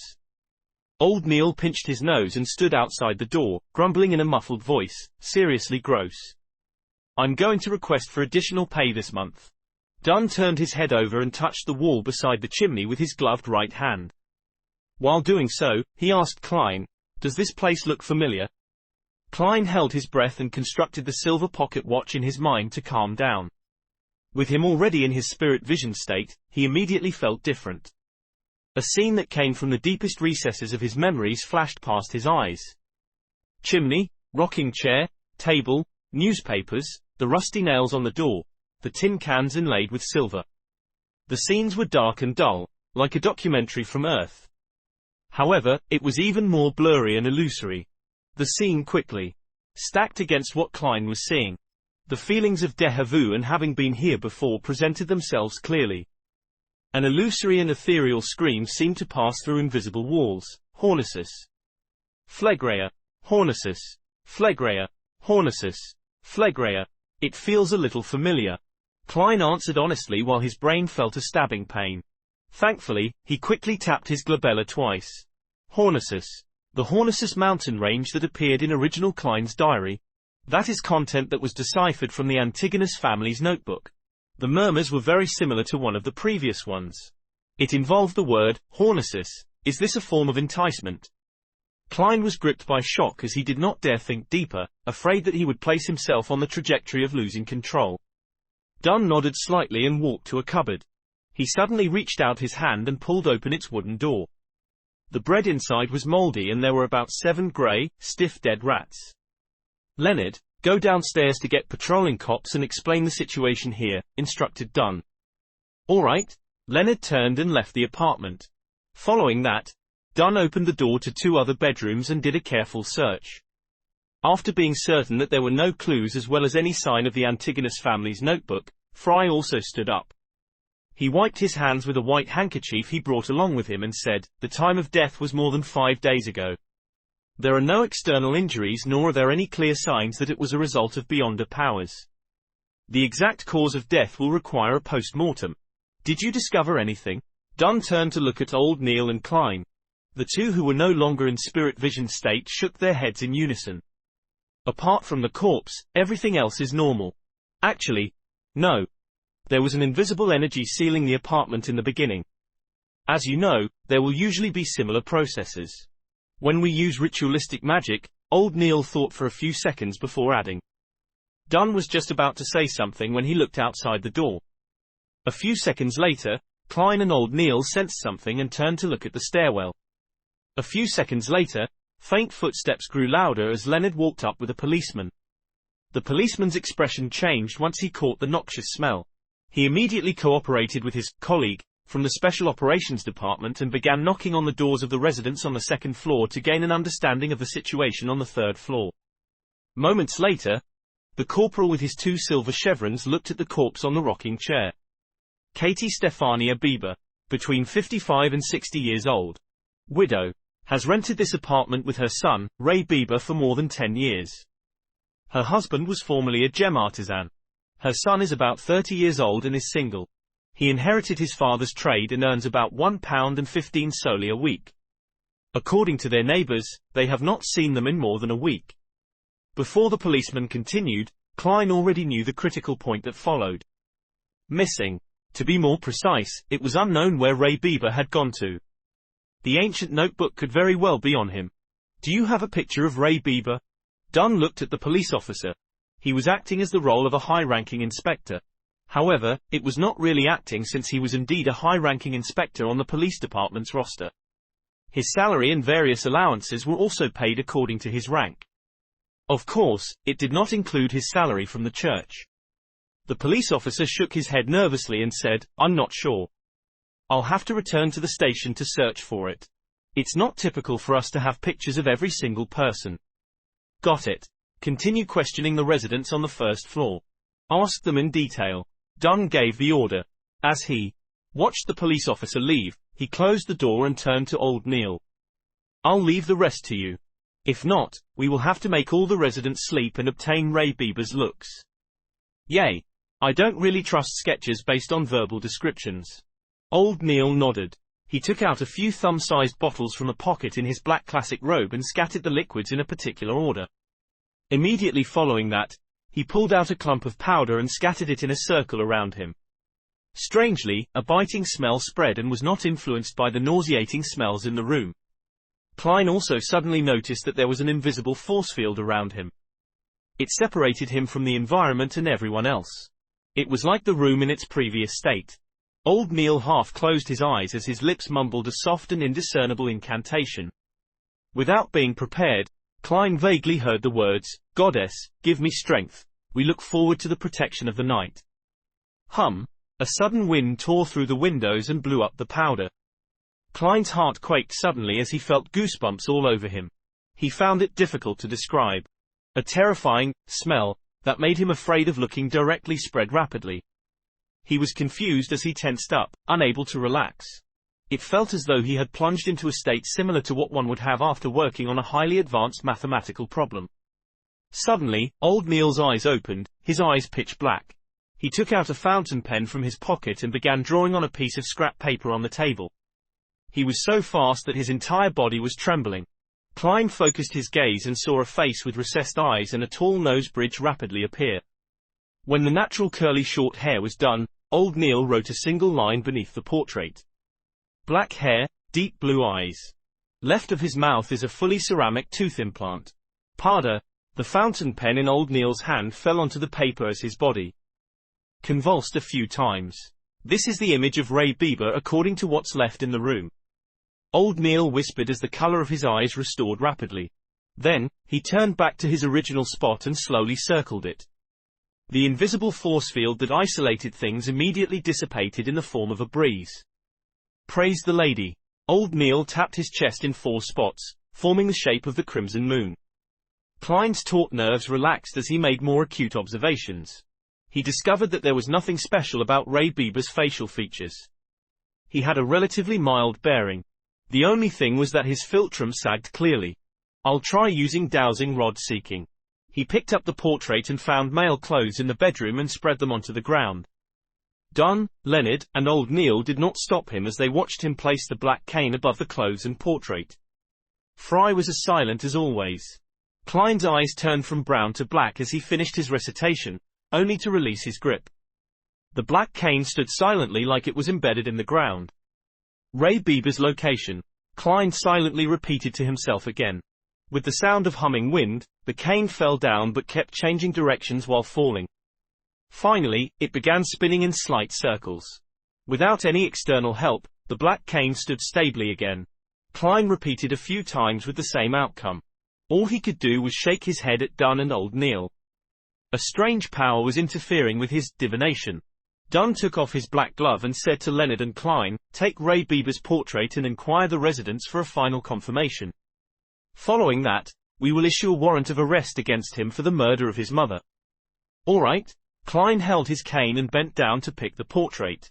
After the neighbors confirmed that the portrait was indeed Ray Bieber, Dunn instructed Leonard and the police officer to finish the procedures at the station. He and Fry headed to a few bars in Tingen City to seek help via other means. Klein and old Neil returned to Blackthorn Security Company on a public carriage. It was not even 8 by the time they arrived. Roseanne had not even clocked in. After closing the door, Klein cocked his head at old Neil and, hoping to learn and answer his questions, asked him, "Why would I send the Antigonus family's notebook to Ray Bieber's home?" This was completely in a different direction from Iron Cross Street where Welch stayed. Old Neil walked to the sofa and chuckled. "Isn't that obvious? Who knows what power's inside the notebook you invoked? Maybe you did some described ritual out of curiosity and ended up provoking a strange existence that you should not have. The motive of this existence was to have the notebook sent to Ray Bieber and sever all clues, to prevent anyone from discovering it. Therefore, apart from you who were selected, Welch and Nye committed suicide. Regarding you, to be frank, I still have no idea how you survived. I would like to know too." Klein sat down as well as he deliberately replied with a wry smile. "I've also thought of the guesses you have of the proceedings. However, there's one thing I don't understand. Why did I have to hand the notebook to Ray Bieber? Old Neil shrugged and said, perhaps his life path number 1 matches the requirements, or maybe he's one of the last remaining descendants of the Antigonus family. In short, there are too many possibilities. And why the notebook was sold to Ting and City would have similar reasons. I believe it's the descendant reason. Klein suddenly felt enlightened before he sighed. Unfortunately, I did not discover immediately, and Ray Bieber and that notebook have vanished. Old Neil laughed. This is something that Dunn has to worry about. As for you, it's something good. Why do you say so? Klein frowned in puzzlement. A life path number was proposed by Pythagoras, which is established from the date of birth and describes the nature of one's journey through life. Chapter 47, Old Neil's Lack of Money. Old Neil rubbed his temples and said, I believe we have a general idea of why the three of you engaged in a mass suicide. That notebook is also now purportedly in Ray Bieber's hands. Furthermore, the matter has already been exposed. Regardless of whether you are alive or dead, it will hardly influence any subsequent developments. I believe that the surreptitious existence or mysterious power that caused all of this will not pay you any special attention. It's just like how you would not pay attention to the ants on the ground. Hey, as long as you do not try to make him recall you. And our arrest warrant for Ray Bieber will quickly reach the secret order. They will also be able to guess that it is related to the Antigonus family's notebook. Believe me, for a secret organization that has been in existence for more than 1,000 years, it has many channels of information. Therefore, their focus will be diverted to Ray Bieber's whereabouts, in a bid to find the notebook before us. They will not. Nor is it possible for them to harass, stalk, or deal with you. Lad, congratulations on stepping out from the shadows of the past. What follows will be a brand new journey filled with sunlight. Klein nodded when he heard that, as he said in a happy and relieved manner, I hope so. Having transmigrated here, he had been enveloped in uncertainty. Now, it felt like it had finally dissipated. However, Klein was still feeling uncertain because the notebook seemed to be tied to him in a certain manner. It went to the point of him bumping into remnant clues coincidentally from a normal mission of rescuing a hostage. He was afraid that there would come a day when a delivery man would send him a parcel, only to realize that it was that Antigonus family notebook after opening it up. Let's hope everything will go as Old Neil described. He silently prayed. When Old Neil heard his reply, he immediately scoffed. You don't seem to be a devout believer of the goddess. At this moment, shouldn't you be drawing the sign of the crimson moon at your chest and say, May goddess bless us? Mr. Neil, you don't seem like one either. A real devotee would not say, what follows will be a brand new journey filled with sunlight. Having been studying mysticism under Old Neil, Klein had established a decent friendship with him, so he did not stand on ceremony to return a sarcastic remark. Both of them locked eyes and chuckled with great rapport. At the same time, they tapped their chests 4 times. Praised the lady. At that moment, they heard the grinding sounds of machinery as the main door to Blackthorn Security Company opened. The elegant Mrs. Oriana with her fashionably coiled hair stepped into the reception hall with a light green dress. Good morning, Mr. Neil. Good morning, Klein. She held a small leather handbag as she greeted with a smile. It's another fabulous day today. A pretty good day. Good morning, Oriana. You are still as beautiful as 10 years ago, replied Old Neil with a chuckle. Oriana's eyes turned to slits as she upturned her face. Mr. Neil, the way you praise is still as infuriating as 10 years ago. She enunciated the words, 10 years. Is that so? Old Neil looked at Klein, confused. He wore a perplexed look. Never mention anything that will remind the ladies of their age. As a keyboard warrior that knew a little of everything, Klein instantly understood what had peeved Mrs. Oriana. He smiled lightly and said, Good morning, Mrs. Oriana. You are as beautiful as always. Thank you, our outstanding Coy University graduate. Oriana smiled with a nod before saying, that old butler has already paid the mission's commission. According to Captain's rules, half of it will be used as additional funds, while the other half will be split between you and Leonard. But since you aren't a formal member, you can only take 10% of the half. Come over later to sign for it. How much did he pay? Klein asked happily while also feeling the pinch. £200. This was what he said back then. Lord, the esteemed Storm. I never imagined or believed that this was resolved just like that. This is even harder than us having a dream. Why is your security company so unknown? It's an insult to the entire industry. Mrs. Oriana mimicked the old butler's southern accent. Klein thought seriously for a few seconds before saying humorously, "This is just too unfair for those kidnappers." Two Beyonders had resolved the problem quickly using methods that could be described as easy and pleasant. This is like an adult bullying a few kids while in full combat attire. They were just too unlucky. They must have lost the protection of the divine, said Oriana with a soft laugh. I told the butler that we were only lucky. One of our informants happened to see the kidnappers bring the child into the hideout. Therefore, do not have too much hopes for us. We really are just a very ordinary security company. Typically speaking, the more you emphasize something is ordinary, the more extraordinary it is. Klein lampooned with a smile. He watched Mrs. Oriana walk through the partition and enter the accounting room. Old Neil puckered his lips by the side and said enviously, "You really are a lucky lad.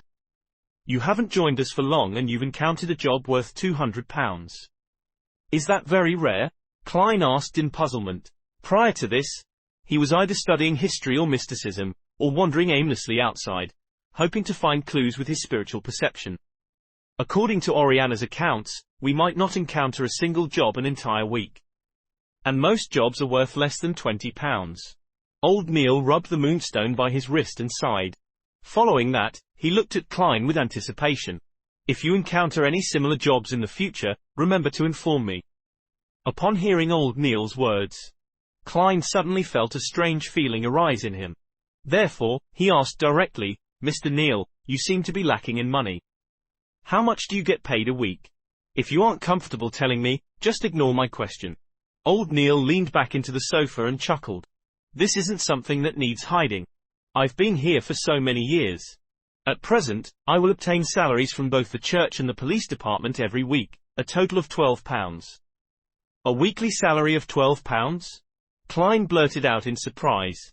A weekly salary of £12 with 52 weeks a year, that meant more than £600 a year. Back when he read the Tingham Morning Post and Honest paper, they had mentioned that high-profile lawyers only earned £800 to £1,000 a year. And those were the best lawyers. As for the managers of Benson's trading company, they only earned £6 a week. That was already quite a decent job. Yes, such a salary is actually quite generous, and we do not need to pay any taxes, added old Neil with a smile. Klein had heard from Benson that one had to pay E-type taxes when their weekly salaries exceeded £1. In other words, the government and corporate employees had to pay 3% of taxes if they earned £1 to £2, 5% for £2 to £5, 10% for £5 to £10, and 15% for £10 to £20, capping at 20% for those above £20. Other than that, he also read of 4 other kinds of taxes on the newspapers. A-type was related to land, housing, and other earnings from material items. It included property and rent. B-type was a tax paid by farmers. C-type was a tax on profits from bonds, funds, and equities. D-type was commercial, finance, or professional income. It's something admirable. Klein echoed old Neil. However, old Neil shook his head. Such a salary is insufficient for Beyonders like us who have to frequently study the hidden mysteries, practice and attempt rituals. Aren't materials obtainable via application? Asked Klein in puzzlement. Old Neil scoffed. There's a limitation to it. At times, we have to give a sufficient legitimate reason. If you want to learn more and experiment in the field of mysticism, you can only spend your own dime to buy materials. It can be bought internally or at underground markets. Klein jolted in surprise as he immediately asked, "There are Beyonder materials that are sold in underground markets? I thought the churches would not permit their existence." He was lacking in means to obtain materials. With him having a mysterious organization in its nascent stages, he could not always have them settled via the Nighthawks, right? There's no way to control such matters. Yeah. From the viewpoint of mysticism, all beings are sentient with their spirits and they stem from the same source. The materials we use are not limited to those extraordinary creatures. It also comes from ordinary animals, plants, and minerals. For example, the poison hemlock, gold mint leaves, and night vanilla in the bottle of seer potion. They are items we can encounter frequently in our daily lives. They might not have any extraordinary characteristics, but they have special characteristics. Through concoction and blending, they will derive certain effects. Therefore, this is not a trade that the church can ban, explained old Neil in detail. Without waiting for Klein to say a word, he continued, besides, it's not only the core of extraordinary beings that are of use. For example, the Lavos squid. Apart from its blood, its eyeballs, skin, and tentacles are pretty good materials. Unless the church captures it entirely with its own manpower, to completely corner and control any outflows would be a tremendous financial burden. The lower the grade of the extraordinary material, the more it is so. They can only do the best to prevent the more special materials from flowing out. Old Neil suddenly laughed. There's another important reason. It's better to know of an underground market than not knowing of it. Under the premise that secret organizations have not been fully eliminated, this is a pretty good strategy. Besides, it can help us obtain materials we are lacking. Of course, with the existence of such markets, contraband items will appear. As long as it's not something ridiculous or overly dangerous, we will turn a blind eye to it. At most, we would use them to enrich our vaults. Is it because the few large churches put each other in place, so no one can take excessive action? Klein guessed. Old Neil acknowledged tersely but did not elaborate. I'm a seer. In the future, I'll definitely need to practice and will need more materials. Mr. Neil, can you take me to the underground market to have a look? Klein requested with a valid reason. Old Neil appeared to be placed in a difficult position. In fact, those guys who are active in those places are mostly not beyonders.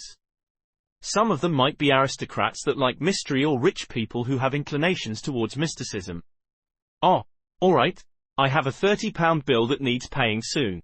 It wouldn't be convenient for me to head over there for the time being. Alright. Klein never expected the reason to be old Neil's owing of money.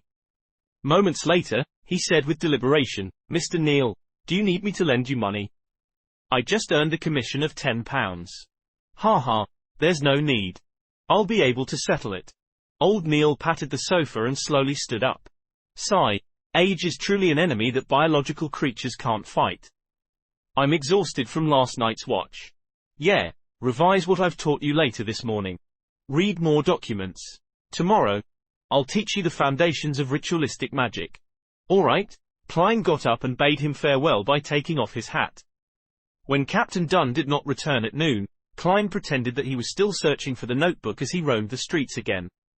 Having earned £10, he no longer needed to wait for the next disbursement of the funds. He could head directly to the divination club. Cogitation and spirit vision have been occasionally producing murmurings and illusions. It made him eager to begin acting. Chapter 48. Hannes Vincent. In the divination club situated at the second floor of 13 Howe Street, North Borough of Tingen City, Klein saw the beautiful lady that attended to visitors once again. She was still having her brownish-yellow long hair coiled, making her look mature and elegant. It was hard to tell her age. Hello, Mr. Glacy isn't here today. Would you like to change fortune tellers today? Said the beautiful lady with a smile. Upon hearing that, Klein, who had just taken off his silk hat and put it back on, was immediately surprised. You still remember me? That was already 5 days ago. The woman puckered her lips into a smile. You are the first customer that sought Mr. Glacy's services. You are also the only one to this very day. It's hard for me not to have a deep impression of you. Was this the image of him being penny wise, pound foolish? Klein lampooned himself as he deliberated a question. When was the last time Mr. Glacy came to the club? The lady shot a glance at him and answered seemingly in recollection, to be honest, we are unable to grasp when our members will come and go. They have their free will and personal matters to tend to. Well, I do believe that Mr. Glacy hasn't come to the club since he told your fortune that day. I wish him the best of luck. May the goddess bless him. Klein prayed and did not ask further. Instead, he asked with a smile, I'm not here for divination services this time. I plan to join the club. Really? That's our pleasure. The lady expressed a timely look of surprised delight. For the first year as a member, the membership fee is £5. It will be £1 a year thereafter. I believe there's no need for me to describe in the details again. Klein took out a £5 note he recently received as he watched Henry Augustus I's portrait depart him. After seriously checking the anti-counterfeit watermark, the woman stored away the note seriously and handed a form to Klein. Please fill in your detailed information. Let me prepare the receipt for you. There's a receipt? You should bill it to Blackthorn Security Company. Klein was amused by his own thoughts as he picked up a fountain pen on the desk. With the blackish-blue ink, he filled in his name, age, address, and company information. However, he had deliberately left his date of birth empty. To a seer, that provided profound mysteries about his body through his life path number. After receiving the receipt and finishing his registration as a member, the lady extended her right hand. Congratulations on joining Tingen City's Divination Club. I'm Angelica Barhart, your hard-working server. This is your member cufflinks. There are special inscriptions on them which will identify you as a member. Hello, Madam Angelica. Klein shook her hand and took the dark gold cufflinks. He realized that the special inscription was written with the root word for fortune teller in Hermes. Angelica retracted her right hand and thought for a few seconds. Might I ask what divination arts you are most familiar with? Or would you prefer to learn some divination methods from the club? We will consider inviting famous fortune tellers of the corresponding domain to give classes. We will also introduce you members with similar expertise so that you can have a good time interacting with them. I know a bit of every divination art. There's no need to give me any special considerations. Klein replied with some embellishments. In addition, he inquired, can I begin telling the fortunes of others? I'm not a total rookie. He was here to act as a seer and not learn the divination methods ordinary people could learn. Angelica maintained a polite smile as she said, you can tell the fortunes of people any time in the club. However, before we confirm your skills, we will not promote you when our customers ask. How much do you plan on charging for your fortune telling? 2 pence. Klein decided. To gain that advantage with price while he was still unknown. We will go by the standard of taking an eighth, so we will be taking a quarterpence for fees. Angelica repeated the various rules first before writing Klein's information into the fortune teller album which customers could choose from. After all of this was done, she pointed at the meeting room at the far end of the corridor with a smile. Mr. Hannes Vincent is currently explaining astrolabe divination. You can find a quiet spot to listen in. You can also raise your questions if there are any queries. All right. Klein walked toward the meeting room with his interest piqued. He wanted to know the differences between what Hannes Vincent and old Neil said. At that moment, Angelica chased up and whispered, Mr. Moretti, would you want coffee or tea? We provide Sibay black tea, Southville coffee, and Desi coffee. Klein, who had been reading the papers regularly, knew that these coffees and black tea were considered as one of the inferior varieties, but he also knew that they were definitely of better quality than the ones he had at home. After some thought, he said, a cup of Southville coffee. 3 teaspoons of sugar without milk please. Lowen Kingdom's Southville was famous for its beer and red wine. Many important figures were fond of them. However, their coffee was relatively unknown. All right, I'll send it to you in a bit. Angelica pointed towards the meeting room. Klein slowly walked to the half-closed door and heard a voice in a thick Awar accent explaining, astrolabe divination is a relatively more complex one among the divination arts. But that's only for ordinary people. Klein silently tagged on a sentence for the speaker. He saw about 5 tables placed in a circle inside the meeting room. It surrounded a middle-aged man in a black classic robe, Hannes Vincent. The gentleman had obvious dark circles. His brown hair was thick and hard. Each strand stood firmly like a porcupine's spikes. Apart from that, there was nothing unique about him. Upon seeing Klein enter, Hannes Vincent nodded gently without stopping his class. He only slowed down his speech. Klein had one hand in his pocket while the other held his cane. He found a seat to the sides and sat down, leaning back comfortably in the process. He scanned the circle of 6 members. There were 4 men and 2 women.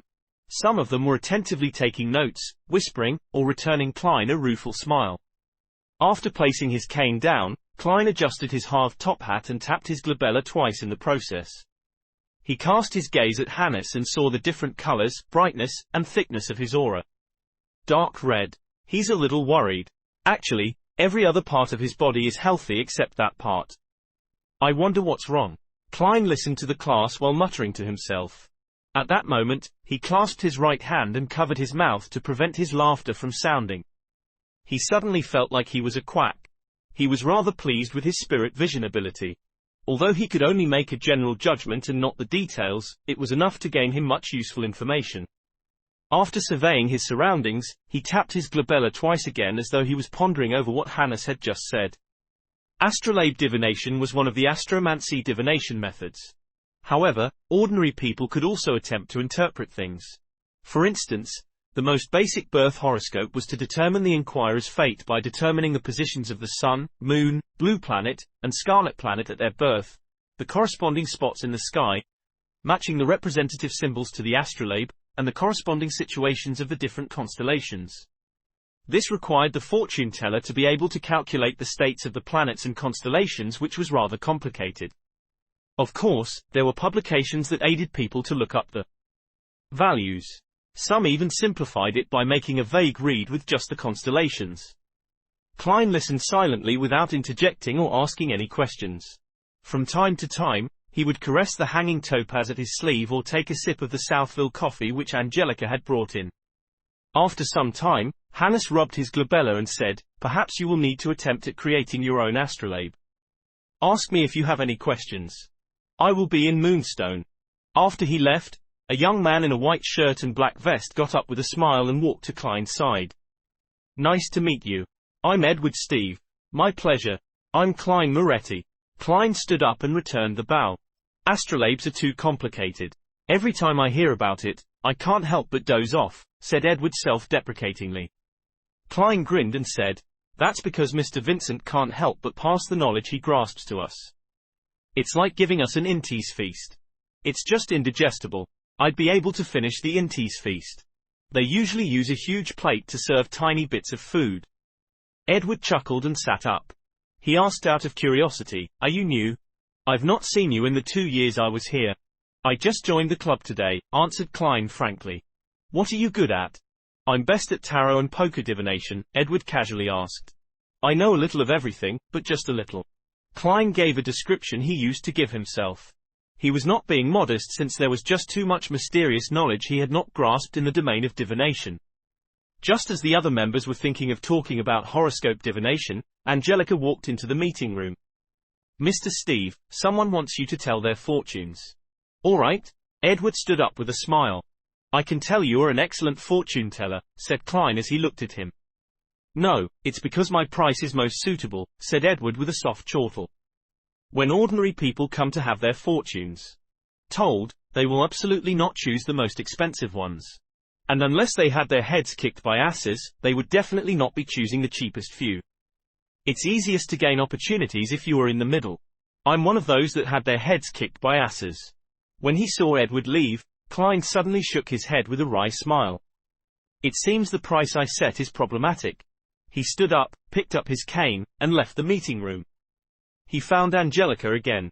"I wish to change the prices of my divination." "Oh, set it to 8 pence. Angelica took a deep look at him and said, "We will satisfy your request, but we will also tell customers that you only recently joined the club." "No problem." Klein did not mind as he nodded. At times, mystery was also an important element for a seer to attract customers. After changing his details, Klein returned to the meeting room. At that moment, he saw Hannes Vincent walk out of Moonstone. He held a silver-coated mirror. This well-known fortune teller said to the 5 members in the meeting room, "I recently learned a new divination art. Magic mirror divination. Does anyone want to learn?" "Magic mirror divination? That's not safe." Klein paused outside the meeting room and frowned. Chapter 49. Divination Art. As a seer who had just stepped through the gates of mysticism, Klein did not dare to claim he knew much. However, he was certain he knew more than ordinary people. He was aware that the various kinds of divination arts could be split into 3 categories based on particular standards.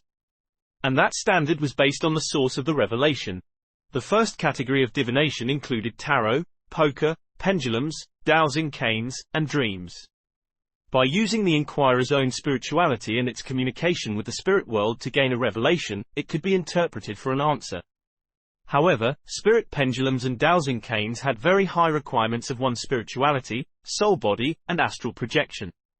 Non-beyonders were unable to obtain precise or clear revelations. Card divination provided fixed symbolism, presenting even an average person's faint revelation. Dreams were somewhere in between the other forms. The second category included spirit numerology and astromancy, as well as their derived forms. The fortune teller used either the personal details of the inquirer, or changes in nature before using calculations, inference, and interpretation to answer their questions. With this method, the initiative did not lie in the inquirer, but the fortune teller. The third category used an external third party, separate from the inquirer and the fortune teller. The Ouija boards that Klein was familiar with from his previous life belonged in this category. They used rituals to ask for a direct answer from the unknown or the supernatural. Even though there was a high chance that an average person would not succeed, there were cases where they managed to communicate with malicious spirits or entities that drove them to insanity. These methods of divination usually led to tragedies. The magic mirror divination that Hannes Vincent mentioned belonged to the third category. In mysticism, mirrors were connected to the unknown and mystery, like they were the doors of the spiritual world.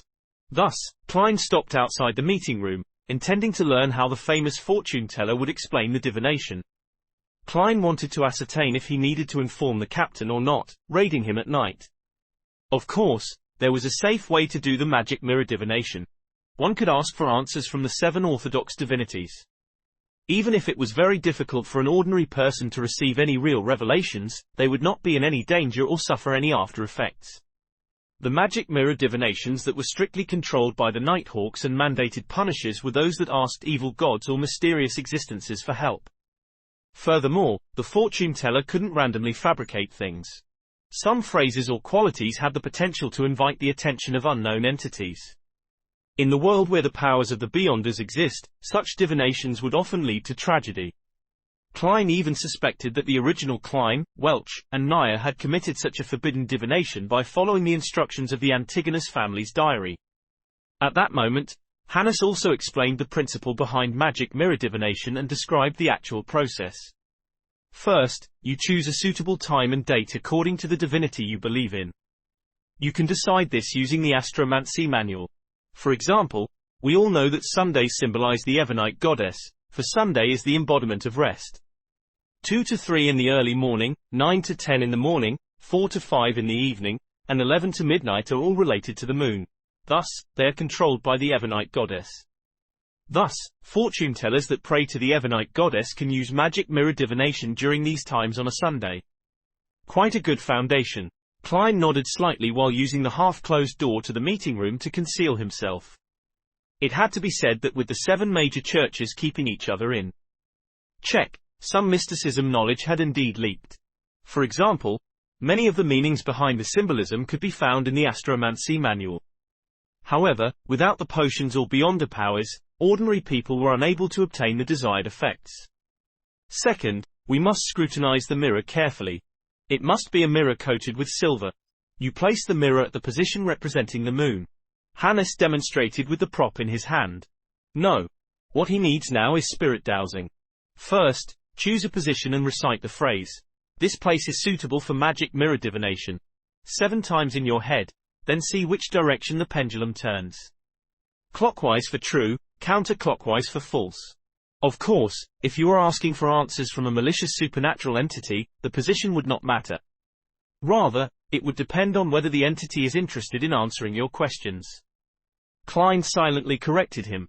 At this point, he felt like a teacher listening in on a lesson. Hannes Vincent could not hear Klein's mental musings as he described the preparations in detail in a normal tone. When the members finished taking notes, he continued explaining, after showering, confirm that you have drawn all your curtains and locked your doors. After that, light up a candle and place it in front of the mirror before sincerely praying to the divinity you believe in. Try to keep your questions simple as there's no need for fanciful embellishment. After praying 7 times, pick up your mirror and gently toss it on the ground. Make sure to be gentle.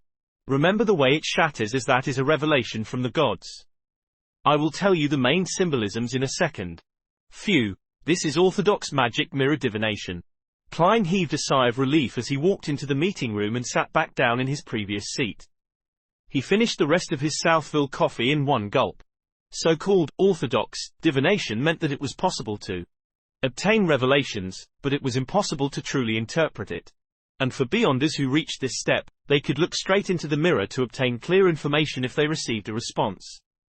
As there were many potential symbolisms after the shattering, Hannes taught for a long while. He was not done even when Edward Steve returned to the room after finishing his fortune-telling. Klein did not ask what Edward did for his fortune-telling or what method did he use, since it was an unspoken rule among fortune-tellers.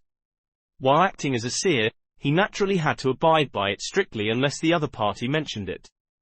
I discovered that many a time, our interpretation is too vague, as though it's meeting different requests, allowing different people to find a description of themselves from the interpretation. Edward drank a mouthful of Sibay black tea and said with a soft sigh.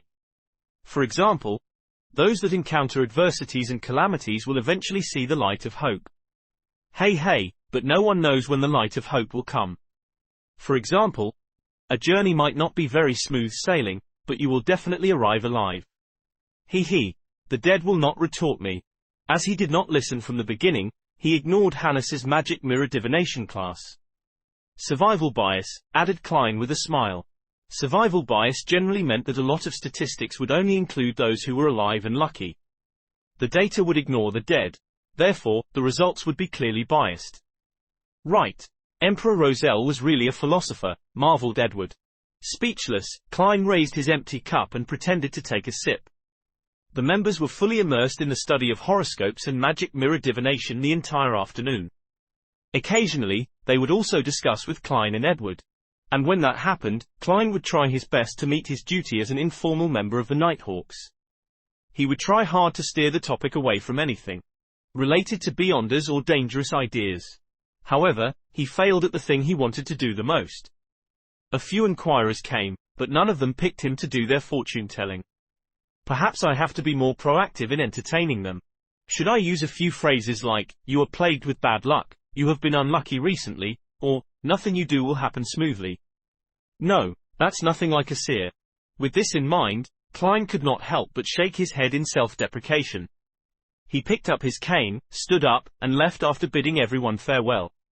At 5:30, Edward Steve put on his coat and was prepared to walk out the divination club when he suddenly saw a familiar figure. "Good afternoon, Glacy. Long time no see," he greeted with a smile. He saw his friend with similar interests as him wear his usual format suit with a black bow tie. In front of his chest hung a monocle. Immediately following that, he noticed that his friend did not look well. Even his soft blonde hair looked dry. "Good afternoon, Edward." Cough. Glacy with his hat in hand suddenly used his fist to cover his mouth as he coughed a few times. Edward asked out of concern, "You seem to be ill?" "A very serious illness. It even turned into pneumonia. If it wasn't for my wife who met an impressive apothecary and gave me a magical medicine, you would have probably had to visit me at the cemetery." Glacy's tone was filled with a lingering fear and joy. "Lord, I can't believe it. You were so healthy previously. Look at you, you look so frail now. I remember when I did divination on you, there were no signs that indicated that you would get a serious illness." Edward waved his cane and said with an astonished sigh, "My own divination had the same result as yours. Perhaps we are not qualified fortune-tellers. Besides," Glacy suddenly recalled the happenings on Monday as his expression turned abnormally serious. At that moment, the beautiful lady, Angelica, came over and bowed with a pleasant smile. After exchanging greetings, she first showed concern for Glacy's health and provided some suggestions. Then, she mentioned in passing, "Mr. Glacy, Mr. Moretti, who requested your divination services previously, has joined our club as well. The one who got me to tell his fortune." Glacy's eyes lit up immediately. "Lord, where is he? He just left." Angelica and Edward were unable to comprehend Glacy's abnormal reaction. Glacy took 2 steps in agitation and said, "The next time he comes, please ask him when he will come if I'm not around." "Glacy, what happened? Did that Mr. Klein Moretti do something to you?" asked Edward in puzzlement. Glacy raised his arm and stared straight into Edward's and Angelica's probing gazes. He said in excitement, "He's a very, very, very magical." He lowered his arm and said after using very thrice, "Doctor." Chapter 50, Old Neil's Method of Repayment. 7:30 in the evening, around the Moretti family's dining table. "Klein, why do you need to be at work so early as a consultant? Would emergency matters at the security company be more dangerous?" Benson forked a potato from a dish of potato stewed beef as he raised the matter in concern. Klein carefully spat out the bones from a pan-fried fish and gave his prepared answer. A batch of historical documents needed immediate shipping to Backland. I had to be present to handle the handover and make sure there was nothing missing. As you can guess, the bunch of fist-swinging bastards don't know any Fazak. Upon hearing his answer, Benson, who had finished chewing his food, could not help but sigh. Knowledge is truly important. Making use of this opportunity, Klein took out the remaining £5 note and handed it to Benson. "This is my additional payment I received today. It's time you get some decent clothes too." £5? Benson and Melissa said in unison. Benson took the note and looked at it repeatedly. He said in both shock and doubt, "This security company sure is generous." His weekly salary was £1.10 solely, which meant £6 exactly every 4 weeks. He only earned £1 additional from this additional payment. And with that salary, he had managed to support his siblings, giving them a decent place to stay and allowing them to eat meat 2 to 3 times a week. Every year, they could get a few new clothes. "Are you doubting me?" Klein deliberately returned with a question. Benson chuckled. "I doubt you have the ability nor the guts to rob a bank." "You aren't someone who can lie," Melissa answered seriously after lowering her fork and knife. "I am now someone used to lying." Klein immediately felt a little ashamed. Although it was a result of the circumstances of his reality, his sister's belief in him left him melancholic. It was relatively urgent and important today. "I also played a crucial role, which is the reason for the £5, Klein explained. In a way, what he said was the truth. As for the £5 that he would be reimbursed with, the one he would use to join the divination club, he planned on concealing it.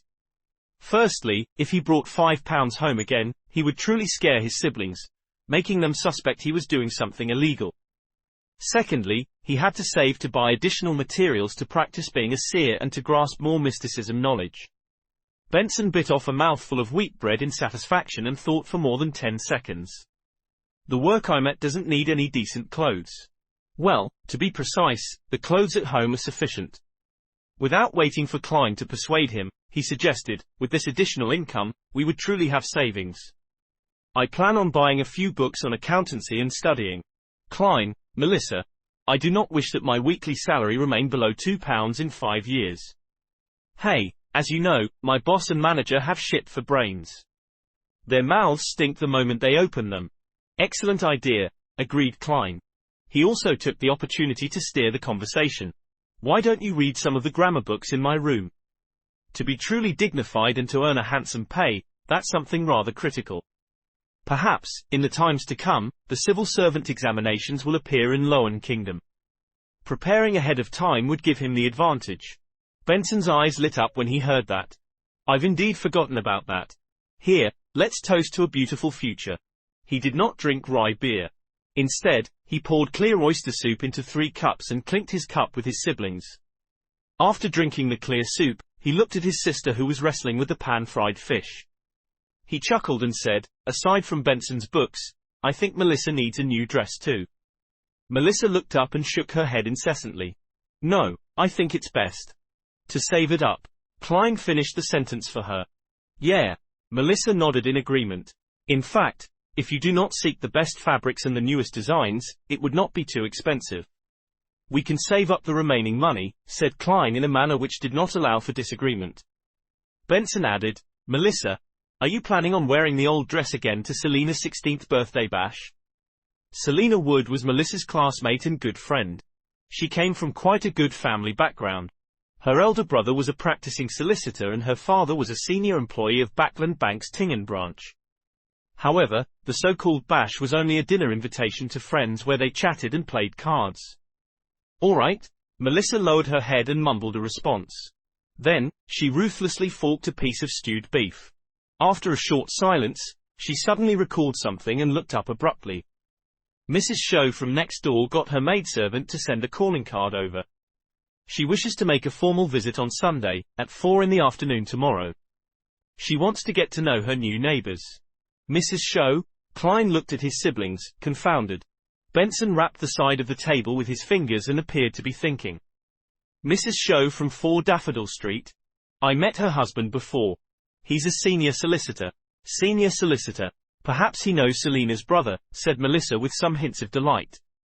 "We are at 2 Daffodil Street." Klein nodded slightly. It's imperative we get to know our neighbors, but as you know, I still have to be at the company on Sunday. I only have time off on Monday. Please pass my apologies to Mrs. Show. With that said, he suddenly recalled the neighbors of his former life when he was young, as well as the neighbors in the apartment from Iron Cross Street. He was amused as he sighed lightly. To have formal visits. Shouldn't neighbors get to know each other through natural interaction? Haha, Klein, that's because you aren't aware.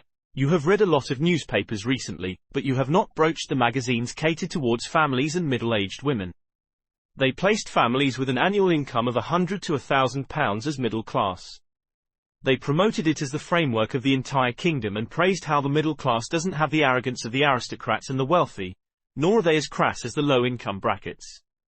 Benson lightly and happily explained, these magazines impart many simplified ceremonies which the aristocrats practice in their interactions. As such, it becomes a target of the middle class. Thus, this results in the differences between intimate calls, semi-formal calls, and formal calls. As he spoke, he shook his head and chuckled. Typically, gentlemen, madams, and ladies who view themselves in this class will be very particular about details. They will visit their neighbors and friends from 2 to 6 in the afternoon. It's known as a morning call. 1. Morning call? Klein and Melissa asked in surprise. Why was a visit from 2 to 6 in the afternoon a morning call? Benson put down his fork and knife, threw his hands up, and smiled.